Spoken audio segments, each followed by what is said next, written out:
Hi guys, what's up? I hope everybody is doing good. And finally, here is the most awaited strategic management marathon for the new syllabus.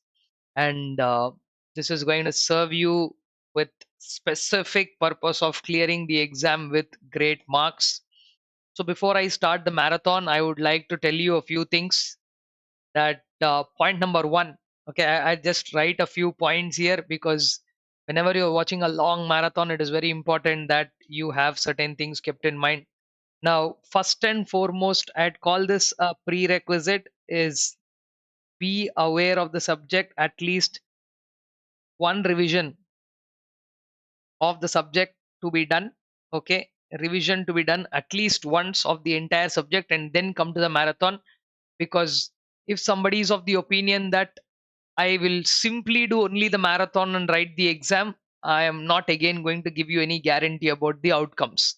If you have already done the subject, if you are fairly well uh, understood, then this revision is going to be of great help because it's going to give you a great boost. So if you have already done that once and then you want to do further revisions along with this marathon, definitely you can do so. Two, the second prerequisite is keep a notes of what you're doing here, right? Simply connecting it to the ears and just listening would not make sense. So at least the first time, maybe if you're a repeated listener of a concept, you can probably do that. And first listening, first time when you're listening, first listening, I would generally recommend at normal speed. Okay, and then going further to it, if you are comfortable at 1.25, right, or 1.5 from further. Okay, 1.25 to 1.5 for further revisions. I'd recommend that because you would have already known what is the content and all that.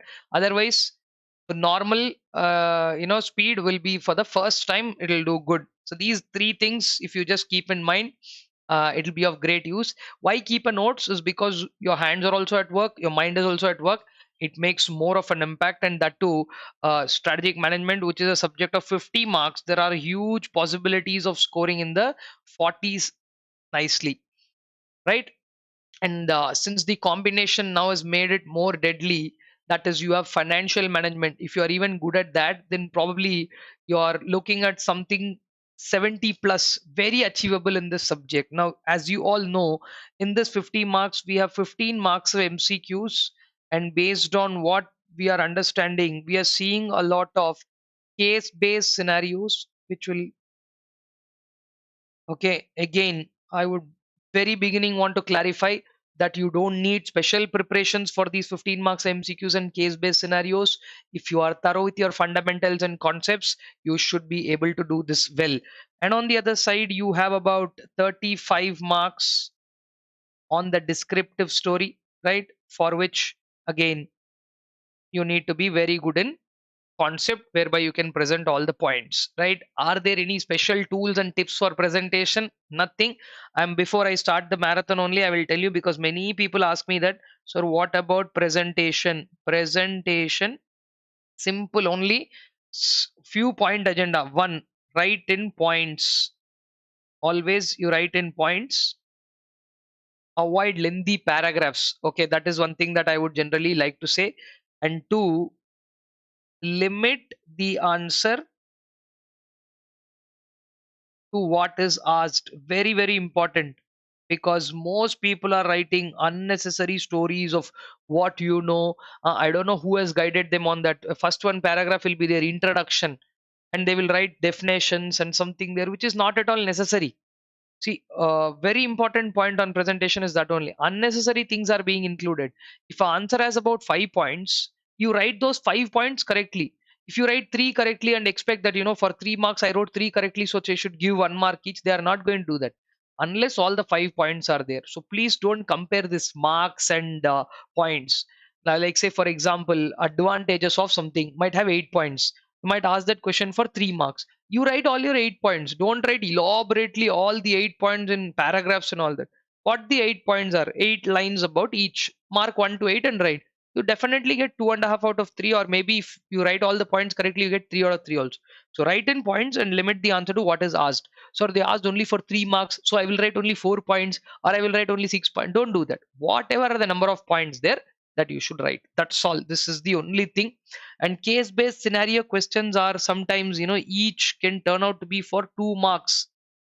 So be very, very careful in reading the question, and all that will come when you pay attention to detail. So throughout this marathon, I want you to do one thing, that you have to have attention to detail, because it is going to be crisp. It is going to, obviously I'm not going to get in length in explaining each concept, because this is neither a regular class nor any class in the first place. This is purely revision. So if you have no idea about a concept that I am revising, immediately put the video on pause, go read the topic, revise it, then come and listen to me. Okay, that is only going to help. But again, I'm telling you, this whole marathon is going to be of great help, provided you have done at least one round of revision. And since it is being released at a time where you have enough time till the exam, you should be in a position to watch it once fully at the normal speed comfortably. Plus you should be able to watch it more multiple number of times by increasing the speed later. Many students who I know or who have interacted, and my own students who are regular batch students, there are a lot of students who are writing only group 2. Only group 2, that too have qualified group 1, have only 2 subjects to write, audit and FMSM. So for those people, you have so much of time, right? So all the time you utilize properly. So even if you need another 4 or 5 days or 1 week for a regular preparation, finish it, and then probably plan about a 2 or 3 days split and watch the marathon. You need not watch the entire marathon at once. Split and watch, plan all that. That also I will put as an additional point here. Okay, split and watch. Don't watch the entire marathon at once, because that might not be of a great help, because we want all the content at one place. We are uploading it as a marathon, but there is no need. I don't have to tell this, but I still feel that I should be guiding you with that. And one last thing is, whatever I'm writing on screen now, this PDF, I will also share it in the description. Okay, the PDF of this particular marathon, I will share it, but that will only be part of your phone or the device. Since it's going to be of multiple colors, don't take color printouts and all and waste your time. Keep that as a PDF in your phone or the device in which you're watching it. Run through it and revise, which is why I advise you to keep a notes, so that when you are making the same notes that I am making here, you don't even need this file. But still, I will keep it for reference. I will give it to you, don't worry. You can scroll through your notes and revise it very fast, even faster than watching the video and revising. That's it. So that is a little that 6 to 8 minute talk that is needed before the marathon.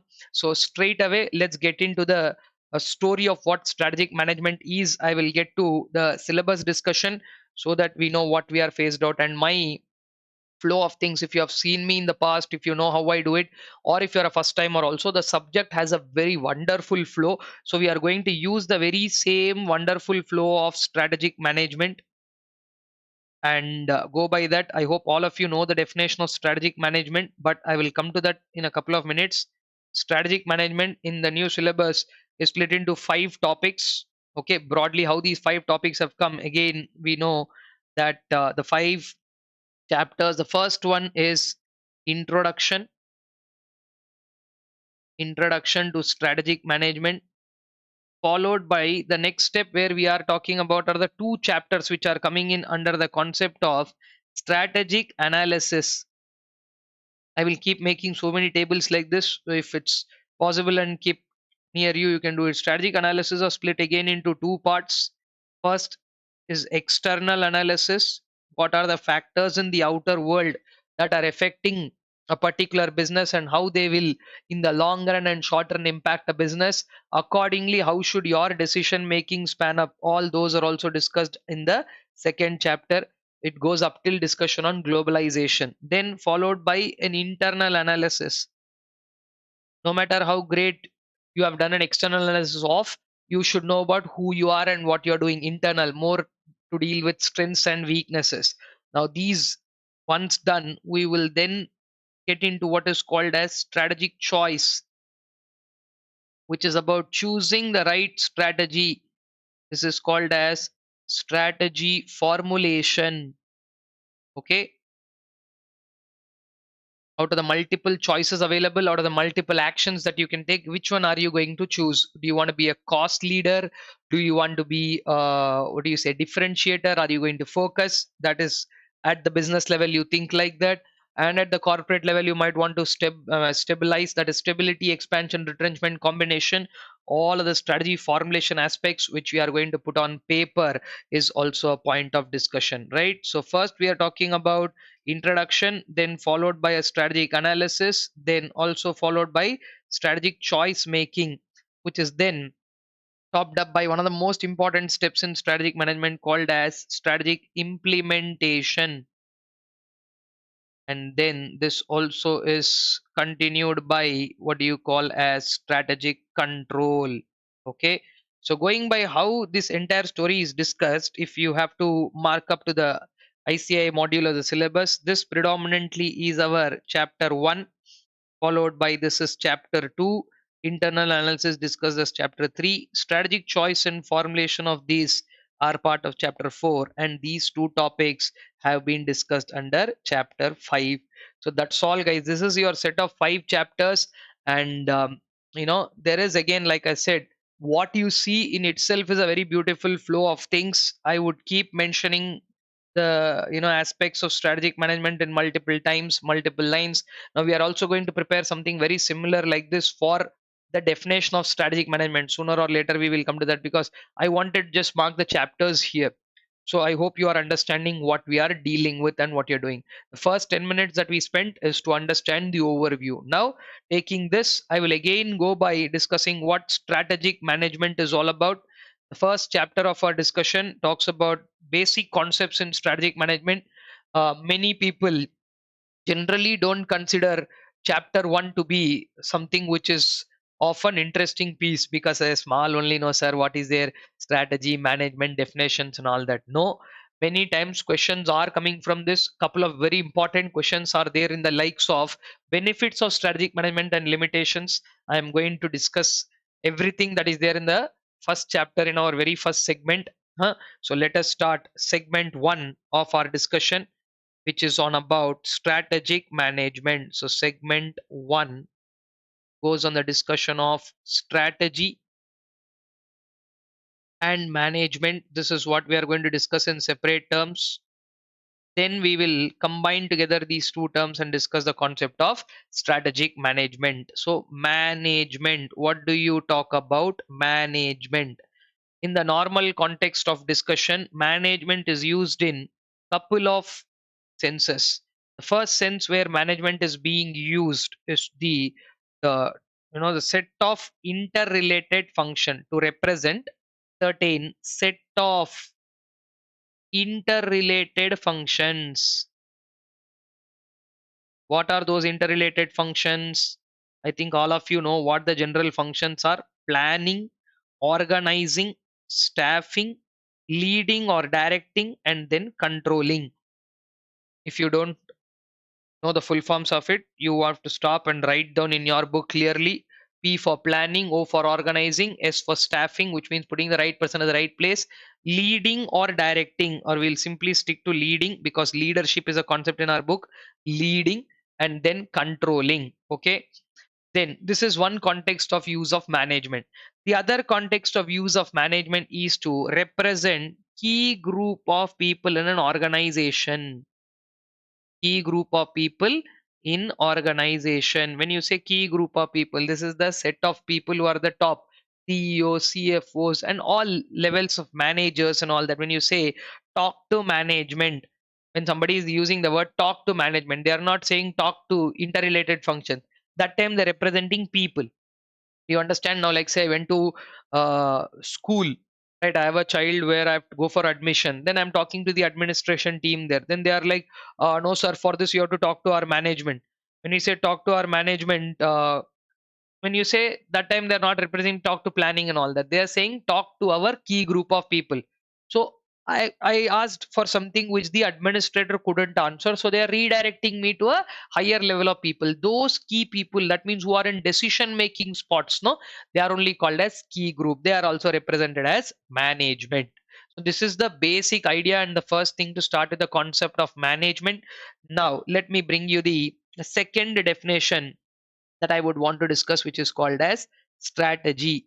Strategy has a couple of definitions, both of which are actually very good definitions, both of which are giving decent explanation of what strategy is. See, to define what a strategy is, there is an ocean of things that we can define. But again, like I said, we have to draw lines of what we are discussing. If we are doing an MBA, okay, if you go to Harvard, Stanford, anywhere, there also they will discuss strategy and it will contain the same elements. So you need to understand what exactly strategy is all about. Strategy, I'll tell you how to understand definition. See, whenever we are talking about any definition, the definition should be in such a way that there are certain things explained in the definition which should not give a scope for the opposite person to ask another question. The definition in itself should be very complete. That is what I'm trying to tell you. Okay, so what is strategy? Generally, to answer this, we have a technique whenever we're talking about definitions. What is my technique? There are only 6 questions in English language, correct? What, where, why, how, who, when, and where, the place. So all these 6 questions, if you are able to answer and join them decently with an English sentence, that is what is called definition.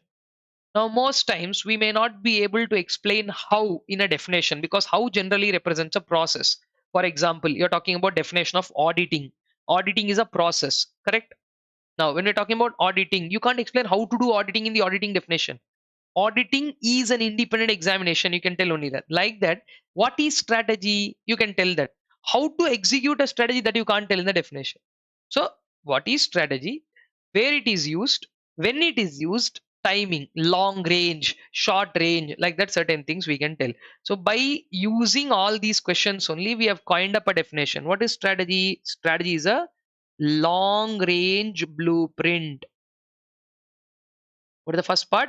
Strategy is a long range blueprint. Acha, very good. Now I hope everybody knows a blueprint. What is blueprint?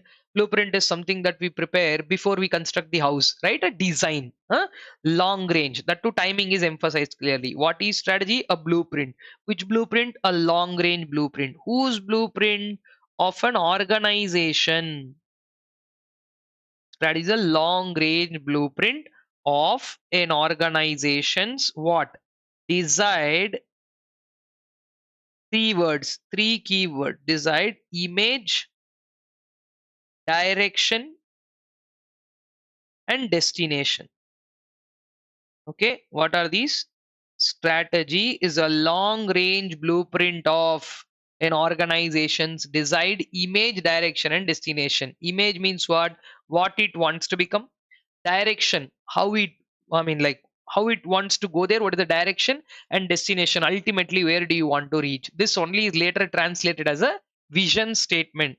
Ultimately, in the long run, where do you want to achieve, and I mean, like, where do you want to go and what do you want to achieve. Once again, guys, strategy is a, this is a revision session, so I will be keep on multiple times repeating certain things, so you're not supposed to get, like I said, frustrated or saying that I already know this, why I'm repeating.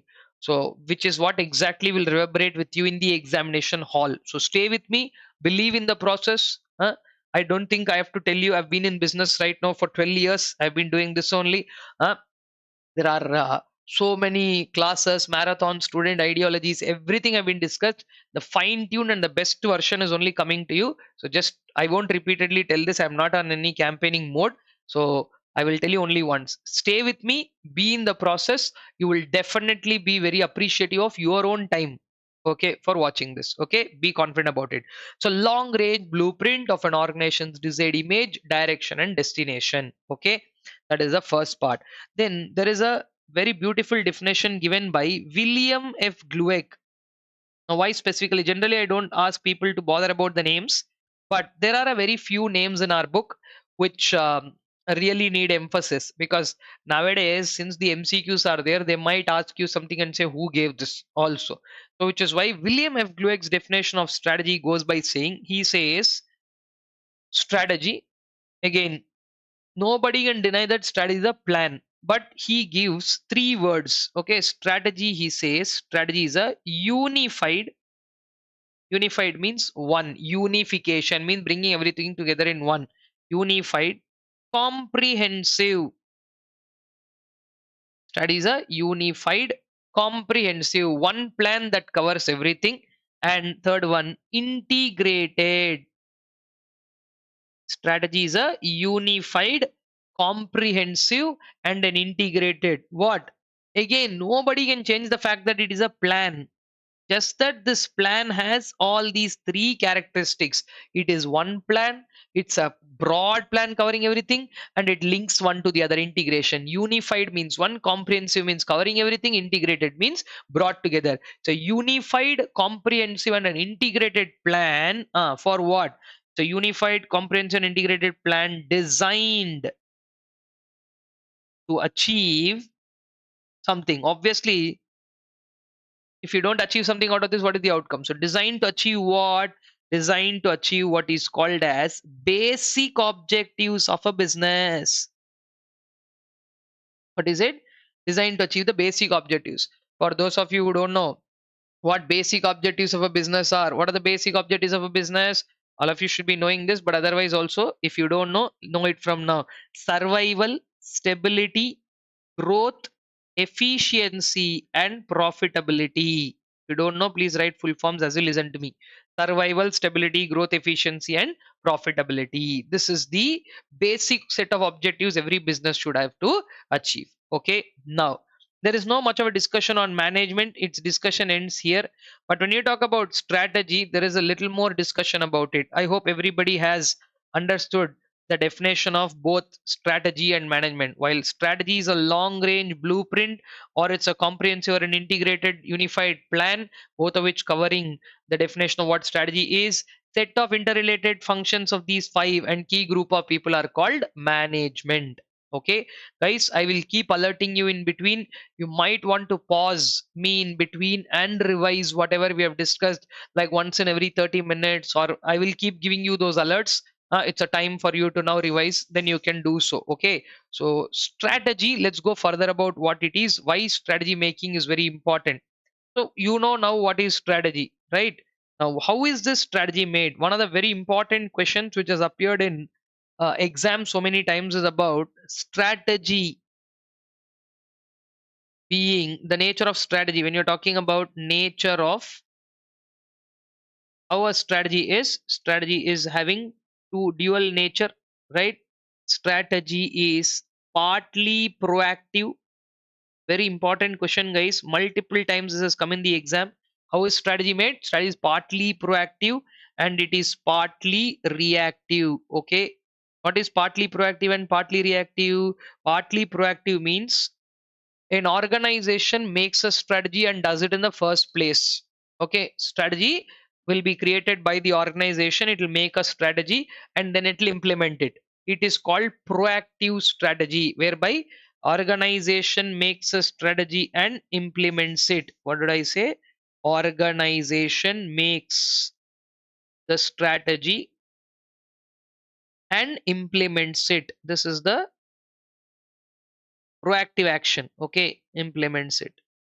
Now, in response to this, sometimes a strategy may fail, right? Or we might have to learn what, like in the first time when we made a proactive strategy, there are all possibilities that we may make mistakes because we don't know much about it.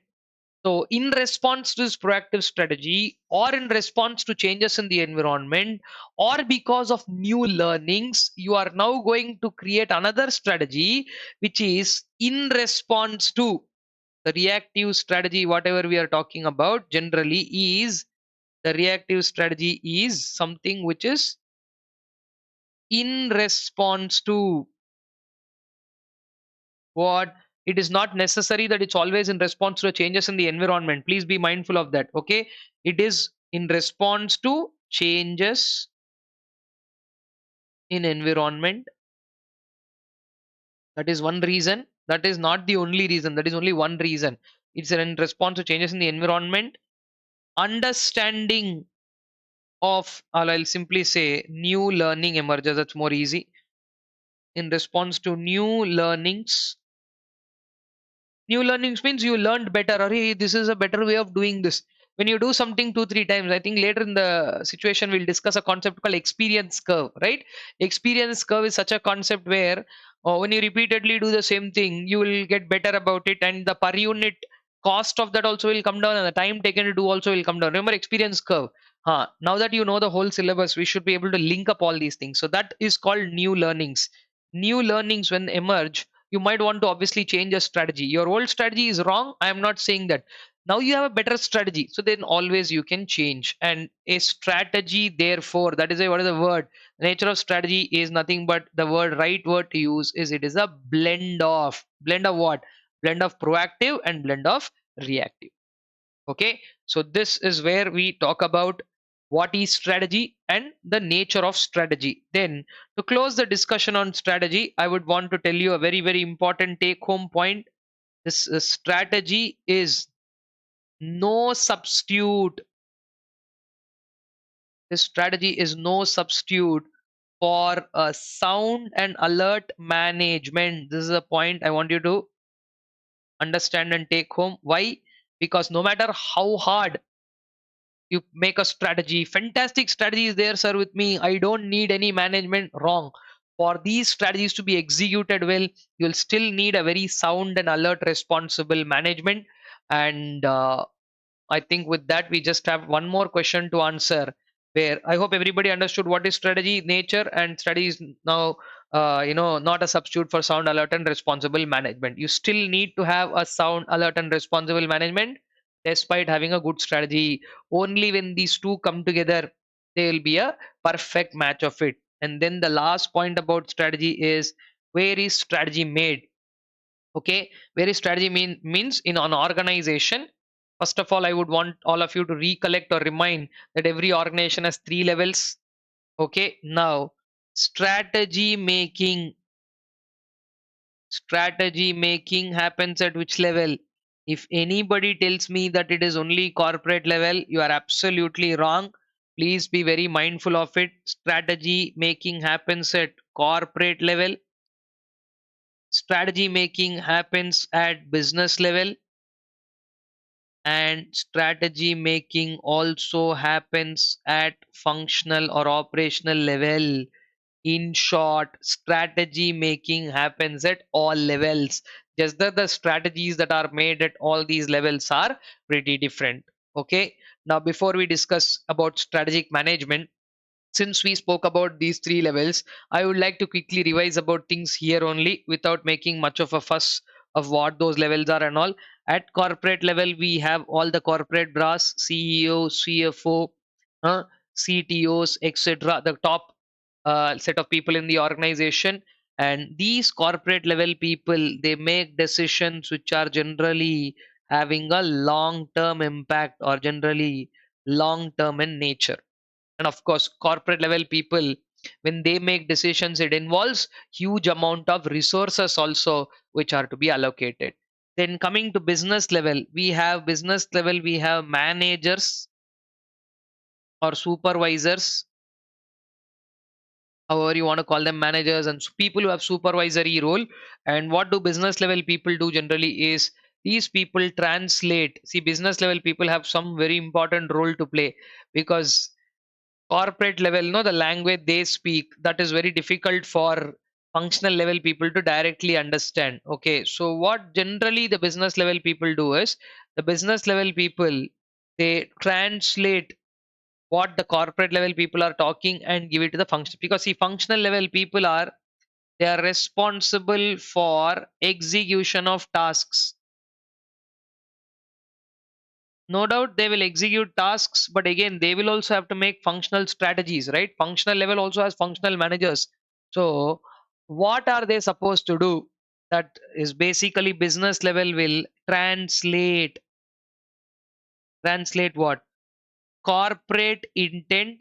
Translate the corporate intent. That means whatever these guys at the corporate level are telling, translate corporate intent into individual. Individual means what? Uh, Finance, marketing, HR, like that function. Translate corporate intent into individual plans. later which can be implemented by these people. So this is the story about what strategy making happens in terms of at all three levels, and what are those three levels. There is a little more detail about all these three levels, and also at this point whenever I keep mentioning functional level, there is no much of a discussion of functions here. So that is why I'm going to write what are the functions: finance, marketing, HR, logistics or inventory management, and then of finance, marketing, HR, production, and then of course there is R&D. What do we call all these six as? These six are called as functions of a business. Five of them are predominant for every business: finance, marketing, HR, production, and logistics. When I say production, please don't associate the word production to manufacturing only. I hope all of you know, even if you're writing a code or a software, that is also called production environment only. And R&D specifically is highlighted as a ancillary because some people spend on R&D, some people don't, which is why we are talking R&D as an ancillary function. Okay. So, guys, I think the first half an hour of the session is through. Where what I want you to now do is definitely go by putting me on hold and running through and revising everything, because whatever we have discussed, it merits a quick 2 or 3 minute, 1 or 2 minute also is good enough round of revision. Strategy, management, and then you quickly revise all these three levels and come back. We will discuss a very, very important topic called as strategic management. And then, after discussing strategic management, we will go to the very first stage, which is talking about vision, objectives, and all that. Okay, so kindly do that and get back. There you go, the entire thing has been just brought in. If you can just run through that, I'll be whatever we discussed under strategic management, strategy and management. This is pretty much the thing. Take a minute to revise from here and then get to the next part. I hope you have gone through this, guys. So let's now move on to the next definition, which is about strategic management. Now, I want all of you to be very, very careful here when it comes to the definition of strategic management. If you know this definition by now, I hope everybody should be very well versed with this definition. But still, because if you know what strategic management is all about, that is going to be the entire book in the syllabus. So, thereby, let me introduce you to the definition of strategic management. What is strategic management? It is a managerial process. Strategic management is a managerial process of, right? It is about five things, guys. As per the definition, what are these five things? Let us write that. Then I will also convert them into five phases of strategic management and how we are going to do that. Okay, strategic management is a managerial process of one, setting a vision. Okay, or say rather than setting will be a right word for objectives. So it is a managerial process of, let's say, developing, because vision is developed generally, developing a strategic vision, developing a strategic vision, followed by setting objectives. Strategic management is a managerial process of developing a strategic vision, setting objectives, crafting a strategy. We're not using the word drafting, we're using crafting. Crafting generally is an art. Crafting a strategy, implementing the strategy, implementing the strategy, and obviously, finally, which is taking corrective action, taking corrective action, which in one word is known as control. Generally, taking corrective action is called as control. So if you now look at what we have done here, strategic management is a managerial process of, when you use the word managerial process, managerial means where managers are involved. So strategic management is a managerial process of one, developing a vision, two, setting up objectives, three, crafting a strategy, four, implementing that strategy, and five, taking corrective actions whenever required, which is strategic control. That's all, guys. This is what strategic management is all about. Okay, and also I would at this point tell you that strategic management has two objectives: strategic management objectives. Why strategic management is necessary? Is there a rule that everybody has to compulsorily follow strategic management? Is there anything that we can do without strategic management? Of course, you can definitely do business without following the process of strategic management. There is no compulsion about it. But one thing that you have to remember is strategic management, when followed, gives you a framework.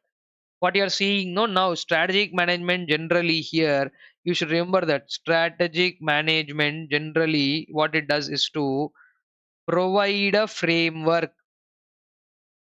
Strategic management is not an end in itself, it is not a story of its own. Okay, so one needs to understand what is it. Provide a framework.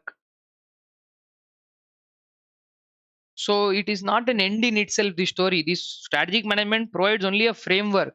Sir, I don't want this framework. I know how to do my business better. You can always do it on your own. There is no rule that you have to follow the framework that is given here only. So in that context, strategic management gives you two objectives. If at all you are following strategic management, the first and foremost advantage that you have is one, to provide competitive advantage. Or rather, I'll say to create. First one, it is called create competitive advantage. Create a competitive advantage. And two is to get through or sail through all the changes. I think all of you know that environment is dynamic. So the strategic management will help you to guide the company through all the changes in the environment. All the changes in environment. See, it is very clear. Sometimes you need to keep quiet. That means you don't have to do anything to as a reaction to the change in the environment. Sometimes you need to work intelligently to understand what is going on in the environment and react immediately. Sometimes you need not react immediately, you have to wait. So there are three strategic actions, if you remember, least resistance, proceed with caution, and dynamic response. These three are called responses. Which response has to be given when? So based on this, if you understand what strategic management is and how it will help, these objectives can be taken care of. What is strategic management? 5-step process. And what are strategic management's objectives? I hope you are clear till here. Now we are moving on to two exam questions, guys. I want everybody's full attention to be dropped on to these two aspects, because both these have been questions that have been asked multiple times in the exam. Okay, so this is what strategic management's importance and limitations, two questions. Okay, strategic management and its two branches, both these have been very important questions, guys. So that is why let us put up, what is the importance of strategic management? What is the importance and what are the limitations? See, generally questions, many people are thinking that so how will questions be asked? They are not asking direct questions. This is also one of the point that they have mentioned very clearly. Most students have a problem with that. See, you have to read the question carefully. End of the day, though they are giving half a paragraph of story, they are only asking you what is the importance or major benefits, or rather simply they are talking about you know what are the limitations. So questions, if you see, I would again tell you to go through all the questions that are given at the end of every chapter in the ICA study module. So once you're done with all this revision, go through all the questions that are given in the ICA study module at the end of every chapter. You'll see the entire question being framed. Last line will ask you the specific question. So it is very simple that you should recognize the fact what are they asking. Okay, so let's say what are the benefits of strategic management and what are the limitations. That's how they're being asked. So I will tell you a quick and easy technique to remember the benefits. 7 points are there. How will you remember all the 7 points? First point has only one word, that strategic management helps you be proactive. Proactive is a key word. Okay, it helps you be proactive. The second definition has two, I mean, like, so first one has one, seventh one has seven. Like that, from 1 to 7, I've made a stepwise 7 points so that you'll never forget the benefits. Okay. What the first one? Helps you be proactive. You can make a decent sentence out of this after that. Second one, what is it? Enhance longevity. Enhance longevity of a business. That means if you have strategic management, you can go through the process and you can enhance it to be in a longer zone. But if you are not doing so, you might die quickly. There's a story of die quickly and die slowly in the last chapter, wherein when we talk about formulation and implementation gaps, we'll see that there. I'll describe that, but for now, yes, one of the benefits of strategic management is to enhance longevity. Third one, it acts as a corporate defense mechanism. Three words. Okay. uh, Corporate defense mechanism, a set of three words. Defense mechanism against sudden falls. Fourth point has four words to remember, right? As I just told you, strategic management is not an end in itself, right? It provides only framework. So I'm going to use four words: provide framework. Provide framework for what? For major decisions. Four words: provide framework for major decisions. Fifth point is something that everybody should know. And I'll say develop, first word, then two words: core competencies and competitive advantage. It helps you develop core competencies and competitive advantage, and is just a connector there. So develop core competence, competitive advantage. Five words in this one. Sixth one is a very, very important point, right? Helps develop what? Realistic objectives and goals. Okay, six words.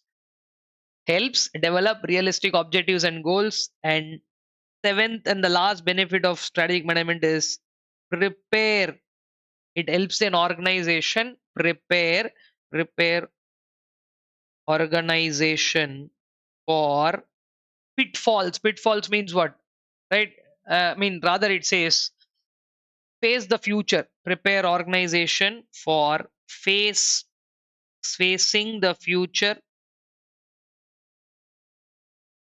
Prepare organization for facing the future, because this one, it is acting as a guide. Strategic management is like, it's not a textbook available everywhere that somebody can buy that and follow all of that. It prepares the organization for facing the future by acting as pathfinder. Okay, pathfinder means in which direction should we go.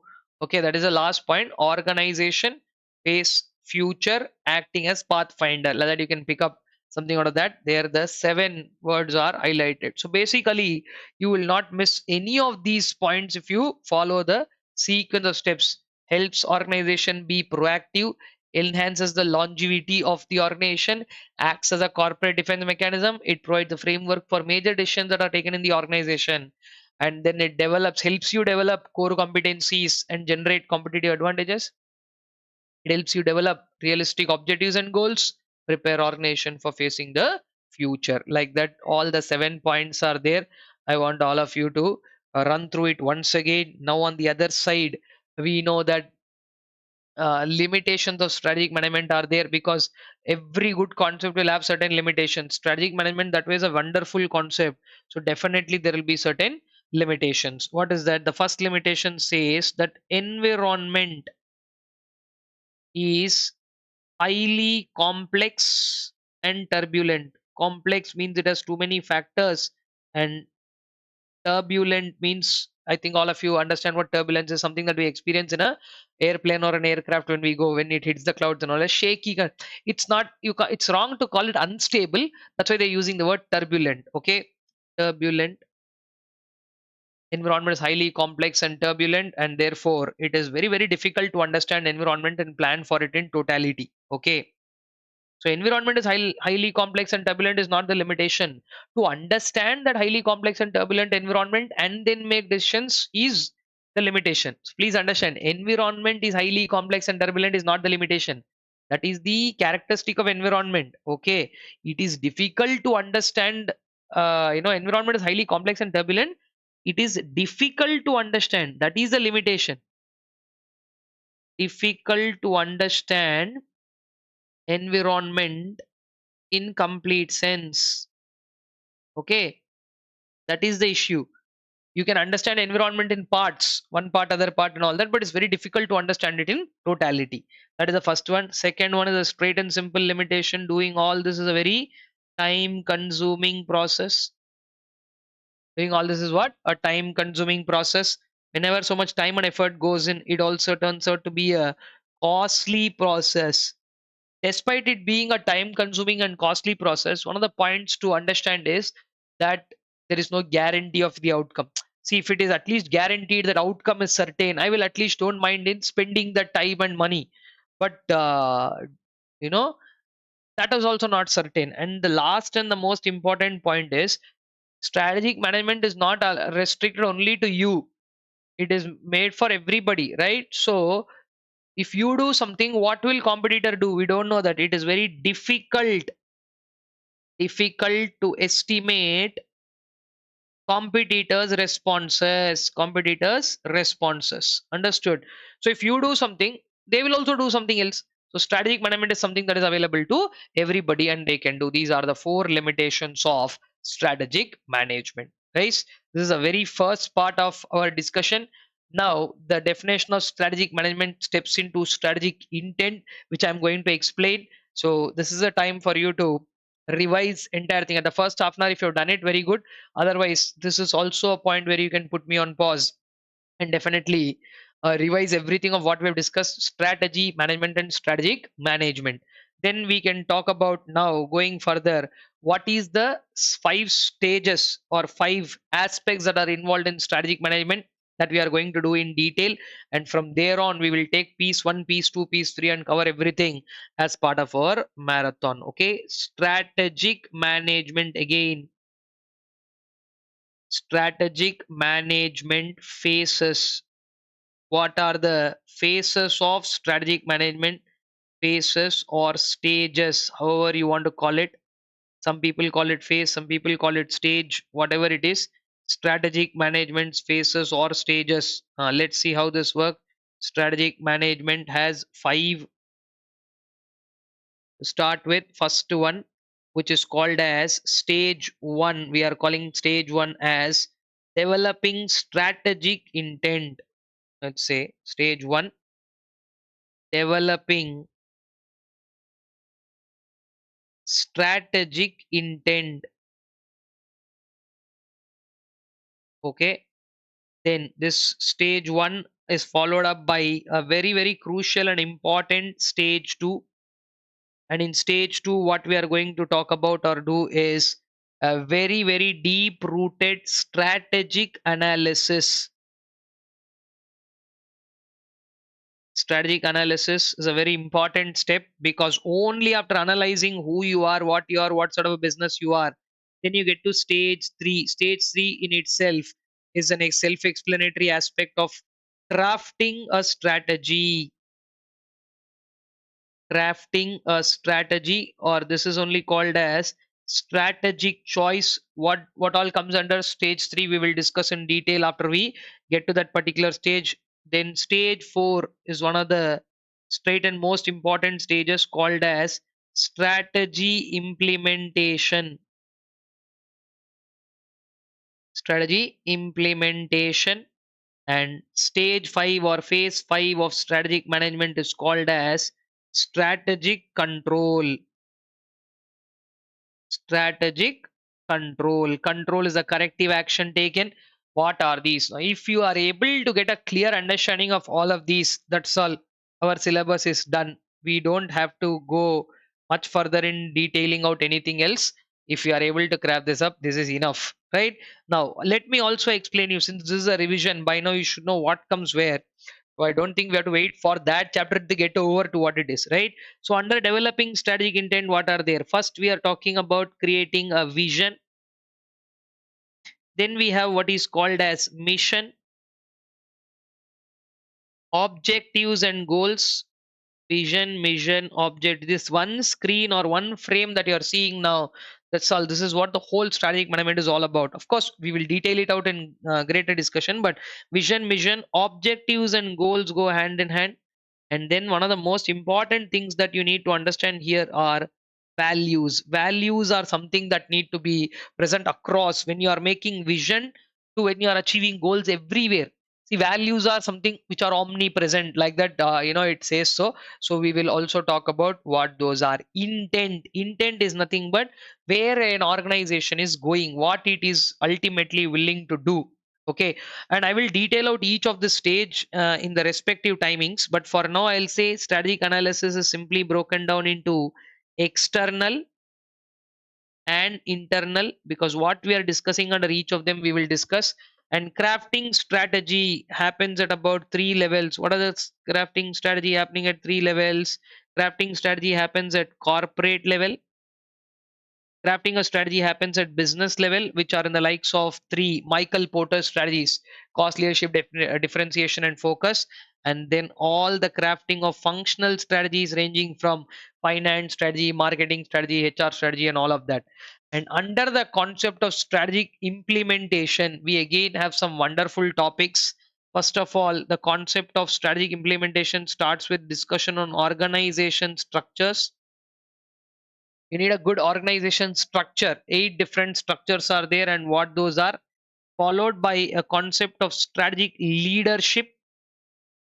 Because if you just have a great what do you say organization structure, it is not enough. It needs to be topped up by good leadership, followed by the concept of strategy and culture. What is the bridge between strategy and culture? And then the concept of strategic change, in which we also have, under strategic change, we have a Kurt Lewin change process, very important topic. And then finally, strategic control. Since strategies are made at all levels, you need obviously control also at all levels, right? These are three control: strategic control, managerial control, and functional control or operational control. Three controls. All I'm saying is strategic control is required at all stages, which means in control, what we're doing is to take corrective action. When something goes wrong, all we need to do is to take corrective action. This is what the entire story of strategic management is. I would want you to take a clearer look about this, and we will discuss all this in detail. So just like, I would want you to have an understanding of this entire process. Do something, take a screenshot, write this down, or do whatever, and then we will continue discussing from what is called as stage 1, which is about developing a strategic intent.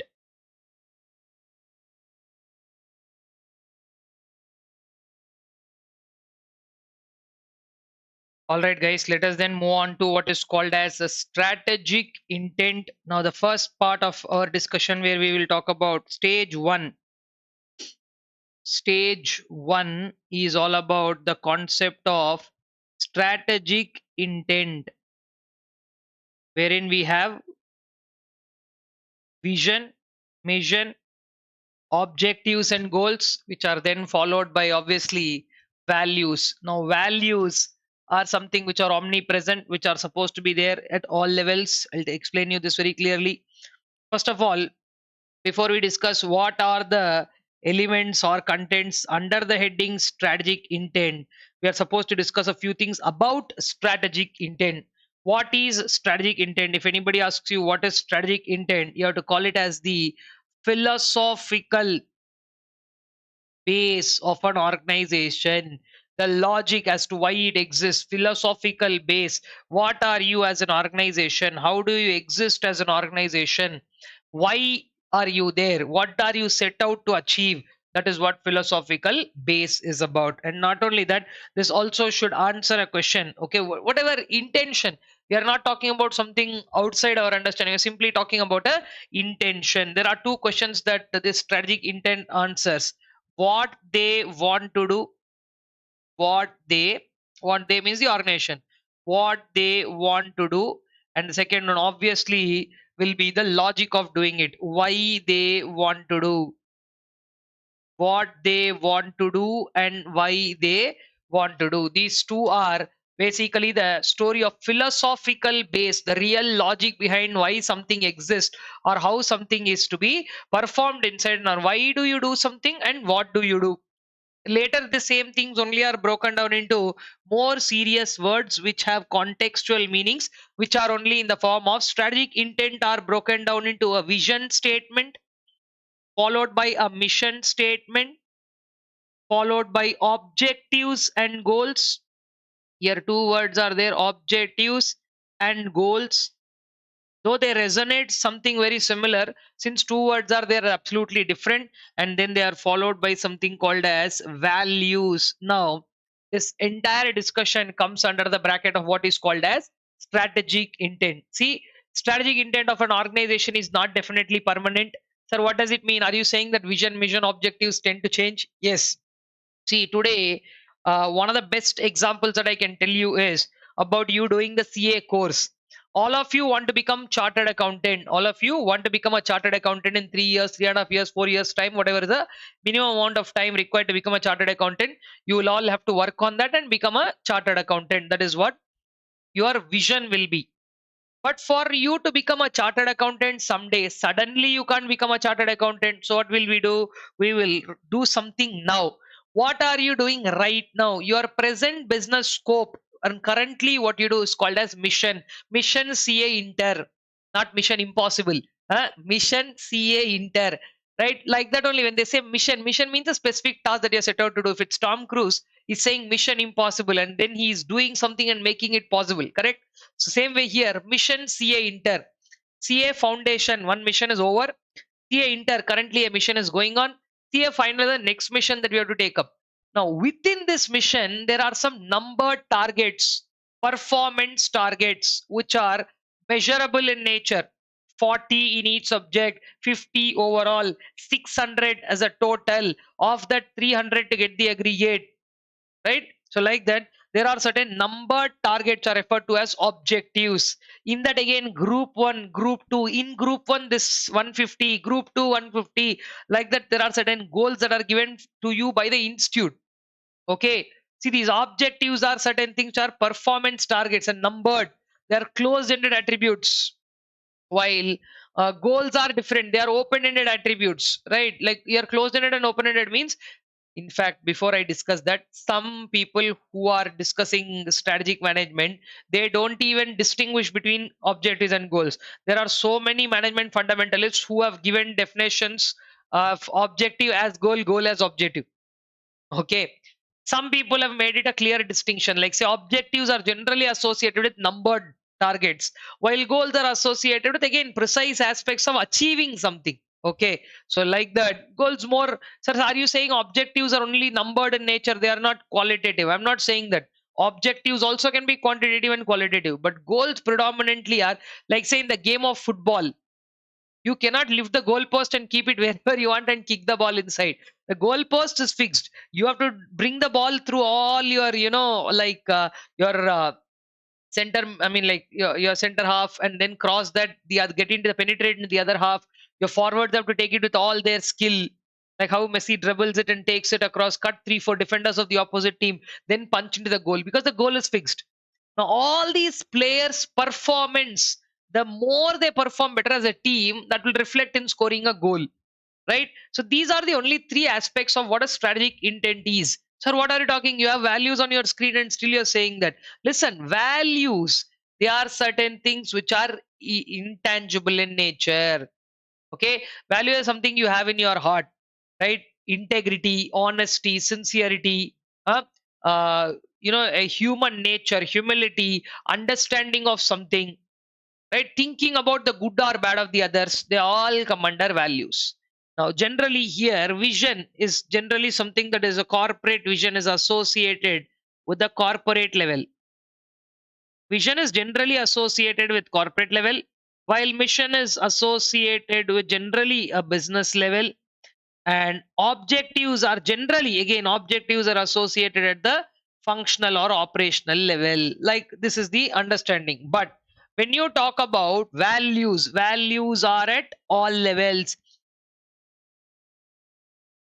Everybody doing anything, let it be at the corporate level, business level, or functional level, values are important for everybody.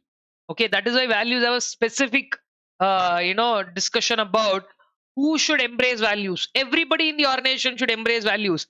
let it be the CEO or let it be the gatekeeper, everybody in the organization should embrace some values. Okay, so that is why values are something which are in the nature. See, they can't be defined, sir. Where can we find values? Values are found in your behavior. Values are something that people tend to develop by their actions and attitudes. So values, in other words, I will start with values because they are supposed to be there with everybody. Values, in other words, you can call them as deeply rooted principles. What are values? Deeply rooted principles. If you pick up your book, you will find values definition to be as deeply rooted principles which guide the achievement of something, how they are and what they are. And they have to be, in fact, values are, let's say, omnipresent. Where are values present in the organization? I mean, they're omnipresent, they're there everywhere. There's no specific place. In this place value should be there, in this place value should not be there. That is not the idea. Okay, now let us get to the discussion of the other three major words: vision, mission, and objectives and goals. I will also point out and tell you what are important here. A couple of questions are important in each one of those. I don't think, again, like I said, I would be able to do it everything line by line. So I will highlight that and you can go there and refer to. But first of all, let us catch up with the definition of vision. Vision is nothing but a roadmap of company's future. It is a roadmap of company's future. I want you to remember five things here. Okay, vision generally is about 1, 2, 3, 4, 5. If you're already a student of mine, you have marked that in the book 1 to 5. Otherwise, now you can mark them. What are those? Vision, the roadmap of company's future, providing specifics about something that the company wants to do. What are you talking about? It is a roadmap. Roadmap means what? What are you going to do and how are you going to do? It is a roadmap of a company's future, providing specifics about. Now let me write 1 to 5. We are going to mark up those aspects between 1 to 5. What are those? First one, who are your target customers? Okay, tomorrow after you grow as the company, whom are you targeting? One, customer focus. Providing specifics about customer focus means which group of customers are you going to focus? Where are you going to focus them? Uh, Second one, what technology are you going to use? Okay, technology, because today technology has taken enough amount of space in this entire business domain that you have to be very clear about what technology are you using to reach the public. Then third and the most important thing is about which geographic, means in which physical places you will be there, geographic and product markets. Where will you deal with? Which geographic and product markets you will deal with? Okay, because what products you are dealing now, 5 years later, they may not be the products that you would want to deal with. Understood? You might want to diversify, you might want to develop new things. So, like that, there are multiple things: customer focus, technology, geographic and product markets. Very, very important thing are points 4 and 5, because point 5 is intangible, but point 4 is very interesting. Have you heard the word core competencies? Point 4 is talking about that only. Capabilities. Capabilities it plans to develop. And most importantly, in the fifth point, it says kind of company. What kind of a company management is trying to create? Kind of company you're trying to create. That's all, guys. This is what vision is all about. What is a vision? Vision, in other words, is nothing but a roadmap of company's future. Roadmap of company's future, which is going to provide certain specifics about what? About all these, right? It is nothing but customer focus, technology, geographic and product markets, the capabilities it plans to develop, and the kind of company it is willing to create. This basically is the story of what a vision is. Vision gives you a long range idea. Acha, this is where I'm going. So now every morning you wake up and do anything. It might be for your exam, it might be for your level called inter, it might be anything, but ultimately it is all for you becoming chartered accountant. So everything what you do today resonates to your vision some other day. Okay, sir, today if I wake up and study, how will I become chartered accountant? But today, if you wake up and study, today's syllabus is over. Tomorrow, another syllabus will be over. Like this, when you pile up and finish the entire syllabus, a subject will be over. Like that, if you continue to do, multiple subjects will be over, then a group will be over. If group is over, a particular level will be over, a particular level is over, then you definitely become a chartered accountant. Are you understanding what I'm saying? So, sir, are you saying that everything that we are doing now, listening to this revision, is also a step to becoming chartered accountant? Of course. Otherwise, why would you be listening and spending time here? You believe that this is helpful for you. It will help you score marks in the exam. If you clear that exam, you will clear that level. If you clear that level, you will go to the next mission.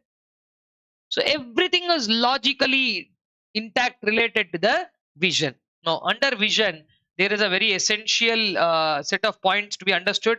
A question that can always come in the exam. I'll follow it up here, putting the heading as what are the essentials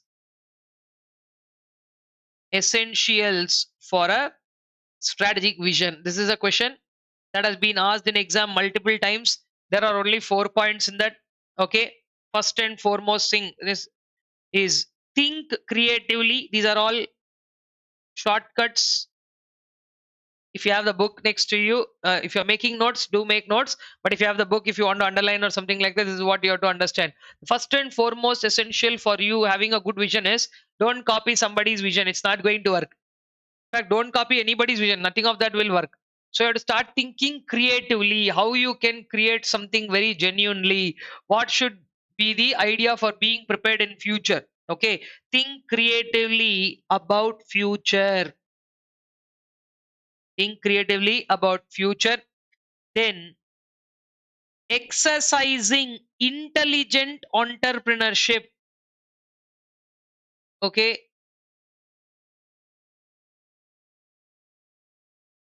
this one is a very, very important. See, risk taking ability is called entrepreneurship. Everybody knows that it's about risk taking ability. But the point is, blindly, if you take risk, it's not going to take you anywhere. Correct? Blindly, if you go on taking some risk, it's not going to be of any use. You have to channelize that risk in the right direction. Okay, now again, like many people invest in stock markets with the idea of becoming rich. Overnight, they see some YouTube video and be like, wow, let us go and also invest. You have to do your research, understand what stock markets mean to you. If you invest like that, will it be fruitful for you? You have to see all this and then go about it, no? Huh? Without all that, if you straight away go and do something, then it doesn't make any sense. So, which is exactly why it is very important to understand on what logic or what basis the vision has been established, and you channelize your effort intelligently. Risk you take. The entrepreneur obviously have to take risk. That channelize in the right direction, exercising it in an intelligent way. Developing a vision is a job of thinking creatively. If you can't think creatively, others obviously will think creatively and go ahead of you. Exercise entrepreneurship, take risk ability, but use a little bit of intelligence. The third most essential point of a vision is a clearly articulated means well written. A clearly articulated vision, you know what it should do? It should create enthusiasm. Okay, create enthusiasm among the members in the organization. A clearly articulated strategy vision should create enthusiasm among members of the organization, because once they read that vision, they'll be like, wow, okay, this is what we are here for. Like that, it should give a boost to the employees in the organization. And the most important thing about a vision is when somebody reads vision, you will not be like, okay, sir, we don't know what we are doing, we don't know where we are. No. Yeah? A best worded vision, again, best worded vision, if you write a vision carefully, the best worded vision should clearly illuminate means highlight, clearly illuminate the direction. In which direction are you headed? What are you doing? Clearly illuminate the direction. Here it has to create enthusiasm. Okay, take home these points, that is enough. What are the four essentials of vision? That is, a vision should be thought about creatively, exercising intelligent entrepreneurship, create enthusiasm among the members, and a good vision should clearly illuminate the direction in which it is meant for. That is the main idea of doing something here, guys. please run through this part because this has been an exam question multiple times, and I think you should definitely be a little careful about these type of things because they are easily repeated. Okay, so this is the first and foremost story of vision. Then let us now talk about the second one. Here we are talking about what is called as a mission statement. Mission is nothing but what are you going to do now. Okay, mission is about present business scope. Multiple times we have discussions about mission, but mission is all about what? Present business scope. Present business scope. In other words, it answers a couple of questions. Okay, what question? Just like how this told. In vision, we are asking, or okay, I'll write that also for you in vision. In vision, we are answering a question. Where are we going? Where are we going? This is what generally a vision answers about. Okay, where are we going? But in mission, we have the present business scope. It talks about two questions. One, what business are we in right now? What are we doing? What business are we in? What is your present business scope? Huh? And second one, what do we do? What business are we in and what do we do? Which is nothing but establishing currently what you are doing, ensuring unanimity of purpose. As such, why do you wake up and do something? Like say for every question of yours as to why do you wake up and do something, answer is very clear. You want to become chartered accountant. If you don't want to become chartered accountant, you don't have to do anything in this context, right? So that is what the first and foremost story in mission is. Just like how we have essentials for strategic vision, there are two questions that I would like you to revise. I will just orally revise them because I can't write all the points and keep wasting time. It's there in the book. Please come to a point of discussion called as why should organization have a mission? If you look at this particular question, why should organization have a mission, you'll find that there are 7 points in this. Okay, I'm not obviously going to waste time by writing all the 7 points, but if you come to that particular thing in your book, we can actually figure out what those are. Ensure unanimity of purpose, to develop a basis or a standard as to what it is, to provide a basis for motivating the use of organizational resources. Can you see there are 7 points? To establish a general tone and climate. Why should an organization have a mission? Please be a little careful about reading that question. It's a very, very important question. Okay, let me discuss all the 7 points orally for you. First one, it gives you a unanimity of purpose, means tells you why you are doing whatever you are doing. Two, to provide a basis for allocating organizational resources. See, one of the most important points in business is what? Resource allocation. Everybody is crying about that only, that resources are not being allocated properly. If resources were allocated properly, we would have been successful. So, where is the effort going? So, mission will tell you where to put the right time. I mean, how much effort to put where, all of that. Then it provides the basis for motivating the use of organizational resources. How to use and what should be the logic of using. Followed by, normally, if anybody asks you what is going on in your organization, to give a general tone, to establish a general tone, mission is useful. Followed by, as I told you from some time, I've been telling you repeatedly, right? Wherever you go and ask the question, today what is the answer? The answer is you're doing CA Inter. CA Inter is your mission, right? That is called focal point. In fact, you know why mission is needed? That these missions, whatever we are talking about here, this mission that we have, those missions, they serve as a focal point. Missions serve as a focal point. In other words, what they're telling is, from wherever you look at it, from wherever you look at it, it gives you a perspective as to what you are doing to serve as a focal point. Today, why you came to management class? CA Inter. Why you went to costing class? CA Inter. Why you went to FM class? CA Inter. So basically, CA Inter is a focal point. In and around all these 6, 7 subjects what you're dealing, the focal point is a CA Inter, which is your current mission. Plus, vision, no, is a broad based idea. Becoming chartered accountant. What do you mean by becoming chartered accountant? Ultimately, becoming chartered accountant means what?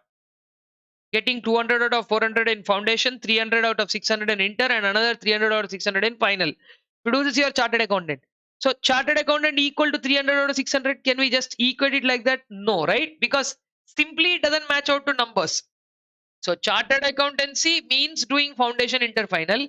Foundation means 200 out of 400. Inter means 300 or 600, like that. For your mission to translate into object, I mean, for your vision to ultimately translate into numbers, you need some intermediary aspect called as mission.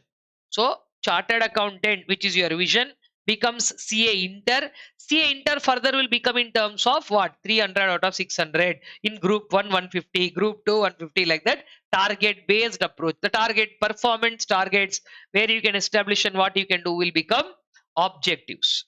Right? So to facilitate something to become into objectives, you need mission.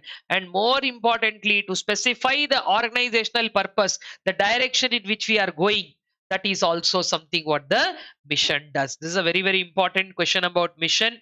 And then there is Peter Drucker and Theodore Levitt have explained about 10, 11 points. Okay, what is our mission? I want all of you to go through that. There is nothing for me to explain in that, but I want all of you to go through that because that has also been asked in our exam. What is our mission? If this is a business that you're doing, what is our mission? Peter Drucker and Theodore Levitt, okay, they have explained about should be Levitt. They're given about 11 points. I would want you to just go through that. They're all simple questions. Like in that 11 points, what is our mission, who are we, where are we now, what do you want to ultimately become, why did we come to this business, what business are we in, who is our customer, who is our ultimate customer, whether you want to be in this business only or you want to diversify in something else in future. These 11 points, 11 questions, in fact I should not call them as 11 points, we will call them as 11 questions. They told you if you raise questions, if you raise these 11 questions and get answers, you should be in a position to understand what your mission is. Okay, simple logic, guys. Every organization should ask this question: what business are we in? Do we know our business correctly? Don't forget, don't worry about others. Can I explain my business to others? Do you know your business correctly or not? Now, every time you should not think that you are going and stand. I mean, like, just imagine nowadays one of the very famous programs, and every now and then we see on Instagram and Facebook is what Shark Tank.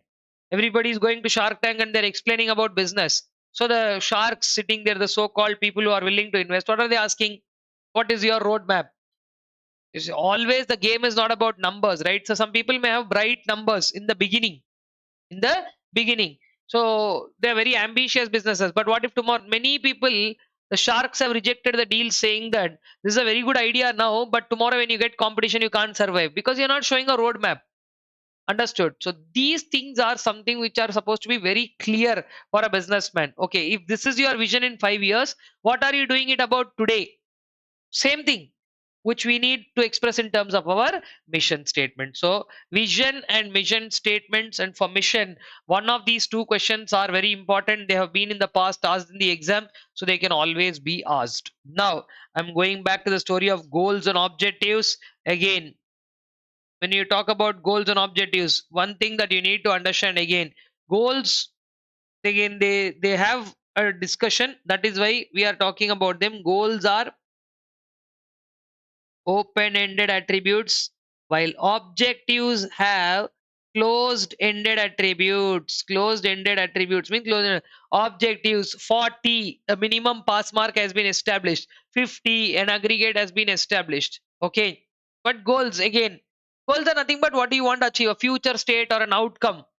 See, goals are very precise. 4 plus 3 is 7. Like how 7 is a precise answer, like that goals are precise. They only denote an outcome. Pass, fail, the outcome. Profit, loss is the outcome. So my goal is to earn profit.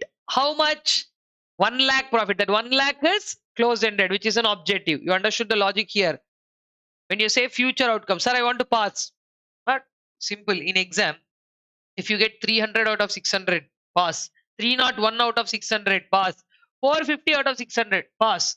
Maybe you will get ranks and other things and all that. That is all academic in nature. When institute has set up that if you get 300 out of 600, we call you pass. Anybody getting even 510 out of 600 is also still considered as pass only, because the benchmark of what is called as an outcome, are you pass or fail, they are decided as goals. My goal is to pass the exam, simple goal. My goal is to pass the exam by getting 70%. That means you're attributing two things now. You have a goal of passing the exam, plus your objectives are, which are your performance targets. See, somebody's performance target was to just pass. So they got 50%, they pass. Somebody's, this is why today's teenagers have this issue. They get 90 marks and still they're sitting dull. What happened? If I go and ask that fellow, they'll be like, "Oh, I got 90, sir." You got 90. Then what is your problem? No, sir, I thought I'll get 95. You thought you will get 95, which means you established an objective for yourself. So now, since you couldn't achieve your objective, you feel failure. Institute is asking for 40. Here, one more friend of mine is there who is jumping on 45. Hey, come on, where should we go and party? What should we do? Because he never thought he'll get anything more than 40. He got 45. He's very happy. So who is now actually pass or fail? Both of them have passed. This fellow is selling 45. He is calling for party. That fellow got 90. He is still crying. Imagine this fellow is silently coming and telling next to somebody, "Arey, that fellow got 90 and he's crying. I got 45. If I write exam twice, I will get that much marks." But still that fellow is not satisfied because they couldn't achieve their own performance target. Guys, nothing to demean anybody. Understood? Yeah, I'm telling you, today's kids are like that. And because recently also I've seen somebody like that in intermediate. Intermediate here, when you say intermediate, it's about 11th and 12th. I don't know from which part of India you're watching this. So 11th and 12th, junior intermediate, all that, whatever you call it. Somebody got 96%, right? 96, and they're disappointed.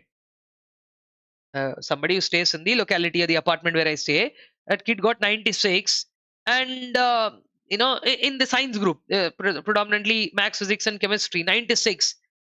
So, little dejected. I was wondering what is going on. So I asked her, what happened? How much did you get? 96. I'm generally least bothered about these numbers. So then they said 96, and then I'm like, wow, 96. But not only the kid, even the parents are dejected. They're like, oh no, today we can't get admission into that college because can't get admission into some college despite hitting 96. So, which means 96 is a great performance from my point of view. But for the target that they have kept, that mark is not enough. Okay, I've had lot of students, friends who have also have faced the same issue when it comes to CAT, right? CAT, the not the animal, the exam. So when they want to aim for MBA colleges, so somebody got 97 percentile. They might miss a college because that college requires 99. So this is there. See, numbers, no, they only speak about certain things. I hope you are clear about what we're dealing here. A very, very important thing. Objectives. The definition of objectives goes by saying objectives are performance targets. What are objectives? Objectives are performance targets. While when you talk about goals, same thing, goals are about future state or outcome. Pass or fail, future state, or a rather we can call it as a outcome. Pass, fail, profit, loss, those all tend to be goals. And values, they're deeply rooted into the story, right? I would want all of you to take a more clearer look. Maybe let me broaden this up for you so you can have a clear look. Vision, mission, objectives, and goals, all these are part of strategic intent, where values are omnipresent at all levels. So somebody who's making a vision, somebody is setting goals and objectives at whichever level they are, they should all embrace values while doing it. Okay, so this is the story of vision, mission, objectives, and values. Now, before I wrap up this, I would want to highlight one more important point about objectives. There are two questions in objectives which are again very important from the exam standpoint. First question there is about objectives. In which areas, or what are the characteristics of objectives? Guys, this is a very important question. If you scroll down to your material, you'll find a 10-point answer about 10, 11 points either about objectives are, objectives should be understandable, concrete and specific. They should be related to a time frame. One objective should correlate with each other. I'm pretty sure it has about 10 to 11 points. That's an exam question that I would want you to revise if possibly, like I said, I explained those two. So objectives should match with your environment. Objectives should provide base for strategic decision making. They should be understandable, concrete and specific. It's not an explanatory answer or something, the characteristics. So if you just simply read, you will be able to understand. Another important exam question from the objectives topic is that sometimes they can ask you a question: what are important, short term objectives or long term objectives? A need for, clearly I'm saying both. When I say both, it means long term and short term. A need for both what? Long term and short term objectives. Sometimes long term objectives and short term objectives, they both are same. They might coincide after a particular point of time. They might what? Coincide, the short term and long term objectives. While certain times, if the time frame is longer, a series of short term objectives will help you achieve one long term objective.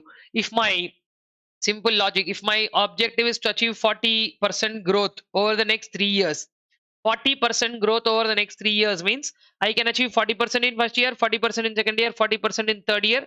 Evenly, I would have achieved 40% growth. Correct? But it's practically not possible for a business to do so. So, what will happen then? So, the first year I achieved only 20% growth. Okay. For first year, my short term target was to achieve 20. Then, since already I achieved 20, next year I'm aiming at 40. Okay, next year I'm aiming at 40. I might achieve 40. Then after achieving 40, I would achieve the next year 60. So across 3 years, if you see, my cumulative growth rate of about 40% would have been achieved. Just for you to understand, I'm saying it's not necessary that 40, 40, 40. Three short-term objectives will get you one long-term objective. There is no rule like that. That is also possible. If short-term and long-term objectives coincide, then they both will neatly achieve. See, two possibilities. I don't mind writing them down for you. A need for, right? I can say they both will coincide sometimes. Short term and long term objectives can coincide sometimes. Sometimes it is series of short term objectives will lead to achieving a long term objective. Okay, series of short term objectives will help you achieve a long term objective. This also, I want all of you to take a clearer look. Yeah, three very, very important topics. And I think one more area is there in the objectives quadrant, guys. Apart from discussing all of this here, I think there is one more important question that I would like to mark up in the story of objectives. Let me, because that is one thing that has also been asked in the exam. So, which is why areas in which long term objectives can be established. Areas in which long term objectives can be established. If you are with the book, you can check this out. After that question of short term, long term objectives, there will be this question. 7 areas are there in which you can, okay, totally areas in which long term objectives, 7 areas are there. They will really be of some help to you if you understand what those 7 areas are. Employee development, employee relations, technological leadership, competitive positions, profitability, productivity, and public responsibilities. Okay. Sir, is there any way how you can, like how we also can remember, like how you do? And tell you, okay, I'll tell you how do I remember those 7 areas? Okay, it is T. Generally, I don't believe in these shortcuts because if I've given those shortcut, people will stick to only those. But once you know what those are, okay, you can easily remember. Okay, uh, T and C, because they're only one and one. T for technology and C for competitive position. Then E square. E square is about two things. What are those? Employee relations, employee development. Okay. and P cube. T1, C1, E2, P3. That is how 1, 2, 3. 1 T, what is that? Technology. You want to become a technological leader in the long. C1, that is competitive position. Then 2 is employee relation and employee development. Then 3 P's. What are the 3 P's? Simple. First, you try to achieve productivity. It will eventually get you profitability. When you achieve both, then give back something to the society. Public responsibility. You can mark this and keep. This could be a question in the exam. If it comes, thank me. Okay, nothing more than all right. I'm just joking. Right, there are all. I'm doing the revision of entire syllabus. All your questions are going to come from what our revision is going to be. So you need not really thank and all that. But at this point, all I'm saying is stage one is done. So if you're watching this on YouTube, all I want you to do right now is all of you are watching this on YouTube and you have watched this thoroughly and continuously. Right now, you want to put me on pause and immediately go to the comment section and say stage one completed.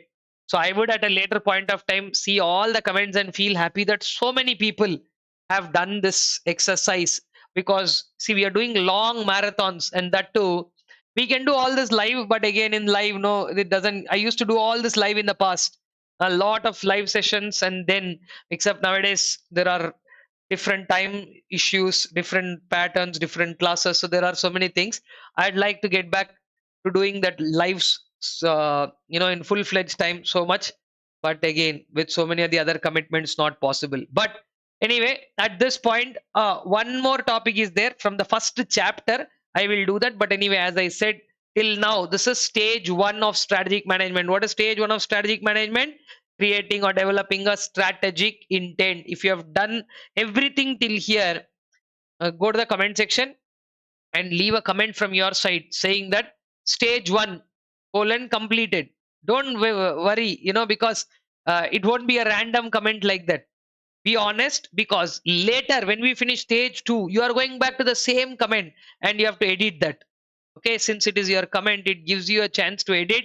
So stage one done, stage two, or if you want to leave multiple comments also, it's absolutely fine. But like I said, if you leave those, what will it do is that I will know that so many people have been benefited across. Okay, so I think it's close to about 1.5 hours that we have discussed all this, and that's the very first part where we would like to I think if you done till here, it definitely deserves a break right now, and after that you would want to continue doing the stage two. But before going there, I would like to discuss one small thing, that there are 3 levels in the organization, which are something that now.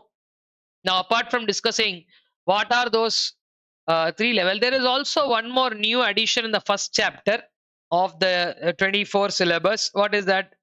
Is the relationship between 3 levels. Okay, what are the relationship? 3 types of relationships are there between. How many levels are there? uh this one, corporate level, business level, and functional level are there, no? Right, 3 levels. We know what those 3 levels are, huh? I'm not discussing them again because I've already told you. Just I'm writing them: corporate, business, and functional. Now between them, between these 3 levels, there is a relationship, network,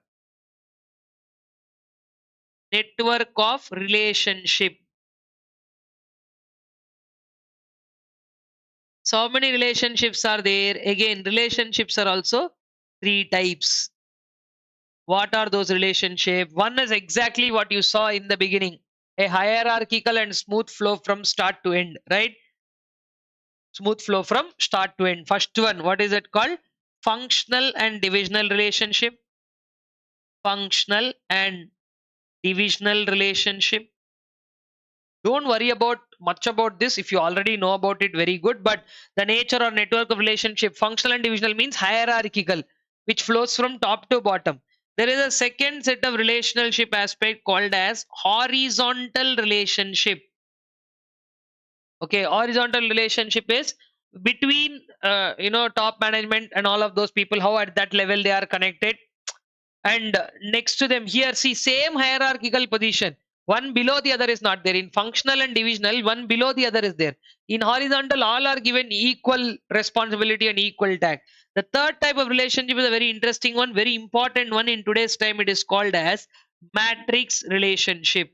Okay, matrix is both vertical and horizontal, both vertical and horizontal.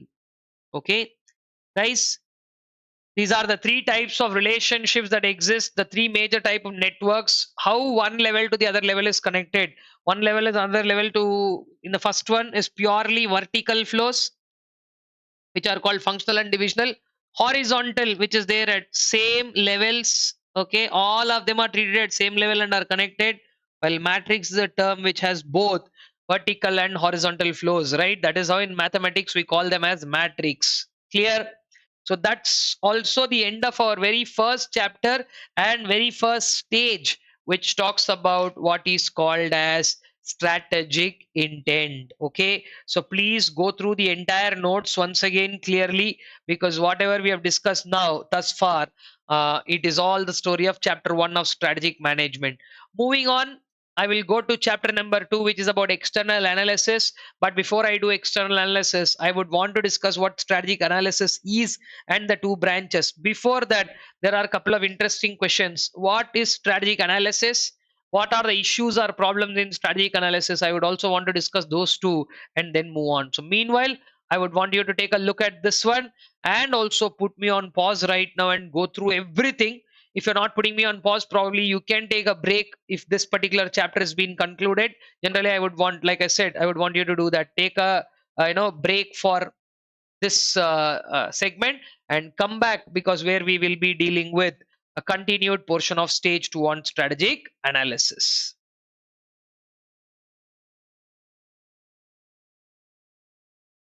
All right, guys, I hope you have gone through all of that stuff. Right now, let us move on to the next stage, stage 2, which is all about strategic analysis.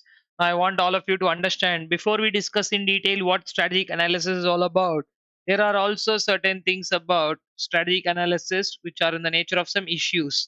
Okay, so there are specifically three issues that are there about strategic analysis that we are supposed to discuss, and then further obviously move on to discussing the story of analysis, and then we will have to discuss the concept of business environment before we discuss anything further. And there are multiple other aspects that we are going to discuss. This one is a very, very elaborate and important stage. The more you are clear about the analysis aspects, the better will be your strategy formulation. I will tell you one important point that comes in the story of strategic analysis, why it is essential. More than telling strategic analysis is about splitting it into internal, external, which it is. Strategic analysis, if you really understand what the need is, okay, I'll tell you a simple point. A good strategy cannot be formulated, a good strategy cannot be formulated by good thoughts. Okay, good thoughts. Intuition means what? Sir, my sixth sense is telling, 16th sense is telling, we will do this. My gut to feel, all that you should not talk about, right? Intuition, good feel, opinions. I asked them, they told me to do this. A good strategy cannot be formulated by good thoughts, intuitions, opinions, I'm saying, etc. You cannot form them. A good strategy can only be framed by, it can only be constructed, only be framed or crafted. Okay, rather, I will not say these words. It's better that we say it can only be formulated, because that is our step, right? Formulation. So it can be formulated how? By a deep rooted analysis. Only by doing a deep rooted analysis you will be able to come to a good strategy. It is not, very clearly cannot be formed by thoughts, instincts, opinion, they told, I understood, this is how it is, nothing. All this is useless. Absolutely, a good strategy can only be formed by a deep rooted analysis. Deep rooted analysis of what? And if you go up to figure out what this strategic analysis is all about, you split strategic analysis aspects. What are we analyzing? If you split that into obviously to some of the external environmental aspects,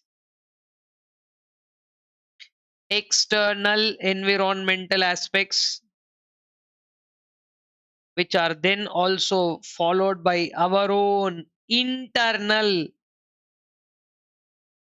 environmental aspects. Now, generally, in the external environment, it is further classified into understanding what are opportunities, and also their understanding about generally opportunities, one, and the second one is understanding what are called as threats. Okay. While in the internal environment, we are again going to study of two things. Okay. One is considered as strengths, and also the other one talks about weakness. Okay. Strength and weakness, opportunity and threat together later, if not now, somewhere later, we will be considering them as later SWOT analysis. What are we considering that as? SWOT analysis. And SWOT analysis not the only analysis that we do. Together at the end of the story, when you do both, like when you say both means what? When you finish doing internal analysis and external analysis, you can combine all of that to get an idea of what exactly we are trying to do, which is termed as SWOT analysis. Okay. But while doing this analysis, of course, what are all the other things that we have to focus? We will discuss that in detail.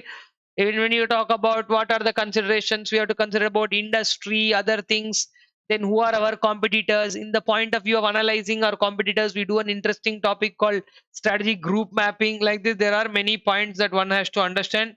uh, we are supposed to discuss on all of those. Now, while we do that, before we discuss what those opportunity threat points and all are those, I want to discuss this question, which is a very important question, which has kind of been asked in the exam also multiple times. What are the issues to consider for strategic analysis? If you are doing strategic analysis, what are the issues to consider? Okay, there are 3 points. Of course, we'll take one at a time and go by each one of them now. Issues to consider while doing strategic analysis. It's an exam question, guys, asked multiple times, so you might want to focus on what that is. First and foremost point in the issues that one has to cover. Remember, suddenly one fine day you woke up from sleep, a strategy came, it's not going to work like that. First and foremost issue is strategy evolves. Strategy evolves when? Over a period of time. This is the first and foremost understanding. Strategy evolves over a period of time. It is not going to suddenly come overnight. Somebody is not going to bring a strategy and give you. First and foremost thing that we're talking about is strategy evolves over a period of time. A good strategy is nothing but a series of decisions taken over a extended period of time. When you keep taking decisions over a period of time, good decision, bad decision, all that will not be there. Decision will be there. So over a period of time, this good strategy, what you're talking here, is a result of series of small decisions taken over a period of time. What does this mean? Strategy evolves over a period of time. Nothing but it is a series of small decisions, taken over an extended period of time. Series of small decision taken over a extended period of time. That is what strategy making is all about. This is the issues, first and foremost issue that you have to consider. No strategy can be made overnight. And strategy suddenly, sir, I thought very well, so a strategy came out. No, it won't come. It will come by deep rooted analysis. For that, it will take time. And the second issue to consider in strategic analysis is suddenly when you feel good about doing a strategy and all, you can't take one part of the dimension and say we are making a strategy. You have to consider both. What should you consider? There should be, when I say both, I mean to say that there should be a balance of. The second factor that you essentially need here is a balance. Okay, first one is a period of time. Second one is balance. Balance of what? Balance of both. internal and external factors, internal and external environment. You should not give undue or over importance to only one of them, right? You gave importance only to external environment, consider all the factors, only bother about opportunities. You left away what you are. I should bother what my strengths are. No, if I don't give correct importance to my strengths, what are we talking about in further course? If I am talking about this is my strength, and because of my strength, I will be able to execute this opportunity. Like that, you have to strike a balance between both, and get to the understanding of that. And one more very important consideration. The third point is, please understand, in this whole story of strategic analysis, risk is an inherent part and parcel of business. Maintaining a balance is important, but see, forces are in motion. Nobody is going to tell you exactly how much risk is involved. Suddenly globalization, or like say the Russia Ukraine war, it changed the whole dimension of the global thinking. Understood? So please understand, there is an element of risk given. What you will consider today might not be relevant few years later. So keeping all this in consideration, one needs to understand that yes, there is an inherent element of risk. The complexity and intermingling of variables, there is a word like that. If you have the book with you, you can see in this paragraph of risk there will be a point: complexity and intermingling of variables will reduce the strategic balance. In the second point, they said you maintain a balance. If only a perfect balance is possible, every business will be successful? No. So please understand, is risk is a inherent part and parcel of business.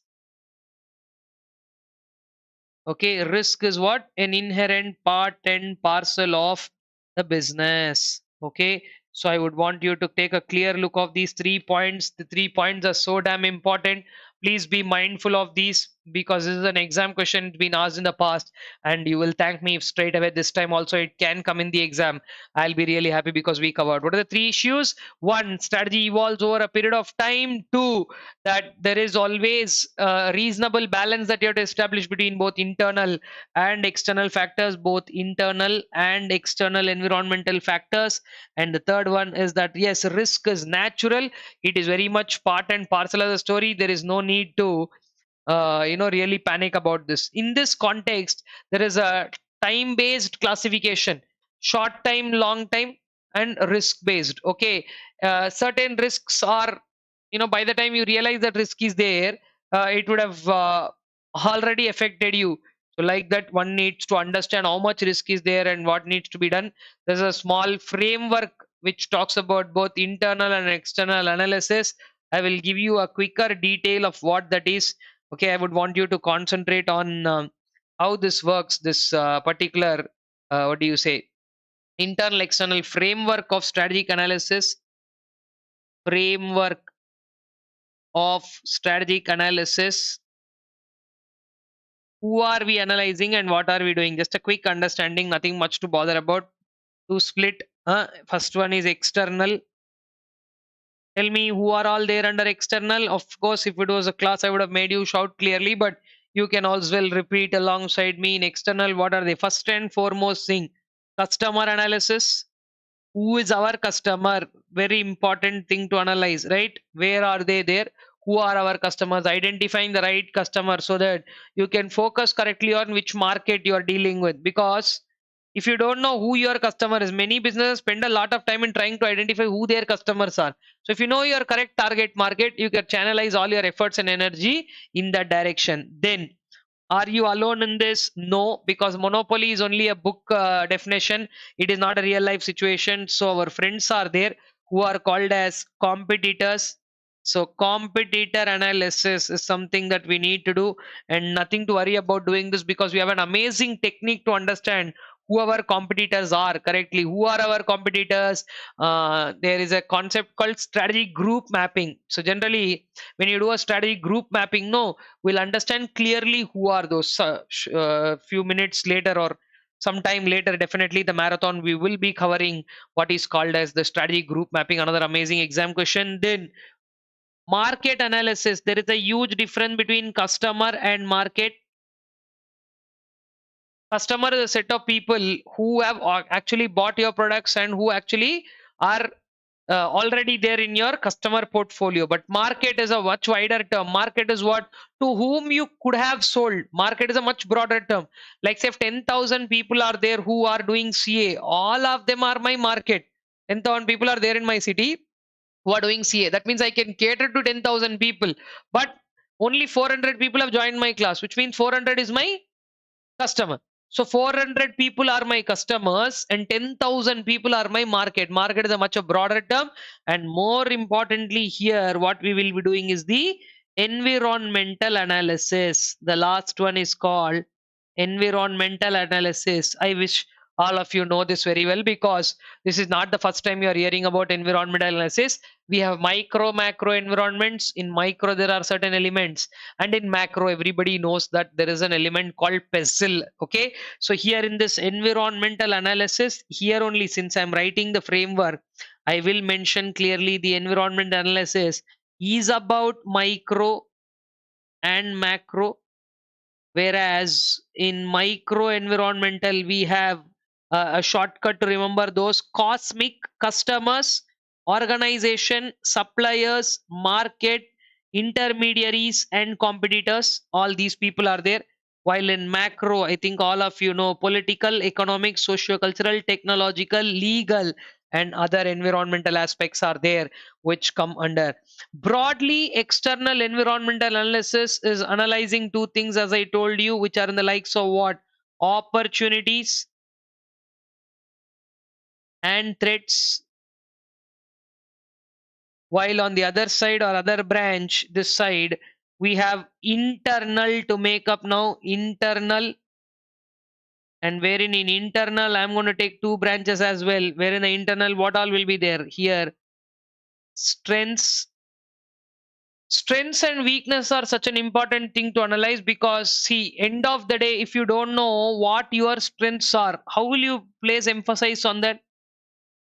Huh?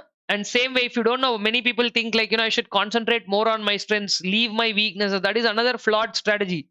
You should understand what your weaknesses are and try to build something over them. That is important. But at the same time, so focus only on my strengths. It's like a cricket player telling that, I'll play only my good shots. I'll play only my good shots. Very good. But what if the bowler bowls the ball that you don't know to play? You will get out on the first ball, no? Simple. Like say, for example, a batsman is there who doesn't know to play the short ball. So he's prepared for every other shot. I will play. His strength is to, hit cover drives. His strength is to hit other things, run fast between the wickets. He's planned everything very well. First ball, they bowl a short ball. He doesn't know how to handle it. He ducks it up or something like that. It hits the edge of the bat, goes up, caught out. First ball, there was no, what do you say, chance for you to even showcase your strengths. So this idea of believing only strengths and leaving weaknesses, and another set of people are there who are over focused only on their weaknesses, always cribbing and crying, or our weakness is there. They also won't succeed for a simple reason that you're over focused only on your weaknesses. You are failing to recognize your own strengths. This is not done with you alone. Later in another discussion, we are going to do the strength and weakness analysis, not only for us, but for our competitors also. So under internal analysis, what are we going to analyze? We are going to analyze a couple of things under the internal analysis. What is our performance? Okay. Now for performance analysis only, we will use all the various metrics, numbers, all of what you're studying in financial management, those metrics, ratio analysis, costing theories, preparing a cost sheet, analyzing per unit cost, profitability analysis, standard costing, standard versus actual analysis, all those performance aspects you can analyze under the internal analysis, followed by certain things which show up what are you doing, like the budgetary aspects. Last year, how much was the budget? How much was actual? Current year, how much was the budget? How much is these are all called as determinants. See, determinants means what you are doing in financial management and what you're doing in costing. Those things only. Various determinants. Uh, Last time, how much was our turnover versus current year? How much was the turnover? Last year, what was the strategy versus current year? What is our strategy? Last year, where we faced financial crunch, now where we are talking about financial. So basically, these are all about certain numbers that in the word only, it is determining something. It is telling something about you. So that is what is called as the determinants analysis. So this is the broad framework of this concept called strategic analysis. Guys, this is a never ending topic. In fact, you can do so much of analysis. Now, what will you do after analysis? After analysis, then the next step, stage 3, is multiple strategies are there. Based on this analysis and the multiple number of studies that you have, what are the best strategy you will choose? Simple. There is a 4-step action. What is that? First, you list down all strategic alternatives, select a strategy, implement that, and then if it's working, continue, otherwise revise. Okay, should I just put that up for your convenience here? It is called as strategy identification process. Okay, let me just put that up for your convenience here. Strategy identify. Why are we doing all this analysis? If anybody asks you, then you should have an answer. No, for strategy identification and selection. That is why we are doing. After doing all the analysis based on the strengths of us and based on our better points, we'll do this strategy identification and selection. What are those steps? 1, 2, 3, 4. What is the first step? First step is to identify all possible alternatives. Identify strategic alternatives. Identify strategic alternatives. To, after all, from the alternatives, select a strategy. Obviously, after selecting, we will not keep it quiet. We'll implement. Select strategy. Implement strategy. Then if it goes well, you will continue that. Otherwise, revise or review strategy just to check whether you are getting the outcomes what you desire or not. These are the 4-step strategy identification and selection process. So guys, the entire story what you see right now on screen is called as the framework of strategic analysis. So would you care to take a minute to understand all of this? We have discussed 2 stories in strategic analysis as of now. Check this out. One was a previous screen which talked about the entire understanding of what stage 2 is going to be and what are the very important exam question of issues to consider. That is one scene. And then moving up to here, the framework of strategic analysis. So this is what the story of the framework is going to be. Okay, after this, now we are going to discuss what actually will be the story of this business environment. We'll discuss that provided you take a clear look of whatever the framework of strategic analysis is. Then I will continue discussing that. Come on, do that and continue. So let us move on, guys, from what we have discussed. Now we will talk about moving on to the business environment story. This is a very simple story. Much of it, again, is something that you would have already studied multiple times, known for it.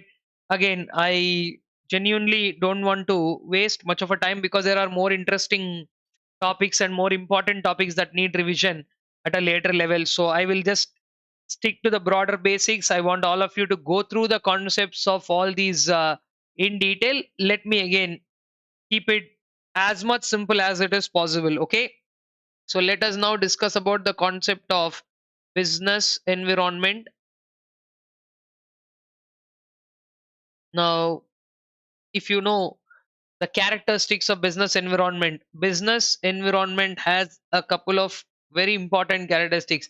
See, if you studied about business environment in the past, environment is complex, dynamic, multi-phased, has far-reaching impact. Like that, 4 characteristics are there. Of that, 2 are the most important characteristics that I would like to now discuss. Is business environment is very complex.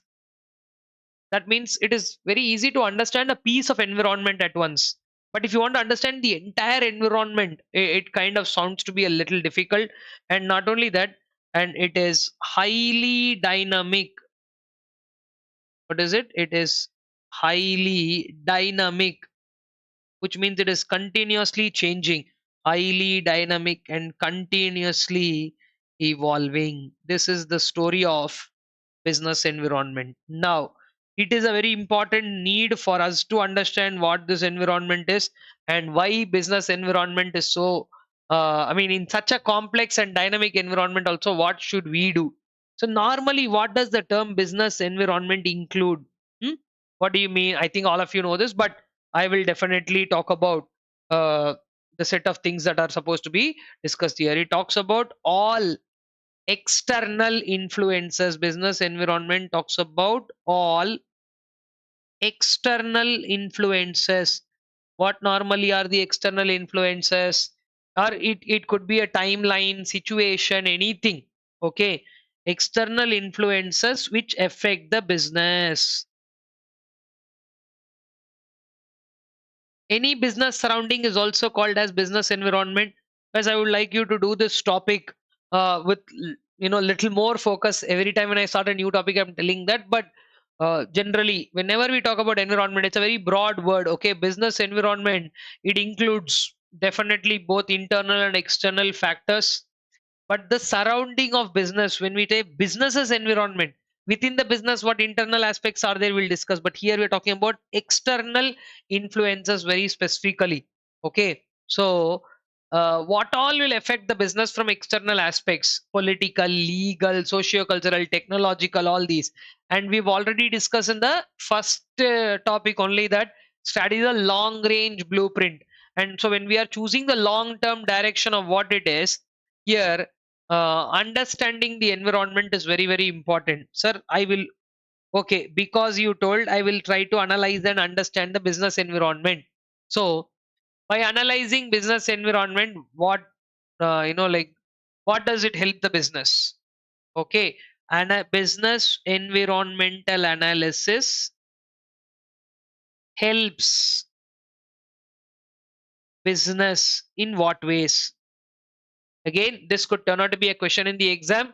Many of you who are writing the exam for the first time in May 2024, you know all these topics are a continuous flow for you. But what I am right now mentioning is a special mention for those people who are writing this for more than the first time. That is, you're right, you've already written or studied SM from the old syllabus. There are certain new questions that have been added to the story, like the three types of relationship that you saw. By now you would have finished doing all of that. I'm just saying that wherever certain things going forward, I will highlight more, because till now what we have discussed, hardly we have seen one or two aspects there. But this one, how does the business environmental analysis help the business? Okay, this is a new question compared to the syllabus in the past. It was not there. So now business environmental analysis, how does it help business? They can ask you a question like that. It analysis helps business in obviously the following ways. I'm going to discuss about 5 ways or 5 points that are very important, starting with the very first one, which all of you very clearly know. Whenever we do a business environmental analysis, what does it help it determine? Does it help you determine strength and weaknesses? No, we are talking about external. So, since we are talking about external, it helps us determine opportunities and threats. Opportunities and threats. That is what it helps you determine. Correct? Then, followed by, once we've talked about opportunities and threats, the second one, where are we going? Okay, analyzing business environment gives a direction for growth. What does it give? Direction for growth. And this is not a one time or a one day aspect. This needs to be done over a particular point of time. And in fact, it has to be done repeatedly. You should not do this one time and stop. Environmental analysis is a regular aspect. Okay. And three, the third point, that why you are doing analysis of environment is, it will help you give a continuous learning of what is happening in the environment and how. And based on what is happening in the environment, if you do your business in that way, it will help you build an image for your business. By, okay, right now in the environment, water crisis is going on, for example, and you are wasting water. What sort of an image does it build about you? It is like simply going against the environment, right? And same way, right now some power crisis is going on, and you are one entity which is consuming power highly. So taking all that into consideration, it is very very important to understand what sort of an image are we building about it. Okay, image building. And the last and most important point, our friends are there. where in the external environment they are only titled as competitors. So to understand, at least to meeting competition. So for these 5 reasons, okay, exclusively for all these 5 reasons, it is very, very important for you to understand the business environment. Business environmental understanding. See, this is not going to happen overnight, and nobody is going to tell you how to do this also. There is no textbook process of doing this. Why you should do this, we have all the story. But is this the only way how you do this? There is nothing like that. Okay, if you do this, you will get this idea. Understand, it only helps you in the following aspects. Okay, that is the point about business environment. I would like you to understand this concept because it's a new one. There can always be a straight question out of this, right? So strategic analysis covering both internal external environment is highly relevant for our entire strategy formulation aspect, because we haven't done anything as yet for strategic decisions to be taken by top managers, for business decisions to be taken by business managers. How closely will you be affected by something? You should know that, and that too because environment is the complex and dynamic aspect. Analysis from time to time is a must. Okay, this is what one needs to take care of doing what is called as business environment. Now let us go further in breaking down business environment. I've already showed you what the breakup would be, right? Business environment consists of both. The business environment is split into further micro and macro environmental aspects. What is business environmental split? This business environment is split into micro and macro aspects. Micro environment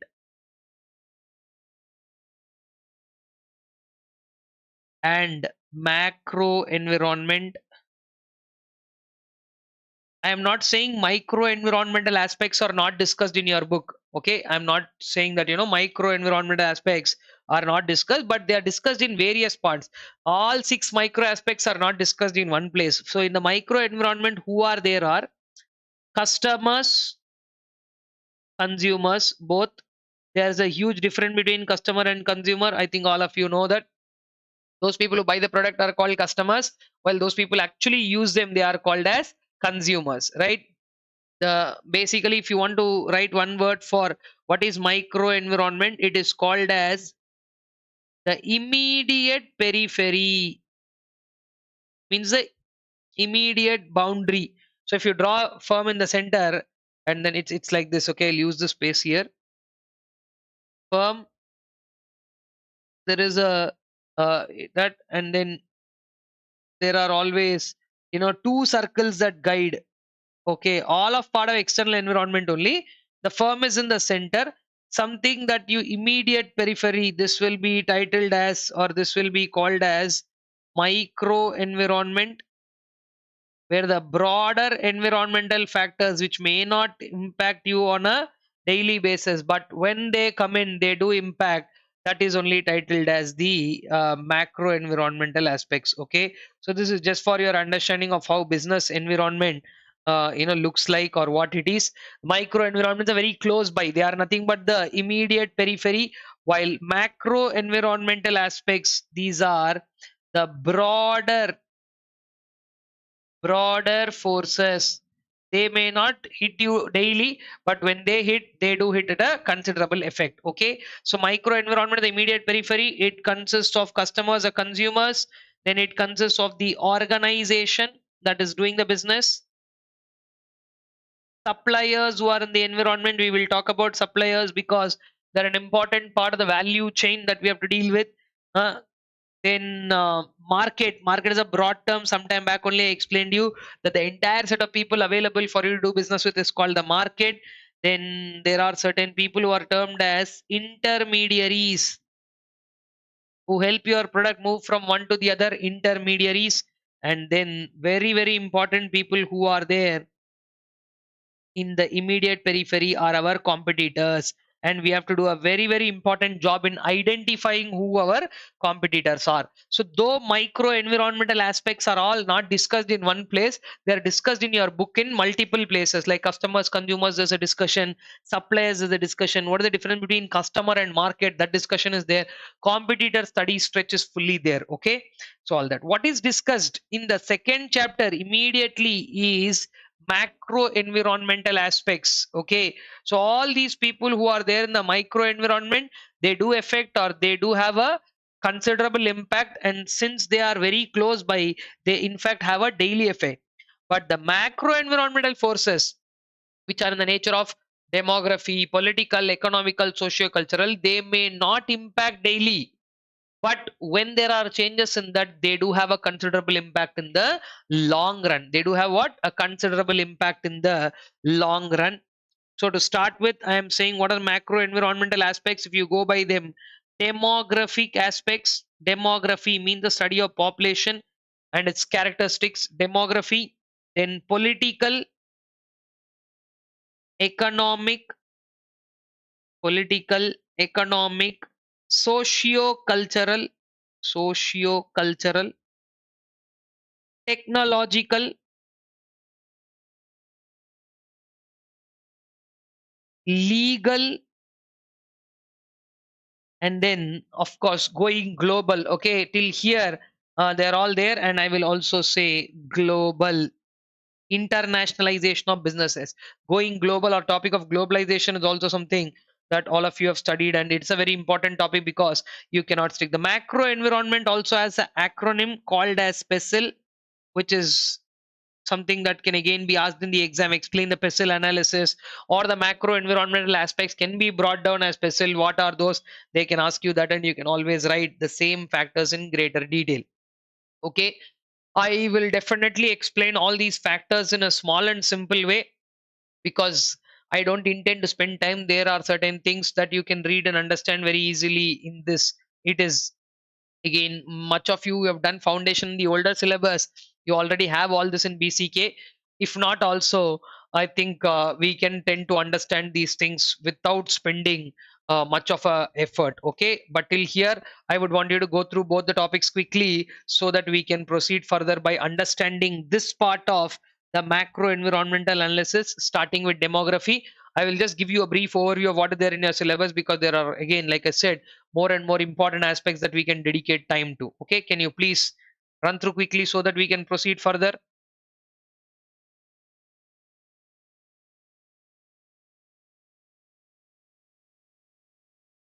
So moving on, guys, we are now talking about all these macro environmental factors in detail. To start with, I think we have the most easiest one to deal with, demography.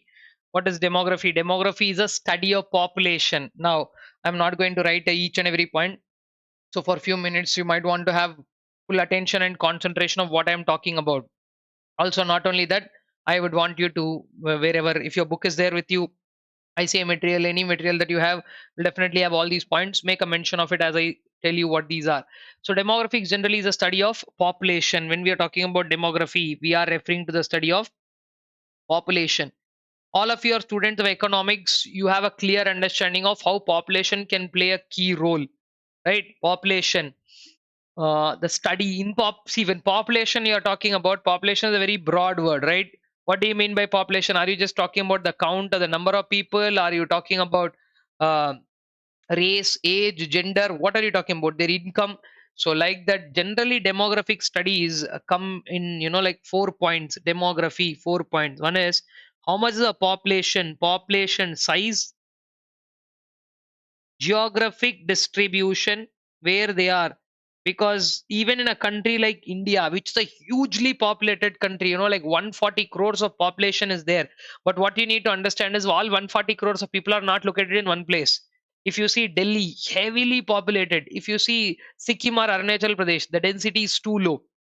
Okay, Density in Sikkim or Arunachal Pradesh is like, in 2 digits. That means 30% per square kilometer. You have to search like this. Where is the person? In Delhi, it is about 12,000. Means if you stand in a square kilometer, one fellow is standing over the other and another fellow is standing over. So like that. You understanding what I'm telling? Like that geographic distribution of population is also very uneven. So businesses, when they are starting up, no, they should understand where should they go and open up their businesses. What should they do? Is it the right place to open up a business and all of that? Population size, geographic distribution, and what ethnicity you come from. It is called ethnic mix or ethnic makeup. What are you made? Race, age, gender, all that will come. And the fourth and the most important thing about demographic study is income distribution, which is why I told you, all of you are economic students. You know how income inequalities are. We have studied enough income inequality factors: race, age, gender, income, education, and then also about your personal attainments, spending patterns, saving patterns, asset ownership. All these will come under demographic study. You don't go and open a BMW showroom in a residential colony where more middle class people stay, right? So that is just an understanding of what I'm trying to tell you about. You can open a grocery store or a food chain in a residential area. That will work better than a BMW showroom there. So every business, they have to study about demographics, try and understand what those demographics are. And also, when you are entering into a particular territory, see, this demographic study is not limited to only domestic businesses. No, demographic studies are even related to international businesses. So if somebody is coming into India, this will be a very, very challenging aspect. Why would it be a very challenging aspect? The logic is very simple. The culture that is there abroad might necessarily not be the culture that is there here. No, so when they're coming into this country, Indians react to different. I'll give you one quick example here. Kellogg's, which I think all of you know, is a company that sells the cereal breakfast, right? Cornflakes and chocos, that kind of business, right? What we have to do is to take that and mix it in milk and have it. This is called a cereal breakfast. They said, they'll come into India and change the culture of India and make. You know what? Recently, Kellogg's launched Kellogg's Upma. What does that go by to say? That means they couldn't break our market, our mindset. Here, people more are used to idli, dosa, upma in the southern part of the country. Then we have poha and paratha taking care in the northern part. See, in India itself, breakfast culture is wide and different. Okay, right? If let it be here, like southern part of India, then Maharashtra, then the northern middle, the Madhya Pradesh region. Then you go up north, and then you go up till Kashmir. There, it's a different pattern. See, and I'm not exaggerating here. I've traveled all of these lengths, what I just told you, right? From Kashmir to all these places that I told you. I've been there for considerable amount of time. It's not like I went there as a visitor for 1 hour, 2 days, and all that. Wherever I went, I've been there for considerable amount of time for me to understand how people think in terms. It can be a simple breakfast, but it is so important to them, their culture, and ethnicity, how it is. Like somebody is following this for quite some time, and then these are again very different in cities versus villages. So one of the most difficult things to study and understand will be the demographic trends. So the all of this you have to study as the business, trying to understand where you are stepping in.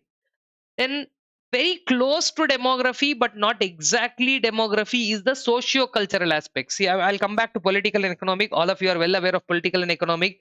That needs no much of a thing. But I would want all of you to try and understand what all come under the concept of socio-cultural. If all these four are coming here in demography, what comes in socio-cultural? Traditions, beliefs. Okay. Then whatever we can write: culture, tradition, values, beliefs. What is that other word that generally didn't write values, right? Tradition, customs, right? Okay, we can write all the customs or practices. Simple, something that you strongly believe, you value that, then you start following that. Then if many people start following that for years together, it becomes a tradition. And then if that is what is being done in the long term, it becomes a culture also. So tradition, beliefs, values, customs, all these are a set of points, or a framework.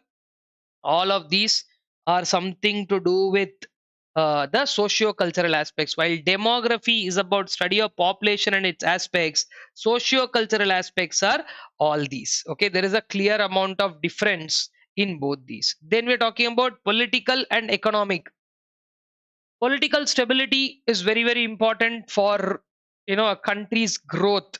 Right now, let's say in India we have about the same political party ruling for the last 10 years. Please understand, I'm not getting into any political aspects here. I'm telling you how, see, they each of the political parties have their own agendas, and I am not here to discuss any of that. And soon, we have general elections, and I have nothing to do with any of those aspects. So, since there is a point, I'm talking about it. Political situation of a country is a very important thing, because the ruling parties practices their ideologies. It is for the good or for the bad, whatever it is, that is the only thing that will push further. Okay, it is very, very important to understand how you are driven by, what ideologies are you driven by. Some people don't like religious ideologies, some people like religious ideologies. Religion is one of the important mix and characteristics of politics right now. Caste is one of the important aspects of political place right now. So if there is political instability in a country, political parties are not ruling continuously, one party is there, then suddenly instability is there, another party coming.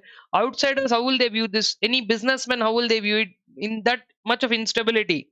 Now, the current, let's say one government says, I'm not talking about any situation in India, I'm generally telling, if there is a government, they say, okay, private participation is highly allowed, so a lot of private people came into a particular sector. Then suddenly what happened? Government changed. The next government that they came saying that, we are restricting private participation to so much. Or if private people have to participate, you have to pay this much. So now suddenly when things change like that, the business makeup will be completely disturbed. So studying political stability, political aspects of a country are very important. Then I think everybody knows what economic aspects are, economic conditions, studying about GDP, per capita income. Whenever we talk about economic activities, our favorite aspects will come in here. GDP, the per capita income, I'm saying etc. here, but you know what those are. The monetary policy, because RBI's monetary policy will be there, market for various goods and services. Now, when we talk about the, what do you say, business as a whole, we are not talking about only products. When we say business or selling goods, they have goods, services, and little later somewhere I will also have to explain you that when people sell something, they sell three things, not two. Many people think that they sell only two things. What do businesses sell? Goods or services? That's what people think. No, they sell three things: goods, services, and experiences, which are absolutely intangible. In today's time, they are only actually making more impact. So to consider all of those economic aspects, literacy, education, unemployment rates, poverty, and most important things, which are the macroeconomic aspects, inflation, interest rates, tax rates, exchange rates, all of them come under the economic quadrant. To discuss four with you: demography, political, economic, socio-cultural, and I don't think I don't have to discuss legal environment with you, because these are about laws and regulations. Political and economic, political and legal, they go hand in hand, because these politicians only are eventually voting in the Lok Sabha and Rajya Sabha and making it a law. So laws and regulations, the more stronger we have laws and regulations, the more better they are for business conduciveness. That people believe. Again, ruling party ideologies are very important here right now. Again, I don't want to take names or explanations, because I don't want to mislead anybody here, but I'm saying the set of laws that we have seen in the last few years, example GST. Okay, that's only something that we are following, right? So that is with no problem in taking it. GST was an implementation. Like that, there are so many laws that have been implemented, so many laws that have been amended, changed. So the ruling party's preferences on the legal system is also very important. If the ruling party is somebody who is letting go of the situation, okay, legal system is pretty not so tight. I'll give you an example here again. uh, Africa, which is a great continent, which is blessed with a lot of natural resources, but the development is literally very bad. Why? Many of the African countries which are in the African continent are backward. Reason? No strong political establishment. Rebel groups have taken over. If you go to some places where Natural resources are rich. There are rebel groups standing with guns over there. They'll shoot you directly. No laws, no regulations. So they don't want outsiders to come and plunge or take off their wealth. So, and also there is a lot of conspiracy behind this, that they have to keep these nations poor so that they are dependent on the rich nations for something, so that only the rich nations can get entry into those. So there is a lot of conspiracy around all that. That is why I don't want to take any generalized examples. But one thing that I can take into consideration is the political and legal scenario of a country. Just like how economic aspects like GDP, inflation, other aspects are important, the legal aspects of an entity are also very, very important. That is what is something that we need to consider. Okay, so also there is a mention of Make in India campaign, Atmanirbhar Bharat, a self-sufficient India, where encouraging production. Of course, we are seeing GDP touching new highs, and we are obviously aiming to be a $5 trillion economy, and all of that only will be possible if the political and legal environment is conducive. And technological environment, one of the most important things right now in the story is technology. You have to give enough weight to technology, because it is not only today. In the 70s and 80s, computers were brought in the 90s, computers were made available at a much lesser price than what they were in the 80s. 2000, the era belonged to internet. There was a dot-com bubble. Everybody were so frenzy about internet, and in 2000 that bubble kind of burst and made that line, even now internet being a normal thing. Then in the 2010s, smart devices became a very rampant thing, and in the 2010s, later 2010s, like in India, there was a revolution by Geo, making 4G available to everybody. Right today in India, we don't even really think much about a phone. If you really pay for about what, let's say 2,999, I'm going on the higher side, right? 2,499, 2,999, say 3,000 rupees a year. You are able to get free calling, and at least 1.5 to 2 GB data per day. And the cost of per GB data, India is the cheapest. So, like that, today owning a mobile phone and having a 4G, 5G connection in that node is a very proud possession in India. It's become such a normal thing. Everybody can afford and everybody can have. And a lot of people are using this as a business tool. So, technological revolutions are something that can straight away impact the standard of living of people. Huh? So technological research is parallelly going on at every point of time, and new technology paves way for new businesses. I think that is a line that we have to take home from that entire paragraph. You read, new technologies generally pave way for new businesses. In fact, it says new technology, innovation paves way for new businesses, something like that. Okay, so this is the set of all the macro environmental factors, and the set of points are called as PESTEL. There is a topic in the book called PESTEL analysis. Do not forget to run through that. Sir, you didn't discuss global. Don't worry, I didn't forget discussing global. It is called as internationalization. I am going to discuss that in detail. What are the aspects in internationalization? Okay, or what is global environment? So this is what the discussion about business environment is. Micro environmental factors will be discussed through the syllabus across. Macro factors are being discussed, and have been discussed with you in the best possible connotation. Okay, now we are talking about going global or global environment. In short, it is called globalization. What is globalization? There are certain points that I would like to discuss. First of all, what is globalization? If you want to answer the question of what globalization is all about, okay, it will be nothing but going beyond the boundaries of, this is the normal first definition, right? Going, going beyond the boundaries of home country,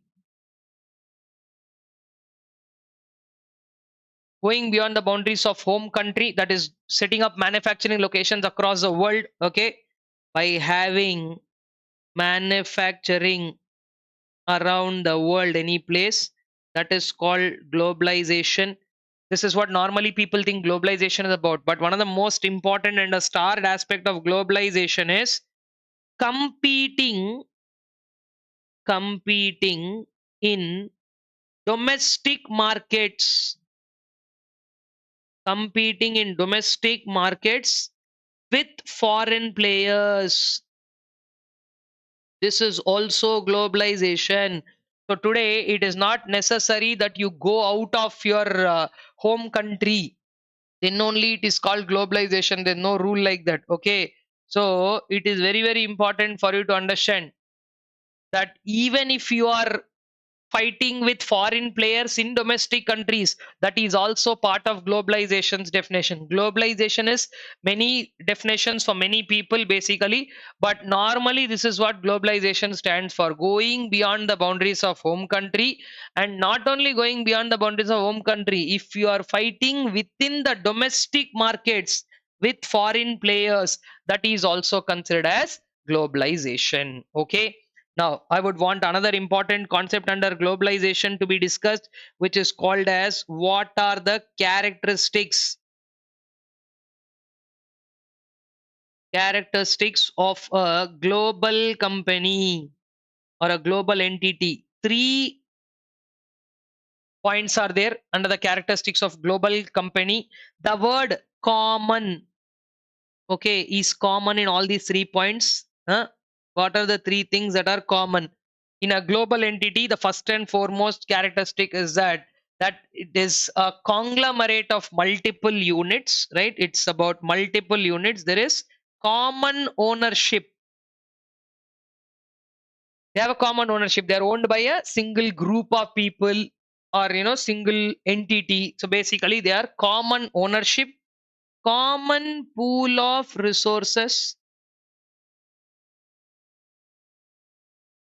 ownership, common ownership, common pool of resources. And the third one is that they all follow a common strategy. This is a very very very easy, important, and a very frequently asked question in the exam. What are the characteristics of a global business or a global entity? So when a business is global business, it is a conglomerate. Conglomerate means coming together of multiple units.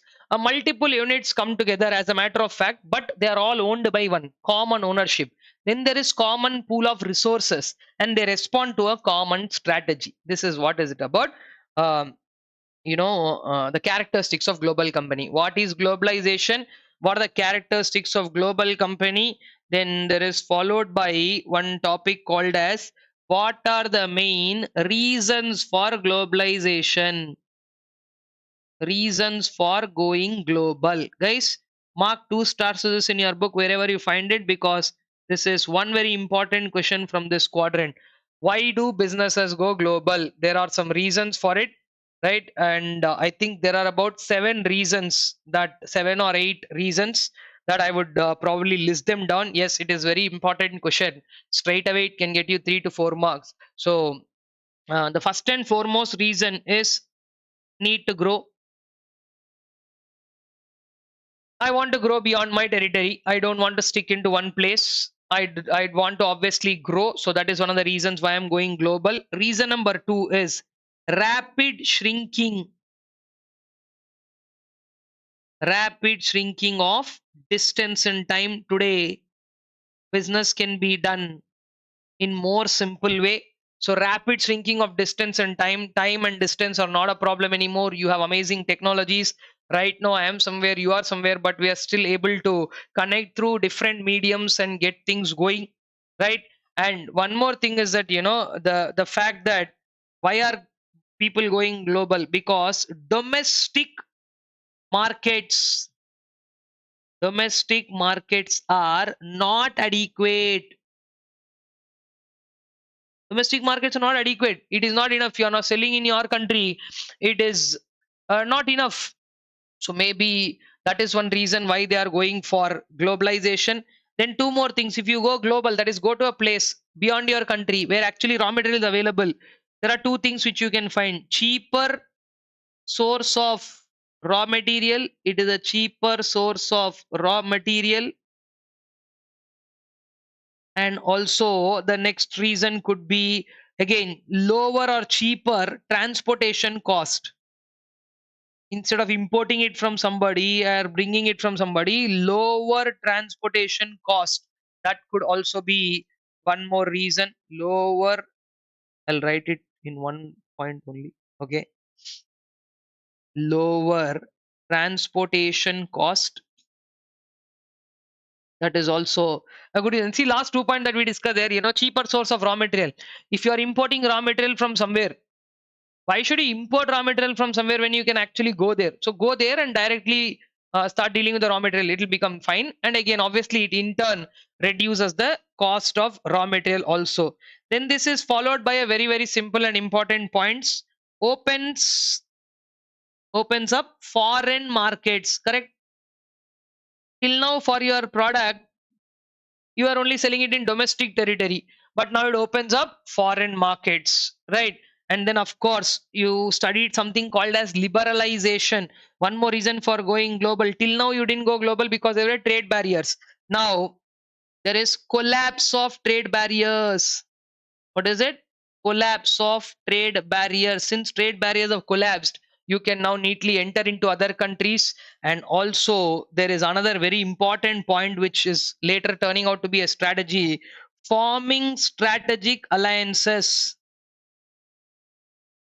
By forming strategic alliances, you can enter into those territories and go and do business over there, right? This is in short the set of points that are important for this topic, which is called globalization, with which we can now mark up an end to this topic of macro environmental factor analysis, including globalization. Here I think I have shown you all of these points. These are kind of very, very important. So I will resume my discussion only after you revise everything of what we have done, so that we can discuss further in this topic. Whatever we have discussed orally, there is a lot of text in your book, so probably what you have to do is what I've discussed over the last say 1.5 hour maybe, it should actually take you 3 to 4 hours if you sit and do a complete revision. So if you have heard me in this session, what I request you to do now is again take a break from this particular marathon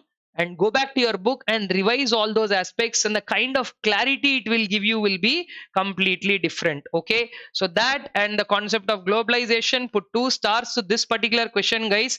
And straight away if these kind of questions come, you can write those 7 8 points and get your marks straight. Okay, so whatever you studied for domestic environment, like socio-cultural aspects, technological aspect, they are all there in the international environment also. So you might want to even study and understand the international environment. A small paragraph will be there, all that if you study and understand. And then I want you to continue watching the marathon, because in the next part we will be starting to discuss about things like product, industry, industrial aspects, all of those micro environmental factors, whichever are there, customer, consumer, competitor, they all will follow later in the syllabus. Okay, so what I want you to now do is take a clear look of what globalization is here, and then maybe pause the session if you are watching it, or if you have watched it continuously enough, you might want to take a break and then come back to watch this particular session where we will be discussing product and industry. All right, guys, let us move on to the next topic. Now we are going to talk about certain easy things, in the sense these are some of the basic aspects that one has to know when we are talking about business. So after doing a deep rooted external analysis of facts like that, now we are going to end globalization's discussion. Now we are going to talk about what is called as product. Okay, I'm going to have a discussion on product, and then I'm also going to talk about products life cycle. These are the two topics that I'm going to discuss next with you. Product, why product is very important. Now, very, very easy topic, yet what is something that is important for one's understanding is product talks about generally two things. Product always represents goods, and product also is representing services. Now, as I told you, it is not just about the goods or services. Today's context, we are also supposed to talk about something called as experience, which is a very, very important addition to this list. Whether it is good or service, later people are now paying for experiences. When you go out to a restaurant, you don't pay anymore only for the food. Sir, what are you talking? We go to restaurant to eat only. No, we pay for food. No, we are trying to understand. Okay, the primary component that you are billed for is the food, but the price what you're seeing now, like say a dish is costing 300 rupees, doesn't mean like 275 rupees worth of ingredient has gone in and 25 rupees their markup of the profit margin and they paid. It is definitely not like that. They are billing for the ambience, right? There are some restaurants where robots are coming and delivering. There are some restaurants where a train is coming and delivering. Right. So these kind of things, there is a place, you know, which is kind of putting you into an environment which is, three-dimensional view of something is there, four-dimensional view of something is there. So you're going to that place, it gives you a feel of eating in a different kind of restaurant. This is only restaurant. Then there are so many other things that in today's time, what we are now actually talking about when we say a product is, please understand, our product, when I say, it might be a physical good, it might be a service, or more than all that, it could even be about selling an experience to a particular individual, right? So now when we talk about products characteristics, I have very, very important points to make here. This could straight turn out to be a question, because products characteristics, though they might sound very simple, yet they are very important also to understand, in the context of it being added as a new topic. Let us see what products characteristics are. The first one is something that everybody knows very well. Products can be, they're either tangible or intangible. Products are either tangible or intangible. Then the next point is that every product has price. Product has a price. Price is the amount of money customer has to pay. I think all of you know the economic definition of this. What is it? Price is the amount of money that the customer has to pay to acquire such a product, right? So therefore, we are more focused on price, and in India we are a price focused nation. Nothing wrong with that. See, I'm not saying that people are poor, that is why we are talking about price. No, nothing like that. Even if I'm not poor, I'm more interested in price generally. Also, I want to know about what that product is. Am I paying the worth of it? Value conscious buyers always do about it. So the market price of a product has a very important aspect. Then three, every product has to deliver. Many people think product has to deliver something out of it. No, a product has to deliver something intangible called satisfaction. Every product has to deliver what is called as satisfaction. Product can either be tangible or intangible. Product has to have a price. Product has to deliver satisfaction. Product has to be pivotal. Pivotal means very, very important. Pivotal for business, or otherwise it should at least be a supporting product. If you have one product which is a supporting product for the other, then again at least it will make sense. Pivotal, in other words, pivotal means very important. If it's not important for your business, then why is it in your portfolio? That could turn out to be a serious question. Like product is there, it has a price, it is delivering satisfaction, and what is the most important thing, it is not adding any value to business, then it is not a great thing. So it has to add some kind of a value to the business. And most simple yet a very important point is every product has a useful life. I think all of you know that almost all the products come with a expiry date. So useful life is a very, very important point. When you say or understand, please get to the understanding of the real meaning of the word product, because many people still think products are only about goods and services. No, even the latest understanding of experience of something is also under the bracket of a product. Okay, so this is what product is, this particular piece, and the five characteristics of product, which could directly turn out to be a exam question. Now moving on to a next very simple yet a very, very important point in products life cycle. Product life cycle is nothing but a depiction of an S-shaped curve. Product life cycle is S-shaped curve, which essentially this concept depicts means it shows that depicts that every product goes through four successive stages. Every product goes through how many stages? Four successive stages. It is something which is natural to every product. Now, it is not important that how long each of this go up, right?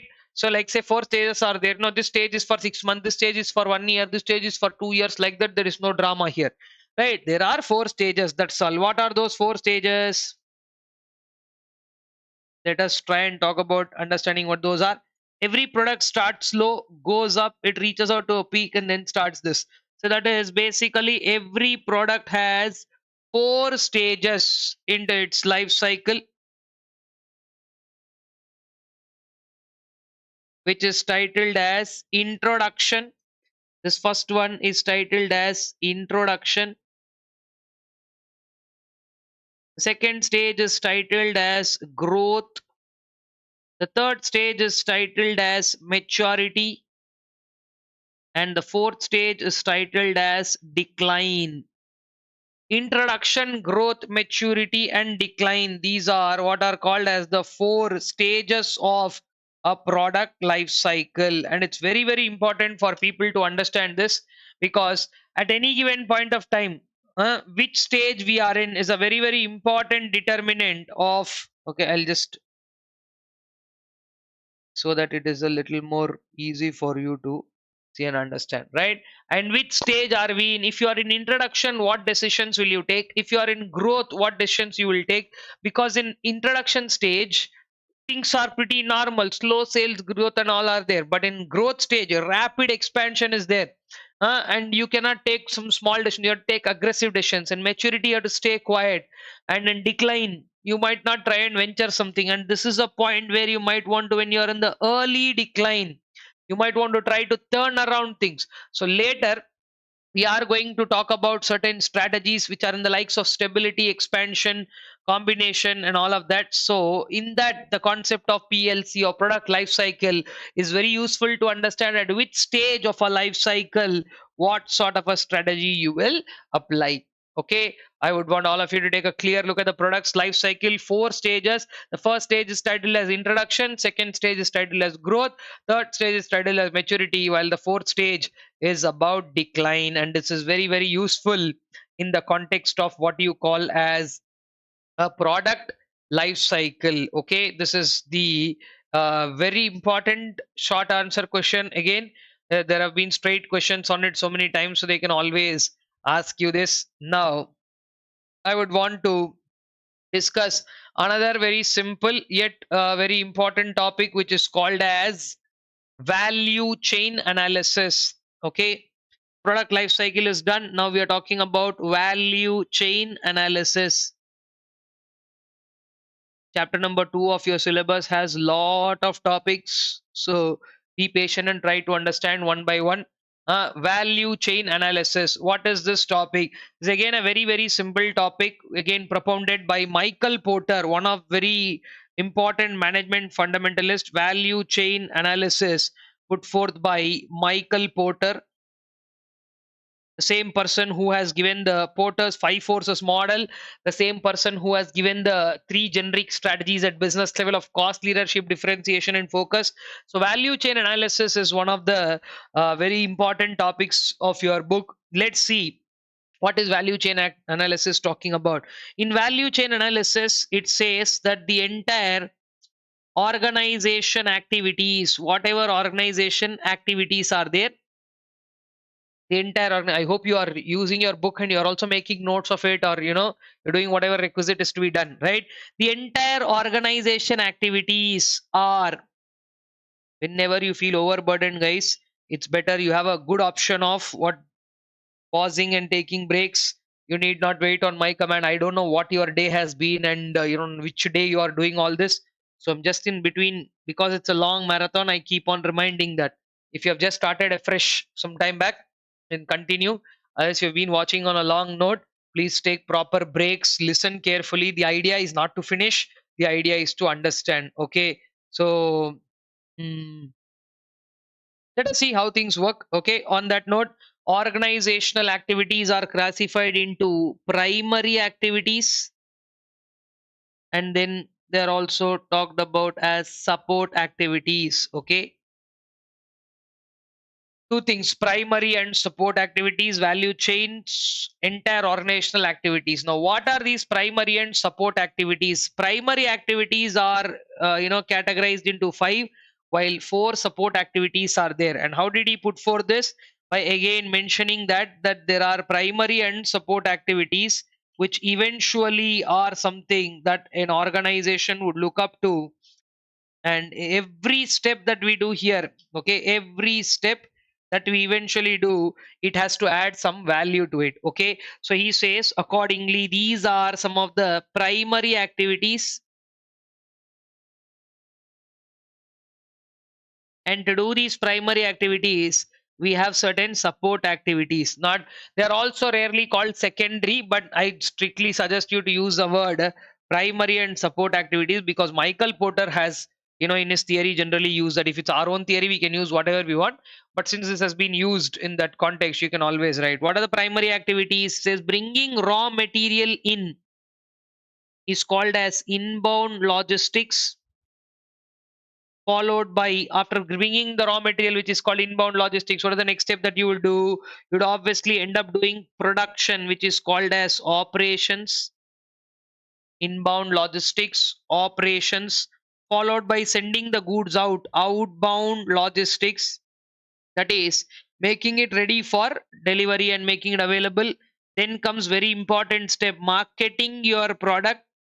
And obviously simple marketing will not do, you have to sell it, and after selling you should not go to sleep, you have to render certain services. So inbound logistics, operations, outbound logistics, marketing and sales, and then we're also talking about services. Each of these are sequential set of activities that one needs to understand. Okay, all these five very very important, one needs to perform these five activities. You need the help of what are called as support activities. See, here there is a particular order that is necessary.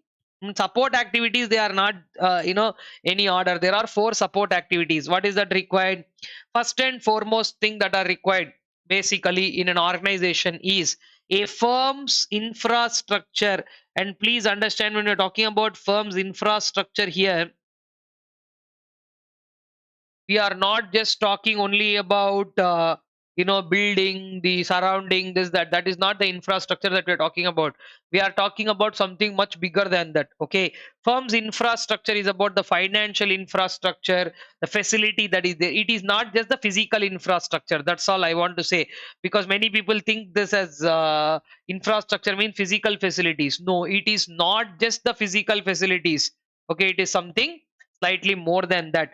Then we are talking about procurement. Again, I want all of you to understand here, there's a huge difference between inbound logistics and procurement. Sir, we already told inbound logistics. No, what procurement are you talking? Procurement of, when they say, I will write it in bracket for you, remember forever. Procurement, here we are talking about resources, not just raw material.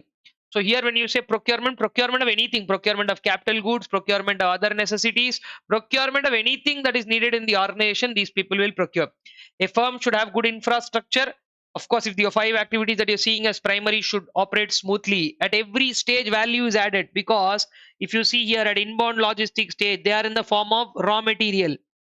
Okay, and here in operations, this is where production is taking place, and in outbound logistics we have finished goods, right? Marketing and sales are adding value, post sale services will add value. So it is very important to understand that at every stage, for value being added, support activities are required. The next and most important is what?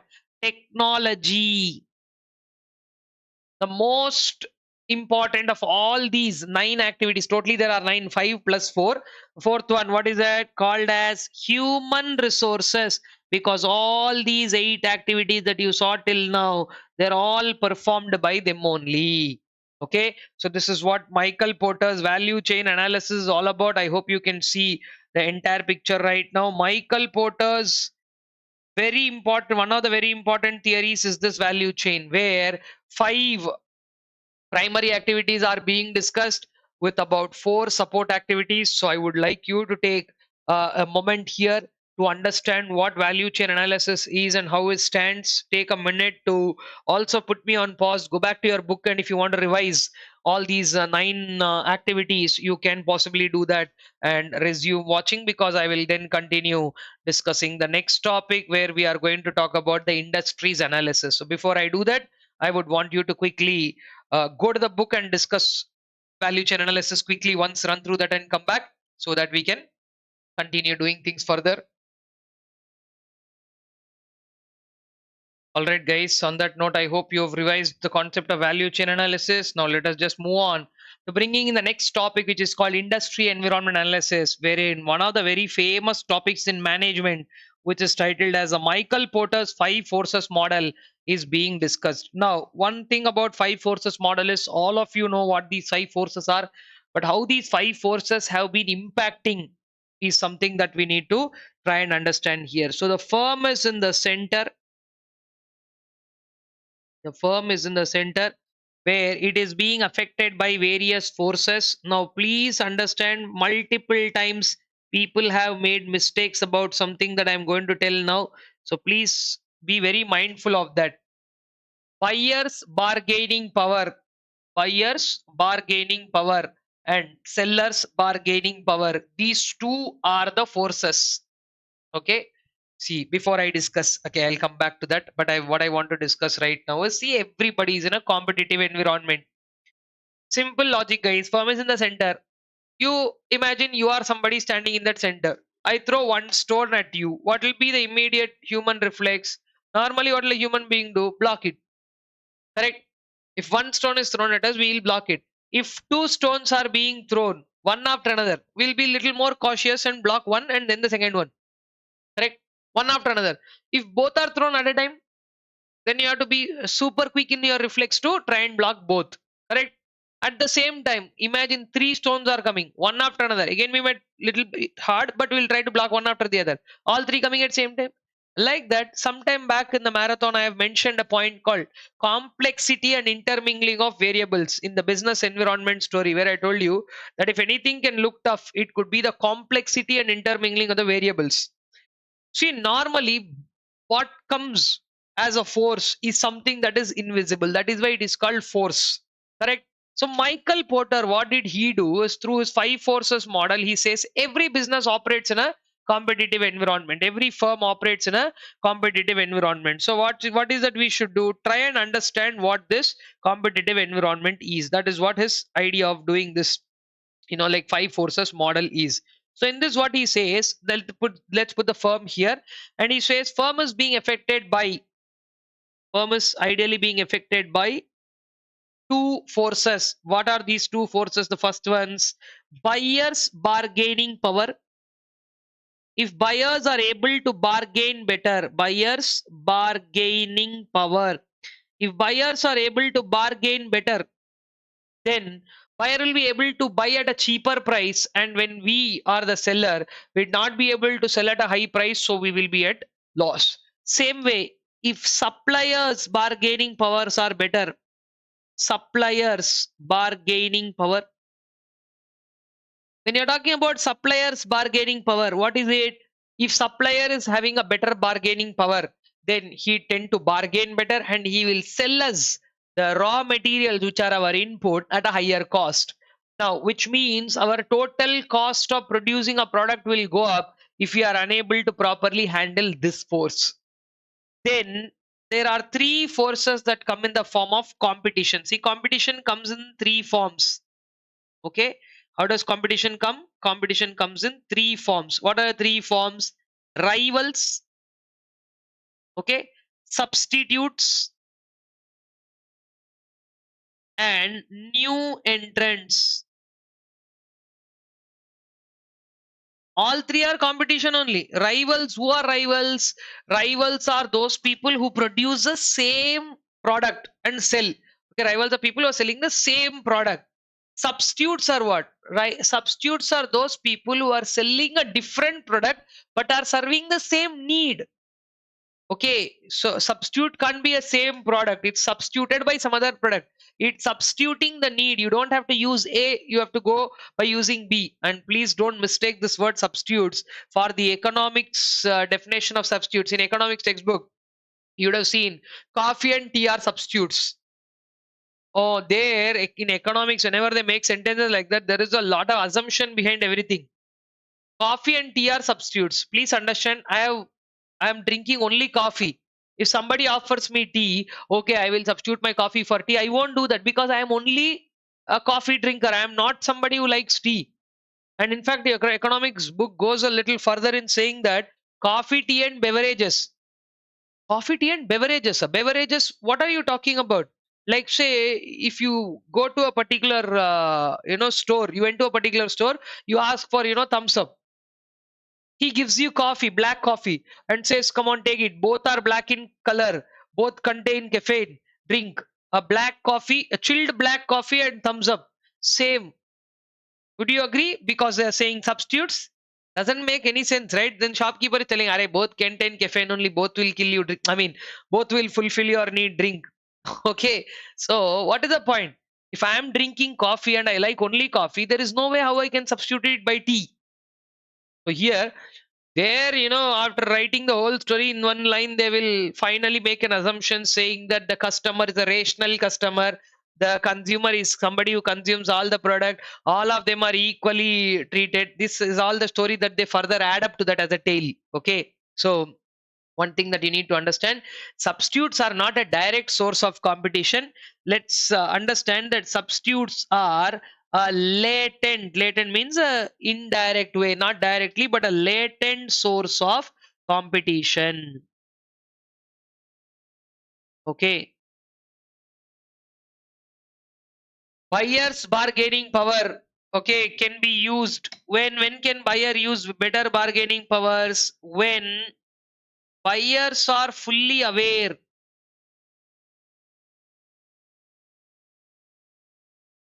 Okay, what? When buyers are fully aware of product attributes, the buyer has a better bargaining power. I went, one of the dangerous things in life to do is to go shopping with your mother. Why? So I went along with her for shopping. Shop fellow told something 800. Huh? So we have to counteract by saying something for buying it 80. You are blown away standing next to them. Like, 1 second, you cut off 1 0. Huh? Sharp fellow told 800, you are telling 80. Like, where is bargaining in this? This is outright injustice. I am very embarrassed, for a minute. Like, what is going on actually? And you're standing and seeing there what is going on. Actually, what happens 2 minutes later is that fellow will smile, your mother also will smile, they'll seal the deal at 100, they'll take the packet and go home. You will stand there and watch what is going on. What is this? Shop fellow quoted 800, you quoted 80. Because actually, my mother, who is the buyer in the transaction, she knows the real worth of the product. It's worth 100 rupees only. So she underquoted that 80. That fellow was like, okay, we can't play games with this lady because she knows the actual price of actual worth of the product. So he says pay 100 because that includes his margin. Fine, 100, done. Deal seal over. This is bargaining power. Buyer fully is aware. Now, if I was there in that position, 800 rupees, who I actually don't know the true worth of the product, you know what I'll do? I'll say, no, 800 is too high. Come on, give it to me for 700. That fellow like, no, sir, that much difference and all won't be there. Maximum what I can do is to give you for 780. Then he'll play with me for some time. I'll play with him for some time. We'll come and arrive at 750. Said, okay, I'm taking home this product at 750. That fellow like, what, sir? 50 rupees you reduced. Today my margin is also very low. This, that, he'll cry in front of you. You will also pay 750 and then take home. Now you are putting up your shirt and saying, here, look, come on, I bargained. I bought a 800 rupees product for 750. Look at that, I am a bargain. That fellow inside is laughing. You paid 7.5 times the actual price. You will actually get to know this when you take this product home.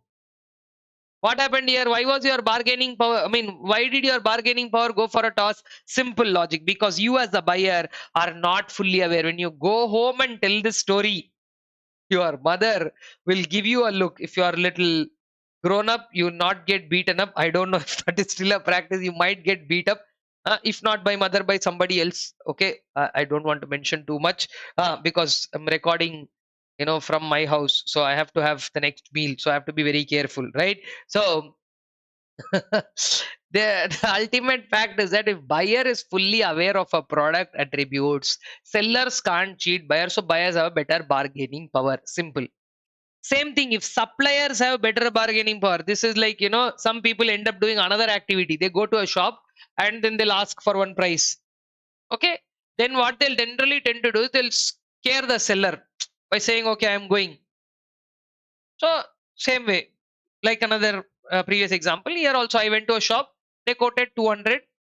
Okay. I said, no, I want for 100. That fellow is like, no, maximum what I can offer you is at 180. That's all. Over discussion. But our fellow is like, no, no, no. 100 only is too much. You give me for, okay, I will also do one thing. I'll pay you 120. That fellow is like, sir, 180 is the final price that I can offer you. If you want to stand here and buy at 180. Otherwise, door is open. That fellow is telling that harsh.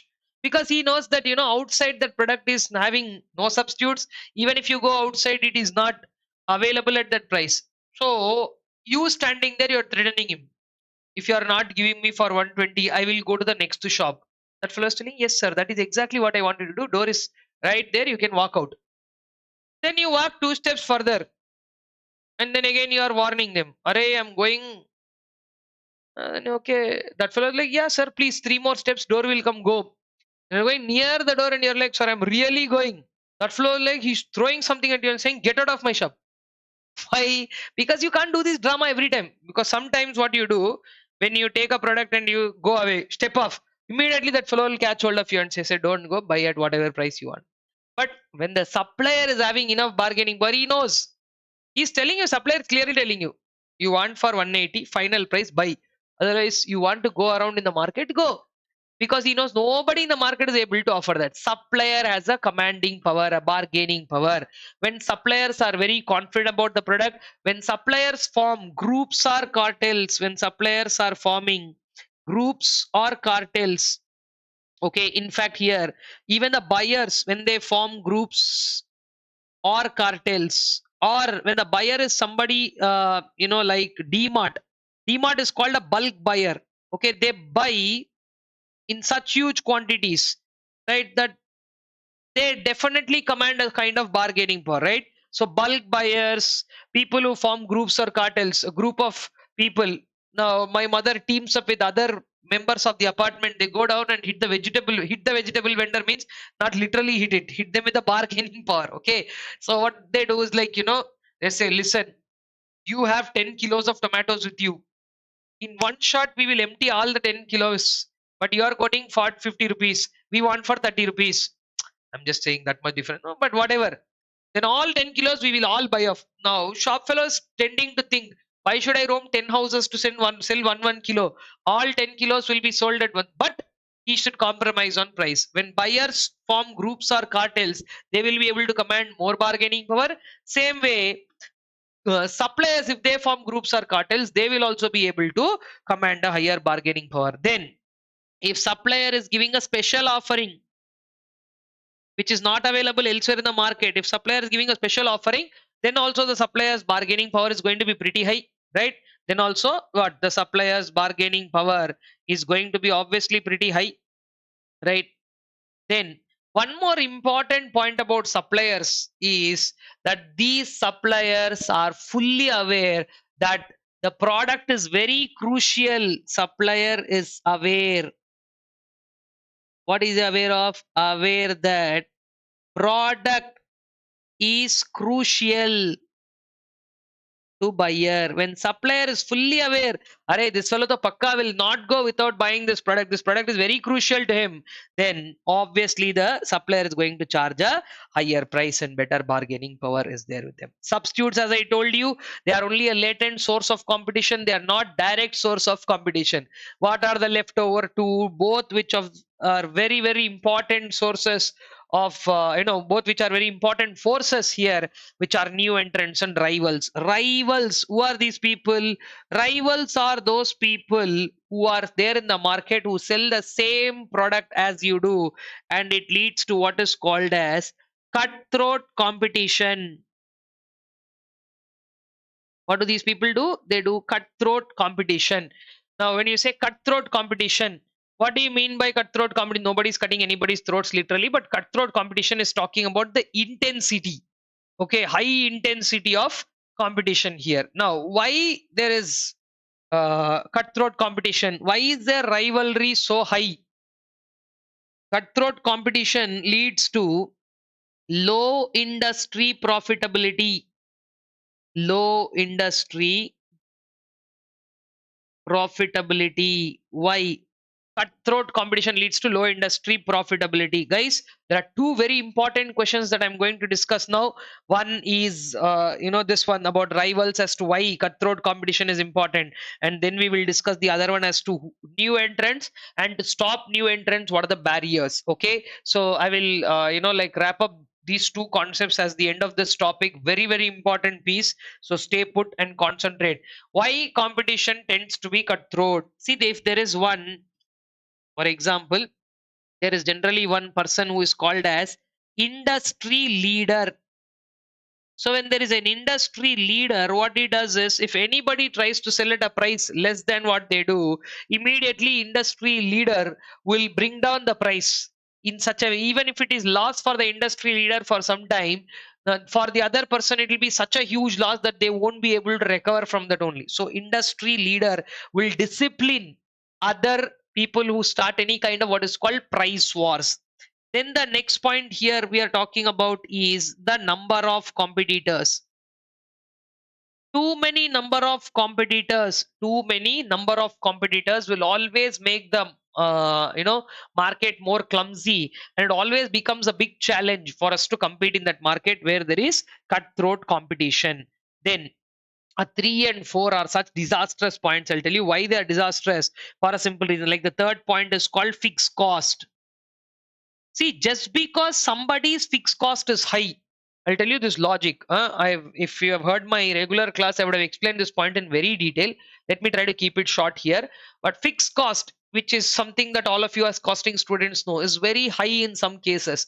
When fixed costs are very high, what do people tend to do? They stay there and they tend to recover that. They want to recover fixed cost. Now, because I want to recover my fixed cost, I'm using all my productive capability and producing more. I think you know basic economics. When you produce more, supply increases. When supply increases, per unit price of the product which you are selling outside obviously will come down. More supply, less demand, automatically price falls down. Now, price falls down not only for this fellow who is having high fixed cost, price falls down for everybody.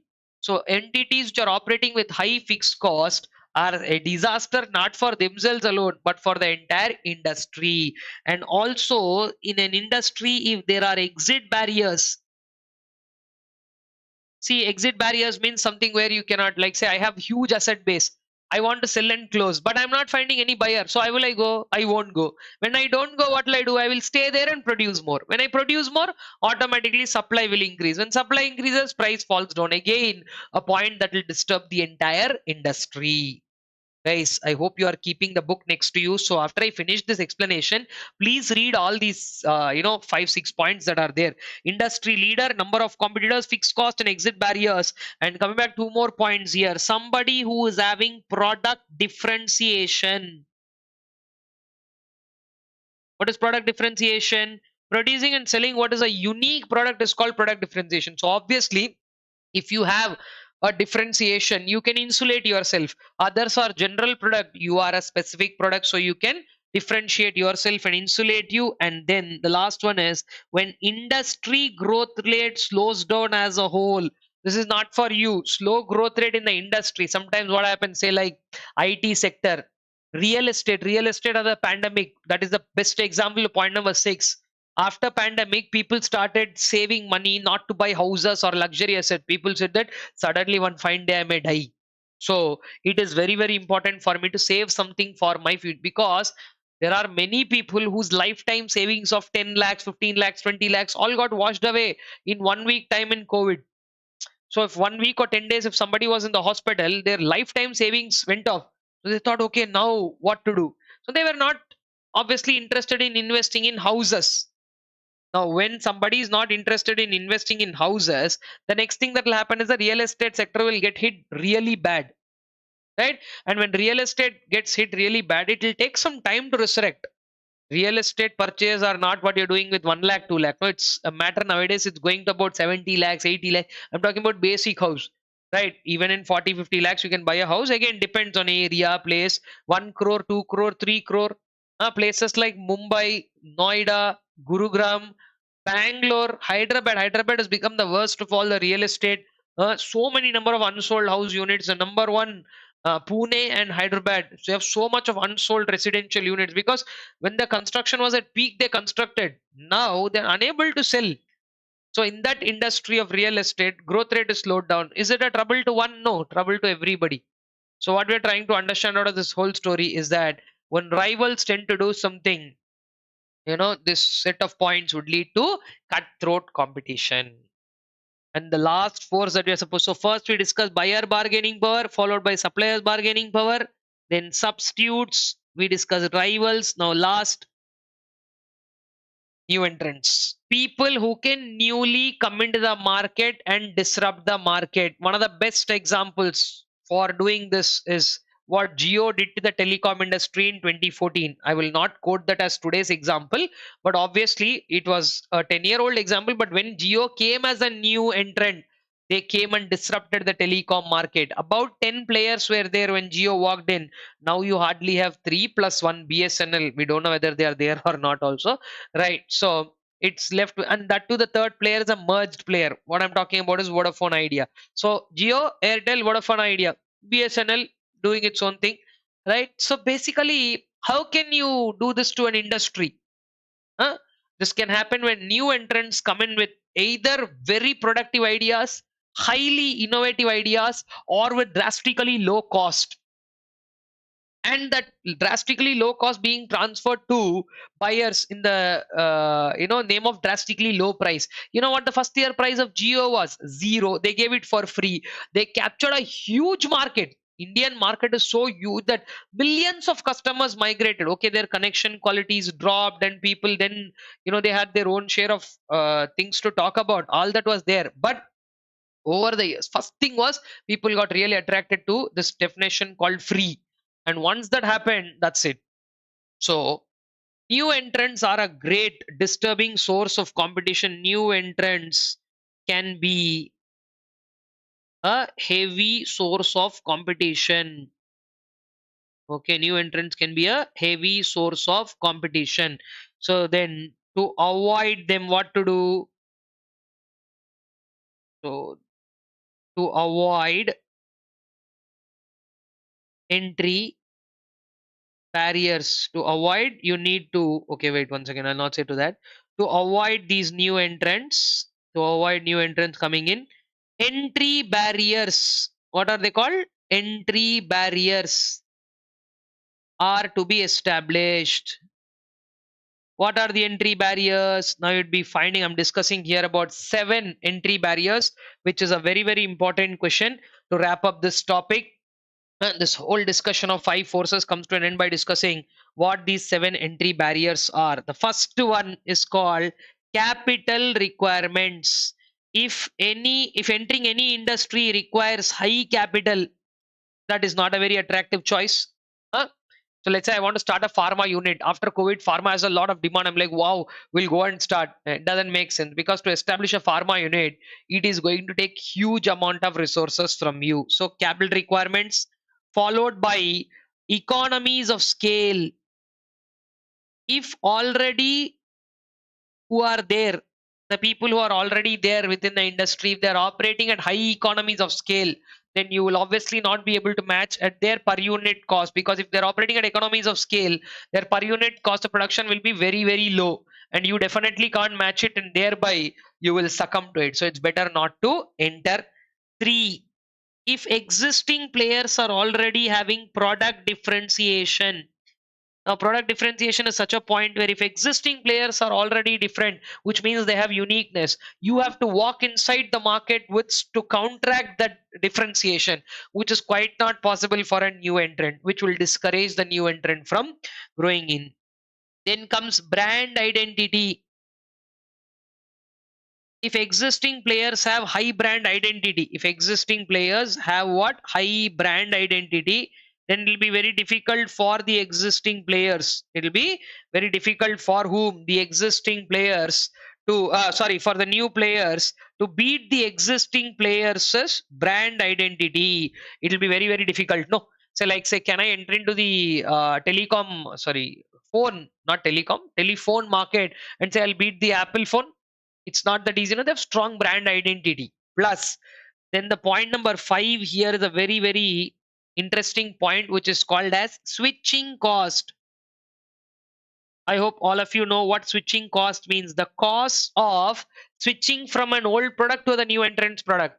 Now, if I have to spend something to give up my existing product and bring a new product, like say a new product was launched, okay, new software has been launched. I am very excited about buying that new software. So I went and inquired about the new software. It says that you have to upgrade your hardware requirements. You have to upgrade your hardware requirements to use my new software. Then immediately I said, no, no, I need not, I don't want this product. Because the cost of switching from old product to new product for me is pretty high. I am not interested in doing this. Okay, so that is about switching cost. Then it is followed by access to distribution channels. If existing players have access to distribution channels, multiple distribution channels, the best examples is something like Patanjali. Patanjali is there in wholesale stores, retail stores. They have their own retail stores, mega stores. Patanjali is available online. Patanjali is available in DMart and supermarkets. Products of Patanjali are available everywhere. So today, if you have to beat them, who have access to almost 8 to 10 different distribution channels, it's very, very tough for a new entrant to go and grab the attention there. So it will be very difficult for a new entrant to enter a market where already somebody has access to a lot of distribution channels. And the last point is a fantastic point. And those guys who have heard my class, you know this point, right? What is it talking about? You remember the story of dogs? Huh? Aggressive retaliation. Aggressive retaliation. I'll tell that small example for everybody's understanding. Let's say I think you should observe the behavior of a street dogs. Like if in your street, if there are about 6, 7 dogs which generally keep roaming out, we can see them and we identify generally when we go through that, right? Now, these dogs, no matter how much they fight between themselves, right? When a new dog comes to that particular street, all of them will team up. They will all shout so much that that new dog has to go away to another street. Did you see this behavior? Strategic management is a way of life. This is what I keep telling in the classes regularly. Management is there everywhere, right? You can see almost all of what these topics are there in the book in such practical ways in and around us. One of the best examples for that is this only: aggressive retaliation. Now, in a street, about 10 houses are there. These 10 houses, the dogs have identified and kept which house will give what food to them, and only the 6 or 7 dogs will share that food between themselves. So, survival of those 6, 7 dogs itself is tough. That they know. Now, if they allow 1 or 2 more dogs to come inside, this obviously people who are giving food, no, they will not think, acha, 2, 3 more dogs came, will give more food. They're not going to think that. They're going to give the same waste food. Okay, or it might only come down. So these 6 dogs which are already there, what are they thinking? Already we have limited supply coming in. Now if I let these 2 dogs come in, what are they going to do? They are going to come and take share in our food. Huh? So let us not let them come into the street only. So all these 6, 7 dogs which are internally fighting between themselves daily, they will all team up for some time. Let these 2 new dogs get out. After that, we will fight between ourselves. But till then, we are a team. So all 7 dogs will shout at them, scream, go, shout, fight, whatever. But they'll throw those 2 dogs out. Then the 2 dogs, they'll go and find some other space, right? Or create new space. That is what we're talking about. But what we're trying to understand here is when all those existing players aggressively retaliate at the new entrant will feel, what is the feeling of a new entrant? After putting so much of money and coming, you're facing an entry barrier like this. Is it even good? Which is exactly something that doesn't make any kind of sense. So I'm able to see All points covered under that, and I think in the last few minutes you have had a comprehensive understanding of Michael Porter's five forces model. Screen to looks brilliant, at least from my side. You guys only should tell that, huh? So going by that, you might want to leave a comment on what the five forces model is, because again, like I said, if you leave at stage one, you left one comment. Now five forces model complete, you can leave. Stage two is a long way to go, so that is why I'm telling. At Michael Porter's five forces model, you can leave a comment if you have, this screen what is right now there, you like that. Okay, so take a pause here, guys. I would want you to analyze and check through all the topics that we have discussed till here. So after this, we are going to discuss about a couple of new topics here, which are new topics in the sense simple ones, but very easy also, which is called as experience curve and value creation. Both are simple topics. I'll discuss that. And then we will also talk about the relation between market and the customer. So please take a pause at this point of time and quickly run through every set of thing that we have discussed in this session. Then I will resume with the next topic. All right, guys, let's then move on to the next topic, wherein we will be discussing what is called as the experience curve. So this is a very simple topic, and I think all of you already know this from even costing and other spaces, that when you accumulate what is called as experience, in other words, the concept of experience curve simply says when repetitive productive work is undertaken, when repeatedly a productive work is undertaken, when repeatedly a productive work is undertaken, what happens? You say do the same thing again and again, your experience of it goes high, right? When repeated productive work is undertaken, productive efficiency productive efficiency goes up. Productive efficiency goes up, which means what? Which implies the time taken to complete the task will significantly reduce. Okay, will significantly reduce, which implies what? Which implies that there will be a decline in per unit cost. Decline in per unit cost. Decline in the per unit cost of production. Okay, so how is the decline happening? It is not because you reduce something the decline is happening. The decline is happening because there is a decline in the per unit cost of production. Repeatedly you undertake the same work, the efficiency levels will go up and the cumulative volume grows. And when that means, you will take the time taken to complete the task will significantly reduce. Or there is one more option, let me write that also for you. Or before I say decline in the value, second, we capture this correctly. Okay, there the time taken to significantly reduce, and also one more thing is cumulative volume of output.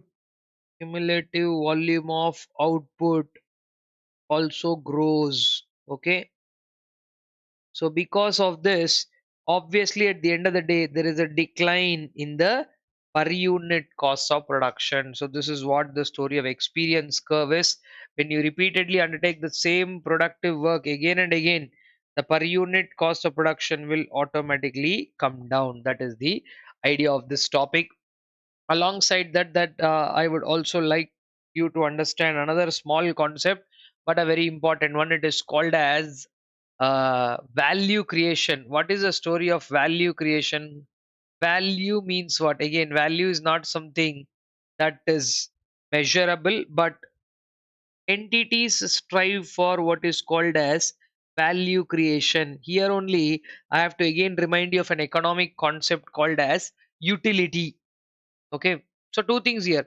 For what customers are willing to pay for, there are multiple things that one needs to understand. So let me put up to you as to what exactly this value story is. Okay, value of a particular commodity. How are we rating value? This particular word, I want you to concentrate. Value is how it can be products features.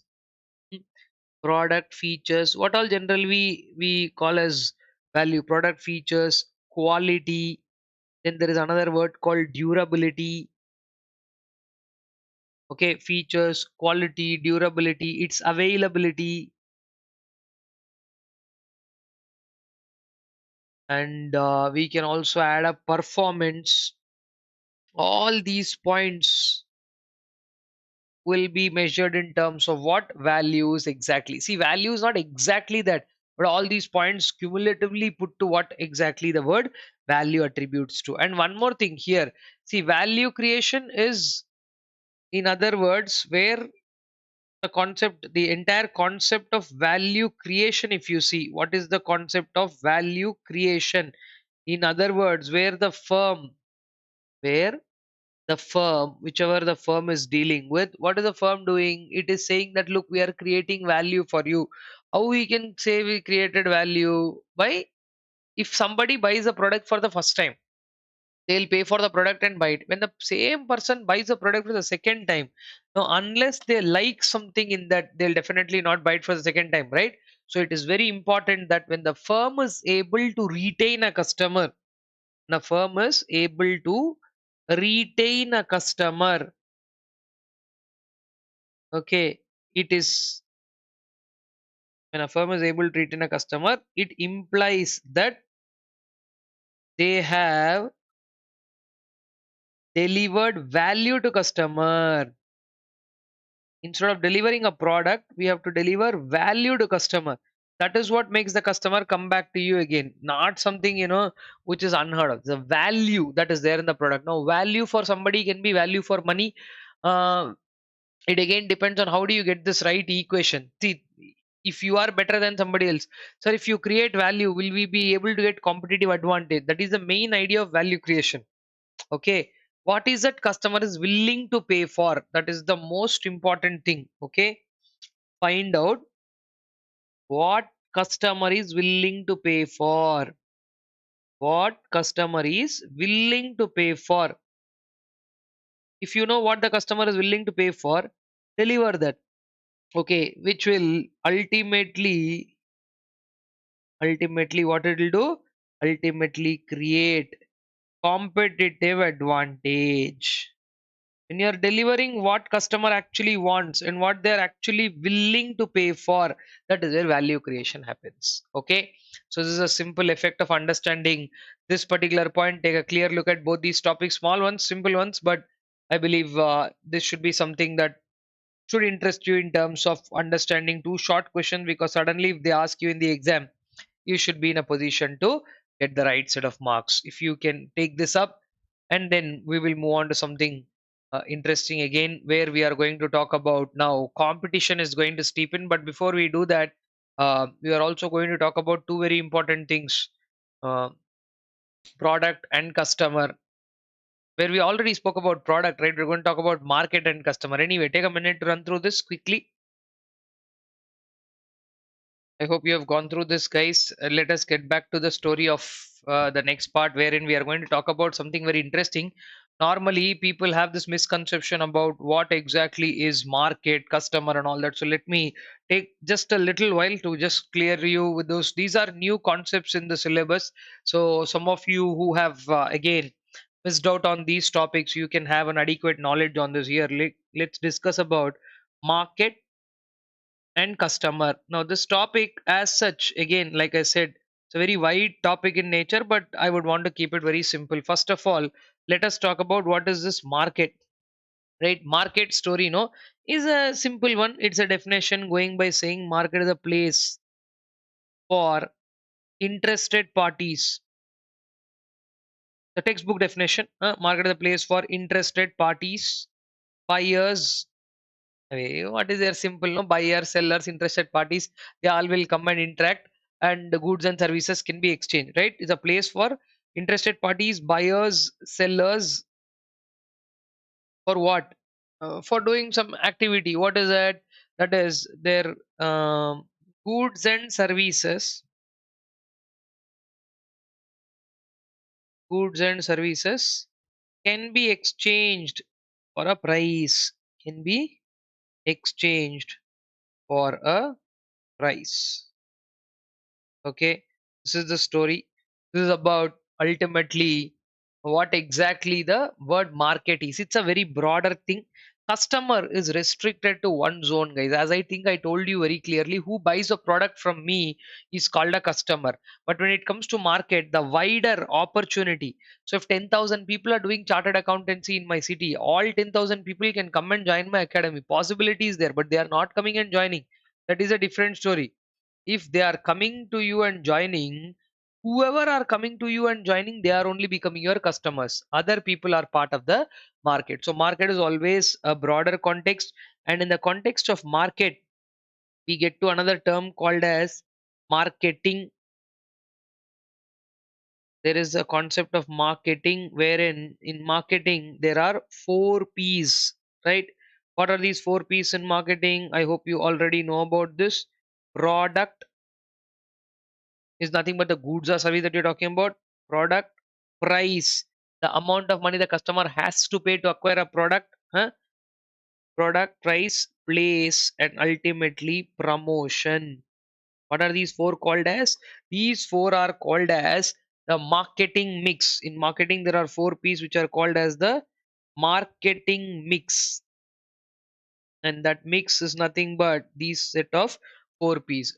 Okay, now why are these 4 P's important? Because of, again, what product are you delivering, at what price are you delivering, at what place are you delivering, and how you are promoting the product. This becomes a very very important thing to understand. Now I would want to obviously discuss two things here very clearly: customer, that is the other part, but I will also discuss who is a consumer. Customer, and then from here I will also talk about consumer, because you can do customer analysis and you have to study consumer behavior. There are two things. Okay, let me be a little more clear about what I am talking here. First, customer. Who is a customer? Any person or entity, okay, that any person that buys the product. Any person what? That buys the product or takes service. Anything buys the product or service. What about buying the product or service? They are called as customer. Okay, they are called as what? Customer. Now this is about any person who is buying the product. Now are we asking that whether he is using for own consumption or he is giving somebody else? We don't know. Customers are very important to us because they buy the product.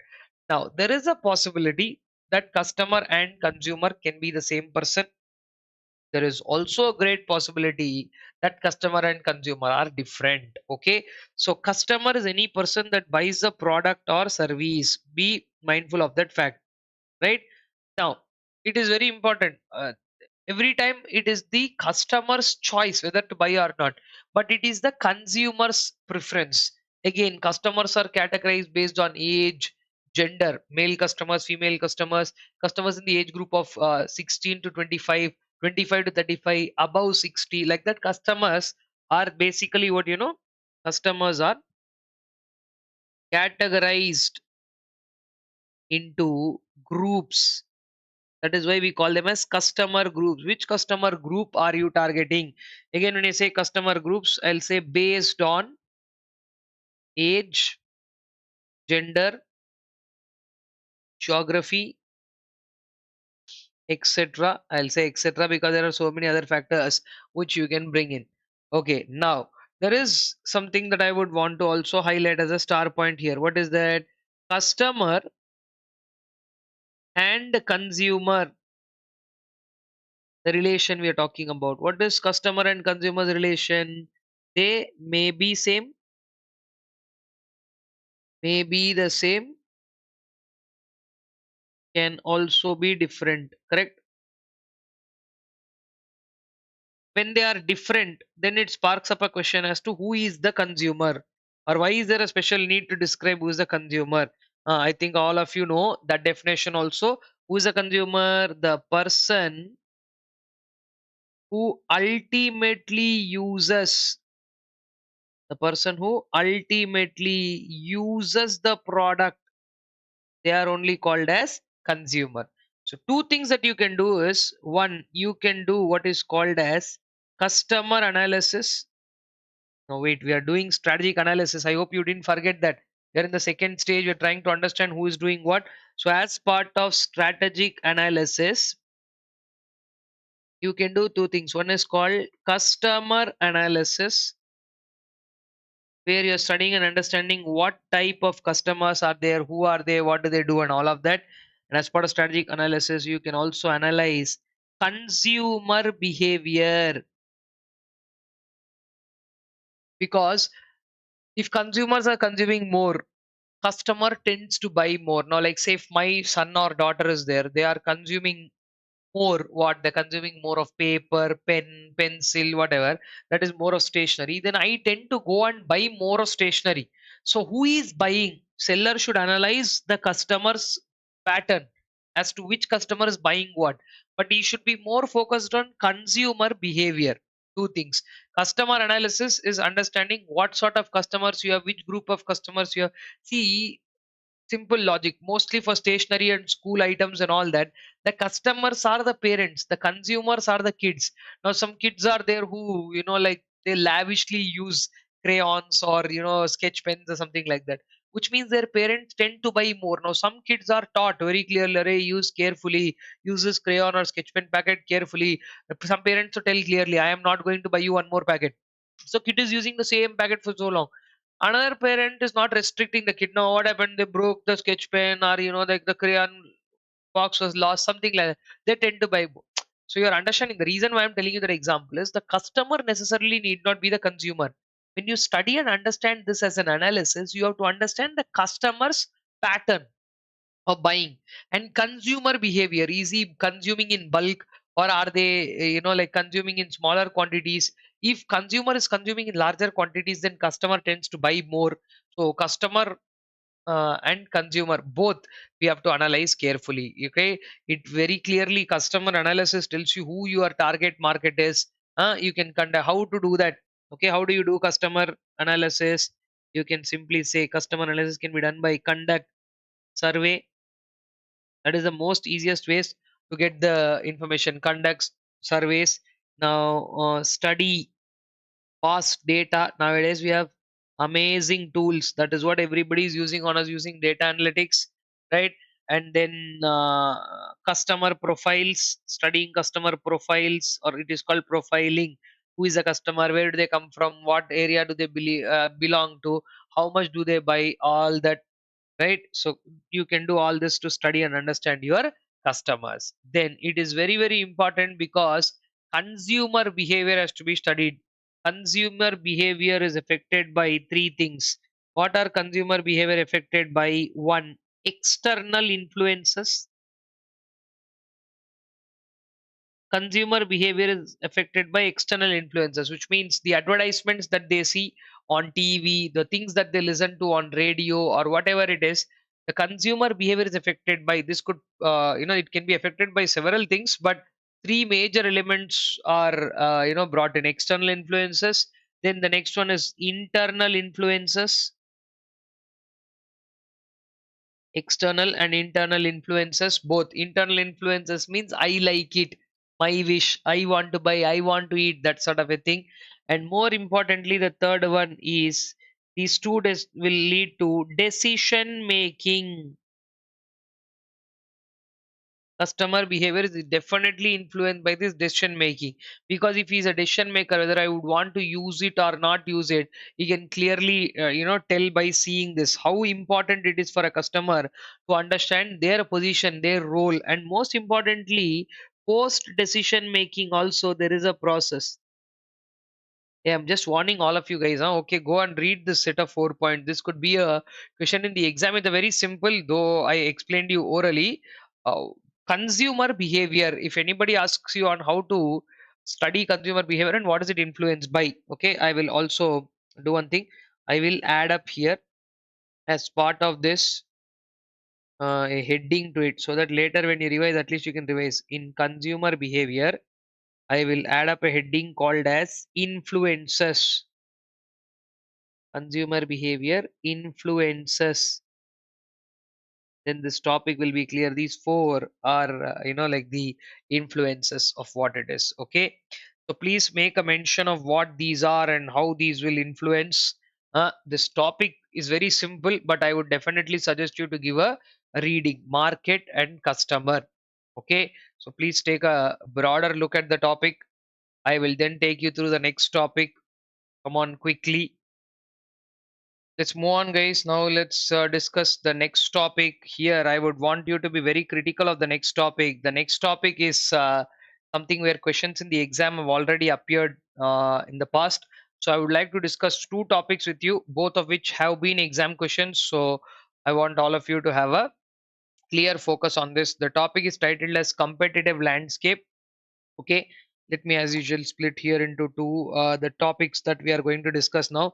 First one is called as competitive landscape. All right, let me get you that. Competitive landscape means who is there alongside you, who are your competitors. And then like the KGF, not KGF, but we have KSF, key success factors. What are some of the key success factors? How do you identify what are the key success factors for a entity or an organization? How do you get to do this? These two will bring us towards the end of chapter number 2 and also gives you a complete and a wholesome perspective of what you call as the external analysis. Stage 2 is the longest stage as part of the syllabus because there is so much of analysis to be done. Then we are going to do the internal analysis where much of the topics are very simple, but then there it also consists of SWOT analysis, portfolio analysis, so a lot more interesting things to come, but only after understanding competitive landscape. Okay. Now, simple, there is a very, very important line: understanding competitive landscape. Understanding competitive landscape application of application of competitive intelligence. What is it? Competitive intelligence. How do you do this? That is a big question. In terms of competitive intelligence, what is it? 5 steps are there. It's an exam question, so I'm marking a couple of stars for that particular question. Uh, it's already appeared multiple times in the exam. Steps, 5 steps are there. Very simple. Steps to understand competitive landscape. This is a multiple time asked question in the exam. There are all possibilities they can as it is come down in your exam also. So what are the steps? How many are there? 5 are there. Very simple, guys. Very, very simple. Like, in the sense, simple is also a exaggerated word for this topic. First one: identify your competitor. Who is your competitor? Make a list of that. Identify your competitor.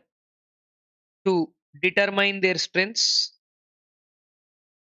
Determine their strengths. Obviously, if the first point is about strength, second point will be about weaknesses. Oh, wait, one second, 1 second. This should be the third point. After you identify, you should know what they are doing. Okay, identify the competitor. Understand.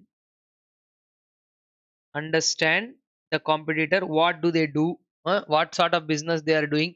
Which products are they dealing? Where are they? And all that. Then 3, determine their strengths. Obviously, 4, determine their weakness. Okay, determine their strength, determine their weakness. 5, put all information together. That's all. Put all information together. This is one of the, I don't know why it's being asked repeatedly, because this seems to be one of the most easiest and the simplest questions. And repeatedly they keep asking this question for some reason. Okay, I don't know why examiners favorite it has become, but these 5 points: what is a competitive landscape, and what are the steps to understand competitive landscape? 5 steps are there, as simple as that. Then So you can put all this information together and have a clear understanding of how uh, a competition exists. We have to discuss more about competition and identify strategy groups and all are there. That story is also there coming up later. But for now, uh, the next topic that we are supposed to deal here is called as key success factors. A very simple yet a very interesting topic. What are key success factors? Right. So let me just put up the definition. What are these key success factors? Are those things, key success factors are what? Those things that most affect, key success factors, something that most affect the industry members. So if you're part of the industry, what affects you the most? It could be the price of the competitor, it could be their presence, it could be anything. What is that ultimately that the other person is successful about? Either it could be their competitive capabilities, it can be their ability to do something faster than you, it can be something which you are looking at as the key strength that your competitor is having, that yes, this is the reason why they are successful. Such factors. Okay. And generally, when you look at the overall industry, only one or two key success factors will be there. Okay. This KSF, as a matter of fact, only one or two KSF or an industry at any given point of time, you will have only one or two keys, because at that point of time, what is the idea to follow? Okay. Now, sir, how will we identify? How to identify? Very important question again. 3 points, 3 marks question. How to identify key success factors in industry? Okay, this is a question that generally can come up in the exam. What are those 3 points are there? First and foremost point, on what basis do customers choose a particular product? You have to be very clear about this, that on what basis does a customer choose a particular product? What is the real logic behind choosing a particular product? Are they choosing it for the price? Are they choosing it for the color? Are they choosing it for its availability, packing, branding? There are 100 reasons to it, but somebody is choosing a product means on what basis are they choosing it? Okay. Two, what resources, what resources and competitive capabilities, what resources and competitive capabilities does our competitor have? What is that we don't have, and what is that our competitors have? What are those resources? Resources, right? The 5 M's: men, material, money, machinery, those things. What is that they have, and what is that we don't have? What resource and competitive capabilities are needed? Rather than saying what is it our competitors have, we will simply ask what resources and competitive capabilities are needed for competitive advantage. If you have these resources and competitive capabilities, you can be competitive. Like that, what will tell you? And most important question is the third one, right? See, even if you work hard and ensure that you get competitive advantage, this competitive advantage is a thing that might live very short. Okay, it might get lost. The big question is, what does it take? What does it take? What does it take to achieve sustainable competitive advantage? What is it? What does it take to achieve sustainable competitive advantage? That is what the question is, right? See, you might achieve competitive advantage once. That is, something generally, it's a tough task to achieve competitive advantage. But if you put all your effort and try and break your head and do something, you might still be able to achieve a competitive advantage. But how to sustain it in the long run? This Dr. Abdul Kalam's quote. You should not relax after your first victory, because if you don't win the second time, people will call your first time victory as a fluke, or you won by chance. You might have put your heart and soul, you might have put all your effort, you might have actually done a lot of effort and sacrificed so much, you did everything to achieve something, and then you couldn't do it second time, then people will start talking like, last time you must have done by fluke. No, the competitive advantage is a great thing to get. Competitive advantage is a great thing to get, but sustainable competitive advantage, what pushes you in the long run, that's what something that we need to be really bothered about. Okay, so with that, guys, I wrap up what is called as chapter 2 in our syllabus. Please go through these two topics. Also, I think I've covered all points, but once you run through all the points in a slighter more detail, it should give you a little more deal of advantage to deal with or do with. Okay. So with this, I am definitely what do you call wrapping up the chapter number 2, which is about external analysis. But still, stage 2 is not over. Stage 1 is over. Stage 1 is over. In stage 2, external analysis is over, in which meanwhile I asked you to comment at the stage of 5 forces model. We did an extensive study of that. Now chapter 2 is complete. If you want to leave a comment that I'm done up till chapter 2, you can as well do it at this stage. And then in the next continuation to this, I am going to start discussing about contents in chapter 3, where the first thing that I'm going to focus will be a very interesting perspective called the Mendelows Matrix. And then we have certain interesting things to discuss. We'll eventually get to portfolio analysis, SWOT analysis. Portfolio analysis is given in much, later part of the story. We will also talk about those in detail. But for now, I want you to quickly get to doing chapter number 3. If you have watched chapter number 2 for a long time and continuously, it's advisable that you take a break and get back. Otherwise, you can take a minute to get through that, and then we will continue chapter number 3. All right, I hope everybody has gone through what this is. Now let us move on to the next chapter. As I told you, chapter number 3 is a fresh look on what we are going to talk about in internal analysis. There has been a lot of points that are discussed in chapter 3, and I have highlighted a few, and I'm already ready with chapter three's discussion. There straight away we go. Chapter 3 talking about internal environment. Now these are basic definitions, that's why I have written them and kept, so that we can understand them little quick. And then also there is one very important thing for this particular piece of discussion that we are going to have, what is called as the Mendelows Matrix, which could be obviously a straight question in the exam. So to start with, what is the internal environment? Till now we have a broad discussion and a very elaborate discussion of the external environment, which is a second chapter where we've discussed multiple things at length. Right now, what is internal environment and how does that particularly shape up something? If you see what is internal environment nothing but the sum total of all those things that are within an organization. What are those? People, individuals, and when you say individuals, they are later pointing out to be stakeholders. I will discuss that entire story of stakeholders in detail. I think you already are somebody who are well aware of who the stakeholders are, right? It is a sum total of people, individuals, processes, infrastructure, space, equipment, authority, power. Who has the power in the organization? Who has responsibility for what?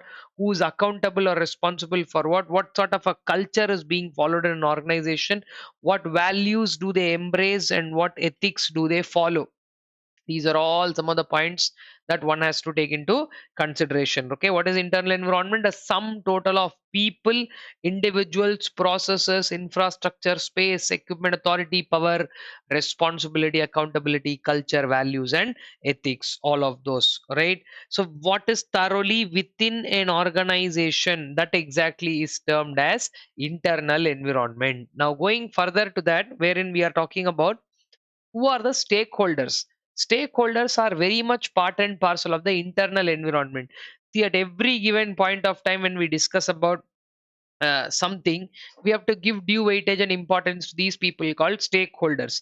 Not because they are doing something right, or they are not because they're doing something wrong here. The point of understanding is that these stakeholders, when you say stake, they have some connection to the business. See, please understand, stakeholders are not shareholders alone. Shareholders are people who have put money into the entity and they become shareholders, right? So they are shareholders. But when it comes to stakeholders, they have some connection. It is not necessary that they are only shareholders. Shareholders is limited to those people who have put money into the entity and have bought shares. But anybody who has some kind of a stake or a connection, those people are called as the stakeholders. What are stakeholders? Anybody having some kind of connect, the CEO, board of directors, right? Board of directors, major vendors, consumers, employees, all these people, they are considered to be what? They are considered to be as called as the stakeholders within a particular entity. Now, what is internal environment? We have understood that. Who are stakeholders? We have also broadly understood that. In the context of categorizing these stakeholders, put 2 stars to this topic because this is not there in the past in strategic management syllabus, and first time it is being introduced in the new May 24 syllabus and forward, right? So this could be a very potential question in the exam. It's a very, very, very simple matrix. It's a 2 by 2, which means it takes 2 factors and then 2 limits, high and low, and high and low about 2 factors. It is very easy. Now I'm going to explain what is called Mendelows Matrix. If required, you can as well pull out your book and keep the topic next to you, because um, if you want to read something, you can always read out of that. Otherwise, it's a fairly simple matrix that one needs to understand. Mendelows Matrix, which talks about prioritizing or understanding the key stakeholders. What are we talking about? Who are our key stakeholders and how much importance you have to give to each one of them? That is the primary question to be answered. So, first of all, what are we taking into consideration? We are taking power or influence. See, all these people, they have some kind of power, they can exert some kind of influence. But how much are they interested in the organization? Are they going to exert something so much so that that will change the shape of the organization? Or are these people going, I mean, do they see, some people have high power but they are not very much interested. Okay, some people have very low power but they are very highly interested. So it depends, the 2 factors. Okay, one is the interest that they have in the organization. It's not necessarily only a financial interest, please be mindful of that. It is not definitely anything to do with the financial interest alone. It is the extent of relation of the person with the organization there.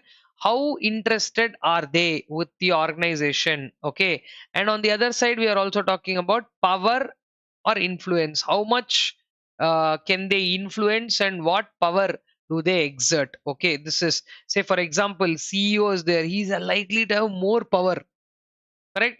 And he's also somebody who's having more interest in the organization, so he will definitely fall in the key player box, right? So like that, who has more power? Now employee is there. Employees, again I'm telling, they have interest in the organization because it's my organization, my this thing and all that. But do they have considerable amount of influence in decision making? If you say that, answer will be no.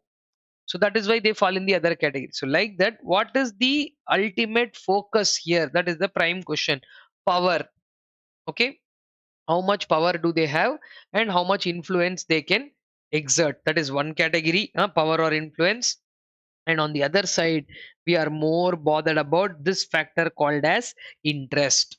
Then what are we taking? High, low, and high and low for both of those. See, if both are low, we call them as low priority. Mendelows matrix categorizes those people in the low priority box.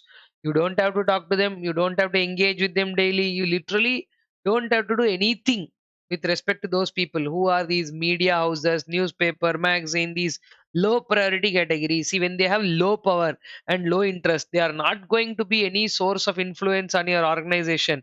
So there is no need to really break your head on what it is. So here, why are we talking about power and influence and interest? Because some people who have power, but if they have low interest, then if you just keep them satisfied, it is enough. Like, say for example, high power is there with bankers, high power is there with government.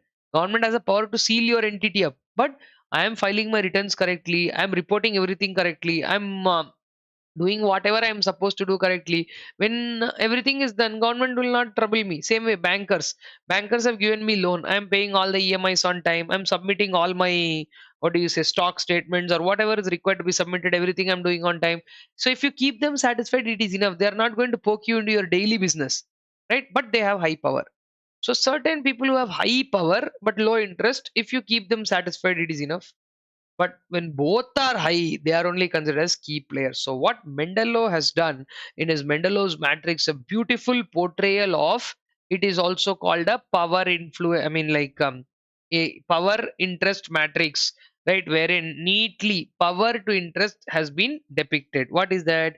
High power people with low interest in the organization, just keep them satisfied. Like what? Banks, governments, and customers, as I just mentioned. If you keep them satisfied, it is enough. Who are these people? These are people who have high power but are just somebody who should be kept satisfied with low interest. They don't bother about you daily. Same way, both are low, then it falls in low priority category. Media houses, news, magazine, these people, if you just, hey, if you don't bother them also, it's okay. But very important, see, you are going for an IPO, okay, and then you need an article to be published here, you want to do a media interview, then these people suddenly become important. So who have the power to influence? Now soon general elections are coming. If people write something wrong in the newspaper, or if people publish some fact, then suddenly one will move from the other. See, the interesting part of this Mendelow's matrix or the grid is not that, there are four boxes and they've been categorized. One can move from one place to the other. So suddenly, who is a keep satisfied can suddenly turn out to be a key player. Okay, suddenly who's a key player might just be keep informed. So depending on where they stand, the movements will vary. So for one last time, I will again explain whom should you do what.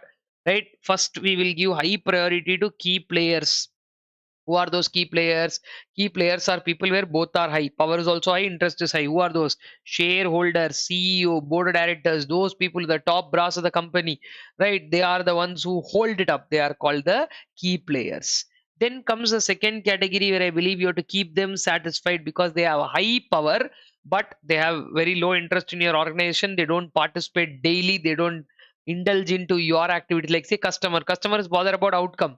Bankers are bothered about the loans that you pay. Government is bothered about the taxes that you pay. They don't trouble you beyond a particular point, right? If you keep them satisfied, they'll also leave you. Then third category are set of people who are supposed to just keep them informed about what you're doing on, our vendors, suppliers, employees. Suddenly they should not be taken away by surprise something, then they'll be felt left out.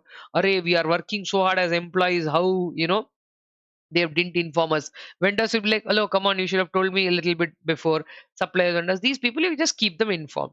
Then outsiders who have no much of task or role in a day-to-day headache, you put them in the low priority category.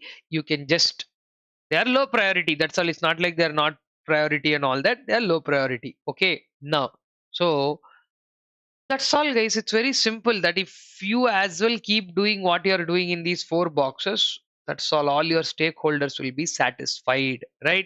So, that is another very important point that I would like to make a mention of, because the next topic that we are going to discuss is called as key strategic drivers.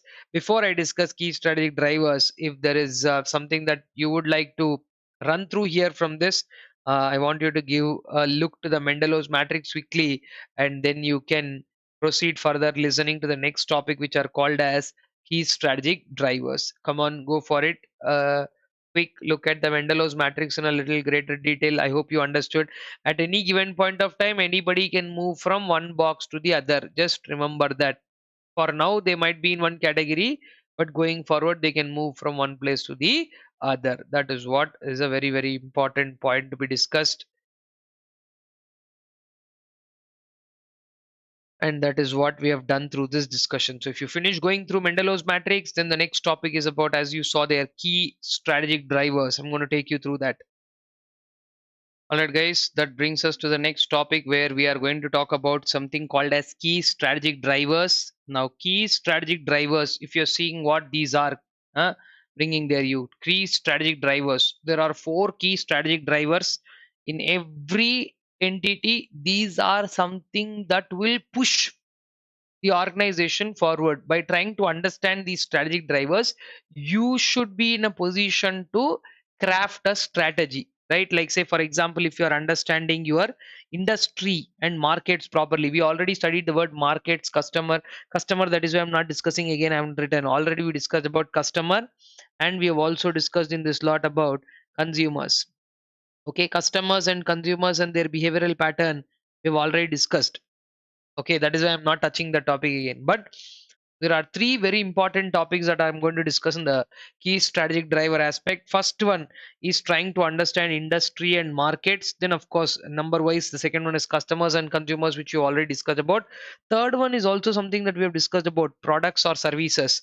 Product, service, experience, we discussed that. But here there are about 13 different marketing strategies ranging from social marketing, augmented marketing to up to demarketing. I want to discuss that. And very, very important thing, exclusively that too for people who are uh, not the, what do you say, who are repeating the exam. For you, this channels concept was not there in the previous syllabus. Channels a new topic. There are all possibilities that this question on channels can appear in your exam, because there are three channels, and what are those three channels we will have to discuss. Okay, so that is the coverage for this particular segment in the key strategic drivers. Very, very easy topic. First one, we're trying to understand industry is nothing but, again, I want to go with some definition here for industry.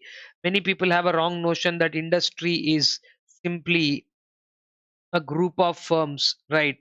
Industry is a group of firms. I should add certain value to that, then that only will make sense. Industry is not just a simple group of group of similar firms. What is it? Group of similar firms which are competing for the same set of buyers, competing for the same set of buyers. That is the most important part of that entire definition. Many students in the past also, they have told me, if I ask them what is what is an industry, so a group of firms are an industry. Correct, group of firms or group of similar firms are an industry, but till when? Huh? That is an incomplete definition, because if you simply say in economics, again it would have been given like that. It's a group of similar firms. Who are those similar firms? What are they doing? The entire story is about they are trying to hit on a particular aspect. What hit that particular aspect? That they are trying to target the same set of buyers. Okay, so this is what industry is all about. Now, very, very important point is this topic called as strategic group mapping. I'll tell you why this is essential with a small example. Then, of course, we can discuss the topic, because I don't even now I lost the count also. I don't even know how many times they asked that question in the exam. Such an important question. So I want everybody's full attention on it. Now, what are we talking about in strategy group mapping? See, before we discuss the technique, who are your competitors? Okay, everybody inside my circle who are in the industry are competitors. Okay, that is a basic book definition. Everybody who is around me is my competition. As part of a book definition, again I'm telling you, as part of book definition, I and anybody can be competitors. Now I'll give you one example. I recently started one petrol bunk. Okay, not really. If that was the case, I wouldn't have been sitting and doing this, right? Not like that. But other than that also, um, I recently started a petrol bunk. So what do you say immediately? I and Mr. Ambani are competitors. They also sell petroleum and petrochemical products. Huh? They also sell no petroleum and petrochemical products. So I and Mr. Ambani are competitors. Can we go about it like that?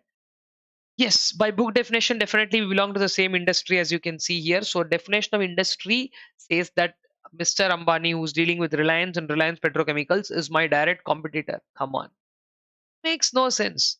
Who is your real competitor? The real competitor is a petrol bunk that is there in the next street, next area, who's there in your vicinity.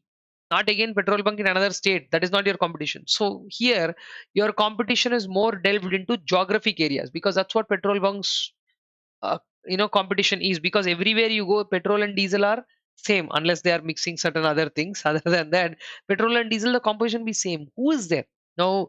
HPCL is there, which is close to, like, like 800 meters from my house. Indian Oil is there, which is only 300 meters from my house. And BPCL is there, which is 1 kilometer from my house. Now, see, how will I choose? On a day when my vehicle is absolutely empty, that time I won't say that, like I like HPCL. I've been, filling petrol only in that HPCL petrol bunk. The owner of that petrol bunk is somebody known to me. I've seen them from long time, so I'll go there. On any normal day, you go. Today, your vehicle has minimal petrol. I don't know whether it will move till the petrol bunk also or not. So you will go to the nearest. That day, your favorite HPCL lost a customer because of distance. You understood the logic? Now, I have a BPCL card. For example, some bank gave me a card. Whenever I fill fuel in BPCL, they are going to give me some additional points, or the surcharge is, not taxed, something like that. They have given me an offer. So I travel 1 kilometer because it is on the way to my office only. So even if it's 1 kilometer from my house, daily I have to cross that and go. So while going, I'll stop at BPCL and fill. Now, other two people who are at 300 meters and 800 meters from my house, they lost me as their customer, not because I don't like them, or, you know, Arey, no, sir, petrol from HPCL is better than Indian oil. How can I compare? I'm not even a technical expert. And I've never even seen how the petrol, literally looks like. They are inserting the gun into the vehicle, pouring it, done, job done, vehicle is moving. That's all we bothered about. So somebody gave an offer, which is why these two people lost. So please understand, for a HPCL petrol bunk, BPCL petrol bunk in the vicinity may or may not be the competition, right? So some other state has a BPCL versus here in BPCL. All of us are doing by book definition. All of you are competitors because you are engaged in the same business. You're targeting the same set of buyers. By book definition, definitely you are. But for understanding who your immediate competitors are, this is a wonderful technique. What is the technique called? Strategic group mapping. Okay, industry as a whole will have one strategy group. Industry, remember, always industry as a whole will have one strategic group. Okay, but within the industry there are multiple sets of strategy groups that you can create. I want all of you to concentrate on what this logic is. Very, very simple. See, what we are trying to do now in strategy group mapping, it's a 4-step process. Okay, people who have similar competitive approaches, they all fall in the same category. But how to create procedure for, I'm going to teach you the procedure for constructing, procedure for what? Constructing a strategic group map. This is a very, very important multiple times asked question. Procedure for constructing a strategy group mapping. 4 steps. First of all, between you and them, what are the differentiating characteristics? Right? Do you guys sell in the same price range, same area, same product, same quality? Are you guys same vertically integrated? What are the competitive characteristics that differentiate you and them? Are you guys selling in the same price range, same quality range? See, you should be bothered about those people who now fall in this strategy group. Okay. First and foremost thing, what you're supposed to do is identify. What are you supposed to identify? Identify the competitive characteristics that differentiate. Identify the competitive characteristics that differentiate the you and the other firm. So basically, identify the competitive characteristics that differentiate the firms. If you want to write examples, you can as well always add examples. What are some of the examples we can write here? Price, quality, geography, okay, extent of diversity, extent of vertical integration. Okay, I'm saying etc because there are so many factors, how they are, what geographic coverage. But I'll tell you something which is also very important. If two people are selling in the same price range, if two people are selling in the same price range and they are in two different states, how can they be competitors again? No, unless don't tell me that, sir, online everybody will be there. No, I'm not talking about online generally. So, which is why what happens is if you take only one characteristic, people selling at the same price will fall in one strategy group. People selling in the same geography will fall in one strategy group. You will get one circle, but it's slightly broader. Sir, then what do you expect me to do? That is why in the second step, you know what I'm doing? I'm taking two character. I mean, like pair of characteristics, not one. People selling in the same geography and the price. Now that gives me a very narrowed down competition. People selling at the same quality and same price. People selling with the same number of products in the same price range. People selling the same products in the same geographical range. So product wise, quality wise, prices. This time not I'm taking not one, but I'm taking two. Okay. Plot. What you're supposed to do is plot the firms on a two variable map. Okay, which means, you know, to understand this concept more easily, I definitely want you to get to do this particular thing on the circle. Okay, I very always in the class use this example. Second. Okay, now if this is the industry that we are talking about, the whole industry, within this what happens is there are multiple firms. Okay, who are all there. Now these are all so many firms that are there, and we will also identify that this is where you are as a entity, and so many people are there. Now I want to understand, by book definition all these people are competitors.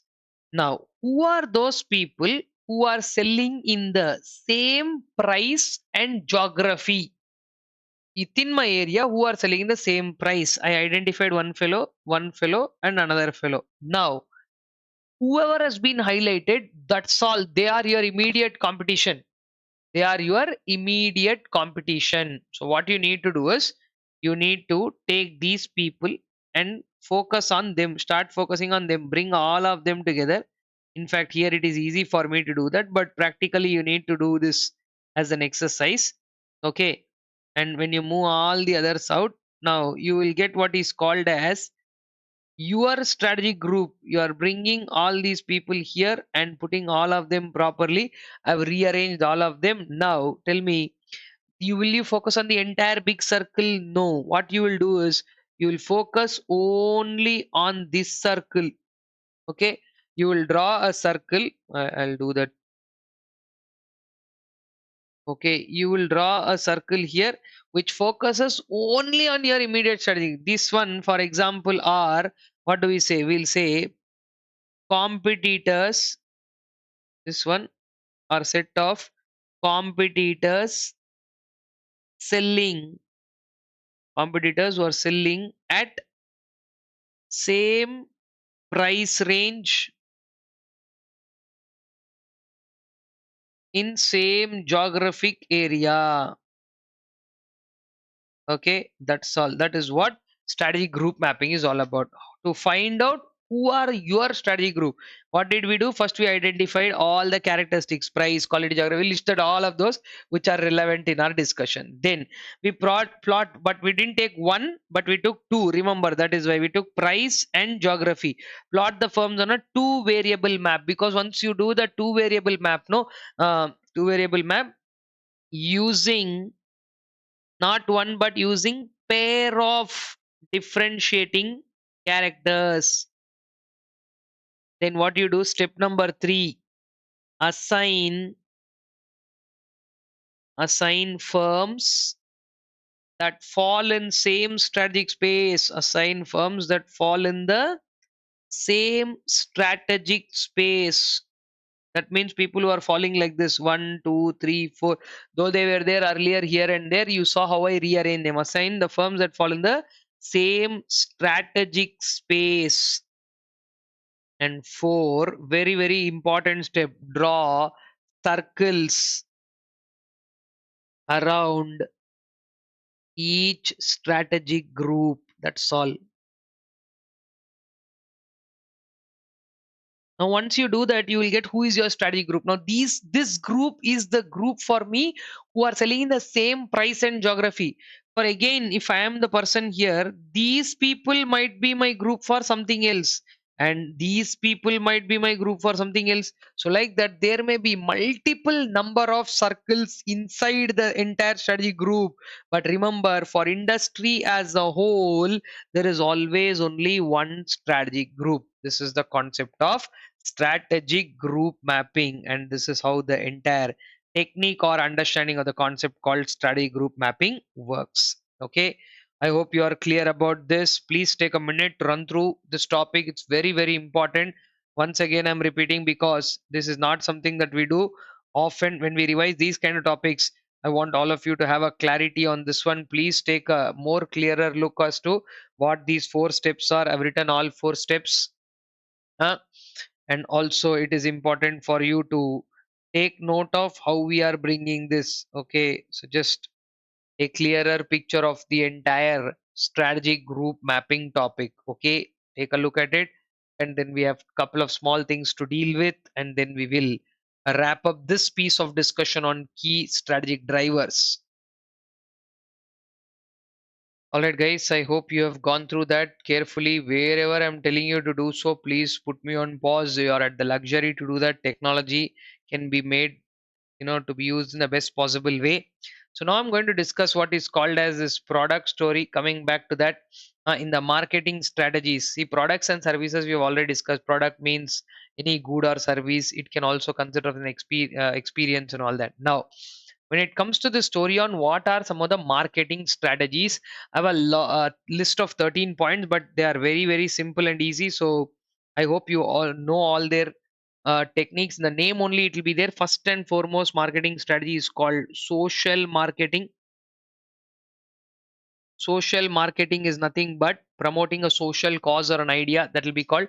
You please refer through all the 13th definition once again. I will tell them briefly because we have already spent enough amount of time on the other topics. We do have a couple of more chapters to punch in. So second one is called augmented marketing. Augmented, the name is additional. Augmented means something in addition. If you ask for X, the entity always provides X plus something, right? So like say if you've asked for some buying a computer, they're saying online assistance free. You bought an AC, some repair or installation free. Additional augmented customer service. Then the third one is called direct marketing. Direct marketing is an age-old form of coming home and selling products. Personal marketing or direct marketing through almost all possible direct channels: email, telephone, cell phone, SMS, wherever possible. If they directly attack to the customer, that is what is called direct marketing. Then the next one is what banks and credit card companies follow. It is called relationship marketing, building strong value laden relationships with customers and treating different customers in different groups, right? The premium customer, they categorized. Of course, there is another name for that also, but generally in relationship marketing, banks, credit card companies, they tend to create that relationship so that the drive is longer. Then the fifth one is called as services marketing. In the name only it is there. This time you are marketing what is nothing but a intangible service. Services are intangible, and that is why service marketing is about marketing something which is intangible. 6 and 7 both are about person marketing and place marketing. If you are marketing a particular place, it could be a business website or it could be tourism, come and visit our place. That place marketing. Person marketing, sports stars, film stars, politicians, they market themselves so that they can establish a position in the society and they can attract for votes or for movies or for anything. Then this time, if you're not marketing a person or a place, but if you're marketing a brand, that is called organization marketing. Maximizing power of a brand, that's what will be called as organization marketing. If all these are in one stage, one of the most important types of marketing that I would like to highlight clearly is called as enlightened marketing. In the name only it is there. Enlightened marketing has 5 points. Okay, I want all of you to read enlightened marketing and go to the exam because there is a specific question that can generally be asked. It has 5 principles. One, it's customer oriented, it's very innovative, it's value marketing. It markets the mission. who markets our mission to customer. If you tell about product is enough, but who is marketing the mission? Because you want to build a long way relation. See, the word enlightened means what?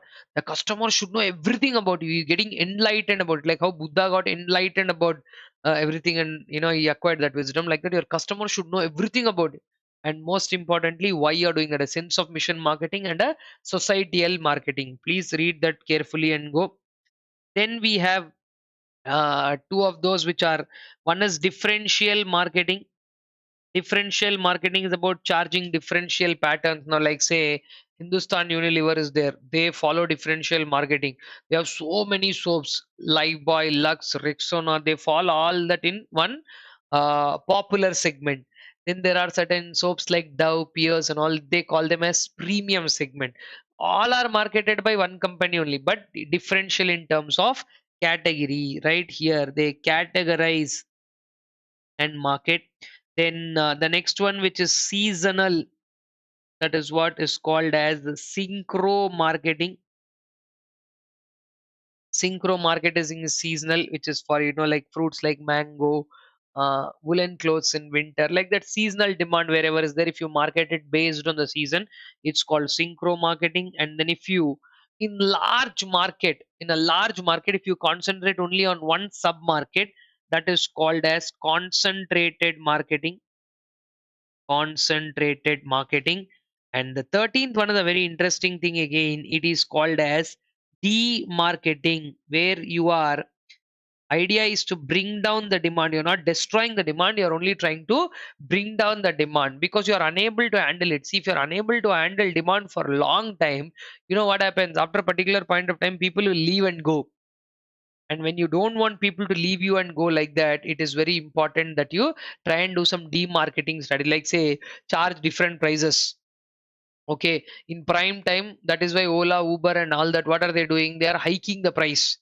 And in other times when they are empty, they're charging 1x. So that is just a strategy to ensure that demand is even fully spread. That is what is the idea of doing demarketing. Okay, these are 13 different marketing strategies. I don't want you to miss out on. Something or the other will come in MCQs or someplace they might always ask. Plus, what can come in the exam as a short answer question, again I'm repeating because this is added newly into the syllabus. It is called as channels, right? It was not there in the old strategic management syllabus. Now they've added the three channels that are essential, which all of you generally know because we are only buying from these three channels. Okay, the first one is called as sales channel. What is the first one? The first, there are three channels. Okay, channel means nothing but a path of distribution, how you get your product distributed. In other words, channel is a short word for distribution channel. Okay, so sales channel is how can I get my product sold. Like say fashion designer is there, that's why fashion designers generally don't focus on selling their product, they focus on designing their product because sales is done by some other agency. So if you want to buy clothes from somebody like Manish Malhotra will not stand in one place and sell. Right. Manish Malhotra focus on what? Design. Now you want to buy a Sabyasachi product. What will you do? You will not go to them and discuss. There is an agency in between. They will design and these people will sell. That is called a sales channel, right? Which is basically all three of these channels are intermediary, but they will act as a broker or an intermediary between the producer and the ultimate consumer. That is a sales channel. Second one, it is called as product channel. Sales channel first one, second one product channel. Product channel is again focusing on intermediaries who physically handle the product, like goods are sold on Amazon and Flipkart, but then there are Mintra, all these places, Mintra logistics, Flipkart logistics, Amazon logistics. These are people who get to the product, go there and figure out what they are actually, they actually fulfill the order. That is what the product channel's task is. And finally, after sales and product channel, we have a very important intangible thing again, which is the service channel. Service channel, very simple. I bought AC from LG. Now it is not enough if they sell the product, there should be a distribution through coming and installing it. See, sale of AC doesn't mean throwing that box on the customer's face, right? They have to come and set it up on the wall and it has to function. Same thing, you bought a washing machine, they'll not leave you with that. Any electronic appliance you buy, what will they do? They'll come and install it home and go, because that is where the sale is complete for it. That is called a service channel. Okay, so how ultimately you satisfy the customer with one of these three channels, either it's a sales channel, product channel, or a service channel. Okay, so these together, all these are called as key strategic drivers. I think I have done relatively a decent amount of revision with respect to these topics. The first two topics of the third chapter, which is all about Mendelows Matrix and stakeholders and key strategic drivers, we have revised decently. So again, it's some time where I would definitely suggest that if you're doing something till now, it is a time for you to take a break here or put on pause, run through all the content because we have discussed so much, and get back to listening. Meanwhile, I would want all of you to take a larger purview look at key strategic drivers, and then I definitely want you to run through all of these. In fact, guys, be very clear, this is a marathon. So I will do neatly because I'm not somebody who's doing this for the first time, so I'm used to the syllabus so much that I keep doing it. So please ensure that you take proper breaks, understand the topics just for the heck of doing it. Don't do something at 1.25, 1.5 and all that. Please carefully do it with patience. If you are lacking patience, stop it, do some other subject, come back later, do all of that. But don't just skip something, go to the next topic. See, convenience is yours. You have the device and you have the list. So whatever you want, you do. But do it with proper focus. That's what I'm telling. Okay. If you can run through key strategic drivers, we will definitely move on to the next topic. All right, guys, I hope you have gone through key strategic drivers. Take your time to go through and always come back. You have the luxury of putting me on pause. Now I'm moving on to the next topic where we are going to discuss about certain easy and important things. First one is about building core competency. Now, before I discuss how to build core competencies, there are certain things that I have to discuss. First, what is the definition of the word competency alone? What is the definition of the word competency? Okay, we will talk about competency in the first place. What is it? Then together what we will do is discuss the meaning of the word core competency. Competency first, and then together we are going to discuss what is core competency. Okay, so if there are certain competencies which are applicable across the organization, they become core competencies. How to build and where you can build, what about building core competencies exclusively, that also we'll see. First, we are only talking about the word competency. What do you mean by competency? It is nothing but combination of, competency is defined as combination of skills and techniques. Combination of what? Skills and techniques. Competency is nothing but a combination of skills and techniques rather than an individual skill or technique. Rather than individual skill or technique. Now, please understand the key word to note down here is combination. This combination is what is called competency. The ability to do something. See, if I possess something specific in a particular area, it is called as a skill, right? Normally, array is very skillful in that area. Skillful means what? Skill is nothing but a kind of ability to do something. A technique is the ability to perform something in a better way. So skill, technique, if you have all these, what do we call you as a person as such? Hey, this person is very skillful, he has some techniques to get things done. That is what they are going to tell you. But what you also need to understand is there is a inherent element which is hidden in this, a combination which you by yourself will not know, because these are not there in any textbooks. These are not there in any textbooks. These are hidden somewhere. That is exactly where you have to find out where are these hidden and what are being done. Okay, so combination of certain skills and techniques rather than an individual skill or technique is called competency. Then we are now going to dwell upon the next word, which is now something which you have to do together, core competency. So when these skills and techniques, okay, when the skills and techniques, when skills, techniques can be applied, okay, can be applied. So for a competency to become core competency, the first and foremost requirement is it should be applicable across the organization, not in one area or one department. Okay, when skills and techniques can be applied across the organization, okay, when they can be applied across the organization, what do they become?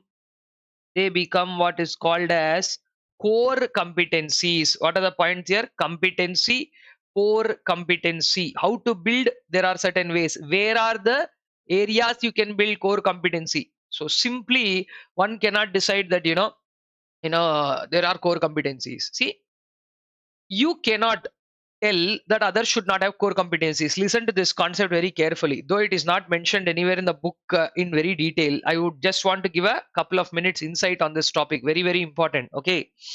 Many people are of the wrong impression that core competencies are unique in nature. Yes, it is a synergy of, okay, you can even say core competency is a synergy of various skills and techniques. All that I can tell you, fine, fair enough. But it is very wrong to tell that others should not have it. If you are good in managing HR, somebody else may also be good in managing HR, right? If you are good in handling logistics, somebody else may also be good in handling logistics.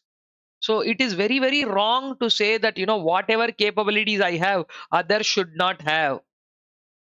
That is absolutely wrong. Many people think, yes, no doubt, core competencies are unique for the organization. They are not something unique in the world. Okay, core competency, definitely the definition goes by saying it is a unique strength. Core competence are unique strength or unique competencies of the organization. Sir, the same thing can somebody else also have? Yes, they might also have. So what core competencies I have and what core competencies another entity has, they can be same. Then where does the difference come? The difference comes in applying these competencies. You understood? So if I have an ability to run very fast, but I'm running slow in the race, so obviously I'm not going to win. You're getting the logic. That doesn't mean I don't have the skill or competency. So please understand, it is very, very important. It is something that one has to understand also how you can use the strength to your advantage. How you can use your strength to your advantage, because simply having strength will be of no use. Okay, using it to the advantage, applying those competencies. That is why in the points of how can core competencies be identified in which areas, when they said in applying competencies only core competency can be identified. Now there are about 9 activities in the value chain. You remember value chain? I'll take you back quickly to value chain because I have it right here. In this value chain, you can be good at any of these 9 activities. Somebody's strength can be primary activities, somebody's strength can be support activities. But you know what is the core competence? See, all of us have to do these 9 activities only. Nobody can say, I will do out of, I won't do inbound logistics. You can't say that. And again, somebody cannot say that, I will not do marketing. I will not do sales, after sales service. Everybody has to do whatever is being told here. But the way it is being done, the way it is being done is a very important point to be noted. Understood? So, how certain things are being taken care of? That's all is the question. Nothing more than that. The uniqueness is in the combination, that is called managing linkages. Sir, primary activities are my core competencies, support activities are my core competencies. You can't say, because primary activities and support activities are same for everybody. Whoever has this book, they know what is value chain analysis. Everybody can follow this value chain analysis and get value added in the same way. That is not what we are looking at in core competency. In core competency, the fact that we are trying to look at is that the hidden linkage, how you are relating one primary activity to the other, how you are relating one support activity to other, how there is a relation between primary and support activities. These are called as linkages. Okay, and these linkages are intangible, these linkages are hidden. That is why we don't then generally quantify them or explain them and say this is what it is. We can't do that. So linkages are hidden and they actually will help you build the core competency. Understood? So the same core competency that we have, others also can have, but what exactly makes the difference is the way we apply it. Guys, we can work hard and build core competencies, but when you apply these competencies, then only you will get to know whether people are able to realize that you have this core competency and is being felt. And if a core competency is applied right, okay, if a core competency is applied right, core competencies when applied, core competencies when applied in a right manner will lead to what? Core competence and applied in the right manner leads to competitive advantage. Remember, guys, you cannot buy competitive advantage from somewhere. Competitive advantage, which we are talking about as a story, is an achieved advantage. Okay, it is not somewhere that okay, I want to buy competitive advantage, give me. No, if you build, all your effort in life is to build core competencies. So businesses can only do one thing: business can work hard and build core competencies. See, this part of gaining competitive advantage is, the definition of competitive advantage will come later, but I hope all of you have revised already once. That is why I'm able to tell you this comfortably. See, it is an achieved advantage. How are you achieving it? Somebody else should realize that you are better and they should buy your product. That will result in competitive advantage. So if somebody says, I'm working hard to get competitive advantage, you are not going to get it from here or there.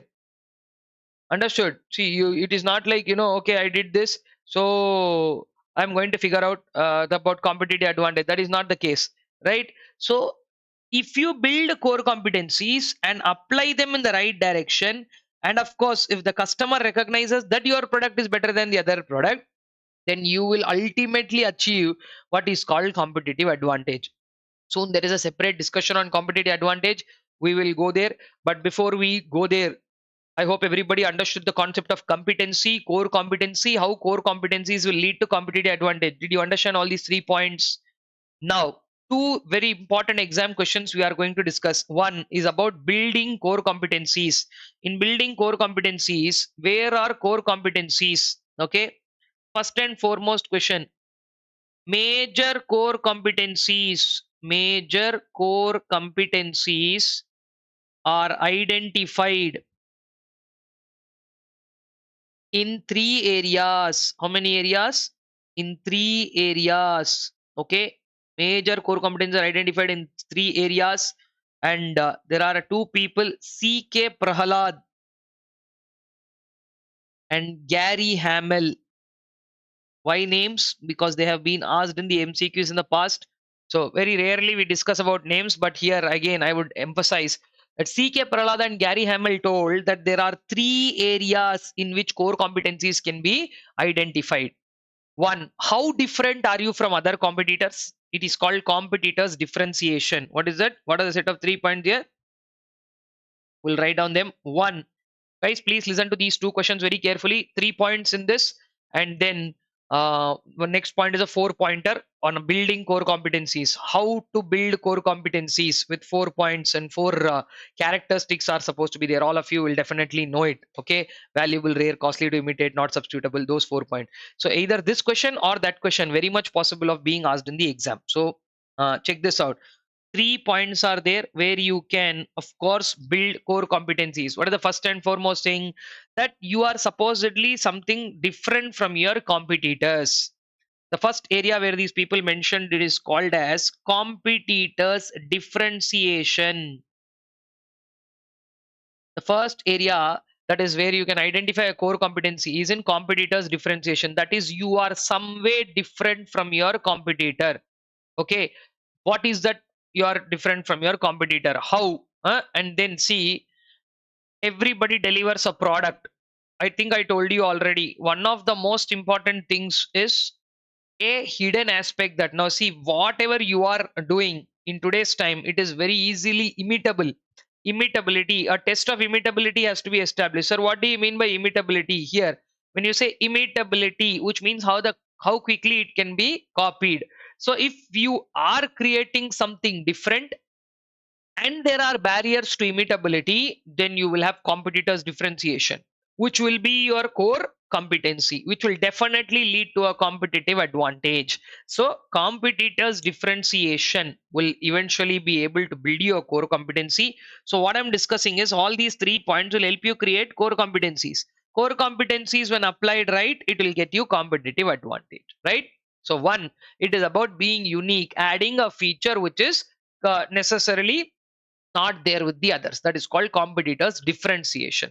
The second area where you can develop core competency is very simple, because which we already discussed, which is called as customer value. When I spoke to you about value in the past, we already spoke. The second point that we are talking about in core competencies deals with customer value, delivering a product to customer, delivering a service to customer, delivering some experience to customer. Everybody will do, but there is something called as the value. I think I told you about people buying a product repeatedly. So if you want somebody to buy a product repeatedly, the repeat value adds up. When customer finds some value in your product, value for money, in economic terms this is only called as utility. When customers are able to recognize an element of utility, when customers are able to recognize some utility in your product, customer says, wow, I'm paying 100 rupees, but I'm getting the value worth 100 rupees in this product, I would like to buy this product again. When a customer says that, which means the customer has found something. Sir, what is that something? They can't explain. Why they can't explain? Because that is what is value, which is intangible, right? So there is something which is different from the others, that it is available near my house. That, sir, how is it? It is just available near your house. Product may be bad, but I am okay because it's available near my house. That is giving me value. Why am I buying a product? You cannot determine that. No, you studied economics. Rational customers are rational in multiple ways, right? So if a particular product is able to deliver value to customer rather than just physically delivering a product or service, that product is likely to generate core competency, which will eventually get you competitive advantage. Area number two, where they've identified that you can build a core competency, is delivering value to customer. If you are different from other competitors in the nature of the product, it's called competitors differentiation. You can build core competency there. Customer value, you can definitely build core competency there.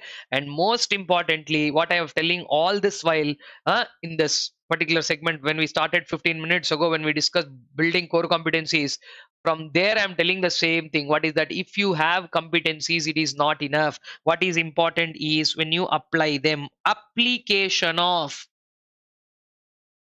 competencies. If you are able to apply competencies in the right manner,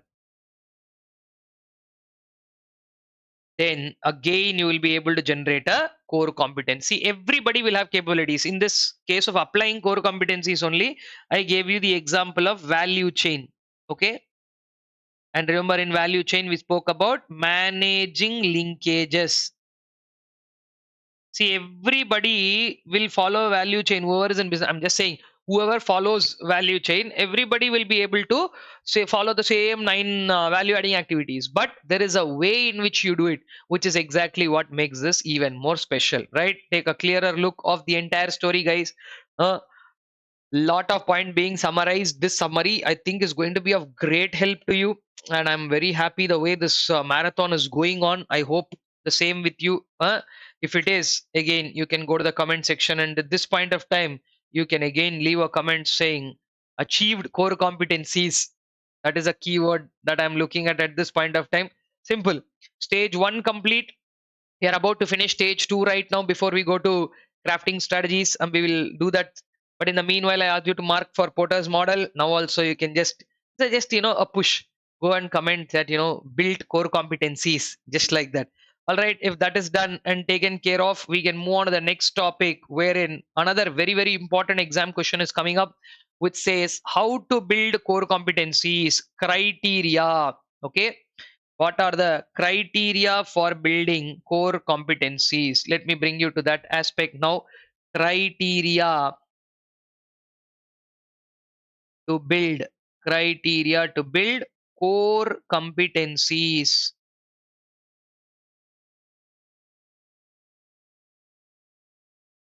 Four criteria are there. These criteria are not something that are very very difficult. They are very simple. Four criteria are there. and I think all of you already might know this, and this is a damn important question.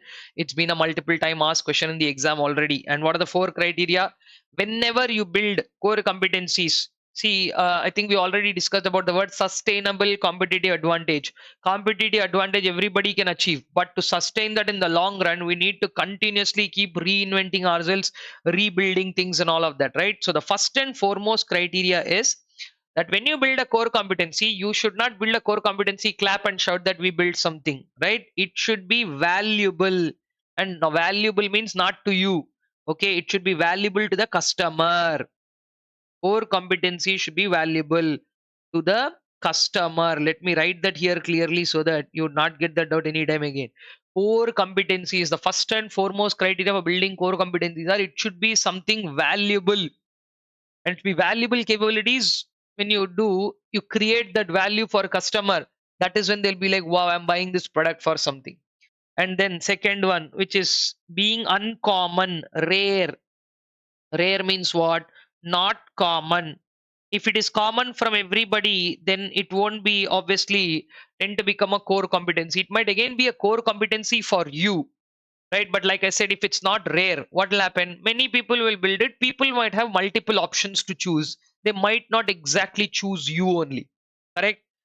Then it takes a lot of time to build these core competencies, right? Competencies are combination of skills and techniques, and such skills and techniques, when they are applicable across the organization and you're building up something, it takes time, it takes effort, it takes energy to build all that. Now after you do all of this, if suddenly somebody comes and simply imitates and go, it doesn't make a lot of sense, right? So that is why the third point that we are talking about as the criteria for building a core competency is that it should be very costly to imitate. Imitability is something that you can't do anything about. Okay, imitate means what? Somebody copying you ultimately. You can't stop that. If you are in business, somebody will imitate. That is very normal. But if you keep it costly to imitate, at least by the time they imitate, you can go one step ahead. Like there is something called as first mover advantage. You do something first. Like for example, there is in the book there is an Intel example which I keep referring in the class also. Intel, they first developed these processors and all that. By the time people copied, or by the time people tried to copy them, it took some time. In that time, Intel went to the next version. Intel went to the next version. There, nobody could copy their R&D cycle time. Means the time taken to finish one R&D by Intel, that was much faster than what they were others were doing. So by the time, and then people started giving up. No, sir, very difficult to imitate. Even if we imitate, by the time we imitate, they are going off to the next product to again imitate. That is becoming very, very costly. So like that, valuable, rare, costly to imitate, and most importantly, one of the very, very, very important criteria of, see, all four are equally important. At different times, different points will assume more importance. Like in the fourth one, we have it's called not substitutable.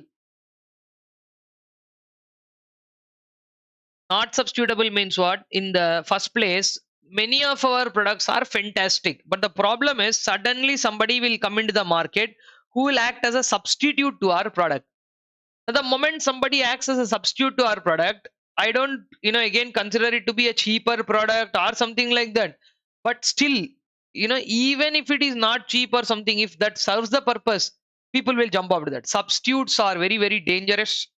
To insulate from substitutes, we need to maintain product superiority, brand superiority. Now, like say like say for example, I like Nike shoes.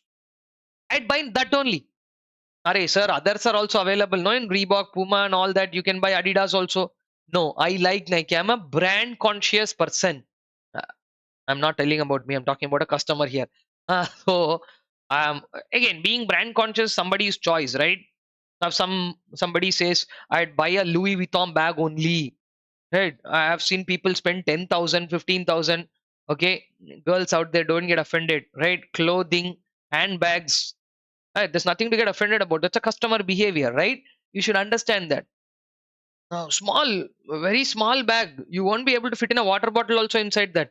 15,000, 20,000. There are some brands like that, right? So, uh, you probably will not understand. Like there are certain brands like Steve Madden, shoes, Michael Kors, bags. Louis Vuitton blankets, they are exorbitant pricing. Zara clothing, right? What are all that they're doing? Brand building. Apple, just like okay, leave all this. Take Apple. Till date, nobody has been able to copy the iOS. Right? People have been able to replicate it with another Android operating system, this, that, and all. Nothing can substitute the iOS as such. The experience that an Apple device gives. I'm not an avid Apple user. I'm still telling. I don't now. Also, I'm telling. I don't use Apple device, but still, I've used enough Apple devices to know how they work. Right? And now also for taking class, sometimes I use the iPad, sometimes I use the tab. Everything. See, I have almost all the gadgets here. The experience, I always feel it is overpriced. I always feel that there are better alternatives to get the same job done. I feel that it is not necessary that you have to have an Apple phone only to do something, because 90% of people who use these devices of Apple, they don't know its full potential. Then why do you hold it? For pride, for brand? This only 10% who are technically sound, they use and exploit the entire set of features of Apple. Otherwise, they don't. But still, how are they able to do this? Because their brand value and the iOS operating system, the experience that they give. Okay, somebody who's using an Android phone got migrated to an iOS. That's all. He'll not come back to Android. 99% chances are there that further to further they keep upgrading only to the iPhone. Exceptions are always there, but generally the larger cross section who are using iPhones don't come back to any other phone because of the experience. It's not substitutable. That is their core competency. Like this, we can go on discussing on this never ending topic on core competencies, but I would want all of you to go through these very very important points of core competencies. Two questions that can definitely come up in the exam here are these four criteria and the 3 points that CK Prahlad and Gary Hamel told. All right, now I'm coming to one of the most important segments of the internal analysis, which is one of the very very easiest things to do, but I think all of you should be aware of two very important points. That is what I'm set out to explain here. Okay, the next topic that I'm going to discuss is called as SWOT analysis. I don't think I have to explain what SWOT analysis is, but I'm very keen on explaining 2 points which I believe still many people have misconceptions about. For which, first, I have to write what SWOT is, which I hope you already know. Strength, weakness, okay, then opportunity. I'll use the other side to write their definition. Strength, weakness, opportunity, and threats. Okay, all four. What do they or what are they signifying? Strength, what is it? Strength is a inherent capability. Strength is what? An inherent capability. Weakness is a inherent limitation. Opportunity is nothing but a favorable market condition. Favorable condition. While threat is a unfavorable condition. These are the four simple definitions of what each of these are, right? Strength, weakness, opportunity, and threat. All together, they are simply generally titled as SWOT analysis. Now, please understand two very important points. What is that we are doing in SWOT analysis? Okay, we are now going to do something which is simple. Take a 2 by 2. Okay, what are you doing in this 2 by 2? Just taking four boxes and you are going to plot all those four aspects. What are the four aspects that you are going to plot?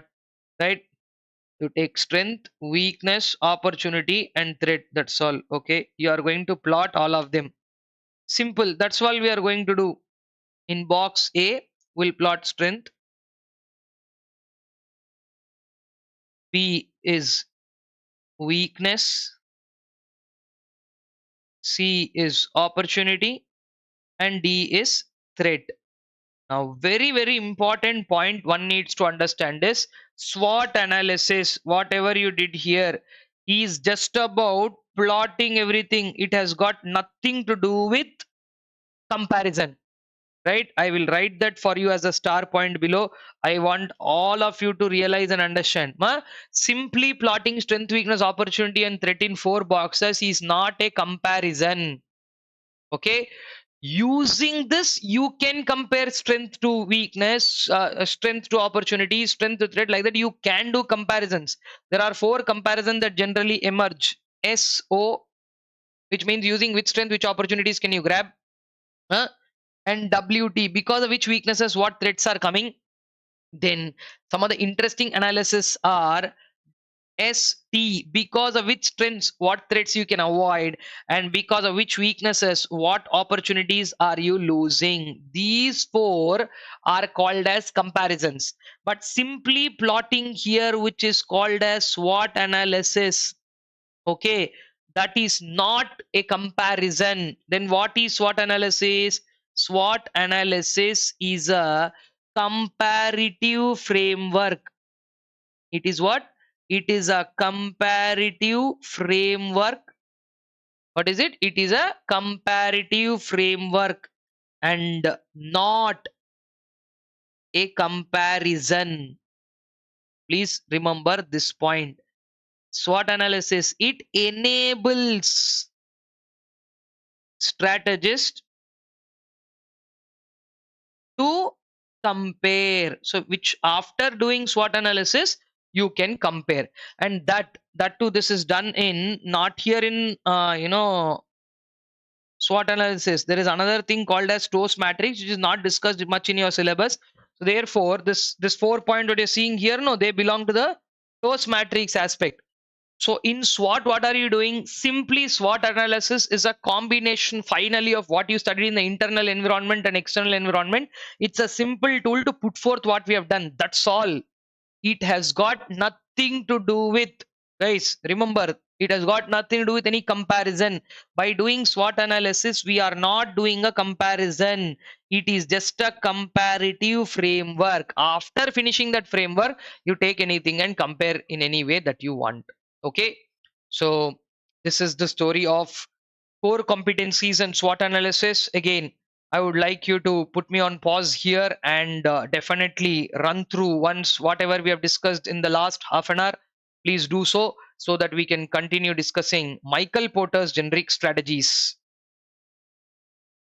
All right, guys, I hope you have gone through. With that, we will just come to one more small topic, very important. Then we'll discuss Michael Porter's 3 generic strategies. But before we go there, I'd want to just highlight a fact that, if you get competitive advantage, which I told you, competitive advantage is an achieved advantage. You cannot achieve competitive advantage by doing something in the air.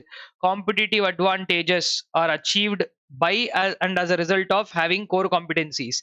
If you tell by taking a mic, if you shout that I have competitive advantage, that is not going to be called as competitive advantage.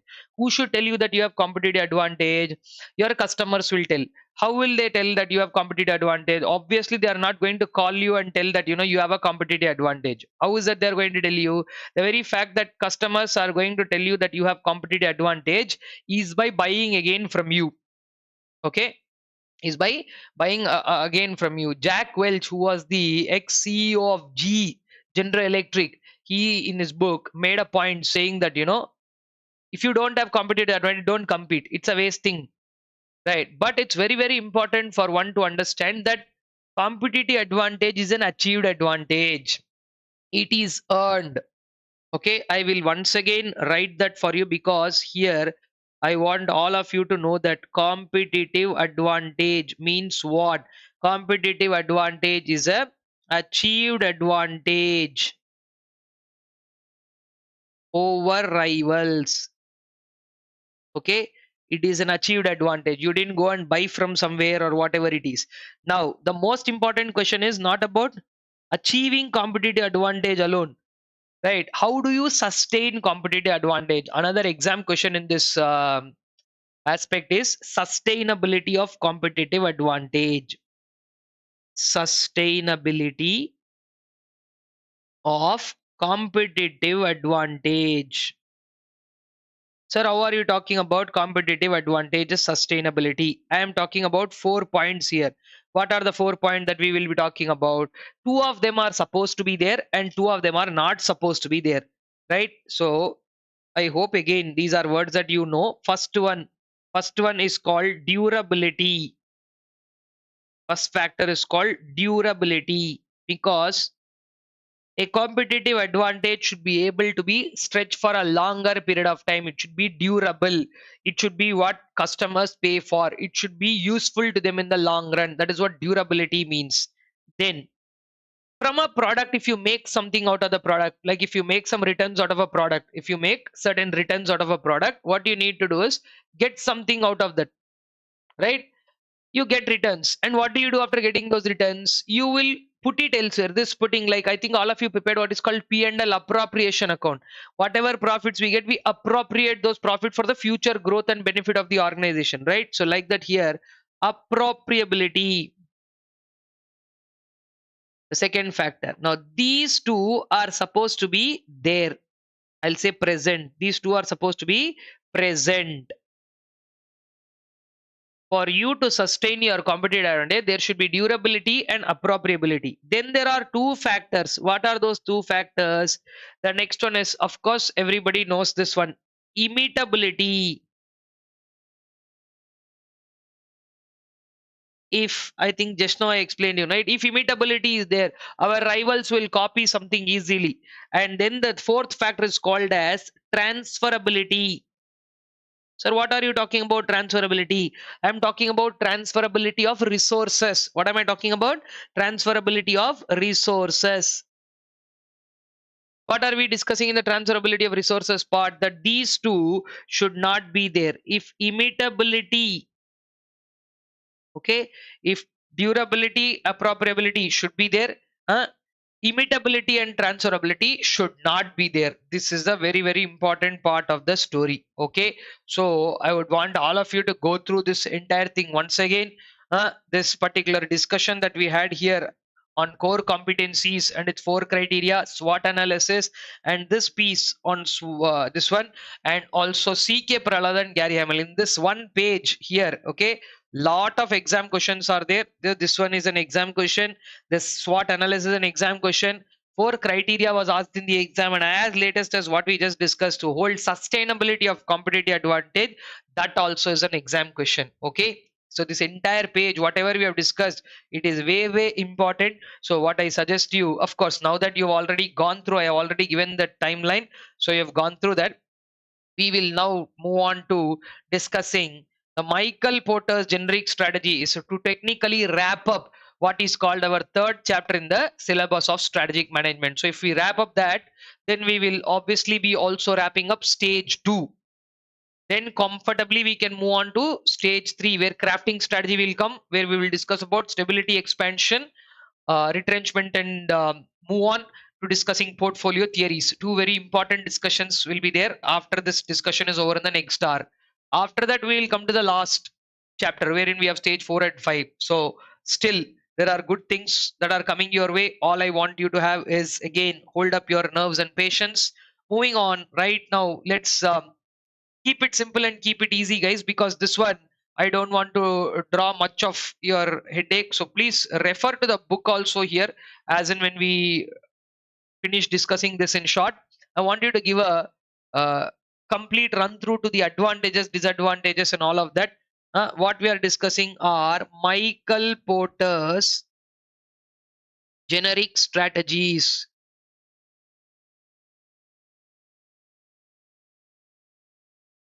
First of all, I would also want you to know what are the other name for Michael Porter generic strategies. They are also called as business level strategies. Michael Porter's generic strategies, also known as business level, because these are generally applied at business level strategy, or they are also called as base generic strategies. What is it? Base generic strategies. So taking all of this into consideration, we are now going to understand how many of these Michael Porter strategies are there, which he told that if you use, you will get competitive advantage. So according to Michael Porter, he says you can get competitive advantage by doing three things. Okay. What is the three things? A set of three things here. He says either you strive to be the lowest cost producer. cost leadership, cost leadership, product differentiation, cost leadership, differentiation, and a focus strategy.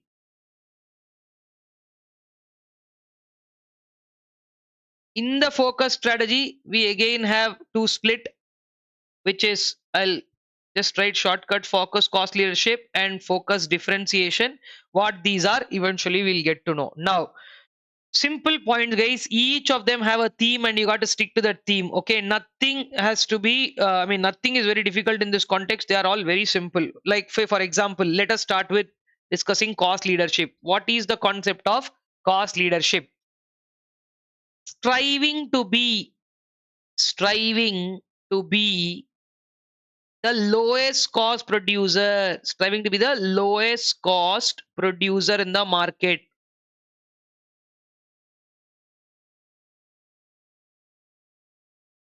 That is what is called cost leadership. You strive everything, doing the everything that you produce, you're trying to produce the lowest cost. If you're producing at lowest cost, what it does is it gives you an advantage. What you can charge either a higher margin or sell more volume at the same price. You want to understand what I'm talking about? Let's say, for example, there is an entity. You all know the marginal costing equation, right? Cost, and I'm saying profit. Okay, earlier my cost is 8 rupees, my profit is 2 rupees. Let's say I'm A Limited and I'm producing, the total selling price is at 10 rupees. Okay, now listen carefully. When I strive to be a cost leader and achieve cost leadership, A, in the new cost pattern for A, I reduce my cost to 6 rupees after doing some drastic and dramatic actions. Now, there are two things that you can do. Either you can continue to keep your profit at 2, okay, I'll say either you can continue to keep your profit at 2 and bring a new selling price of 8, or because your cost is now only 6, okay, you can again do that 6, plus you can now continue to add 4 rupees as your margin and continue to sell at 10 rupees. So this is what generally cost leaders prefer to do this. Okay, simple ma, if you even keep per unit 4 rupees also, and if you continue, because whoever was buying at 10 rupees with you here, they will buy here also, but that time you were making only 2 rupees. That time you were making only 2 rupees, but now you'll be making 4 rupees. But the point in cost leadership is, after trying to achieve this cost leadership, we will try to underprice the rival. What are we trying to do? Underprice the rival. And when you underprice the rivals, normally you are targeting people who are our target market in this case. Okay, a target market in this case are who? Price sensitive customers. Price sensitive customers. So these are people who are actually getting attracted. Earlier, a product was sold at 8. Now, suddenly the very same product is being, earlier a product is being sold at 10. Suddenly the same product is now being sold at 8. And then obviously when you underprice your rivals, these people be the first ones to be attracted about. Okay. So the same company A, by simply reducing their cost. Okay, so this is what the strategy is in cost leadership. By doing this, what happens is, obviously if tomorrow suppliers increase the input cost, right, say now for everybody input cost in the market will go up, but what will happen, since you are having a low cost, even if the 6 becomes 7, maximum what you will do is you'll still continue to keep the 2 rupee margin and sell at 9. Understood. So even suppliers increase their input cost, cost leaders will be able to absorb greater price increases. This is one of the most important points. After this topic is over, advantage disadvantage table is there, which I am not discussing much because I think you should do that exercise after understanding this topic. How all the 5 forces are handled: buyers bargaining power, suppliers bargaining power, rivals, new entrants, and substitutes. If you are a cost leader, if you are a differentiator, and if you are following focus strategy, how to handle, okay, the advantages, disadvantages, Advantages of following these three strategies are how to handle, say, Michael Porter's five forces. That is what are the advantages in each of the strategy. How to handle Michael Porter's five forces are given in the advantages, and each strategy, okay, they also have disadvantages.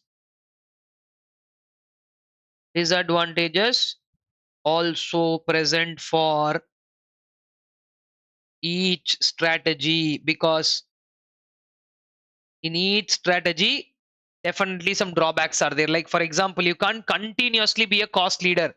For continuously bringing down the price, continuously bringing down the cost, you do innovative techniques so much that at one point of time your innovation will get done, and then you might want to do new R&D. When you want to do R&D, again you have to spending means cost will go up. Cost leaders tend to be cost leaders by reducing cost on advertisement. If you tend to reduce the cost of advertising and marketing in the long run, how will people know about you? So after a particular point of time, again that will go blank. So like that, cost leadership, if you want to continue and strive to be a cost leader, at some point of time it may hit you, right? Then, so that is our very first Michael Porter strategy, cost leadership, and how to handle. Major points I've already covered. Then moving on to the second strategy is talking about product differentiation. This time, what are you striving to be? This time in differentiation, what you are doing is to produce unique product. Okay, product differentiation is aimed at, let me say that it is aimed at creating a unique product.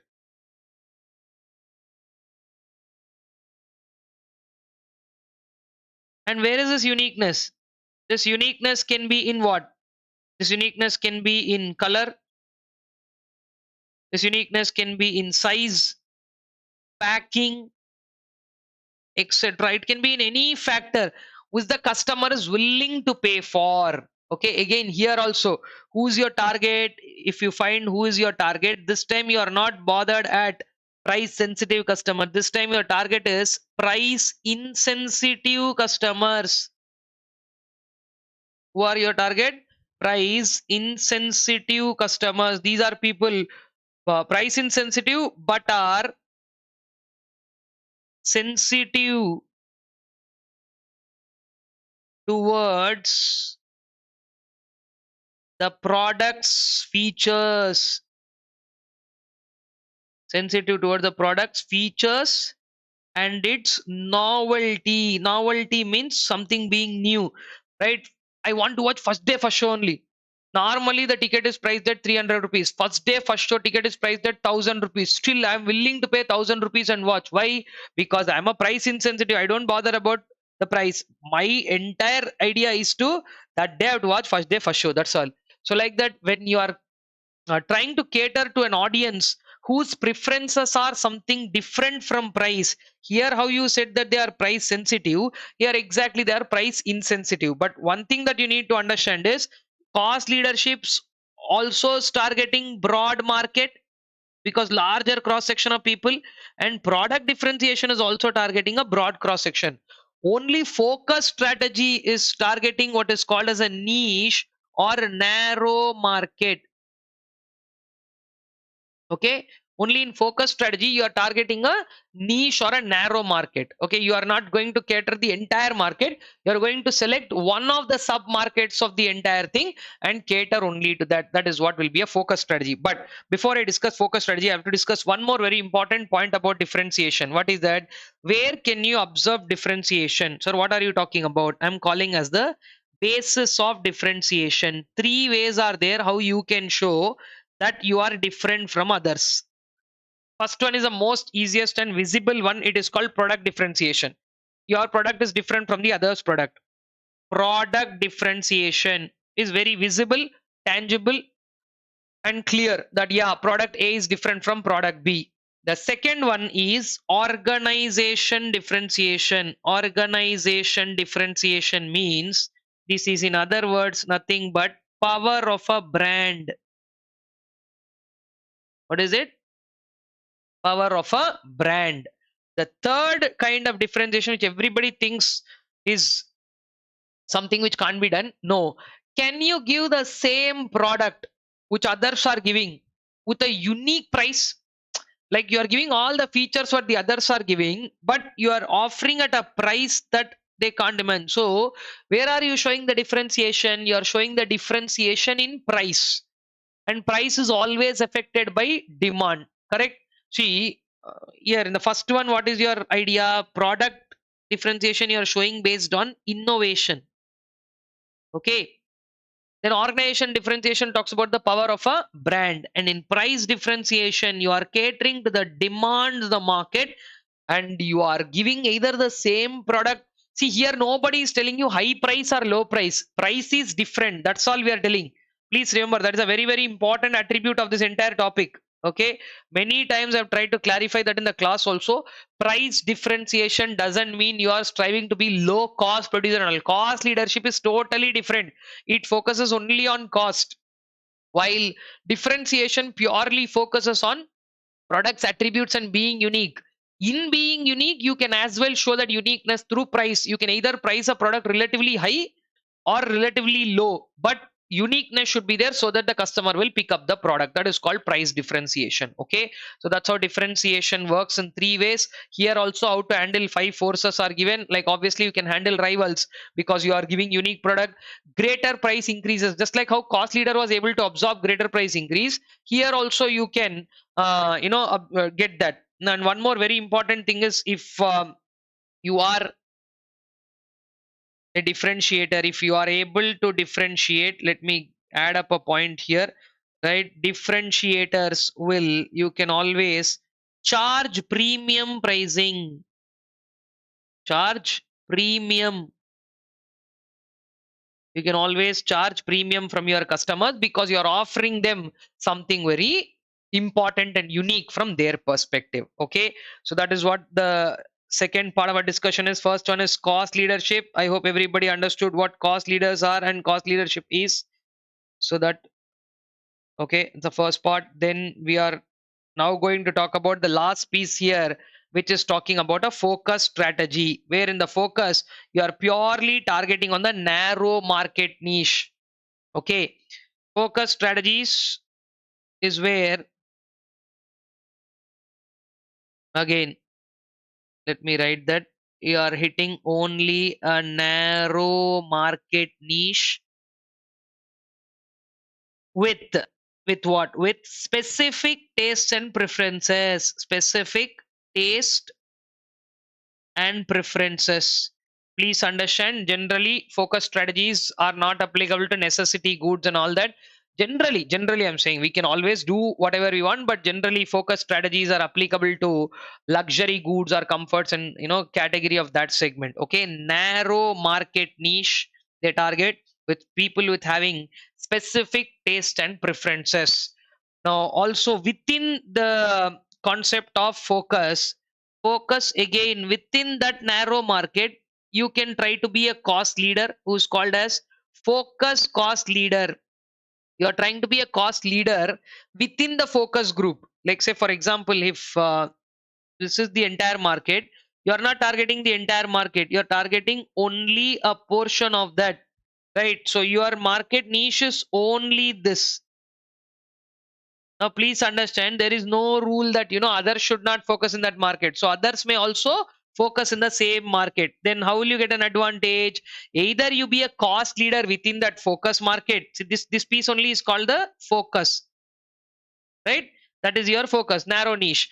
Or within that, you be a focus differentiator, produce a unique product for the niche. That's all. Very, very simple. Only thing is you are applying both the concepts of cost leadership and differentiation, but only to a particular segment or a niche, right? Those are the three strategies, guys: cost leadership, differentiation, and focus. Okay. Please go. And there is one more small topic at the end of the story in the chapter called as best cost provider strategy. Okay. I will also just write and add up here. Who is this best cost provider? When you read it, you can always add up to that story. See here, best cost provider. Who is a best cost provider? He does two things. Okay, best cost provider is somebody who produces the product and gives same product attributes, means same product features, same product attributes at a lower price. Okay, you are giving what others are giving, same product attributes as competitors. Let me write that also, as competitors. So whatever competitors you are giving, you are also giving the same thing but at a lower price. Or you can do one more thing. What is that? You give at same price. Okay, same price as competitors. Okay, what competitors are offering, you're giving the same price but better or upscale. Upscale means something more than, better or upscale features. Okay, so simple guys, same features at lower price or at same price more features. This is what best cost provider does. Okay, and the best cost provider, when they do this, either of these two, this is their thing. And the best cost provider generally targets, who is their target here? The best cost provider's target is somebody who is a value conscious buyer. People who are more bothered about value, no, they are the ones who will generally try to buy on best cost. Is the best cost the least cost? No. Is the best cost the highest cost? No. That is why it is termed as best cost. The best cost is anything which is best from the point of view of the customer. Okay, you have to understand that. And this is not something that you will get by simply reading a paragraph. This is something that has to be understood as such. Now, end of the day, whatever we are trying to do, we would want to try and choose to be uh, a very value conscious person. But is everybody in the market very value conscious? No. So that is why best cost providers will target on the value consciousness. Okay, guys, again, the last half an hour's discussion was on the three strategies of Michael Porter. I would want all of you to get to this Michael Porter's generic strategies, revise it very, very carefully once, because I would, at this point of time, I'm announcing that we are marking an end to chapter number 3 of your syllabus, and also stage 2, which is called as strategic analysis. Right now, it's time for you to go to the comment section. And now, this will be your fourth comment if you are following me. Stage 1 done, Michael Porter done, core competencies done, and now your fourth comment, which will be stage 2 strategic analysis, done. You've done a deep rooted external and internal analysis for a long time right now. Then after this, I'm obviously going to take you to the next level, where we are going to move stage 3, crafting a strategy. So please take a minute to run through the entire concept of the third chapter. In fact, if you've been watching it chapter wise, it's time for you to even take a break and come back to resume what chapter 4 is all about, wherein we will be talking again. Lot of intense things are there in chapter 4. Chapter 4 is broken into two parts. First, we will discuss all the corporate level studies of stability, expansion, retrenchment. Then we will follow it up by all 4 portfolio tools. Those are the two things that we are supposed to discuss. And then we will move on to the last chapter, where we will be discussing stage 4 and stage 5. Right? Few more hours left in the marathon. Things are going to go. I am well prepared to do everything and go on smoothly. You just take care of yourself. Don't forget to leave that comment. And then, of course, you can either put me on pause or take a break and come back very soon to discuss the next stage and the next chapter.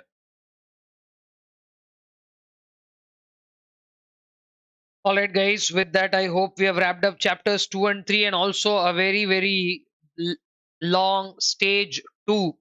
Stage 2, which is about strategic analysis. We have taken completion of that. Now, let us move on to stage 3. Stage 3 talks about crafting a strategy, right?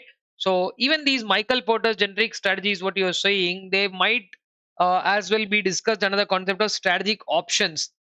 There is no necessity that these have to be discussed in the internal environment, but since this is generally decisions taken at internal level, that is why it's given part of that chapter. Otherwise, I'm just reminding you where we stand. Stage 1 is where we are talking about strategic intent. Stage 2 is where we have done a deep rooted strategic analysis of the business environment, wherein we spoke very clearly about the external environment and then followed it up with the discussion on internal environment and several allied concepts. Now, let us move on to stage 3. What are we going to talk about in stage 3, which is about crafting a strategy?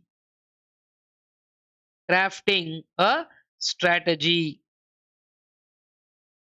Now, under the segment of crafting a strategy, what is very important to understand are this particular crafting strategy in our syllabus is broken down into two parts as part of chapter 4, wherein we are discussing what are strategic options, wherein we are going to discuss about certain strategies that an entity will ultimately use on how we will be dealing with certain aspects, and then certain things called as strategic choice. Okay, out of the various alternatives, now Michael Porter's alternatives are cost leadership, differentiation, and focus. That is one choice, right? Under this strategic options, what we are discussing is called as portfolio analysis. What is it called? Portfolio analysis. And then under portfolio analysis, we have four tools. Okay, under portfolio analysis, we have four portfolio tools, and I don't think there is anybody who can go to an exam without discussing this portfolio tools. It is very, very, very important for you to discuss the portfolio analysis in this four tool, because there hasn't been an exam question paper without a question being asked from one of these tools. Okay, so under the concept of various options, we choose where to. Big portfolio analysis answers a very big question. I will tell you what question does it answer. Portfolio analysis answers a question of, now that we have money, right, of, first of all, this portfolio analysis is applicable to multi-product businesses. What is it applicable to? Only multi-product businesses. It is not applicable to single product business, because all our resources we will dedicate on single product only. No, when we have multiple products, then the question that is being answered by portfolio analysis, it's applicable to multi-product businesses where a decision is made about,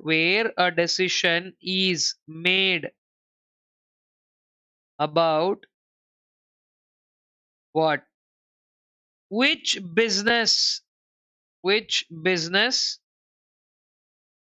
should receive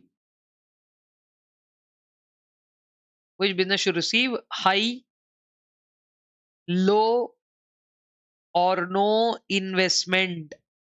Of all the money that you have, this is the main theme of portfolio analysis, right? Which business should receive high, low, or no investment? So in businesses which have a lot of potential to flourish, we'll put up high investment. In businesses which have lesser potential, that means there is nothing to look forward into, that it's slowly that you have to come out, they'll receive less investment. And there are certain businesses that dead and dull, there is only one thing that you can do is to pack up the story there, no more investment. In fact, whatever investment has already been made, we might as well want to withdraw from that investments. Okay, so that is the first part of our discussion, where these four tools are there. These four tools are propounded by various people here. The first one is called as the Boston Consulting Group Matrix. What is it called? The BCG matrix, or the Boston Consulting Group matrix. Ansoff, named after Igor Ansoff, the proposer of that matrix. It's called Ansoff's product growth matrix. Ansoff's product growth matrix. And then we have Arthur D. Little, or it is called the ADL matrix. And then ultimately the last one we have is called as the General Electric model, which is also known as the stoplight model. Stoplight means like the traffic light, right? Stoplight model. So what is so special? Why is it named like that? That also we will discuss when we are talking about in detail. Okay, so this is one very, very important concept here. The prerequisite, there have been no question papers where questions from the portfolio analysis have not come. Definitely some question or the other will definitely come from portfolio analysis. Now I can again guarantee which one is going to come in the exam. So let us first target the piece of strategic options, and then of course we will come back to strategic choices as to what are spoken under strategic choice. Now generally at this point of time, in this concept of strategic choice, only corporate level strategies are made. Like say, while crafting a strategy, we craft strategy at which level? Crafting strategy. Crafting strategy. It happens at all three levels, right? What are the three levels? Crafting strategy happens at corporate level. Crafting strategy happens at business level, and crafting strategy also happens at functional or operational level. Is that right? Now, considering the fact that we have already spoken about things that are being done at a business level, right? What are those? Cost leadership, differentiation, and focus. We have already spoken about these, right? Now, at corporate level, what are being spoken about are stability strategy, stability, expansion, stability, expansion, retrenchment. These three are being spoken about. There are some businesses which apply all these three together in a combination, which is called as a combination strategy. But again, it is not discussed much in your book. So they are also called corporate level strategies, grand strategies, Glueck and Josh strategies, directional strategies. When we discuss that once again, we'll write them in greater detail. Now, functional strategies are what? Finance, marketing strategies, HR strategies, right? Logistic management or inventory management. Then we have production strategy, how much to produce and what, and the ancillary R&D strategy. All these are various strategies that one needs to undertake for a business as a whole. Just that they are being done at different levels. See, corporate level, what happens, business level, what happens, and functional level, what happens, right? These are called as strategic choices. But much of what is there for us to discuss right now is these three, because cost leadership, difference, and focus we have already discussed. And of course, here in the context of all the functional strategies, uh, some of them have been discussed, like say marketing strategies, those 13 of those have been discussed. While when we talk about again logistics, production strategy, they are not much of relevance to us right now, so that entire piece has not been discussed in our syllabus, while stability, expansion, and retrenchment have been discussed in greater detail. Okay, let us get to doing all of that. I want all of you to take a very closer look at what we have made out from this chapter, and then accordingly we will proceed further. Take a clear look of what crafting strategy is, and the fourth chapter involves these two topics.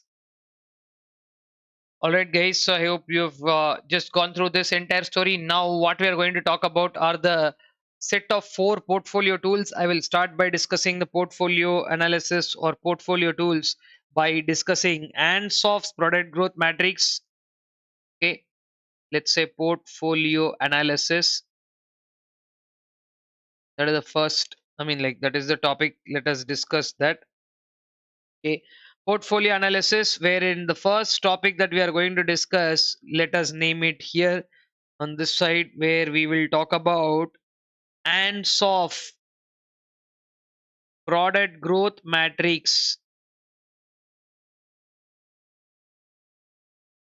I will tell you what this works. Igor Ansoff has put up a framework. See, whenever we are discussing the matrix, first thing we need to understand is what comes onto the x-axis and what comes onto the y-axis. We have to be very clear about that. Okay. So in Igor Ansoff product growth matrix, which is generally a 2 by 2 matrix, he has taken two metrics. Okay, what are those? He has taken products and markets. What has he taken? Products and markets. So products are categorized into two types: existing products and new products. Markets are categorized into existing markets and new markets. Sir, which one should we take where? Okay, first of all, let's do one thing. We'll take a x-axis, and we'll also take up a y-axis. X and y-axis are there. Now listen, always you have to understand that whatever factor we take, we means when we put ourselves on the base, right? It should be our factor. And anything that is comparable, like a market or some other factor, that has to be on the y-axis. So remember, markets always come on the y-axis.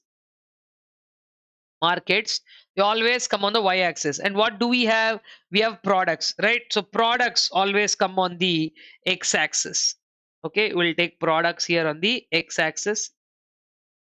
Now, what are the categorizations by Igor Ansel? What are the two types of markets? He says uh, products which already have markets, they are called as existing markets. Products for which markets have been newly created, that is called new market. In same way, products are also categorized into existing products, and products newly which are introduced are categorized as new products. Okay, so this is the story, and which is exactly why it makes it a clear 2 by 2 matrix. Now, what are we supposed to deal in here is the question.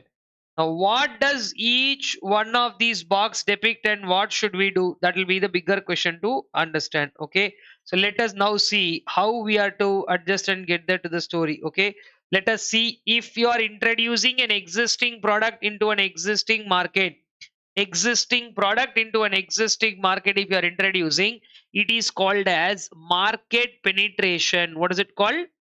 Market penetration, because it's a closed market and you're trying to enter into such closed markets. You're trying to enter such closed markets by doing what is called as market penetration, because there is nothing that people are not aware of existing product. Like say you're launching a toothpaste. Toothpaste is not a new product. Already people, for toothpaste already market is there, and in fact it's a closed market. See, if 8 or 10 toothpastes are there, I'll give you a quick and small example of how that works. So if there is a market like this which is already closed, already everybody within the market have market shares, right? So somebody's already sharing the market like this, they have multiple people inside the market, they already have market share. Now if you are penetrating into this market, what should you do is to win customers from others, right? Like you penetrate into the market. Just because you penetrated into the market, new customers will not be created. This red portion that you're seeing, no, this was earlier somebody else's share. Now you grabbed it, right? This one right here, what you're doing is called as penetration into the market. Market penetration requires greater spending on advertising. You have to tell that you are different from the others, or for existing customers who are there, you have to make them buy more. Then only the concept of market penetration will work.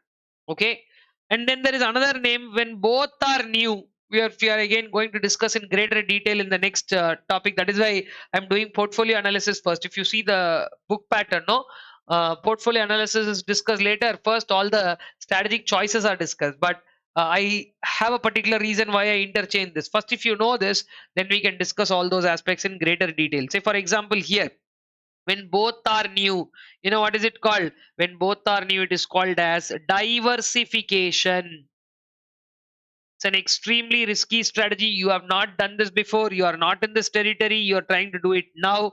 So this aspect of you trying to do something new, this is only called as diversification. Okay. So this might not be of some help to us in the beginning, but it's a very risky strategy. But if it works out, nothing like that, because we will have absolute amount of competitive advantage. In the other two, if you see, what these are, uh, one is new, one is existing. In the first one, new market, existing product. What are you doing? You are launching an existing product into a new market, which means, say, for example, it could be about, right, 1 second. Yeah, it could be about going into new geographic areas, okay, etc. So if this is called market penetration, if you are entering into a new market, trying to develop the market for yourself, what is it called as? uh all right, this is market development. What is it called? Market development. And then the last box that is left over there, you are launching a new product into an existing market. I'll give you an example for this. So see, first one I gave you an example of toothpaste. Toothpaste is neither a new product nor new market. It's both existing. Already 10 toothpastes are there. For example, Colgate, Pepsodent, Close Up, X, Y, Z, all these are there. Now you are launching a new toothpaste. That means you have to win customers. Right? You get the logic, right? Just because you launched a toothpaste, 10 people will not start brushing newly. Those people who have to use those people who are using Colgate have to give up Colgate and try your paste. Who are using Close Up have to try your paste. Like that they will only try. That means you have to win customers from others. That is the point there. Okay. Then in market development, you are already successful in one area. You are just going into new geographic areas. New geographic areas means what? Your product is very successful in Hyderabad. You want to go and venture into Bangalore, Chennai, Mumbai, Gurgaon, Delhi, all those places. So like that, if you are successful in few places and you want to go into other places, that is called market development. Absolutely, if you want to go into an uncharted territory where you have no idea, but you would want to venture into that market and try, then that is called diversification. Then if you are launching a new product into an existing market, now many people will question here saying that, sir, how can you launch a absolutely new product into existing market? How can it be a new product will have existing market? See, product is having new dimensions and version doesn't mean that it's like an altogether new product. I'll tell you a good example for this are electric cars. Cars already have an existing market. Traditionally, cars are operated on petrol or diesel, but you're launching a new product, new features, new innovations have to come. That is why this part is called as product development. What is it called? Product development. And all these three, one point is common. Which three? Market penetration, product development, and market development. There is one point that is common. What is that? That at least one of the factors are existing. So therefore, market penetration, market development, and product development, all these strategies put together, right? You know what they are called as? These are all the ones that are highlighted here.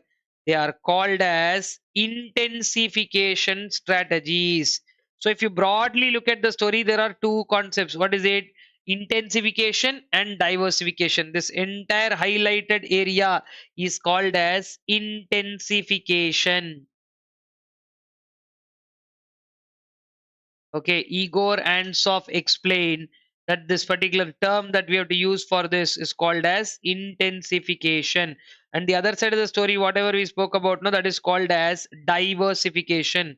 So if anybody asks you what are the two major aspects of Ansof's matrix, one is intensification, the other one is diversification. Okay, so intensification and diversification. Intensification is you are intensifying into an area. Why? Because at least one thing is existing.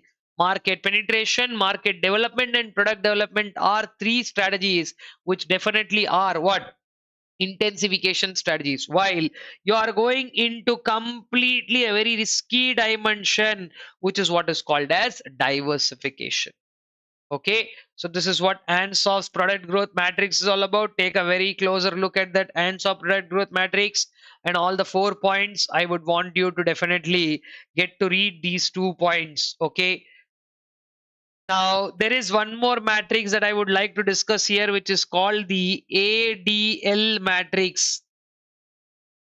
Okay, what about this ADL matrix? We will soon discuss about this ADL matrix because I would like to discuss quickly about stability, expansion, retrenchment strategies. We've already discussed cost leadership, differentiation, and focus, a mix of all that. So I'm just putting this topic on hold. I am not saying that we will not do that. We'll come back after some time. I'll definitely come back. I know when to come back here. So that time we'll discuss ADL matrix. Meanwhile, right now we have two more very interesting portfolio tools. Okay, what are the two more interesting portfolio tools? The third one right now is termed as Boston Consulting Group Matrix, right? Boston Consulting Group Matrix, or in short, it is also called as the BCG matrix. Very popularly, it is known as BCG matrix. In fact, sometimes it's very funny that some people know what is BCG matrix, but if you ask them what is Boston Consulting Group matrix, they are blank because they think they both are different. No, Boston Consulting Group is one of the most sought after management companies in the world. So, what they did in Boston Consulting Group matrix, which is again a 2 by 2 matrix. Generally, 2 by 2 means what are we taking? Two factors. Anything related to market, we are taking on the y-axis. Anything related to us, we are taking on the x-axis. X-axis is the base, and we always will be base, and we will compare ourselves to the market. That's the most easiest way of remembering what comes on which axis. Okay. So in that context, what comes in the BCG matrix again? which is a 2 by 2 matrix. What comes in here, if you look at it, on the x-axis we have relative market share. What is it called? Relative market share. In comparison to everybody, how much market share do you have? What is your relative market share? And the other factor that is available for comparison is called as market growth. Okay, market growth means the pace at which the overall market is growing. That is called market growth. Now, again, here we have discussed about two factors. When market growth rate is high, what to do? When market growth rate is low, what to do? When your relative market share is high, what is it called as? When your relative market share is low, what is it called as? Like this, a 2 by 2 matrix has been discussed. Okay, a 2 by 2, which means again it brings you to 4 boxes, and here very interesting terminology is used to discuss all of these, so I would want your attention to spark very high here. What is spoken about in the BCG matrix is those businesses or those strategic business units whichever have high market growth and high market share, they are termed as stars. What are they termed as? Stars. Stars are those businesses Stars are those businesses which require heavy cash flow to maintain, because obviously you have to spend on marketing. For a star to remain a star, there is an amount of spending to be done, right? Stars are those businesses which are flourishing in the market. Stars can earn you good amount of return. Stars basically are very successful businesses in a high growth rate market. See, market is offering you everything. When you say market growth is high, when you say market growth is high, it means the market is offering everything. And when the market is offering so much, or when the market is offering almost everything, it won't be difficult to grab the market share. If you choose the right strategy and catch it up, you can increase your market share. But what is very important word here is called relative market share. In comparison to others, how much do we have, right? So those businesses that are doing that, they're called as stars. Stars are such products which are shining very bright. That is why the terminology. The Boston Consulting Group matrix is also very famous for the kind of metaphors that they use. Right? They use the word cows, dogs, stars. So the kind of metaphors that they use spark up. I think I've already told you to revise the entire content and then watch the marathon, so you already know what the BCG matrix is. I'm just explaining how it is framed once again. So high growth rate in the market, helping you to grab high market share. If any products are doing that, such products are termed as stars. You know what happens to these stars in the long run? When market growth rate slows down, when eventually market growth rate slows down, stars tend to become cash cows.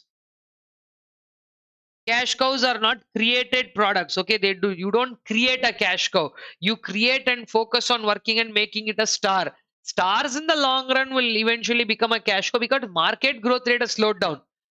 Now, in the very, very long run, when market growth rate has also slowed down, sometimes it so happens that people also lose interest in a particular product because their taste and preferences change. Okay, so this product where market growth rate is not very attractive now, it might as well lose its market share slowly, and it might become a low growth market and a low market share product. Such products which are low to low, they are titled as dogs. Dogs generally are expected to be very honest, sincere. That is why such products which have once been a star to you later delivered lot of cash flows through being a cash cow, and now eventually it becomes a dog. So dogs are those products which are not absolutely bad at all, but sometimes even the dogs generate enough cash to maintain themselves. But please remember, we didn't come into business just to put some money and get back some money and clap and say, wow, let us, I mean, we have achieved this. That is not our idea is, right? So we would want to definitely get some return out of it. So once a business reaches the stage of dogs, we would tend to adopt a strategy on it called divestment, and we will send the dogs out of our portfolio. In between all of this, there is a very interesting box, which is the first one there. Market is at a high growth. What is market doing? Market is at a high growth, high market growth opportunity is there, but you are having a low market share. Don't you think this is purely your mistake?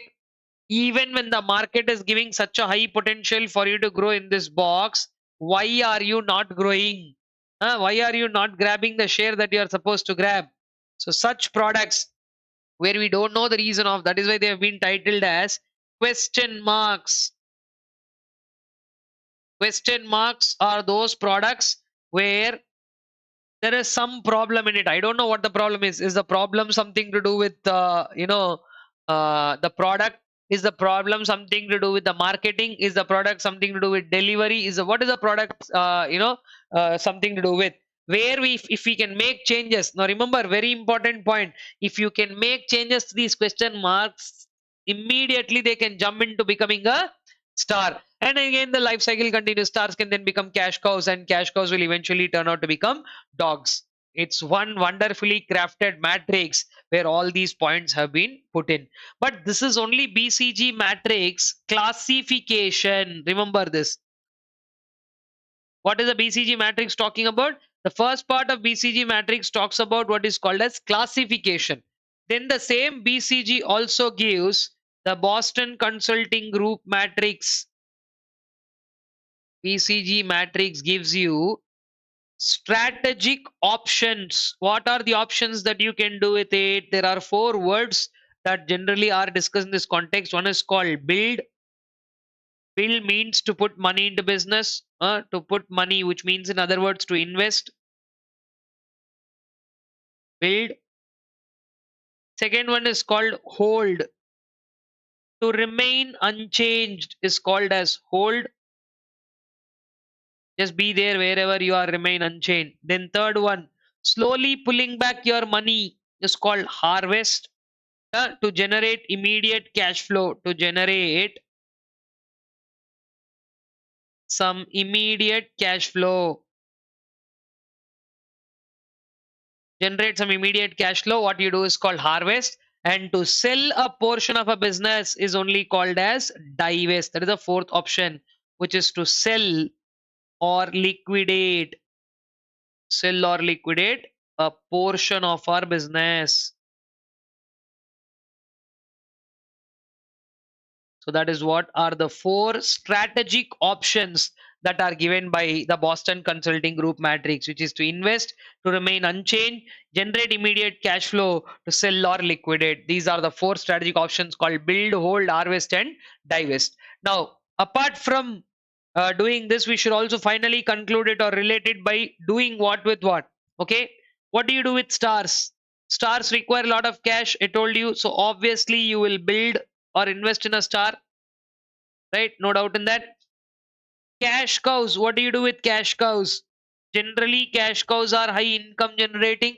That is why they call cash cows. You don't have to do anything with them, just hold, right? And then we have question marks, which are also titled as problem children or wildcats, because you can't tame them. These question marks are something not listening to you, they're going out of your control. So stars, cash cows, question marks, and dogs.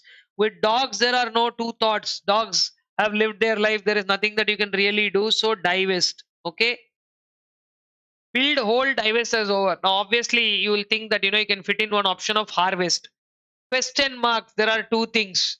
See here, when you come to a question mark, there are 2 options strategically. You can continue to invest little more in question marks, but blindly you can't keep on going to invest, because if you keep on investing in a question mark, it will lead to a cash trap. Okay, so question marks, they are also called as problem children or wild cats, because you can't tame them, right? They take a lot of effort from you. So what you can do with a question mark is invest, but invest cautiously. That is, in other words, I'll say build. You can some days build into a question mark, but when you believe that no, too much of building here will not help you anymore, then it is better that you will harvest the situation. Okay, these 4 are considered as a strategic options that are given by a Boston Consulting Group matrix. What is Boston Consulting Group matrix? Classification of the SBUs or businesses: stars, cash cows, question marks, and dogs. Build, hold, harvest, and divest are the 4 strategic options given by them, and which one to do what we have related. Please go through this topic. There have been multiple instances where questions have come from that to this particular topic very specifically. Okay, now there are a couple of problems. I will also tell you what are the problems in BCG matrix, because Though it is a wonderful concept, classification is fantastic and all that. Guys, tell me, what is the definition of relative market share? Relative market share. Our share divided by total market share. How will you estimate total market share? Now, let's say, for example, I am Infosys. Infosys share divided by total IT industry share is relative market share, but total IT industry, how will you find out? Are you going to take data from the National Statistic Bureau and go about doing that? Or there are so many unregistered entities which are dealing in IT. There are so many people who don't report things properly. They are also there. So this first and foremost problem in BCG is calculation of relative market share. Calculation of relative market share is unrealistic. And the second problem is BCG talks about current classification. Right now, something is a dog. Right now, something is this. What about future? So BCG talks only about current classification and less about future. What should I do in future? That it is not telling. Currently, it is this, so you do this, it is telling. So it gives less importance to futuristic aspects. Now to kind of bridge both is the calculation of relative market share. Market growth also is a very wide term. Market is growing or market. And if you look at the matrix, they have spoken about high, low. Can you see here? They've spoken about high, low, high, low. They're only talking about extremes. What about medium? See, normal market situations are also there. No, or it'll always be in extremes, high and low. So to address all that only, what they have done is they have constructed another last portfolio tool called the General Electric model or the GE matrix, which is also known as the stoplight model. Stoplight means traffic signal. Okay, stoplight model. I'll tell you how this works. Okay, simple. Here again, we are this time going by not 2 by 2, but we are going by a 3 by 3 matrix. This time, what are we doing? Instead of going by 2 by 2, we are going by 3 by 3. Okay. And technically, we are using the same words. Okay. What same words? The build, hold, harvest, and divest are now being going to be used as invest, protect, harvest, and divest, but the meaning of which is same. But what is very important is what factors are you taking now? What are the factors that you are taking now? Now, if you listen very carefully, first of all, on one side, we are going to not only just talk about high and low. First, let us mark that up. High, medium, low. We're talking all three. Here also, we are talking about high, medium, and low. But what are the parameters and factors that you're talking about? So on the vertical axis where we generally take about market, this time I am going to talk about not market growth, but I'm going to talk about a broader word called market attractiveness. What I'm using is a term called market attractiveness. And this time here on this side, I'm not going to take about any market share or something, but I'm going to talk about business attractiveness. How market attractiveness and business attractiveness are measured. A list of points are there. I would want definitely you to go through that. It's a simple table, a very simple read and understand kind of a table where you can figure out what is being spoken about. Okay. In business attractiveness, how will you measure how attractive a business is it highly attractive, normally attractive, is it low attractive, anything of that sort? And then when you talk about markets attractiveness, whether a market is highly attractive right now, medium attractive, or low attractive, that is what we are talking about in this sense. Now let me give you a clear insight of what we will do in each of these. I think you already know the four options: invest, protect, harvest, and divest. When both are high, we obviously tend to invest. No second thought about it. When your market attractiveness is very high and you have a medium attractive business, still you can go for invest. While in the context of uh, low attractive businesses, but market is having huge attractive potential, so if not now, sooner or later this can work in your favor. So low attractive businesses, what they have to do, just stay quiet for some time, which is in the likes of hold, protect yourself. Same way, when high to low you are protecting, obviously low to high also will be same, because business attractiveness right now is very high. You have a fantastic business on hand, but market is at its low. Sooner or later we will get a chance to grow, right? That time we will invest. So till this time we will protect. When high to medium you have invested, same story will be there between medium to high, because market right now is in medium, but your business is fantastic, you can trust on it and go about investing that. Okay, so there are three boxes which are talking about invest, while a very interesting box, the center one, where we are talking about both are medium.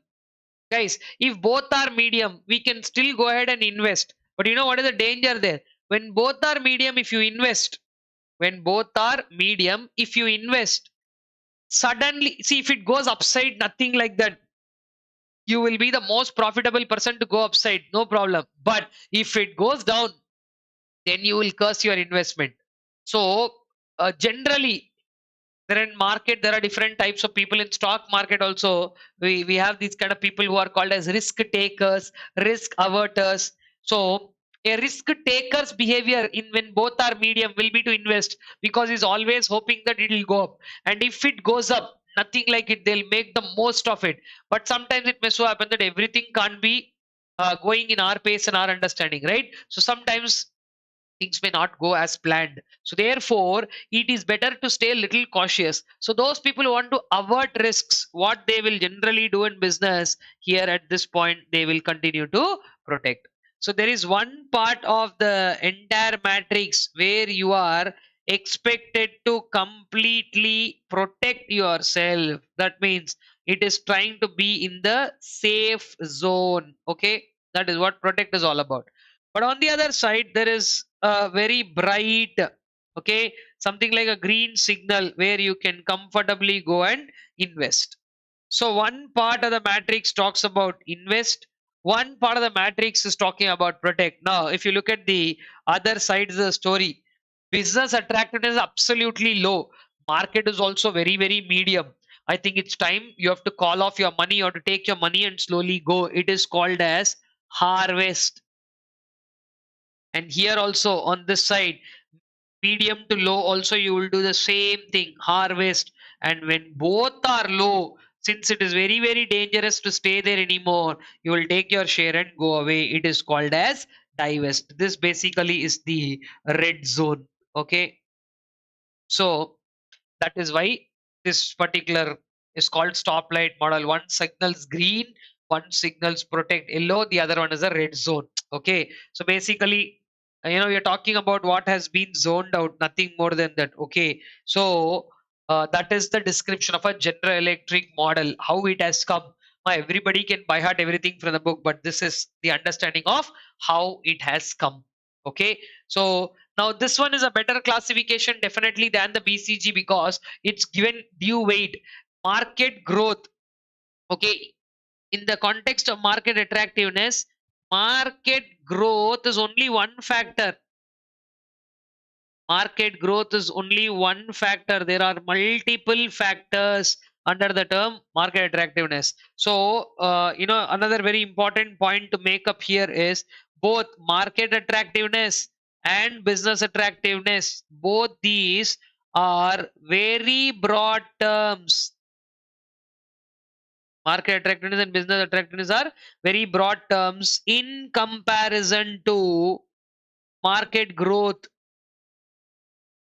and relative market share. So in place of these two, when you're replacing both these, they have very very wider scope. That is what the idea should be. Okay, if there are any more points under this, I would want you to run through them, but these four portfolio tools are absolutely important, three of which we have discussed: the ANSO product growth matrix, Boston Consulting Group matrix, and the General Electric model. So whatever we have discussed across the last 40 minutes under this topic of stage 3, as part 1, stage 3 is about dealing in strategic options. Soon I will come down to discuss again on the ADL matrix, but right now, before I go to discuss what are called as stability expansion retrenchment strategies, I would want you to take a clearer look of both the Boston Consulting Group and General Electric model, and then continue the session whereby we will now go to the next part where we will be discussing our strategic options, I mean, strategic choices, where we will talk about stability, expansion, retrenchment, and combination. So, quickly take a look at what is there on screen and then we will proceed further. All right, guys, I hope you have gone through these three things: Boston Consulting Group Matrix, General Electric Model, and of course, the ANSA Product Growth Matrix. We will get to ADL very soon. Now, I'm moving to the other half of this particular chapter, and the next and very important thing about this stage where we are crafting strategies, and we are going to discuss about what is called as strategic choice. As part of strategic choice, see, strategies are made at all levels. Which level strategies are made? Strategies are made at corporate level, strategies are made at business level, strategies are also made at functional level. Right now, which level is making what strategy? As I've already mentioned, in our strategic choice and in our part of the syllabus, what has been discussed is stability, expansion, and retrenchment only, which are definitely a part of what is called as corporate level strategies. These are also called grand strategies because of the scale at which they are implemented. And since it gives an organization a direction to follow, they are also called as directional strategies. And since they were proposed by a couple of people called Glueck and Josh, they're also called Glueck and Josh strategies. What are these strategies? I think this is one piece where I would like you to do one more round of thorough revision after our discussion, because this is something where I again definitely expect questions to come. There are two parts to this chapter. Something is definitely going to be asked from the previous part of strategic options of portfolio analysis that we discussed. Something will be definitely asked from this topic also that we are talking about, right? It could be a question coming from vertical diversification, horizontal diversity. There are multiple points under expansion and all of that. So there are definite possibilities of a question. So what I recommend is, after we finish this round of revision, a thorough run through of the entire topic also is something that I recommend. Let's start by discussing here of the three studies. The first one, stability strategy. Right, there are key and very important points about stability strategy. First of all, what is a stability strategy? Right, within firm stays what within the same business. Firm stays within the same, or firm stays within the current business. That is the first and foremost aspect of stability strategy. Very, very important point about stability strategy is stability is not a do nothing, sir. Do nothing, just sit like that. That is not what is called stability strategy. Remember, whatever you are doing, you continue to do the same thing. It is not a do nothing strategy. It is such a very important aspect that, no matter what you end up doing, you might be doing so many things, but one thing that you need to understand is whatever you're doing, you continue to do. That is what staying stable means. Staying stable doesn't mean introducing new capital and doing something amazing, but whatever you're doing till now, you're continuing to do that. That is what is the first part of what is called stability strategy. The firm stays within the current business. It is not doing anything new or anything subtle or fantastic, right? Firm stays within the current business. It is not a do nothing strategy. And I would also want to add up here, firm looks for incremental growth. Okay, incremental growth means step by step, the opposite of radical. They're happy with that. No fresh investments are made in a stability strategy. No fresh investments. Obviously, when no fresh investments are made, risks are less. Okay, I think I covered all the major points relating to stability. Firm stays within the current business. It is not a do nothing strategy. Firm looks out for incremental growth. They are happy with the existing level of production. No fresh investment needs to be made, and risks are also very, very less. Now, very important point. You remember product life cycle we've discussed. At which stage of product life cycle we will do stability strategy? Entities which have reached maturity. Entities which have reached maturity take up stability strategy, because after you reach a particular level at the product's life cycle peak out, you will, what do you do? Now that you have peaked out at that point of time, for some time we need to take a break. In the sense, I'm not saying take break and go to Himalayas.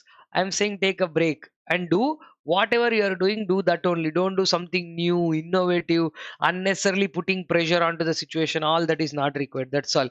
Stay within the current business. Don't do anything new. Just do whatever you are doing. And also, one more very, very important point that I would like to add up is here, sometimes stability is also performed at sometimes stability is also performed at introduction stage. Why at introduction stage they're doing? I'll give you a simple example. Just remember that in spring, which is used in pen and everything, small, as small as a pen to as big as in a suspension for a car or a vehicle. Spring is used everywhere. Now the spring works on principles of expansion and contraction. The more you press the spring and leave it, the greater it's going to expand. So like that, if you want to hit something very high, the more pressure you take it, that is the, better solid the base, greater will be the thing, like rocket launching. The more pressure it exerts down, faster it goes up. Like that here, the stability strategy is also used at introduction stage for preparing for the launch of a great growth strategy. If you want to launch for a great growth strategy, you can again as well bank upon this. Okay, I think I have almost covered all the points that come under stability. Firm stays within the current business. It's not a do nothing strategy, but you're continuing to do whatever you're doing. You're happy with incremental growth. No fresh investments are to be made. And it is about, I would like to add up a couple of more points because we do have place. I'll write that, it's maintaining stability strategies about maintaining what is called as maintaining a status quo. Status quo means wherever you are currently, wherever you are, you would like to maintain that only. You're not doing anything high, low, nothing. And there is also no redefinition of business. No redefinition of business. I think with that, I would have covered all points. I would want you guys to run through for anything. If there is, you know, any points that we can add up. Yeah, last we'll add up one more point. The firms that are doing stability strategy, they have modest growth objective. Okay, if you have ambitious growth objectives, if you want to grow very high and fast, then stability is not the strategy for you. You have to look for expansion or other things. Okay, so I think I've covered all points about stability. Please do give it a re-look one last time. Firm stays within the current business, not a do nothing strategy. Firm looks for incremental growth, which means step by step. Then it does not warrant any kind of fresh investments. No fresh investments are made. The risk that is being spoken about is also very less. And entities which have reached up to the levels of what is called as maturity. Let me highlight that for you. So, who has reached maturity, they generally end up following this. And also, it is very important to understand that sometimes even entities which are in their introduction stage, they also follow stability strategies so that they can prepare for a launch of a good growth strategy and maintain status quo, no redefinition of business, and they have modest growth objectives. So, with that, I guess we've taken care of all the points down there. Now, I'm going to discuss one of the very, very important and vibrant strategies under the heading of corporate level strategies, which is called as expansion strategy. What about expansion strategy? I want all of you to be very, very careful here. See, expansion strategy is also known as growth strategy. Lot of questions are possible from this, guys. So stability alone has been a question in the exam in the past. Now I will obviously come down to retrenchment first. Quickly, let me mention that there are three strategies in retrenchment, which are called as turnaround, divestment, and liquidation. Okay, Turnaround, divestment, and liquidation are three retrenchment strategies. That's all. But when you talk about expansion, it is going to be a little broader and wider, and that is exactly why I have, the entire space. I'm going to use it for explaining what expansion strategy is all about. Now, in expansion, it is first of all, I would like to mention that expansion is purely opposite of stability strategy. It is opposite of stability, okay, which means fresh investments are made.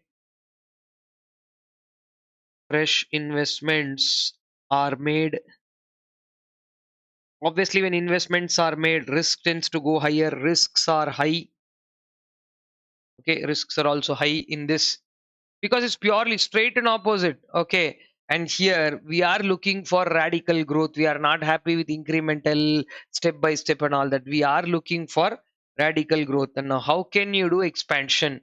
That's a big question. What all will you be doing in expansion, right? So again, here expansion, I would want to classify it as expanding yourself internally.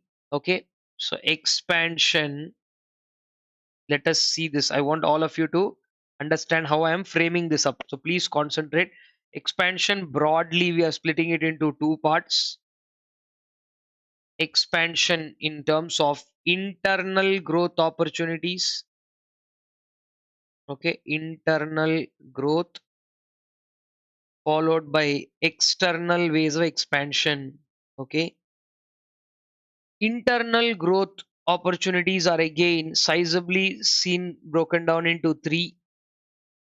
Okay, while external, as far as we are concerned, it is again broken down into two. What are all these?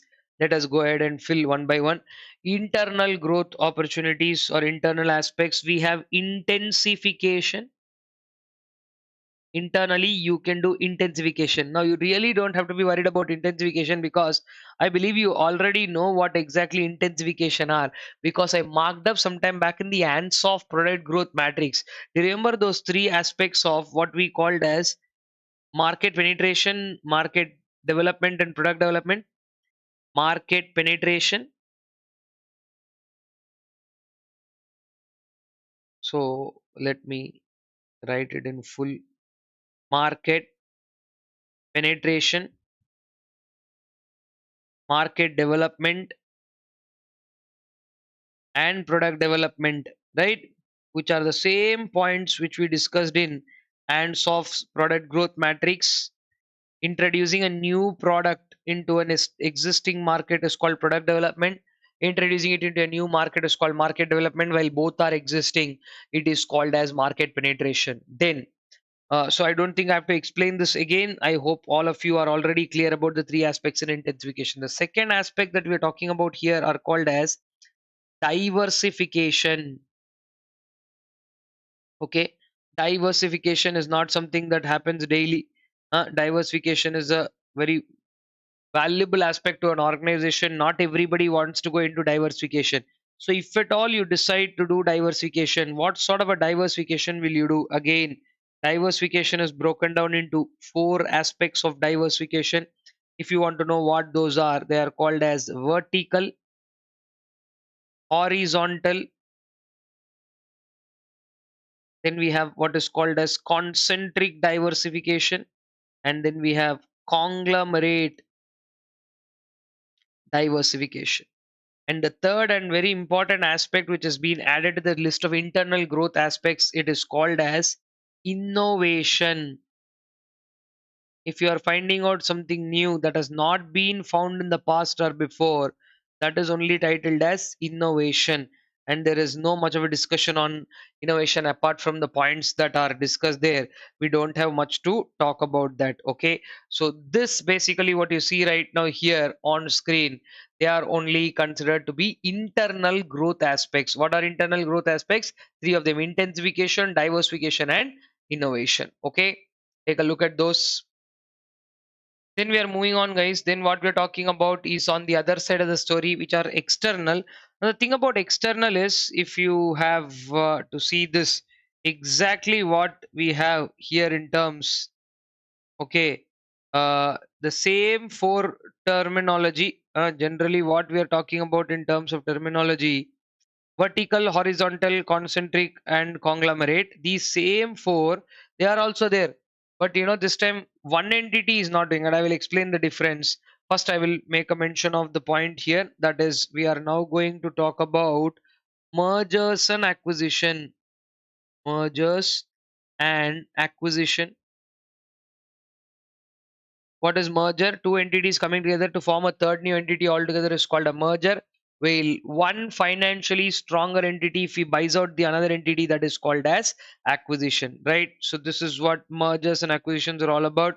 Now we are talking about bringing the same four aspects: a vertical merger, horizontal merger. In fact, this word concentric is now going to be called as co-generic merger. That's all. The only difference between diversification and mergers and acquisition, I want all of you to listen to this point very carefully, is very simple. That in diversification, there is only one entity that diversifies either upstream, downstream, horizontally, whatever it is. But when it comes to mergers and acquisitions, there are involvement of two entities. That's all, right? I will explain what vertical, horizontal, concentric, conglomerate are. Concentric and co-generic, they convey the same meaning, only terminologically they are different. And the last way of externally expanding or external growth, it is termed as strategic alliance. Strategic alliances. Generally, you see political parties forming up strategic alliances. Strategic alliance is a concept of coming together, not as a permanent unit. You will remain independent, you will maintain your statuses as independent, you will not do anything which is making you into a combined unit or something like that. But A will maintain the position of A and B will maintain the position of B. But A and B come together for something whereby they will just form a alliance. Okay. It's a very wide topic. I've already discussed market penetration, market development, and product development with you. Now, quickly, I will tell you what vertical diversification means. Okay, they are very, very important point, guys. Small parts, big part, nothing to discriminate about it. Anything can come in exam. The first and foremost thing let us talk about are, um, the concept of, let's say, vertical diversification. Now, why vertical diversification is important? Because it gives you some kind of an advantage either by holding upstream or downstream. So first of all, what is this upstream or downstream that one is talking about? If you see that, first, I want you to understand how the product or process chain works. How does a product or process chain work? It goes by raw material, manufacturing, okay, distribution, and then finally I'm selling it in retail. Okay. Now listen very carefully. I am A Limited, or let's say I'll name myself to be X Limited. As X Limited, I am not involved in raw material production. Okay. I'm only involved in manufacturing. I don't do distribution of my product. I don't have any retail outlets.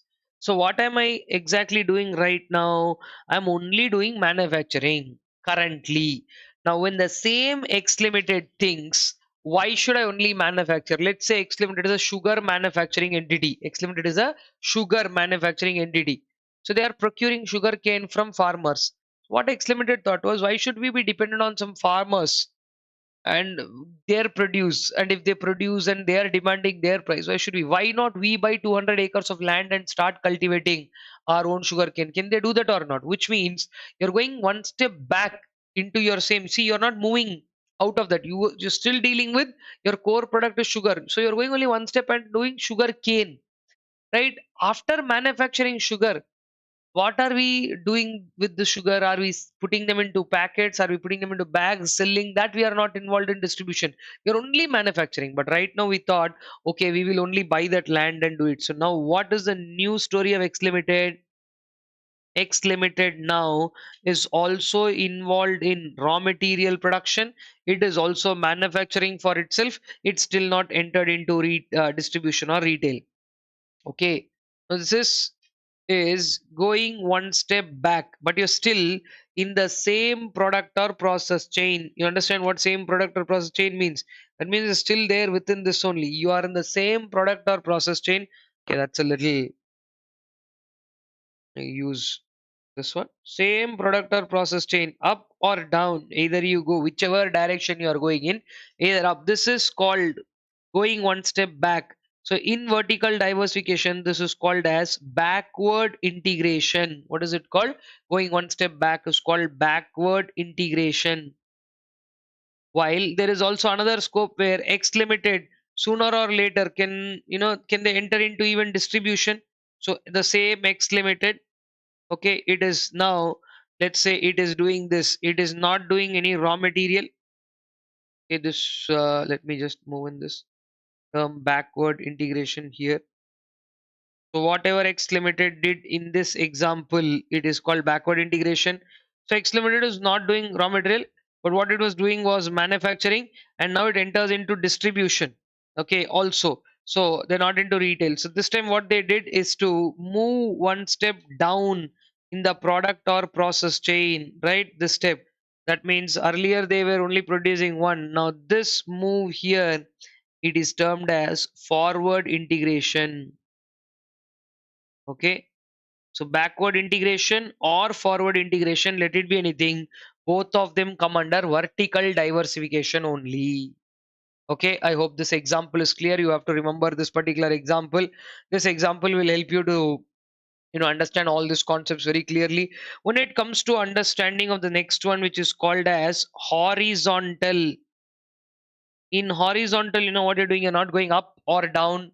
You are not first of all in the same product. In horizontal, what you're doing is entering into entering into business of entering into business of byproducts. Okay, you are entering into the business of byproducts, or you are taking over competitors products. Any of these things if you do, that means you are remaining in the same level. What you are doing earlier, you will now also be in the same level. Earlier you were a manufacturer, now also you'll be manufacturer only. But like say for example, earlier you were manufacturing sugar, no? Now you acquired one coffee manufacturing unit. Coffee and sugar obviously are complementary goods. So whereby you are going into byproducts, I can even add that, or byproducts, complementary products.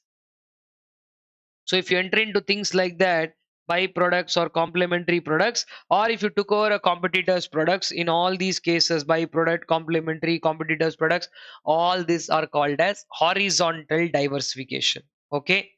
Then comes the third one where we are talking about concentric diversification. Concentric. In concentric, there are two products, right? Existing product, that is what you're doing now, and then you're diversifying into a new product.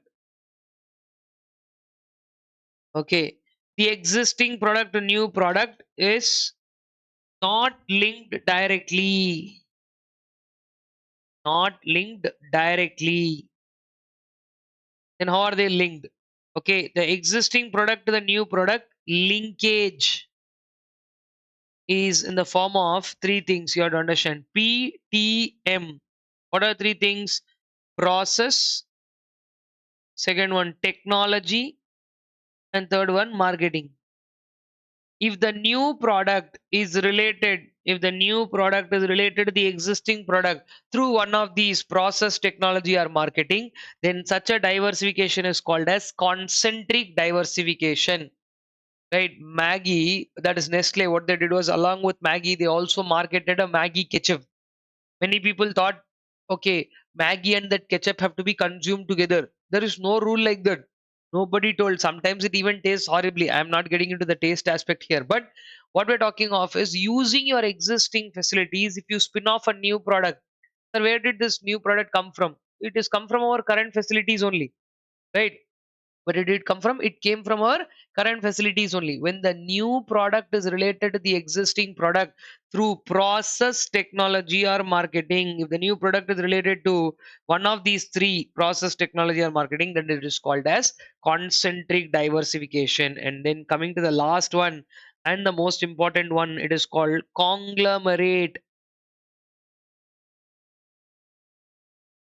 What is conglomerate diversification? Where absolutely no linkage exists. There is no linkage exists between existing product and new product. Okay, so there is absolutely no linkage. You are absolutely entering into a new area. There's a very, very risky diversification, but when you're a conglomerate of multiple units, risk get diversified. That is the best thing. See, like what worked out for Ambani's or the Tatas during the pandemic is that, like, say for example, we'll take the Tata Group. Much of the Tata consumer business was down. Starbucks was closed. Right, Tata Steel was not doing great business because the real estate was down. Tata Motors was down. But on the other side, if you see, TCS was doing roaring business of softwares, right? Off late, then Tata Consumer Products, not the Starbucks wing, but the other wing, where huge consumption were there from the households. So, like that, if you are in a very conglomerate sense where one product is not related to the other, in events like these, like a pandemic or something like that, what happens is if one product gives you tough time, another product will come to your rescue. So, whereby your entire risk is diversified. That is the main idea here. Okay. So, I guess I've covered all four, guys. Very, very important: vertical diversification, horizontal, concentric, and conglomerate. Which is why I also suggested you it's a elaborate topic. And after I finish this topic, I would definitely want you to run through this whole topic, the text of this topic from your textbook. Okay, and then we have a small topic on innovation. Innovation is where you're thinking about something new to solve a complex problem. When you do innovation necessarily need not be to find something new only. Whatever existing is there, if you kind of, what do you say, if you are able to do, earlier it something took 6 hours to do, now if you're able to do it in 4 hours, it is increasing productivity. That is also coming under innovation. So innovation talks about helping or solving problems. If there is a little space, I think I would like to mention 3 points about innovation. We'll try and use here. One, helps solve problems. It helps, innovation helps you to solve complex problems. Helps you to solve what? Complex problems. Two, as I just told you, it increases productivity. See, again, productivity is not always measurable only, in terms of tangible outcomes. Generally, it is measurable, but sometimes if you're able to do things faster than before, that also is measured as productivity. So, helps you in increasing productivity.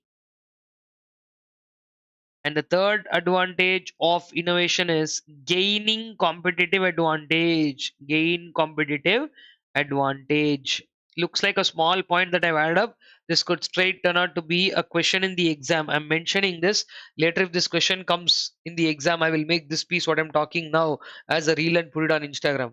Okay, on my Instagram, I'll put. So, I'm just saying, and I hope anything and everything that we have discussed in the marathon is of a great help. And if you're able to do it with, what do you say, with 100% sincerity, then you should definitely be greatly beneficial for the exam. And by now itself, it's over 6.5 hours, right? So I hope if you have somebody who would heard everything of what has been discussed in the marathon, by now itself you would have understood what quality and worth we have delivered. So soon what you will do is, right after this topic is over, you will again go to the comment section and comment stage 3 done. Okay, don't have to in the meanwhile appreciate, you can leave your other comments there. Meanwhile, we are heading to the last part of expansion, wherein we are talking about external ways of expansion. External ways of expansion are mergers and acquisitions. I would not want to repeat, guys. See, vertical, horizontal, concentric, conglomerate diversifications are there. Same way, vertical, horizontal, cogeneric, conglomerate mergers are also there. As I told you, I will write the difference because many people, despite teaching them this so many times, okay, they are still making mistakes. So difference between diversification and, of course, mergers and acquisition. What is that? In diversification, we have only one firm, only one firm is involved in vertical, horizontal, concentric, or conglomerate. In any of these things, they are only going to diversify. One firm was there before. After diversification, also one firm only will be there. In mergers and acquisition, it is definitely not like that. Two or more firms. Okay, two or more firms are involved. Concepts are same. Guys, X Limited is there in the business of sugar manufacturing. Y Limited is there in the business of producing sugarcane. So if X, Y come together, one is producing sugarcane, another one is producing sugar. Both of them come together and form what is called as XY Limited. What is it called? A classic vertical merger, because X Limited and Y Limited, two entities were there. If the same X Limited started producing sugarcane, then it was called as diversification. So the only stark difference between these two is that in diversification, one firm is involved. Here, two or more firms are involved in the transaction. Okay, so that is a major difference as a star point. I'll mark and keep different between both these. And now there is a small discussion on what is called as strategic alliance. Strategic alliance, members of the alliance. Okay, let me also, since I've written so much, I should not worry about writing these two things about strategic alliance. First of all, no alliance is permanent. Strategic alliances, these are not permanent. They're not permanent in nature, right? Members who come together, members of strategic alliances, maintain maintain what? Maintain independent. Members of the strategic alliance maintain independent status, which means A Limited and B Limited only come together as an alliance. Generally, political parties do that, right? What do they want to do? Like, say, I'll give you an example. In a particular state, just example only. Okay, state assembly, we have about 250 seats. Okay, much of you might be remembering this example. I gave the same thing in the class also. 250 seats. Somebody needs to win 126 to get a clear majority. But there are three political parties, A, B, and C. There are three political parties, A, B, and C. A has 100 seats, B has 180 seats, and C has 170 seats. Now, nobody has a clear majority. So, what should they do? Either A, B is a possible combination to form the government. Okay, B and C can come together because they have about 150 seats, or A and C. So these three are what? Possible alliance combinations. Now, let's say this particular alliance, like the AC, first one and third one, their political ideologies are absolutely different. Or let's say B and C, B which is having 80 and C which is having 70, their political ideologies are absolutely, uh, very different. And there's no way how they both will come together. So this possibility is ruled out. Now, you can see this happen in many states. So initially, A and B join hands and start a government. They'll promise some kind of, portfolio sharing, then ministers' portfolios will not be given properly, then fights will grow up, then A will join hands with C. So, like that, any of these two are forming a possible alliance, right? By doing this, what will we get? By doing this, what will we get? Instantly, we get certain advantages, right? Political advantages. Political means not the idea here. Say, I want to enter into US, but some trade barriers are there for me to enter into the US. So I will partner up or alliance with somebody there in the US, saying that, look, market my product there. Same thing I will do for them. Your product I will market in India. So like that, strategic alliance generates some kind of advantages. What are the advantages of strategic alliances? If you see, I can name four advantages as given in our book, right? Political advantages, economic, obviously money wise advantages will be there. Economic, or rather than what you do individually, you can share ideas, you can share production techniques, you can share raw material, you can share employees, so per unit cost will obviously come down. And the third one is about organizational advantages. If I go and join hands with a prestigious organization, if I go and join hands with a prestigious organization, obviously my value also will go up, right? It is not like simply we have come together, hey, these two have come together. So now they may provide a particular good or service which complements the other, right? So two people are, A is doing a business, B is doing a business. B's product might actually complement A's product. Now that they both have come together as an organization, they can promote that product better. And political, economic, organizational, and obviously strategic advantages. The strategic means, the power of one plus one is generally more than two. That is what we call it as synergy. There's a hidden element of advantage. Instead of two competitors competing cutthroat and fighting it out, they can collaborate and target a stronger third party, which is what Vodafone and Idea did, right? If Vodafone want, of course, Vodafone and Idea is a classic example of a merger, right? Horizontal merger where two competitors came together. But I'm just saying, let's just imagine if it was not a merger and if they came together as an alliance for some time, right? Hello, don't get carried away with these four advantages. In the same story, disadvantages also will be there. When you're looking for economic or strategic advantages, they are also looking at you, for the good from you. Once the other alliance partner get, one, I'll simply say, what is a major disadvantage of the story? The disadvantage in this entire story is all about sharing. What? Sharing information, sharing resources, anything. When you share initially, when you join or start the alliance, it will all be good. But after a particular point of time, this very same thing only can turn out to be really scary. So that is exactly why one needs to understand what you are supposed to do and what you are supposed to take care before forming up this strategic alliance. Okay, guys, as I said, there are so many more things that we can discuss. And before I proceed further, I would want you to take a quick look at the concept of strategic alliance here.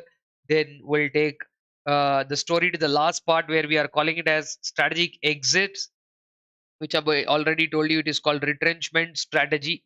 What is the strategic exit part and what is the retrenchment story? We will see just when you take a simple look at what strategic alliance means. Okay, then we will also go up with the concept of strategic exit, right? Or the last strategy under this is called as retrenchment. Okay, let me wrap up this discussion by discussing the retrenchment strategy quickly and in short ways where you can run through. Three steps are there in retrenchment. One is called turnaround strategy. Okay, one is called a turnaround strategy.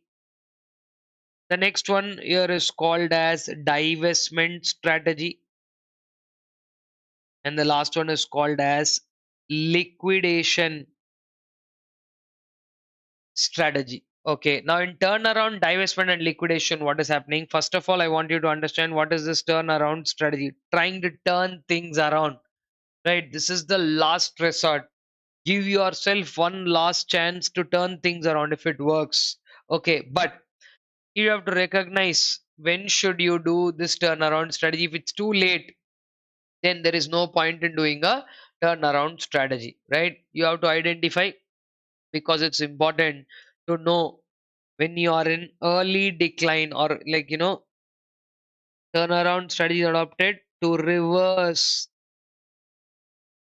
the process of decline, right? And that too, the early decline says if you believe it's too late, okay, that is the first thing. If turnaround if turnaround is attempted,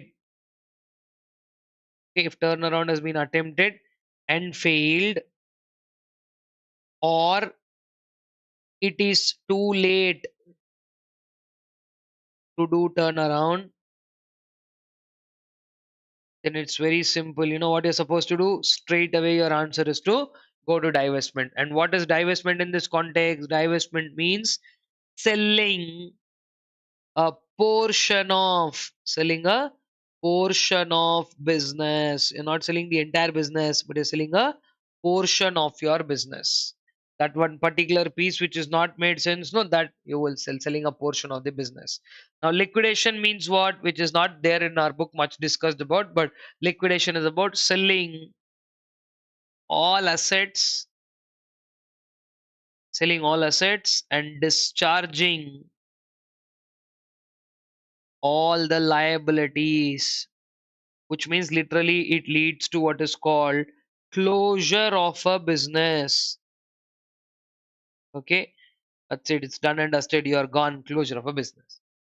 Okay, so to reverse, if you're in the, you remember the product life cycle, right? Introduction, growth, maturity, and decline. When maturity means it's a peak out stage. From there, all you can do is to only fall down.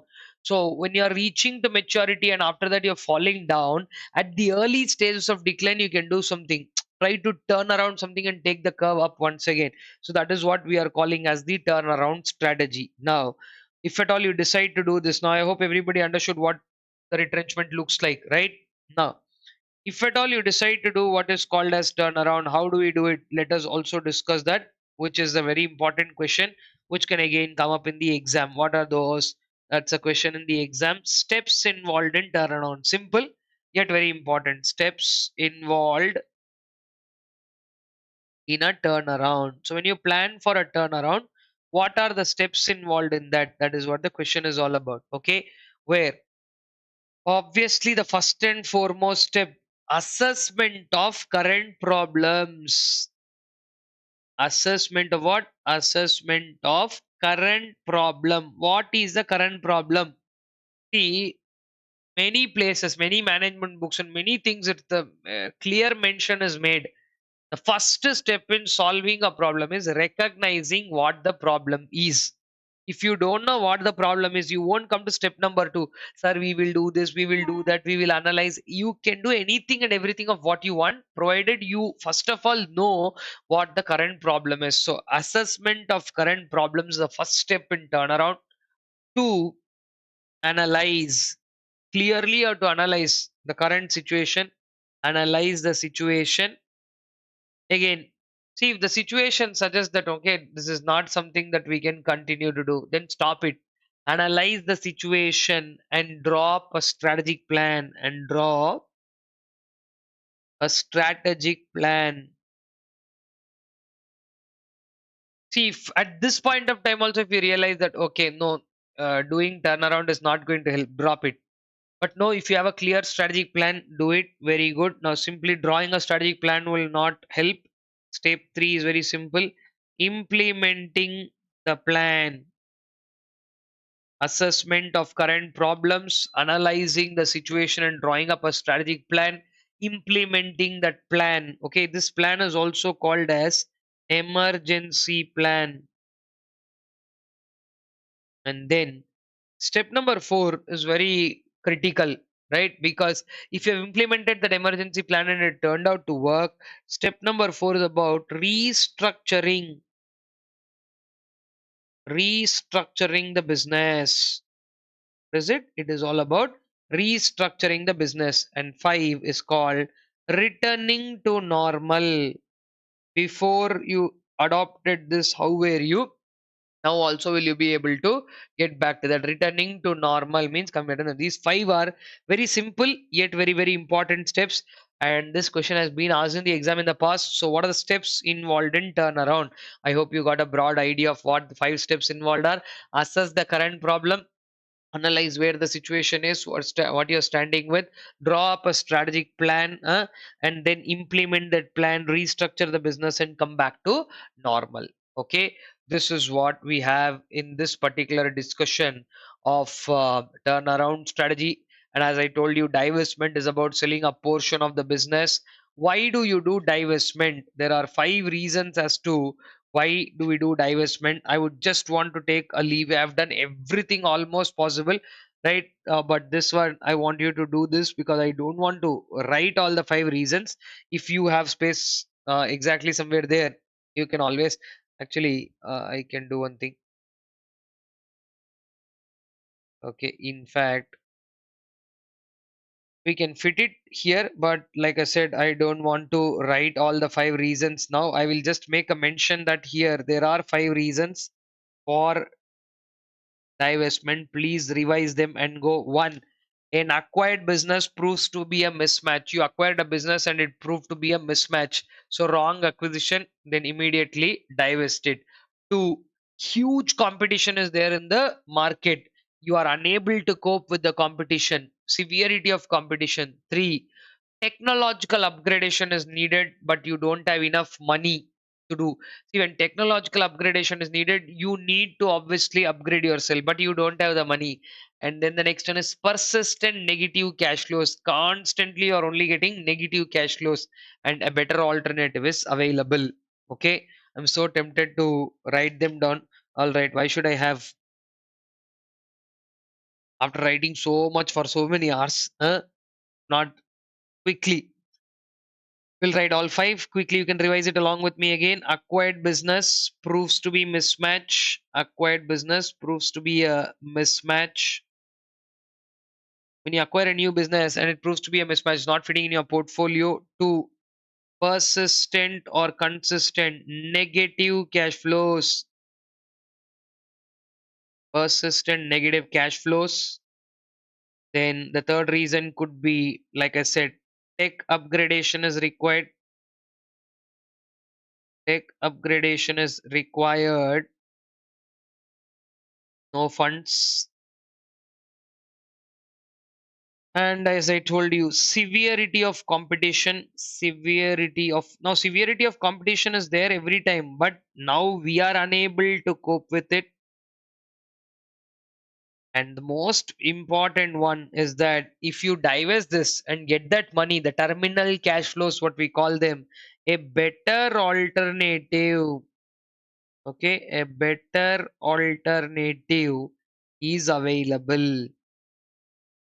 Because if you can take off this money from here and you invest elsewhere, you have a better, opportunity to do so. So this is what the set of five reasons are, and I want you to, like I said, take a clear look of this entire topic once again, as to, because that also is a question that came in the exam. Both these five pointers have been questions in the exam in the past, so all I want you to do is take a quick look at both these points. What are the five steps involved in turnaround, and what could be, or what are the five reasons that you can talk about?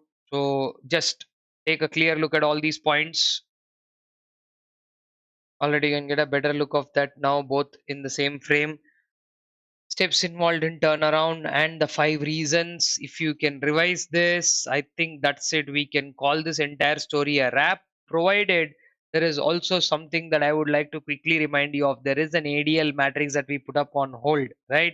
So I'll take you back there very soon. In the ADL matrix, if you have the book next to you, you can quickly come back to what ADL matrix is. Because in ADL matrix, after understanding stability, expansion, retrenchment, combination, all those points only, we have constructed that ADL matrix. Now here in the ADL matrix, what they are doing is they are going to take two things. Okay, let me uh, bring you there to ADL matrix, and you can also come to the ADL matrix in your book. First of all, what are the two things that are being considered in an ADL matrix? Let us have a clear understanding of that. Two things that are being considered in the ADL matrix are, one is called as competitive position of an entity, and the competitive position of entities are classified as dominant, dominant, strong, favorable. Favorable entities are those which are making decent profits. Then tenable entities are those which are just trying to make break evens and all that.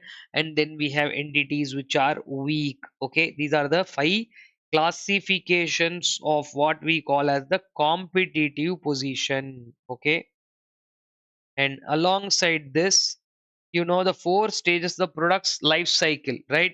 We are also going to take the four stages of the product's life cycle, because how will each of these company, how will a dominant company react, how will a strong company react, how will a favorable company react, and how will a tenable company and how will a weak company react in all these four stages. That's what this entire story is about, right?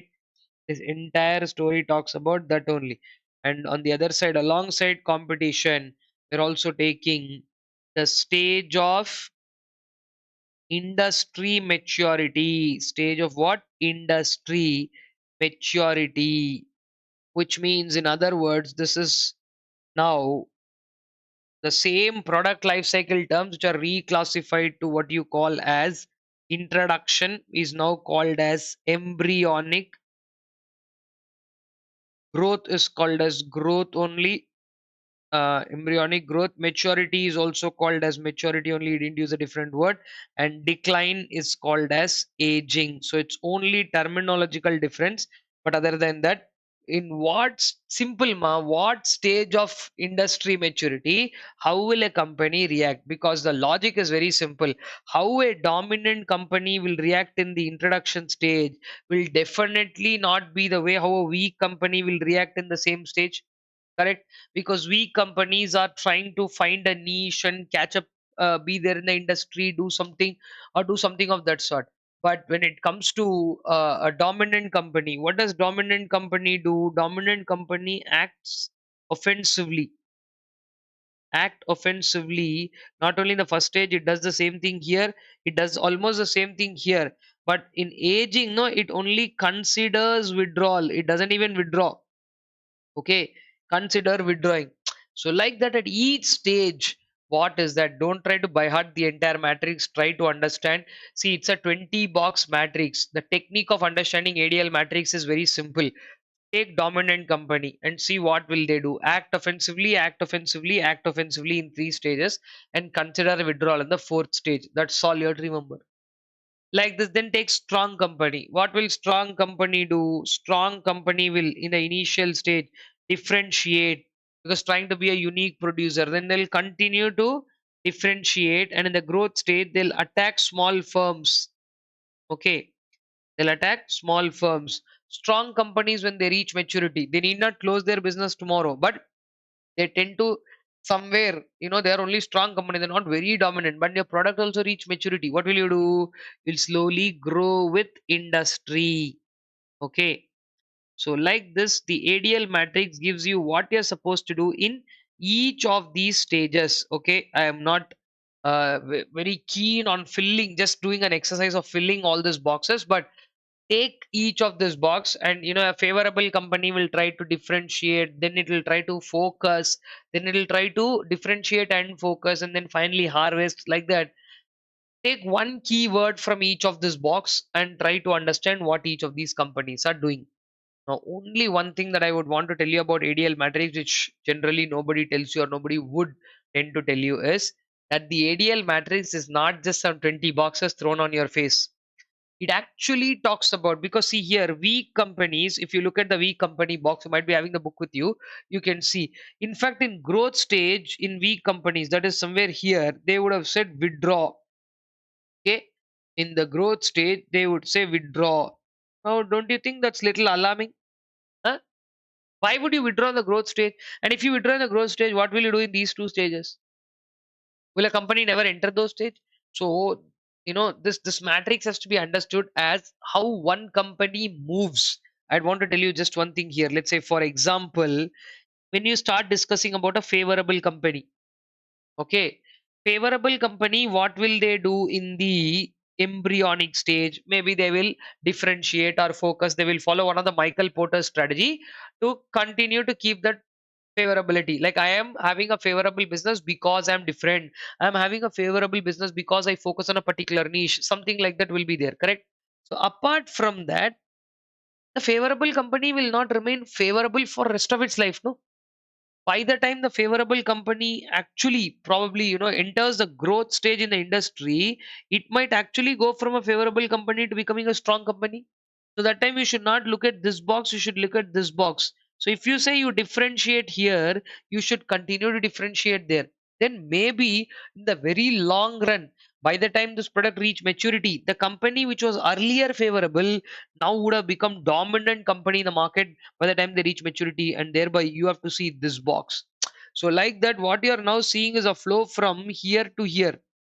Same way, what could at one point of time be a strong company, suddenly there is a fire accident or something like that, and the strong company tends to become weak company. Because then from that box to this box you have to see, and it will suggest you to withdraw. So are you understanding the logic? Asset deterioration. That is the beauty part of ADL matrix. Many people tend to try and understand what ADL matrix is. This is the actual beauty of the ADL matrix. This is not there in the book. This is something that one has to understand from that. The movements. A weak company, when it starts in the first stage and it withdraws the second stage, never any business will progress then.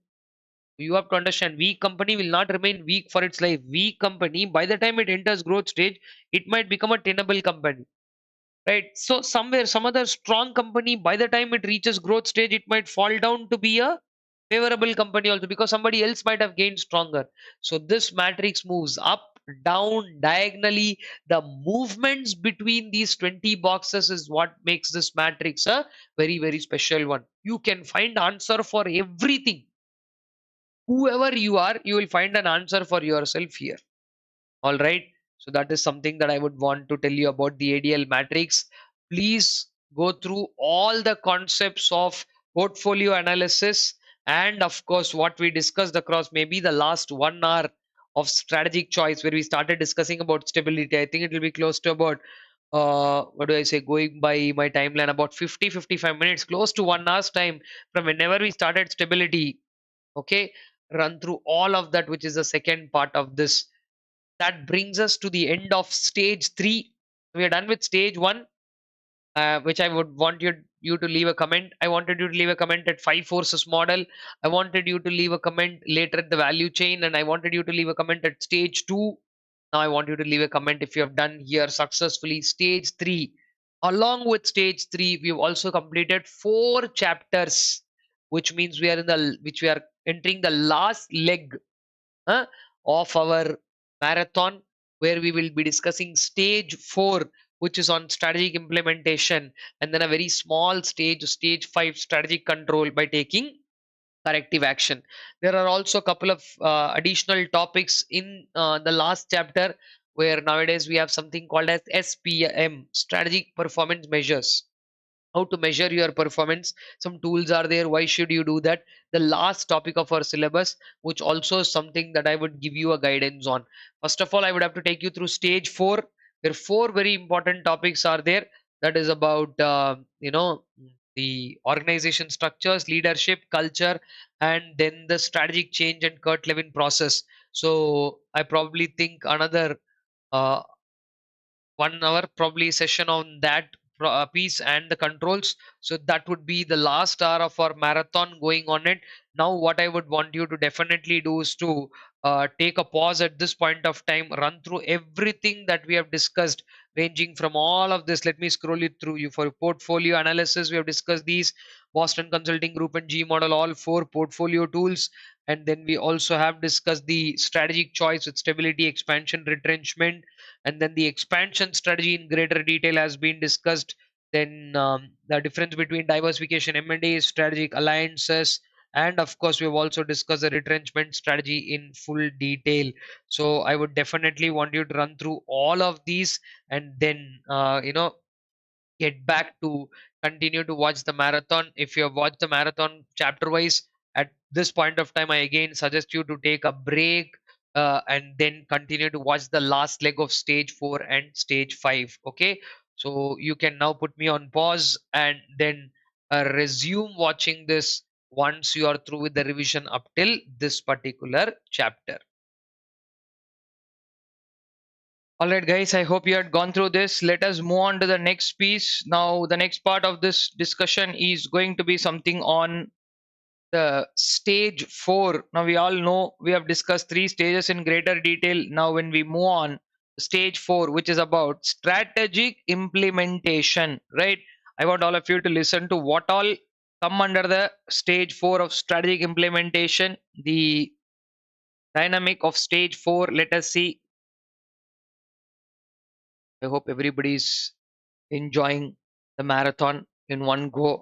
We're doing this what normally takes about 30 classes for me of 2.2 hours, which means a total 70-hour syllabus. We're trying to reduce it to 1/10 of it, and trying to get the best. And I the way marathon has progressed till now, actually I am really kind of happy that I was able to cover almost every topic till now. Almost every topic that is there in the book, we were able to touch, and we were able to have a knowledge on. If you have done one good round of revision, as I mentioned in the beginning of the marathon, you would have by now been very happy in doing this, because in relatively very, very short time, you could have completed great deal of the SM syllabus. Right? In stage 4, guys, we have 4 parts to talk about. right? Stage 4 is about strategic implementation. Let me first make a mention of that. Stage 4 is strategic implementation, and in strategic implementation, whatever strategies were chosen in the previous step through strategic choices, let it be any strategy, let it be an expansion strategy, or let it be a stability strategy, let it be whatever, right? In stage 4, such strategies will be implemented. Okay, strategic implementation. But one fine day you can't wake up and say, okay, from tomorrow we will do implementation. And implementation is not a task that you can simply achieve by doing whatever you feel like. There is a set pattern of things that one has to do. Implementation. Now I will tell you what all come under implementation. Then we will also discuss a quick point. I have couple of topics that I would want you to revise in the fifth chapter, where again I don't really want to dwell down deeper into that, but I will definitely give you an insight. The relative surrounded questions and all I want you to just go through about. Okay, here, what are the four branches? See, in implementation, any topic, any strategy you are implementing in an organization, what should an organization have? A proper structure, right? So first and foremost thing that we are talking about is having a proper organization structure. Okay, organization structure. 8 different types of structures are there. You know what those are.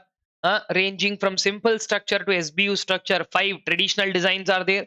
3 new age designs are there, which are called as matrix, network, and hourglass structures, right? So these are the 3 new age structures. Totally in all, we have about 8 structures which are there for organization to establish. Okay, organization structures they are called.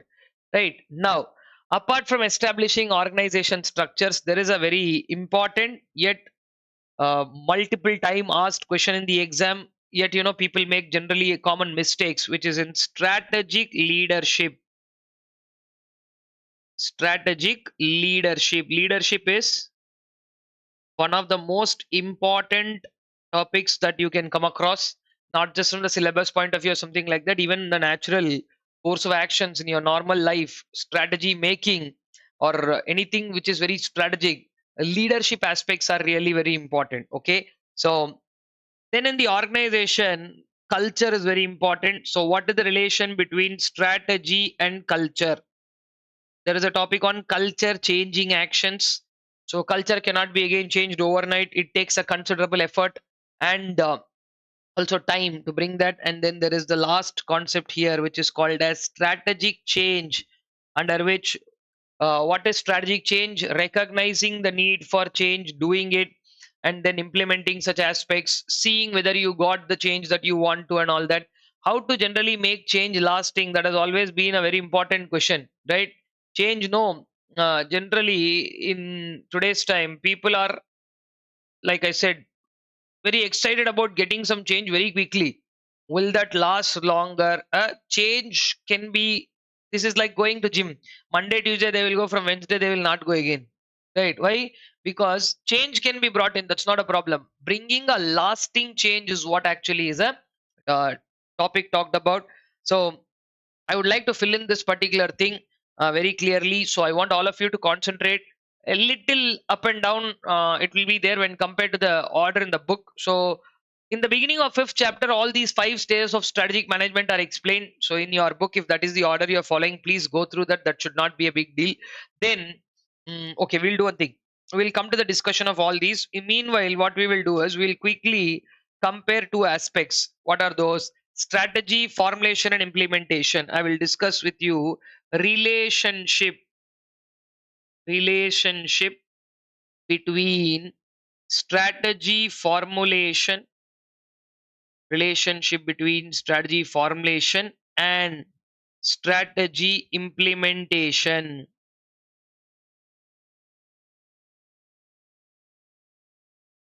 So what is the relationship between strategy formulation and strategy implementation? This very important short answer question is also there in that. I don't want you guys to miss. There is a difference table, right? Formulation. I don't want to draw that table now and explain you differences, but please don't forget to do that, right? Formulation requires intellectual abilities, implementation requires physical abilities. Then formulation is something done by less number of people, while implementation requires large number of people. So these are some of the points that you have to take into consideration. I will get to that topic in any case, but I would want all of you to understand that there is again a quick relationship between formulation and implementation. How? We'll discuss that by putting up formulation and implementation again in the set of four boxes. It's a 2 by 2. Okay. Let us take formulation on one side, formulation here, and implementation here. Now, what are the two things about formulation? Formulation is absolutely sound. Sound means fantastically formulated. And then formulation is flawed. Flawed means you didn't draw the plan properly. While on the other side, we have implementation, where implementation is weak and implementation is excellent. Now, considering these four boxes, we are calling these as A, B, C, D. I hope you have this in your book and you can see and read the text also once again. But let me just explain. Now, this is what happens when formulation and implementation both go hand in hand. That is square B, most successful. Square B is the most ideal situation. What is square B? Square B is the most ideal situation. And obviously, you can see very clearly square C is the worst of all. Okay. In A and D, they are there, but they lack something. In A, it is lacking implementation. That means a strong plan is there, right? Good plan. Here it is like good plan, weak implementation. So which means you're still not getting the results, but you at least have a clear direction of where you are going and what you're doing. In square D, you know what is happening. In square D, your plan is flawed, strategy is flawed. Now, even a flawed strategy, when forcefully executed in a very right way, might sometimes get you the results. Implementation is excellent. So some, please don't conclude the story here, sir. How will you have a stupid plan, like a flawed plan you take and implement it properly? This is like writing wrong answer in neat handwriting. No matter how much wrong answer you write in neat handwriting, you will still get 0 marks only, no? So some people argue it like that, but some people are saying that, no, this is not like that. This is a, like, say strategy is slightly flawed, but implementation is excellent. While the implementation is excellent, maybe we will realize that, okay, this is to be done like this, and we may end up making changes. Are you getting the logic here? So that possibly could be the situation. So one might have to understand how this is the implementation versus formulation has to be viewed. There is also another contrast view between these two.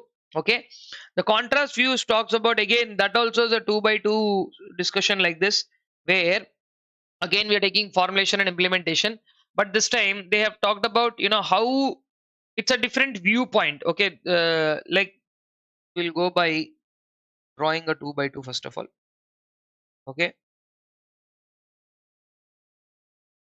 in this viewpoint, what they have done is, now again, here also four boxes are there. We are this time going to take the contrast view. Contrast view means we will interchange. Okay, here we will put implementation, here we will put formulation. Okay, now let's see how things work when we are giving importance to each one of those. Now, if anybody asks you a question, which one is important, you can't tell which one is important. Both are important, right? So formulation can be two ways. What are those? Formulation is effective, ineffective. Formulation is effective and ineffective, while implementation is efficient and inefficient. Now these are the four possible combinations. Now, what are the businesses going to be? In the first box, we will have a business that will thrive. What do you mean by thrive? Thrive means it's going fantastic, nothing to do with that particular business. Okay, thrive is that it is going to be pretty fantastic because formulation is effective, implementation is excellent, things will absolutely go on very well. Okay, now then there is another box where I have to tell you this. Let's say mark them as 2, 3, and 4. We'll come to 2 and 3, but 4 is very clear that it's a stupid story, because Formulation is absolutely ineffective. If you look at implementation, implementation is also ineffective. So this business here, we are going to classify it as die quickly. Die quickly. Now, the only thing left are sell 2 and sell 3. Right now, according to some of the strategists, their viewpoint says sell 2 is a worse place to be than sell 3. Sell 2 is a worse place than sell 3. Sir, why are you saying that? Because when your formulation is ineffective, no matter how good you try and do something, that is, no matter how hard you work, you will still eventually end up having a flawed plan. In fact, in this case, they are telling that this particular business here too has no clear strategic direction because of its formulation being ineffective. Right, they are telling that these businesses may not die tomorrow, but eventually they will die slowly. Sell 2 is a worse place than sell 3. Why sell 3? Because sell 3 formulation is absolutely effective. They have a fantastic plan. Maybe they are inefficient now, but you remember experience curve. When you repeatedly try and do the same thing again, you will gain efficiency and you will eventually work out. So that is why the box is indicated as survive. So only 1 and 3 are situations which people would like to be in. 1 is the best situation that people would generally like to be in. It is called thrive. Okay. But when you talk about survive, it's okay. Maybe we are now really not trying to break our head about all the efficiency, because experience will bring in efficiency. Every time you can't be efficient right from day one. Correct. So that is one point that we have to take into consideration. But sell for absolutely disastrous, because you have a stupid plan and you also are not implementing very well. So things can go haywire. Okay. So I would like you to take a clearer look of what this is. This story can come in the exam, guys. This was asked in the past. So I might want you to just look into it clearly once, so that you don't have any what do you say, second thoughts later. Other than that, everything looks pretty manageable and okay.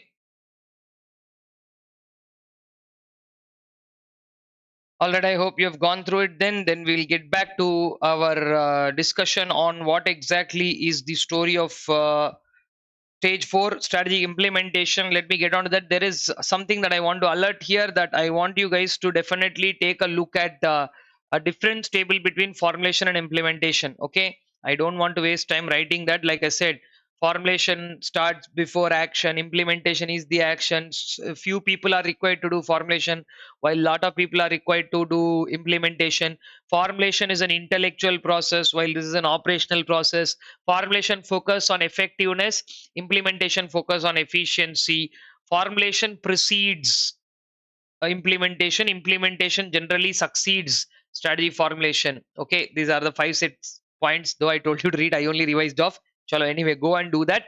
That's one difference table is there between formulation and implementation you should do. And one point that you have to understand after this is formulation generally will determine implementation. First you will formulate a plan and then you will implement it. First you will formulate a plan and then you will implement it. Is that right? That is a normal course of action, right? First you will formulate a plan and then go about implementing it.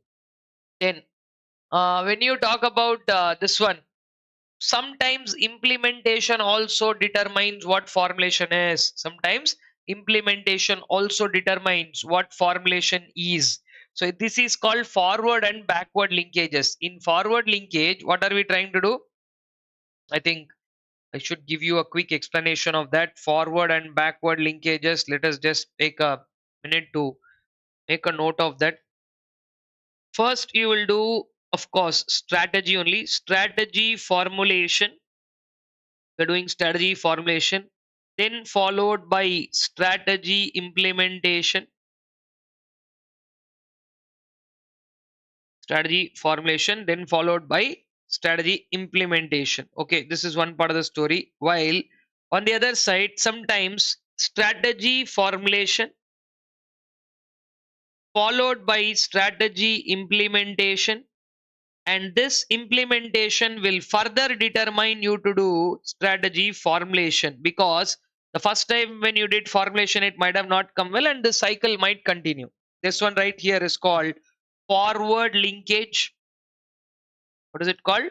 A forward linkage, and this one here is called as backward linkage. Forward and backward linkages. Understood? If formulation determines what implementation is, and if implementation later determines what formulation is, that means you're going one step back. Like this is like going from here to here again. Understood? So that is what is called backward linkage. So this is called forward and backward linkages. Now, I think we are in the last leg of discussion on the story of implementation. Let me discuss all the topics about implementation quickly, because we can then go and discuss stage 5. Couple of important topics are there which have been newly added. I will also give you a quick insight on what those are, and then I think we should be able to safely go about wrapping this one. Okay, check this out. What are the organization structures? There are, as I told you, 8 different organization structures. First one is called simple. Then simple is upgraded to functional. Functional goes to divisional.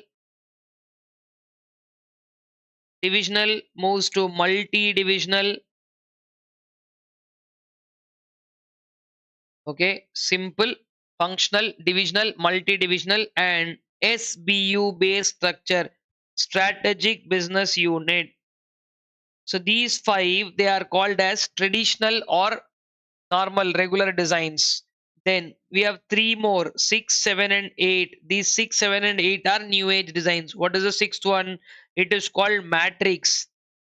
In the beginning of the marathon, we discussed about relationships. Functional and divisional relationships are vertical.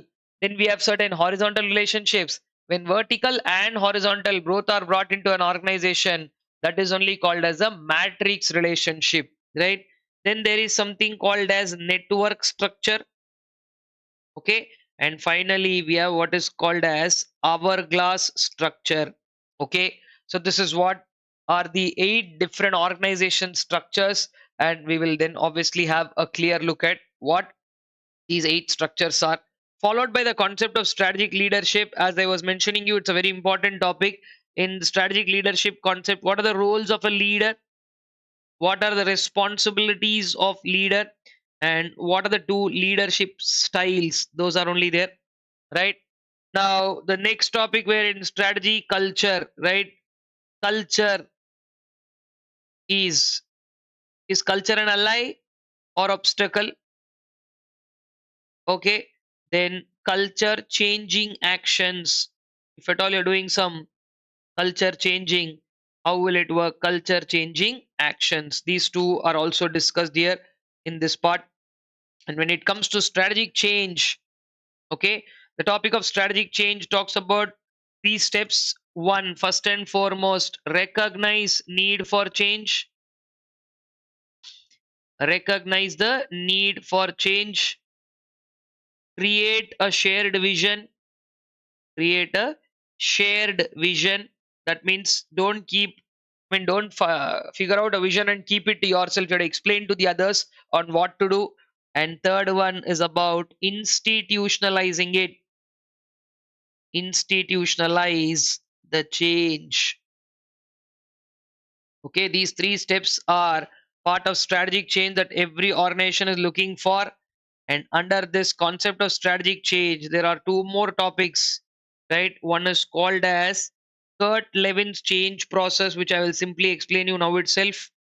Kurt Levin change process. And then in today's time, under the strategic change, a new topic has been discussed, which is called as digital transformation. Okay, so many concepts are there on your screen right now. All these are to be discussed. We will discuss each of them quickly. Nothing to worry about what those are. So I'm not going to discuss strategic change again, because 3 steps are there. I would want you to definitely go through that. Recognize the need for change. Create a shared vision. Shared vision means you have to not just create a vision and keep it to yourself. You have to explain it to everybody in the organization. Create a shared vision. And then change has to come from within, institutionalizing the change. Then coming to Kurt Levin's change process, there are 3 steps in Kurt Levin's change process. Break free from whatever you are doing now. It's called unfreezing the situation. Then second one is called changing the situation. That means bringing the change from old to new design. You are going to bring that change. And the third one we are talking about is called as refreezing it. So unfreezing, changing, and refreezing. These are the three steps proposed by Kurt Lewin for a change process. Also, what H.C. Kelman did in only changing, he suggested three steps, right? What are the three steps in changing? He said, first and foremost thing, sir, how do I change? Strictly comply, right? Compliance means what? Meeting the requirement, nothing more than that. Sir, I want to get up at 8 o'clock. Now I'm daily getting up at 9 o'clock. How should I get up at 8 o'clock? By getting up at 8 o'clock. Compliance means meeting a requirement. One more thing to change attitudes, the best thing that you can do is to identify some role models for you. So, compliance, second step is identification. And the third and the most important step in changing is change has to come from within. If somebody else tells you to change and all, we won't change. Change has to come from within. And that change coming from within is called as internalization. What is it called?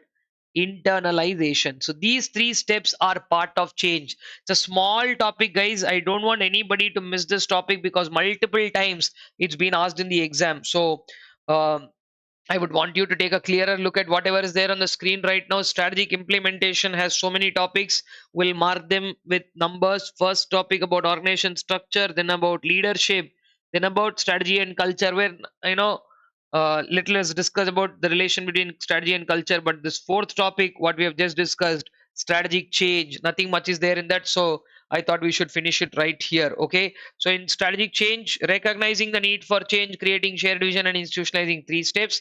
And in that only there is a Kurt Lewin change process which talks about this. Okay, so all of this is there in the material that I'm going to share now. This PDF, whatever I've written on screen multiple times, if you see and revise, the picture also will sit in your head. What is there in digital transformation? Yes, I will definitely discuss that because that is a newly added topic, right? Go through the concepts of strategic change and Kurt Lewin's change process. After that, there is a digital transformation in which we have change management as a very important topic right now. Okay, so what is this concept of change management and how are we going to bring that in the concept of digital transformation? In the concept of digital transformation, I have two branches to be spoken about. What are the two branches in digital transformation? One, I want the question that can come in the exam: five best practices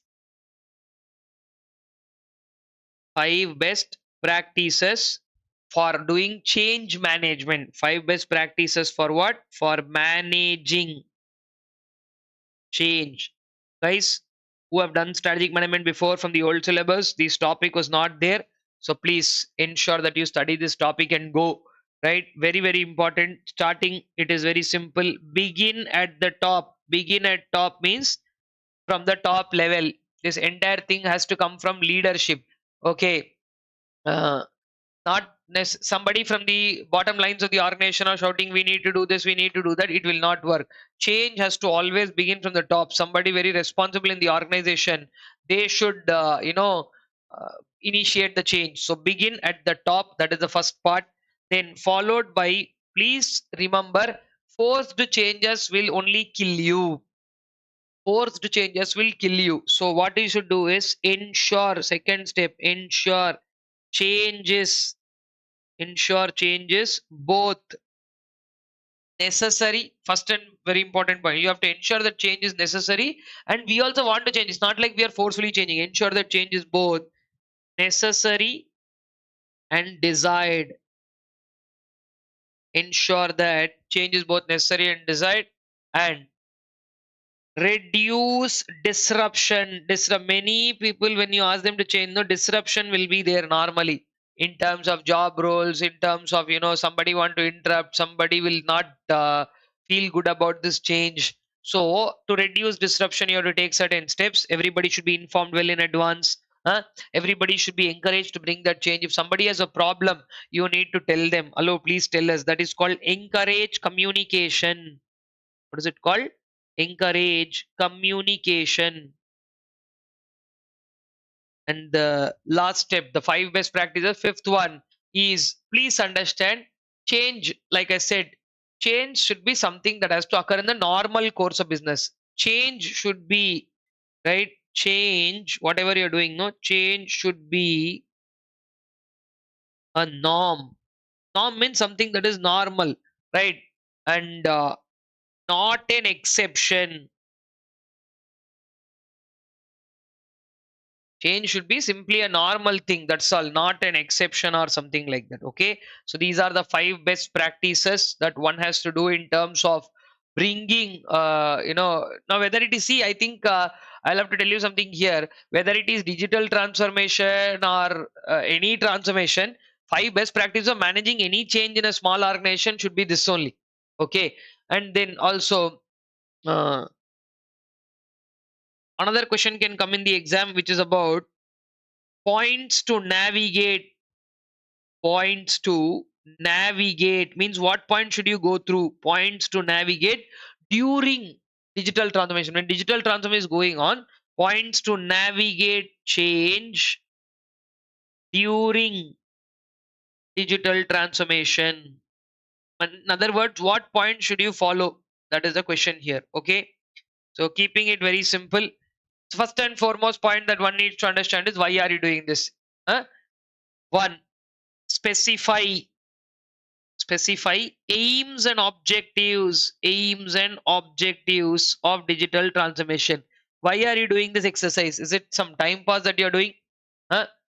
Or is it there is a logic behind doing it? What are the aims and objectives? Clearly you communicate. Then there is a point which says always.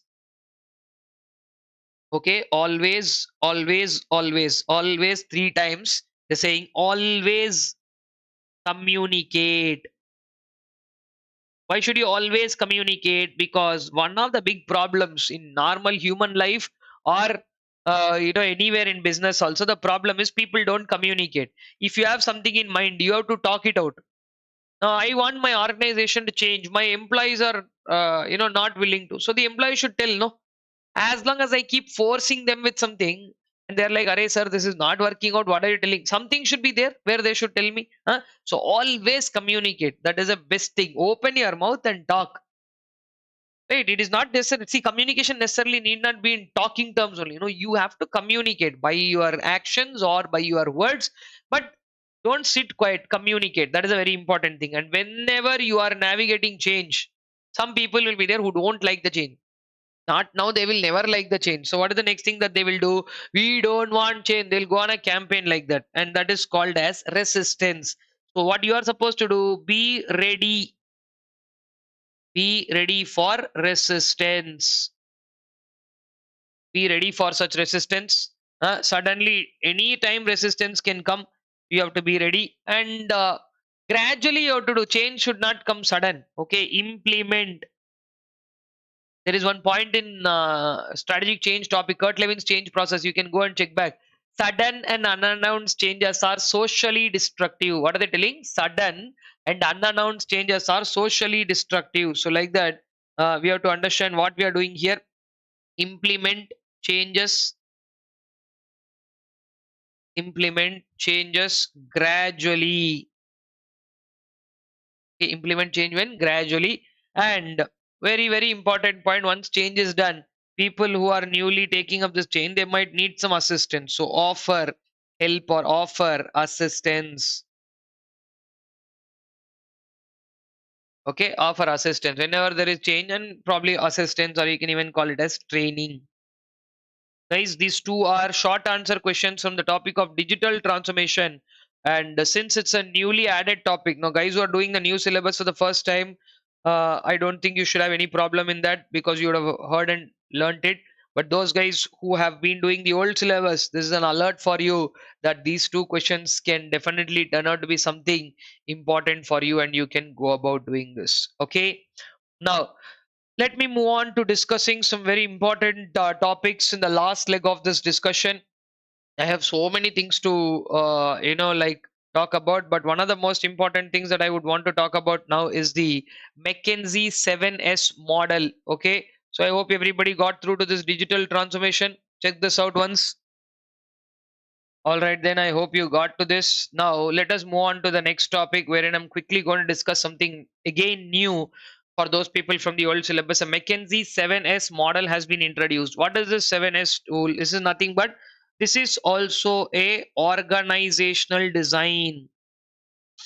Okay, this is also a organizational design on how you can design your organization. But here, what have they done is they've broken the 7S into 4 plus 3. Okay, 7S have been broken into 4 plus 3. Certain things are called as hard elements,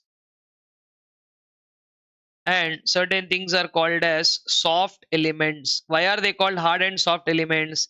Let me write them down what they are. You can only tell me why are they called as hard and soft elements. See, the idea is very simple.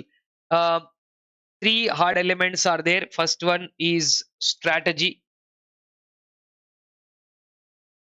Okay, then followed by structure. Structure means whatever above I wrote. No, those eight structure. Strategy, structure, and systems.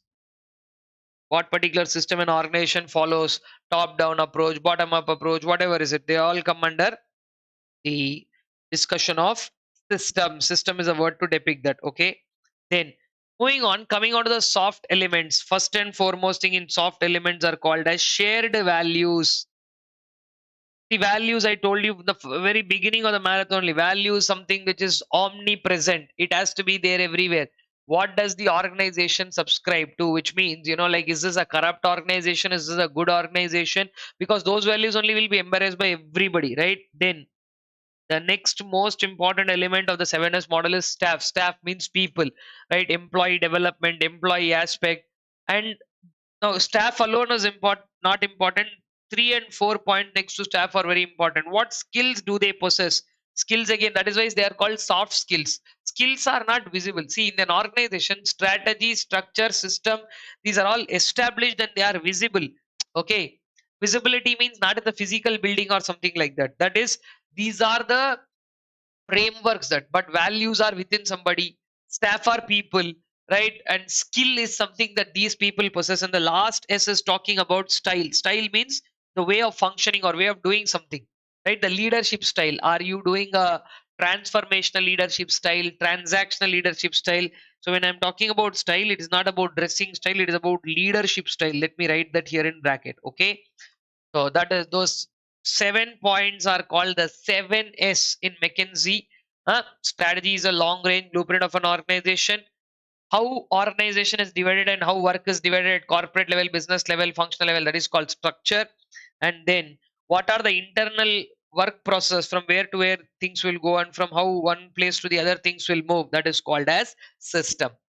Right, these four I've just explained you: shared value, staff, skill, and style. This 7S model is also something that is in the latest times. Many people have been adopting that for one reason, that this kind of an organization design gives completeness. All hard and soft elements have been brought in. And again, but there are also some negatives about this, like, only why are these seven considered? Right, see, in the book you can write, these are hard elements, these are soft elements, but there may be many more elements which generally can't be visible at that point, no? So like that, one or two criticisms are also, see, every model will have some criticism. Here the major criticism is all these points are talking only about organization. What about environment? So one of the big criticisms is that only, that it's talking very less about the outside environment. And also it talks about only your performance.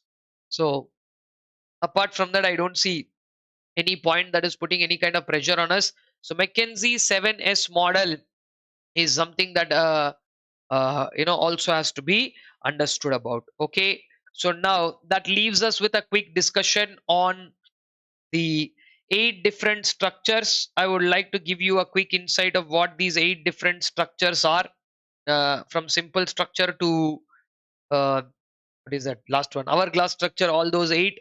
Followed by, we have leadership and culture. Okay, if that is taken care of, then we have done all the effort that is needed for implementation. Then probably we will have to talk about taking corrective actions if we are going wrong. We have to do an evaluation. When you evaluate, you will get to know where you stand. If you are going in the right direction, if you are going in the right direction, then possibly we can stop it there. But if you are going somewhere offbeat, then probably that's where control has to come in. I would like again, ask you to put me on pause here at this point of time, because it's a good time for you to uh, revise whatever we have discussed, and then we'll come back and discuss whatever are there here in the organizational structure aspects. If I can bring that back for you here, quickly. Organization structure aspects, yes, there we go. All of those, we are going to discuss those three topics: structure, leadership, and culture. Can you just take a minute to run through everything and get back? So I hope you have gone through all of these topics, guys. Let's get to doing something now, wherein we are going to talk about the organization structures. We have discussed so much. Now let us wrap up by discussing all of this, wherein I would want you to concentrate and focus on the organization structures. 8 different structures are there. First one is called simple structure.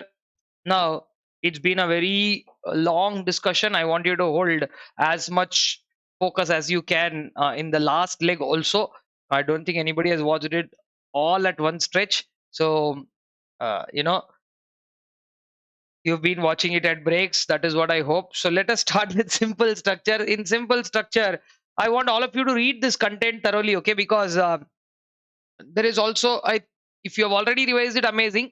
Otherwise, it is important for you one to realize that these structures, no, they have content under them. I'm going to briefly explain how each structure functions, okay? Under the simple structure, there is an owner, and he is a decision maker. And what happens is, this owner will make all the decisions that are relevant for the organization. So under him, whoever are there, they're all part of just executors. So owner and executor, that's all. That is a relation. One person will make decisions, all the others will simply follow it. That is what simple structure is all about. But after a particular point of time, what happens is, in a simple structure, you can't hold up. Sir, what do you mean by you can't hold up? See, like, how many things they will do? Will he concentrate on finance? Will he concentrate on marketing? Will he concentrate on what else will he concentrate on? Everything the owner has to do. And owner sometimes may not be capable of doing it also. See, because I may be good at finance, I can't always be good at everything, no? So I might again need some kind of what do you say? Simple understanding of certain things is okay. But when I need some functional expertise, like say I would need to do what do you say, marketing, I'm not well versed with it then. So that is exactly why after a particular point of time, and maybe now here there is one person and here there are five, okay, they can control. When five becomes seven, maybe I can exercise a little more control. How much, how long can I go by that? If one fellow can control 10 people, after that probably 15 people are working under me, I may not be able to remember everybody's names also. Chalo, 15 I'm good with my memory, fine. 20, 25, 30, so like that, when is the end to this? So that is exactly why we are calling this to be a simple structure. Then next one, to address the drawbacks of that simple structure, what we are doing is, we are going for a functional structure. We are going for functional structure. Now in functional structure, what is happening here is, at the top level there is a CEO, and all corporate level people are going to come at this level, right? Corporate, finance, marketing, HR, logistics, production, all these people, including maybe you can add up R&D also. All these corporate level people will be there at that level. And from there another wing will stretch, where all of these people are corporate level. Then again below them, each department will be there: finance, marketing, HR, production, inventory management, R&D, all of those. Which means there is a functional level, and all functions, under each function again people will be there. Okay, so this basically is a structure categorized based on functions. Here all corporate level people are there here, and here all functional aspects are basically there. So this is the functional structure, which is an advancement over the simple structure. But here also you can see that there is one problem. What is that problem? That at some point of time one has to understand everything is again CEO's accountability. Here how everything was owner's accountability, like that here everything would become a CEO's accountability. If it is good for the organization, CEO will take credit. If something goes wrong in the organization, CEO will be blamed. Then no matter how much functional expertise these people are carrying, neither they are getting due credit for their success, nor they are being blamed for their failure. For everything, CEO is only there. So in functional structure, one of the basic problems is that there is too much accountability. Too much accountability on the top. And because there is too much accountability on the top, it's kind of creating a problem. And then moving on from functional structure, and again simple and functional structures both can be followed only in less diversified business. If as a business you are highly diversified, if as a business you are highly diversified, then these structures won't work for you. For highly diversified businesses, only one structure will work, that is called SBU structure. Now I want you to understand the third one, which is called as divisional structure. Divisional structure, wherein fourth one is there, which is called multi-divisional structure. Okay, now I want you to understand what is divisional structure. In multi-divisional, the structure is as like same as what divisional is, but when it comes to multi-divisional, okay, the structure is very much similar to divisional only, but multi-divisional structure is called as M form. And there is one speciality about multi-divisional structure which I will explain you once we finish discussing what is the divisional structure. So in divisional structure, what is that we are doing? Again, CEO on the corporate level from the functional level. See, for your understanding, I'm telling how this comes. Okay, this piece, if I can only copy that piece, right? I'll take it here. I mean, simply go by saying if I can bring that once again. So again, the CEO is the one who is holding it up.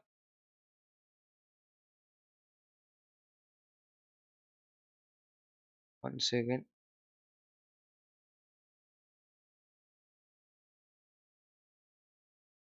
Okay, we'll go for it.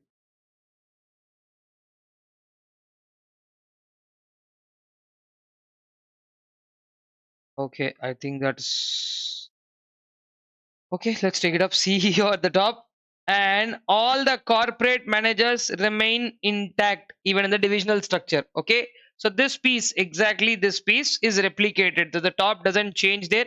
CEO, we have corporate finance, marketing, HR, production, inventory management, all those functions are intact.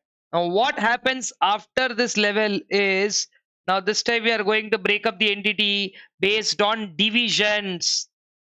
So at the top, again, there is corporate level, no two thoughts about it.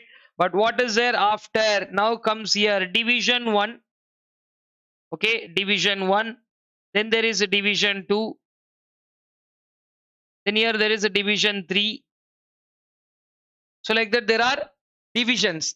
Under each division, under what? Under each division, we have again finance, marketing, HR, the inventory management, all those. Okay, so vertically under each division is headed by a divisional general manager. Each division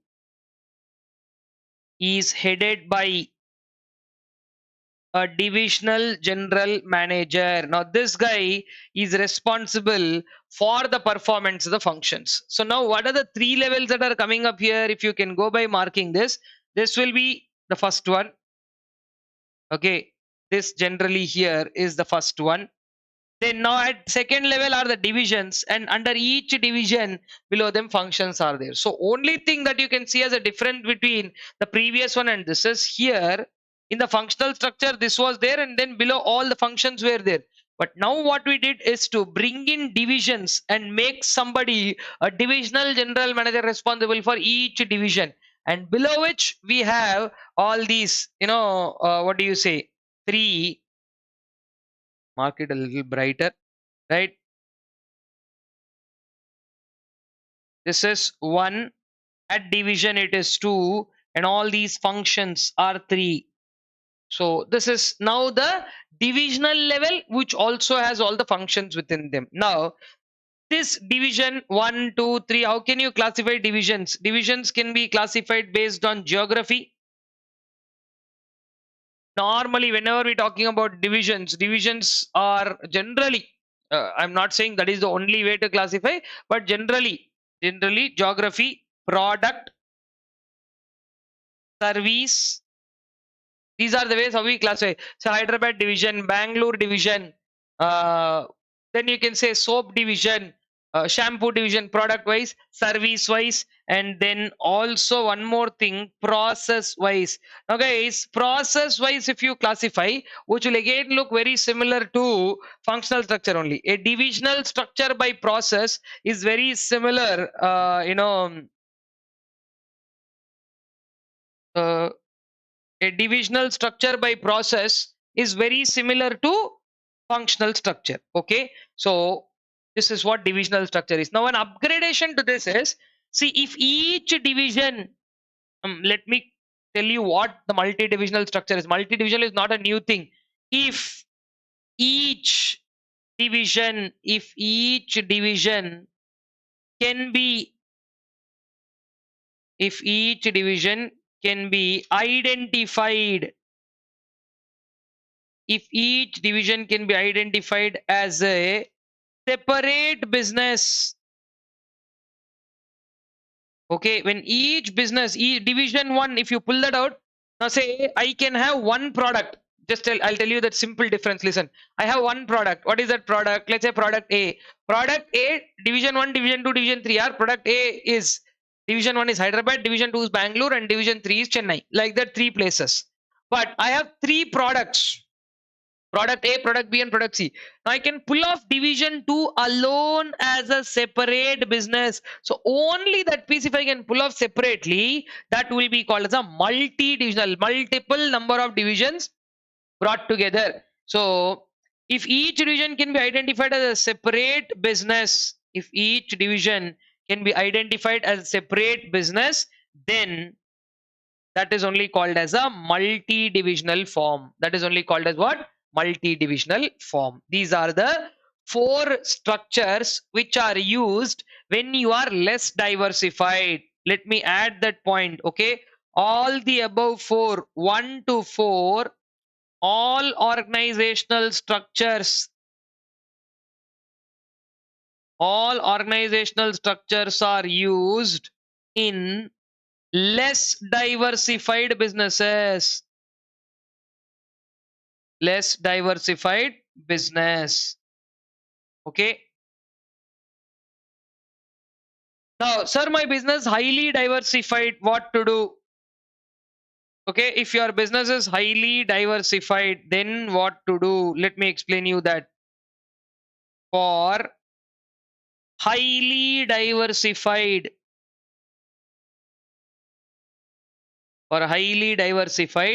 what you're first supposed to do is to classify them into SBUs. Classify them into what?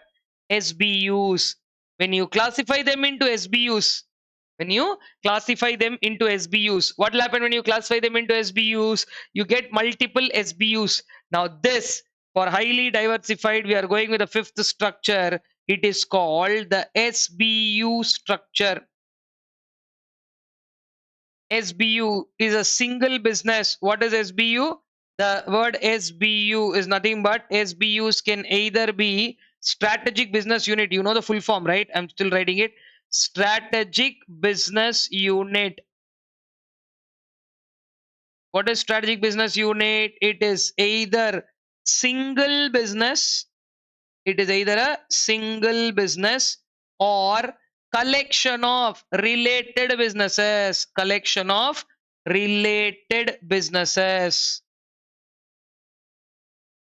Okay, single business, strategic business unit, or SBU is either a single business or collection of related businesses. Now how is this structure going to be constructed? Same story. There is a president at the top.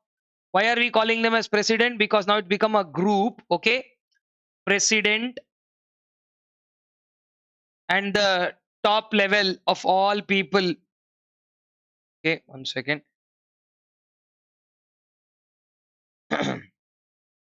So first, when you have highly diversified businesses, what you're supposed to do, you classify them into SBUs and create an SBU structure. SBU is a single business or a collection of related business. Now, what we are doing in an SBU structure is we put group vice president is there on the top. I mean, group president and vice presidents are there on the top who have control on the entire group.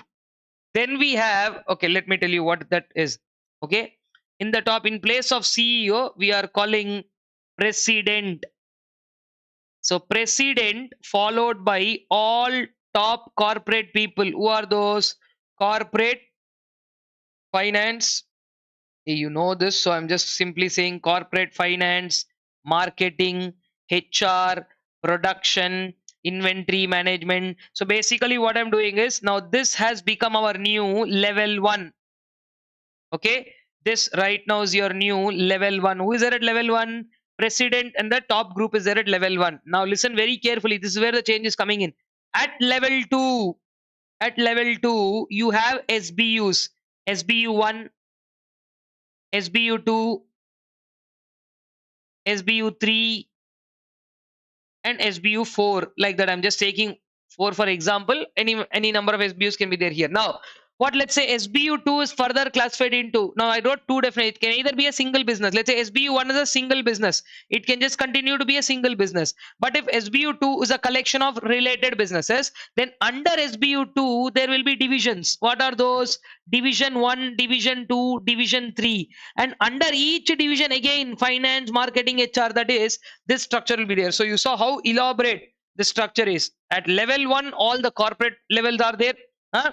At level 2 are SBUs, and at level 3 are divisions and all the function. These are all functions. So divisions and functions are at level 3. Each SBU is headed by a manager. Did you get a clarity, guys? Here each SBU is headed by a manager who is responsible for the performance of that SBU alone. See there, how this is how the SBU structure looks like. And also I would want you to take a clear look at all these simple functional divisional structures and multi-divisional you have had an understanding of. Please run through and revise these too. I mean, all these 5 put together are called as a traditional designs. What are they called? They're called traditional designs. And then we will now discuss 3 new age designs.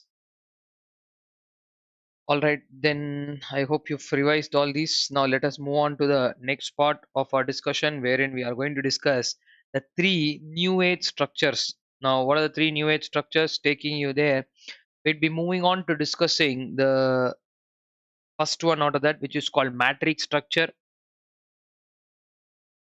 Matrix structure.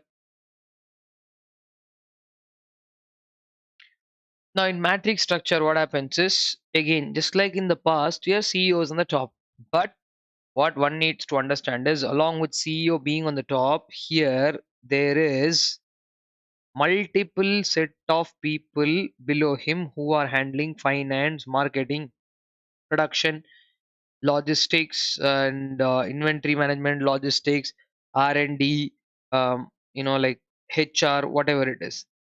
Now what is happening is, all these people are horizontally connected to who is called as a product manager.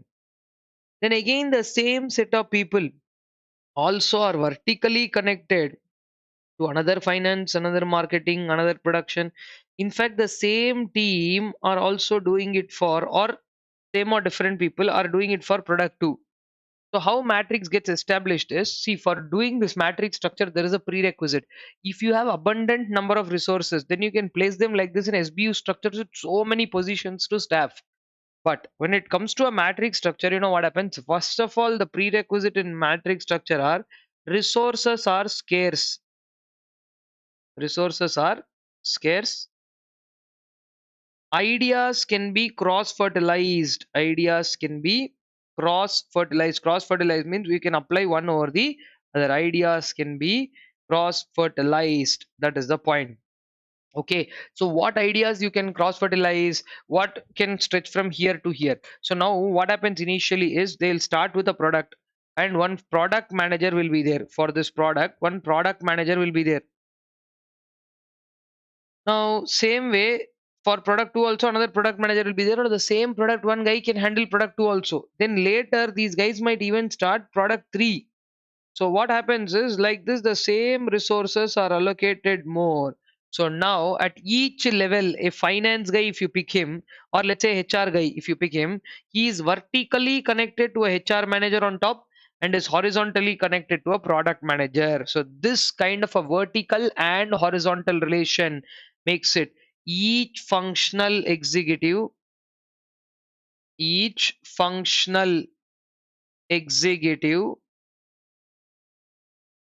okay, is vertically connected to a functional superior and connected to horizontally connected to product manager. Okay, so this is what the main theory in matrix is. They are, okay, each functional executive, whoever it is, they're vertically they are connected to a functional superior, means somebody above them, and horizontally they are connected to a product manager, right? There are 3 steps in how a matrix gets constructed. So please all of you refer to your book, no, in either the ICM material or whichever material you're following. This definitely will be a question that is there in the um, material. What that is, for development of a matrix structure, what is the proposal? Davis and Olson, there'll be 2 people, Davis and Olson, Davis and Lawrence, not Olson, Davis and Lawrence, yeah. So Davis and Lawrence, they proposed 3 steps. First one, okay, 3 points to consider for Davis and Lawrence. This question is something which has been asked in the exam, so that is why I'm telling you this. Davis and Lawrence have proposed 3 steps. Okay, they propose 3 steps in setting up a matrix. How to create 3 steps, rather I'll say, in fact I'll say 3 distinct phases. What are these 3 distinct phases according to these 2 people, based on which a matrix is created? See, first what happens is you have to identify cross functional tasks. Cross functional, you have to identify what are cross functional tasks or cross functional task forces.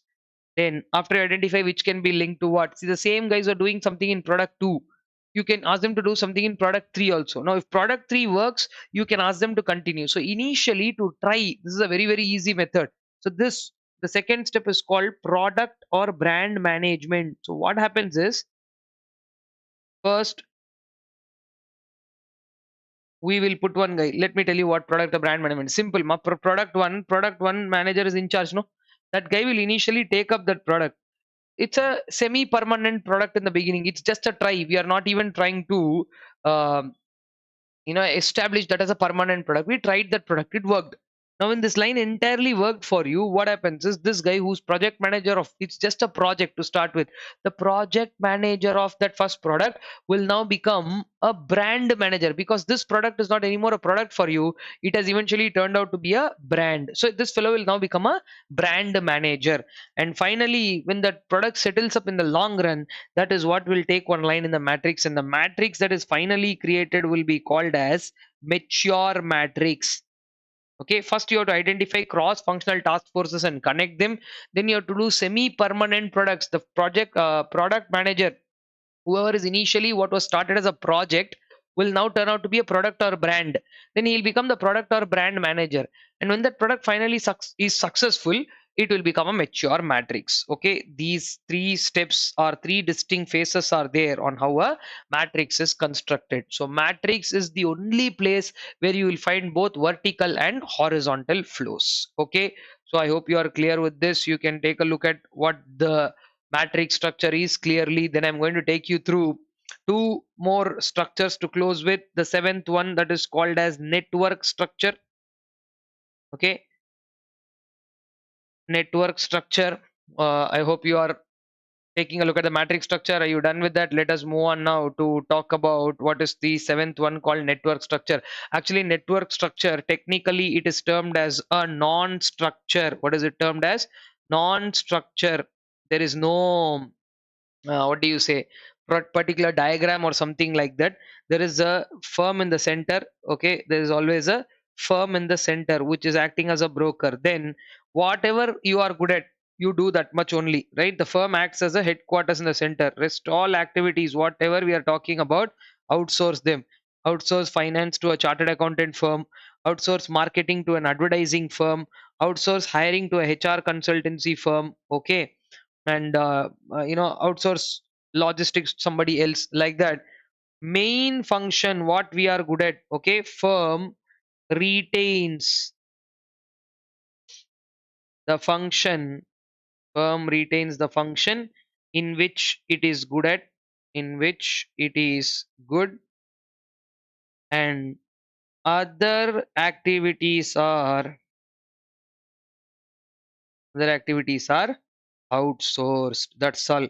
You do what you are good at, and rest of the activities you outsource. Right? This firm here, which is there in the center, this just acts as a broker in mixing up all these. So whoever is good at it, they are the ones who are doing the action there. Okay, it's a very simple structure. Network structure, also termed as non-structure, or it is also termed as cobweb. Cobweb means like actually there is no structure, but like since it's outsourced like this, it looks like a spider's web. That is why it's called a cobweb structure. And the eighth one is a modern day structure called hourglass structure. In hourglass structure, the theory is very simple. You know that hourglass with the sand, right? They turn it for 1 minute, 2 minute, that part. Okay, so that one here, we have the top level. Okay, and then we have the bottom level. Okay, top level is there and bottom level is there. So this is considered to be the top level of the organization where very few people are there, and this is considered to be the bottom level of the organization where many people are there. The bottom is the widest, top is the wide level. Now what happened is, earlier there are so many middle level managers who used to occupy the spot. So now what you're doing in hourglass structure is you are shrinking the middle layer. Shrinking middle layer means it is a very narrow. There is a middle layer. Okay, but what is happening is this top level is wide, the bottom level is the widest, but the middle level is now the most narrow layer. Sir, then who will do all the middle level layer fellows work? We will replace it by use of IT systems. Okay, so finally eventually how it results is, it results in a structure which is like this. Okay, which is a structure which is wide at the top, wide at the top. Okay, and then very narrow in the middle and widest in the bottom. The problem is at the operational level, when these people want to scale up, okay, no real career growth opportunities. If anybody tells you what is the big drawback of this, okay, I will write 2 points. One, there is a shrunken middle layer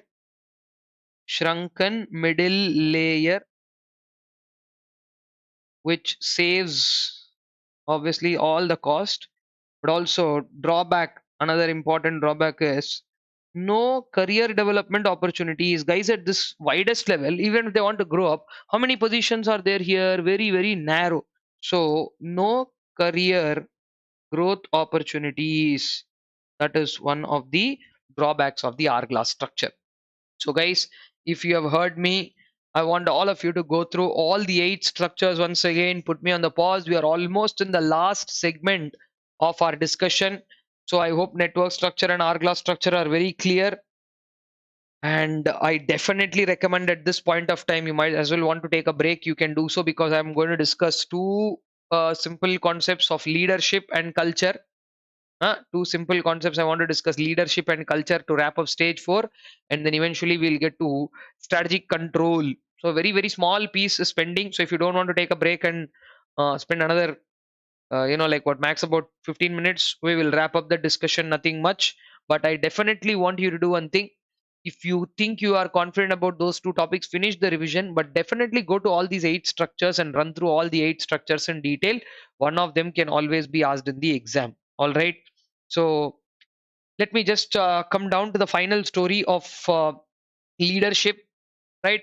So now taking you back to the diagram, I don't know if you can recollect what we started this entire story with. right? I'll try to get back to stage 4. You can see there all 8 organization structures have been covered. We've already discussed the concept of strategic change in detail. So technically speaking, 1 and 4 have been covered. Now we are going to touch base on 2 and 3 and wrap up this question. Both are very simple. If you give one reading, you will understand. I don't want to discuss much on strategy and culture. Like I said, culture is about I'll tell you in brief now itself, so that we can discuss the concept of leadership and then wrap it. Because in leadership, you know, 3 questions are there, of which definitely something or the other can come in the exam. In culture, the point about culture is a blend of multiple things like values, beliefs, thought processes, ideas, and all of that. Corporate culture, right? So where does corporate culture come from? It comes from all the organization's values and surrounded by the sociological forces. See, simple. The question is culture an ally or an obstacle? Is culture a ally or an obstacle? If culture and strategy match, it will be considered as an ally. If culture and strategy matches, it will be considered to be an ally. But if the very same culture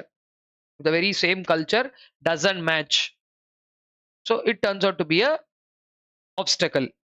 You understood? There are few points only in the book. You can read them. So that is why I don't want to write and waste time.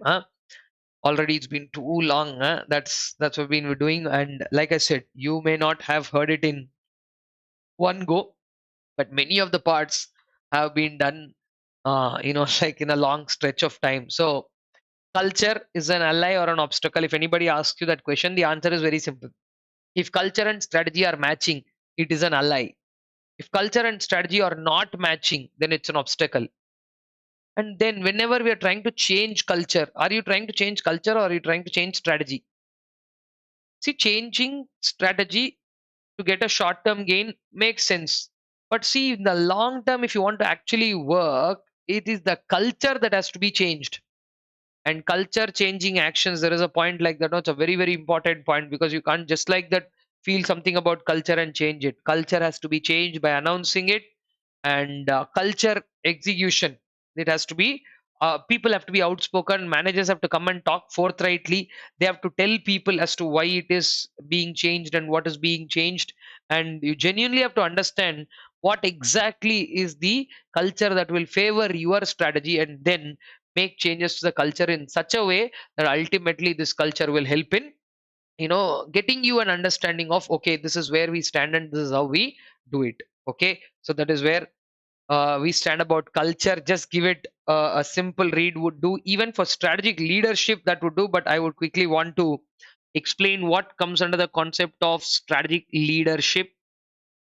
Leadership is an ability to, it's an ability to envision what can happen. Like say, sometimes there are some beautiful quotes about leadership. Like say, if a pack of 100 lions are led by one dog, all the 100 lions will behave like a dog, because the mindset. But if 100 dogs are led by one lion, all those 100 dogs will actually act like a lion. Even though physically they are not that powerful, they'll believe like that, because leadership has that ability. People look up to you. And leader is not somebody who stands behind and tells you go front, you do this, you do that. Leadership. So a leader lives in the field with his troops. Leader has to lead by example. That's why they say. What do they say? Lead by example. So when you are there and when you lead by example, that is exactly what people look up to. So this is the basic definition of leadership. And in leadership, there are 3 topics that I would want you to discuss. First of all, there are 5 roles of a leader. This is an exam question. Then there are some responsibilities of a leader, 7 responsibilities. And then there are 2 leadership styles. Okay, so this is the main reason why I wanted you to understand on leadership, and one of them can always turn out to be a question in the exam. These 5 roles, okay, you can, just I'll write it in shorter forms. First role: stay on top of what is happening. Stay on top of what is happening. What do you mean by staying on top of what is happening? Staying on top of one mean not going and sitting on 10th floor. Taking responsibility, right? Okay, I'm on the top. I'm taking responsibility. What about going further? Like that, staying on top of what is happening. In an organization, leader's role is about promoting a culture, right? Promoting a culture. In that culture, what is it? Promoting a culture of togetherness, harmony, coordination, a feeling of pride and fellowship. Promoting a culture and esprit de corps, it is called esprit de corps. Esprit de corps is about a feeling of pride, fellowship, of being associated, to a group. Esprit de corps means a feeling of pride and fellowship. I am a proud member of the Indian Army. You'd never feel any Indian Army person saying, "Ah, yes, sir, I'm working for Indian Army." They don't do that. If you see some fellows there who's dejected about a job, he'll say, "I'm working for X Limited."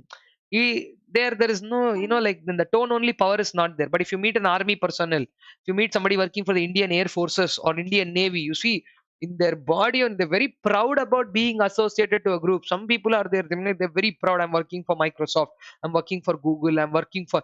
Not everybody who's working in Microsoft is proud about doing so, or vice versa. I'm saying, so sir, are some people who are working in Indian Army also not happy about it? That is their personal choice. See, exceptions are there everywhere, but majority of the people, because they don't see it like a job that they're doing, they see that it is like a, what do you say, service to the country. So that automatically brings that. That is something a great leader can generate. See, many people used to tell, no, those people, who played under Dhoni had a great team, that is why he was able to win so many things, right? Now, see, when we talk about leadership, now, since it's a cricket frenzy nation, I'm taking these examples. Now, you've seen multiple people lead, and that to your generation, you've seen, generally, most of you, when you started watching cricket, you must have seen Dhoni, Virat Kohli, and Rohit Sharma lead Indian cricket teams, right? Each of them have a different style in leading. Oh, there's a reason why Dhoni is called Captain Cool. There is a reason why Virat is called the aggressive captain, and then there is, one reason why Rohit is called the very tactical person, right? See, he's won multiple IPL titles, right? Somebody Dhoni has done everything, like every possible title in the cricket he has won. Why? Because of its leadership. Now, leadership alone will not draw everything. So that is why many people who are the critics, no, they say Dhoni had a great team. Now, when I was growing up and I was watching cricket, no, there was Saurav Ganguly, who was actually touted to, like, till then we were a great cricket playing nation. There are a lot of stories, but Saurav Ganguly's approach to captaincy, that's when people started talking about leadership and other things. Otherwise, normally 11 players are there, one of them is chosen as a captain, and they will lead from front. But that was not the case. When he came in, no, he changed that direction. He started making the team play aggressively. He gave an outlook, the kind of bowling options he chose, the kind of aggressive batting that he chose to do sometimes, the kind of changes in the order that he made. All this made him like a very vibrant leader. Okay, so each of them did great things. See, there are good and bad about everybody. I am not here to debate about anything for that matter. You be a fan of anybody, right? And I'm very clearly saying I'm not a fan of anybody. In fact, now I'm not even a fan of that sport also. Because as person growing up, I've played a lot of street cricket like everybody. We've played everything. We've enjoyed that game. But today, for the kind of business that it has become, anyway, for fun, maybe if you're watching it. But there are some lessons to learn on this. Like, one of the best lessons about these things is leadership. Like, everybody has a style. Promoting a culture. When I'm looking up to my leader, that esprit the cops will come, right? And then organization is supposed to be responsive to changes in the environment, because environment is highly dynamic. It is the role of leader to what? Keeping the organization. Whenever I talk about leadership, no, suddenly I will get this like high energy. I don't know what about the topic itself is like that. I really like about the concept of leadership. Today, in the name of leadership, people are making so much money by conducting leadership seminars and all that. But funny things is that sometimes I see on Instagram, leadership seminar, become a leader, 99 rupees. If only you can become a leader in 99 rupees. Why would you be doing all this? Anyway, don't subscribe to all those thoughts. Leadership is leadership in thoughts. Okay. Lead what? Lead yourself. That's what actual leadership is all about. Anyway, I don't want to turn this into a motivation session. All I'm saying is leadership is a wonderful concept. Each of you be a leader to your own thoughts. Okay. Don't succumb to somebody else's thoughts. That's all. That is what our point is. Okay. Keeping the organization responsive to changes. I was just feeling, like kind of drained energy a little bit actually right now. Whatever time you're watching, this is very late in the night actually. You don't feel all that on this screen, because the software always shows the entire environment is very bright and nice, no? But actually, this is very, very late in the night that I'm doing this, because today I've, like kind of already many people are behind this. Like, only if the marathon comes, their life will move on. They're making my life like that. So those of you who have watched it till here, you should definitely, be happy that I was able to do all of this and pull it off. Okay, I was traveling for a long time in the last month, so which is exactly why I couldn't pull off this. And I thought I will tell at the end, but since the topic came, and so I'm working on this continuously from a lot of times. I felt a little, like where I'm okay, we are almost finishing up, but leadership topic comes, all the energy is back now with leadership. We'll wrap up the stage 4 and then go to control and wrap up our session. Come on. So staying on top of what is happening, promoting a culture and esprit de corps, keeping the organization responsive to changes. And the next role of a leader is about very, very important role, exercising ethics leadership. Okay, if the leader is ethical, people will also look up to them and be ethical. Otherwise, if my boss is a corrupt boss, I will also look up and say, my boss is only corrupt, why should I be? And then most importantly, a leader should always push for corrective actions. If something goes wrong, no, whatever I did is only correct. That is not a behavior of a good leader. Pushing corrective actions, these 5 points. Okay, these are called the roles of a leader. This is a very, very important question. Multiple times it has been asked in the exam, right? And then there are 7 responsibilities of a leader. First one is about, very simple, guys, making strategic decisions. These are all there in the book, so you can give a quick read to all these 7 points, but I'll still, since I've done so much, I'll write this up. Right, they'll formulate action plans, make strategic decisions, formulate action plans, and then effective communication ensure effective communication. I think all these points are self-explanatory once you know who a leader is. One of the most important points is point number 4, which is called managing human capital. Means managing people. Money management is normally the financial capital management, but when it comes about human capital, managing human capital is the toughest task. You know why? Because human being talk, and they talk unnecessary things. So managing human capital is the toughest task. It's easy to tell we'll manage this, manage that. No, but managing human capital, then managing change. What we talked about as strategic change. Strategic leaders only will manage the change, and then uh, you know I'll say not managing this time. We'll say maintaining culture. Sometime back we discussed about culture, right? That culture also has to be also established and created and maintaining over a period of time. And most important responsibility of a leader is to sustain high performance over time. Sustain high performance over time, because achieving something also can be done, but after that, sustaining it for a long time, that is what the actual sensibility is. Okay, so roles, responsibilities are done. Then quickly I will take you through to 2 leadership styles, which I think many of you already know very well. One is called transformational leadership style, and the second one is called as transactional leadership style. Okay, transformational and transactional. What is transformational leadership style? We'll see that.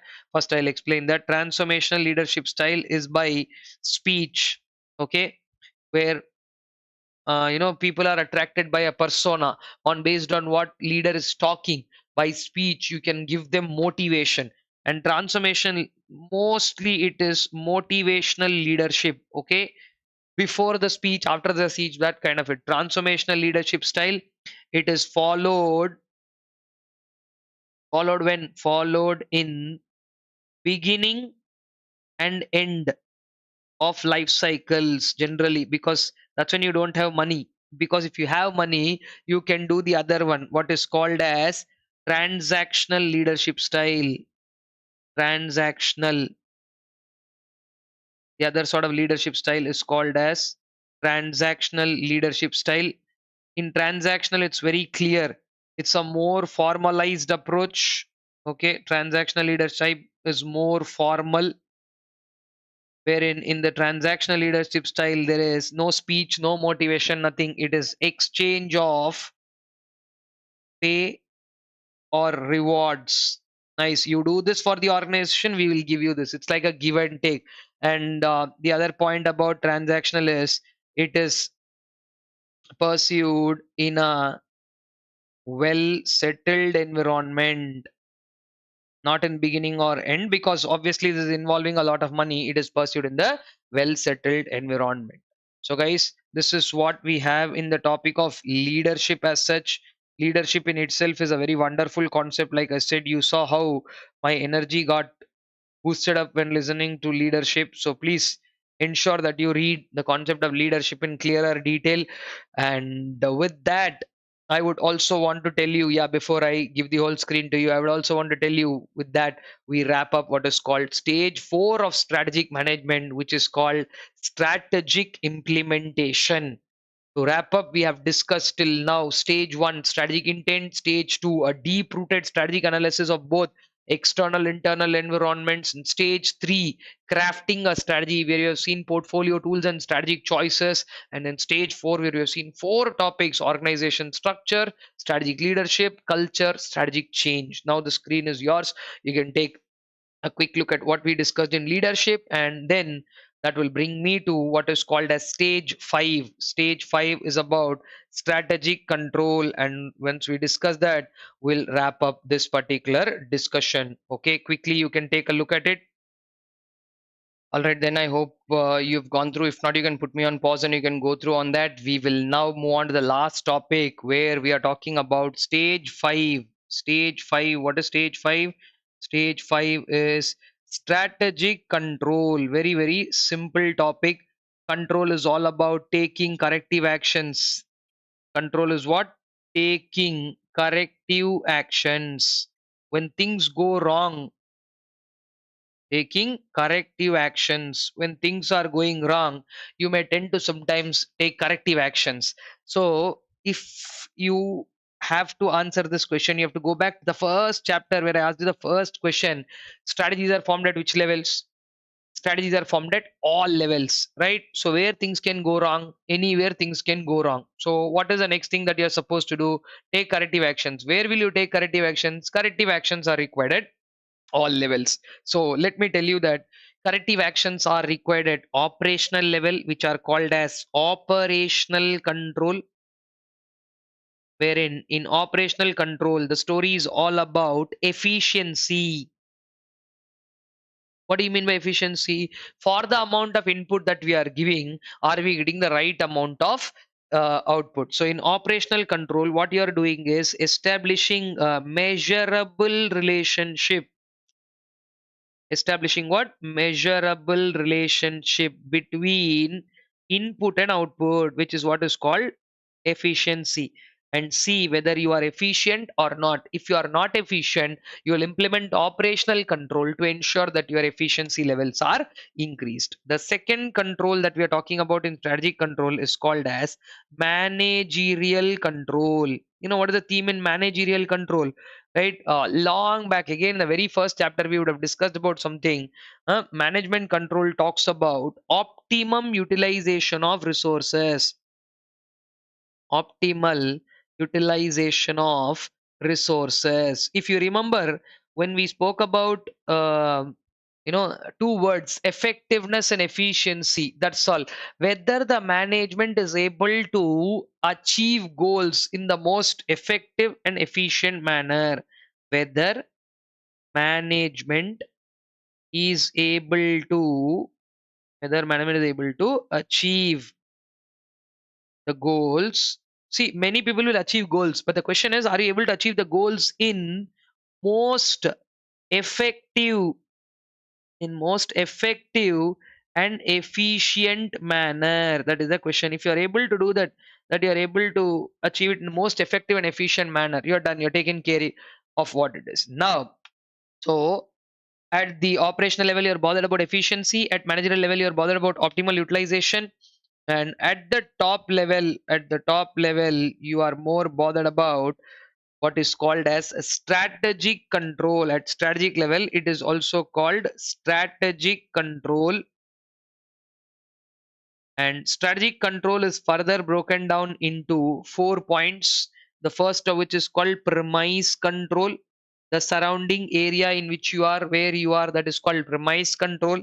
Then for certain situations where you have to be suddenly ready, they are called as special alert controls.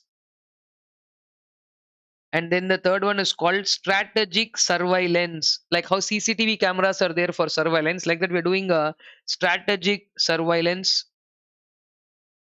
Strategic surveillance, why are you doing this? Strategic surveillance is unfocused. See, in premise control, you are pretty much focused on what you are checking, where it is going, where the organization is going. Like it is like a continuous monitoring of what is there in surroundings. It's basically the premises around us, environmental factors, industries factors, those we are going to check in the premise control. But in strategic surveillance, premise control, I'll say simply, this keeps happening so many times, right? Premise control is very focused, while strategic surveillance is general monitoring. Okay, strategic surveillance is general monitoring, while premise control is very focused on industry factors. Special alert control, the name only is there, special alert for situations like floods, natural calamities, or something that is not in our control, like a pandemic, those things. And then we have the last but the most important one is called implementation control, things that may go wrong. Implementation control is about where things can go wrong, at the implementational level. So if I'm traveling on a highway, I have a question: how far have I come on the highway? Then what do we do immediately? Either we look at nowadays the green board that is there on the highway, or we look towards the left, there is something called as milestone.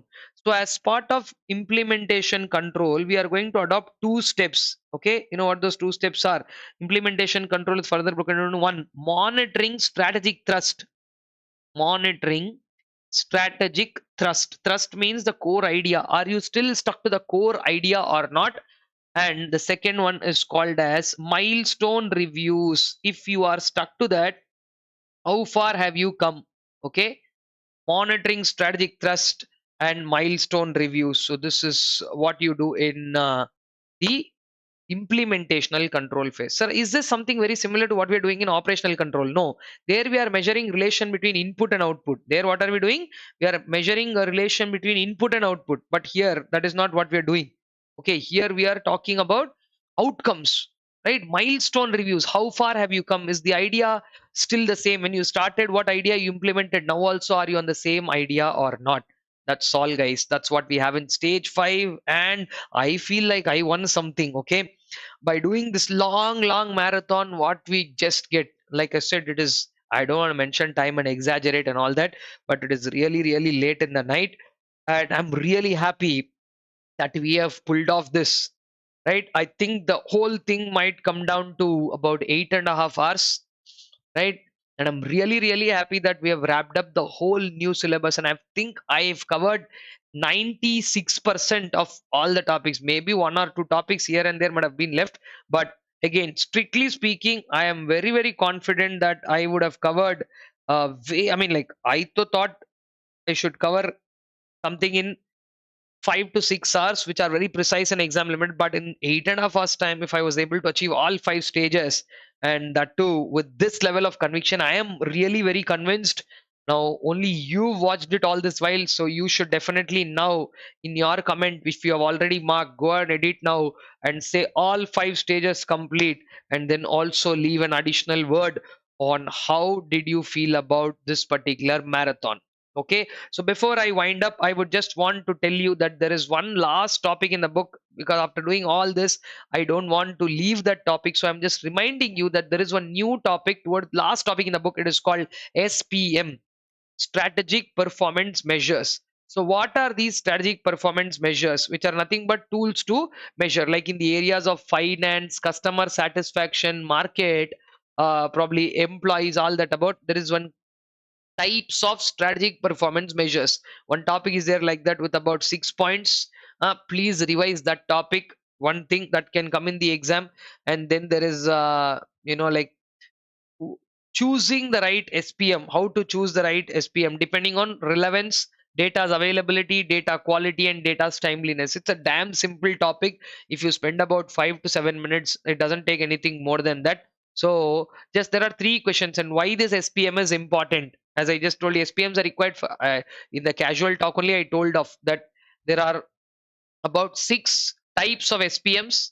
Then I told you which SPM to choose. Choosing the right SPM, four things: relevance, what is relevant, data is available or not, if available, what is the quality of the data, and how you will be able to use the data. Data is not only quality but also about its use. If you are having some 1947 data, it won't work. Timeliness of the data, how relevant it is. And then there's one last topic in that, which is asking about importance, which has about 4 points. If SPMs are there, you know where to improve and when to improve. It helps you in continuous improvement. Depending on your SPMs, you can align your goals. And not only that, you have to measure and tell this to your stakeholders. You have an external accountability, right? This is where we stand and this is what we did. And then further in future, how can you allocate resources? Okay, that also you can take into cognizance with respect to that. There is a small topic, SPM, with three subtopics in that. What are the types of SPM, importance of SPM, and how will you choose which is the right SPM, that is strategic performance measure. Though I orally discussed, I'm like I said, I'm really done with writing on it. It is anyway there in your book. So run through those three topics, and I will be really happy if you can conclusively come down to either, fun final story about what we're doing. I'm ultimately anyway going to share this PDF also in the description of our marathon videos. So this also is going to be a great deal of use for your repeated revisions. Once when you watch this material with the marathon, it will make sense to you. You know what I wrote. Then from next time, just scroll through this material as many times as possible till the exam. And as on the date of this upload, because for further attempts till the syllabus changes, this video will comprehensively be useful. So, but as on date when you are watching this, if you have completed and if you have come till this far, use this material to the best. And also definitely you can let me know on how you felt about watching the whole marathon by leaving either a comment on this video, or you can send me a DM on Instagram or Telegram on the name that you see below me now, at CA Harish Krishnan. That's the handle. And Telegram ID also is the same, and Instagram ID is also same, at CA Harish Krishnan. You can leave me a DM on how you felt about the entire marathon. Also, all those people who have been running behind my life for the last few days to release this marathon, you should definitely watch this, and you should respond to me okay, on how you were chasing me for this. And then since I've wrapped it up now, I'm just telling that, like, I've had I had a long stretch of classes to finish the regular batches, because of which I was not able to do the marathon at that time. And right after my classes were over, I thought, like, from long time, that too after the pandemic, I used to be an avid traveler back in the 2015, 16, 18, 19, all 5 years. I've did lot of travel across India, but and once the pandemic struck, I had reduced my travel, drastically.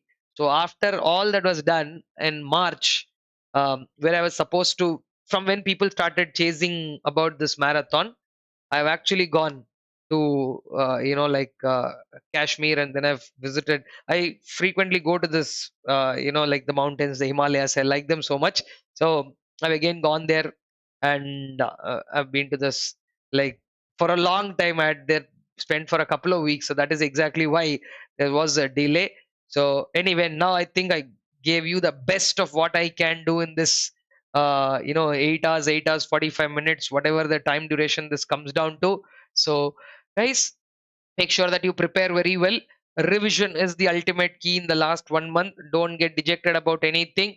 Ensure that you prepare very well only by revising. Many of you have only two papers to clear, that is audit and FMSM. So for all those people who are writing only audit FMSM, focus very well. FM is a great scoring aspect, huh? So if you can score very well in FM, then you can boost up all your preparation to SM through this video.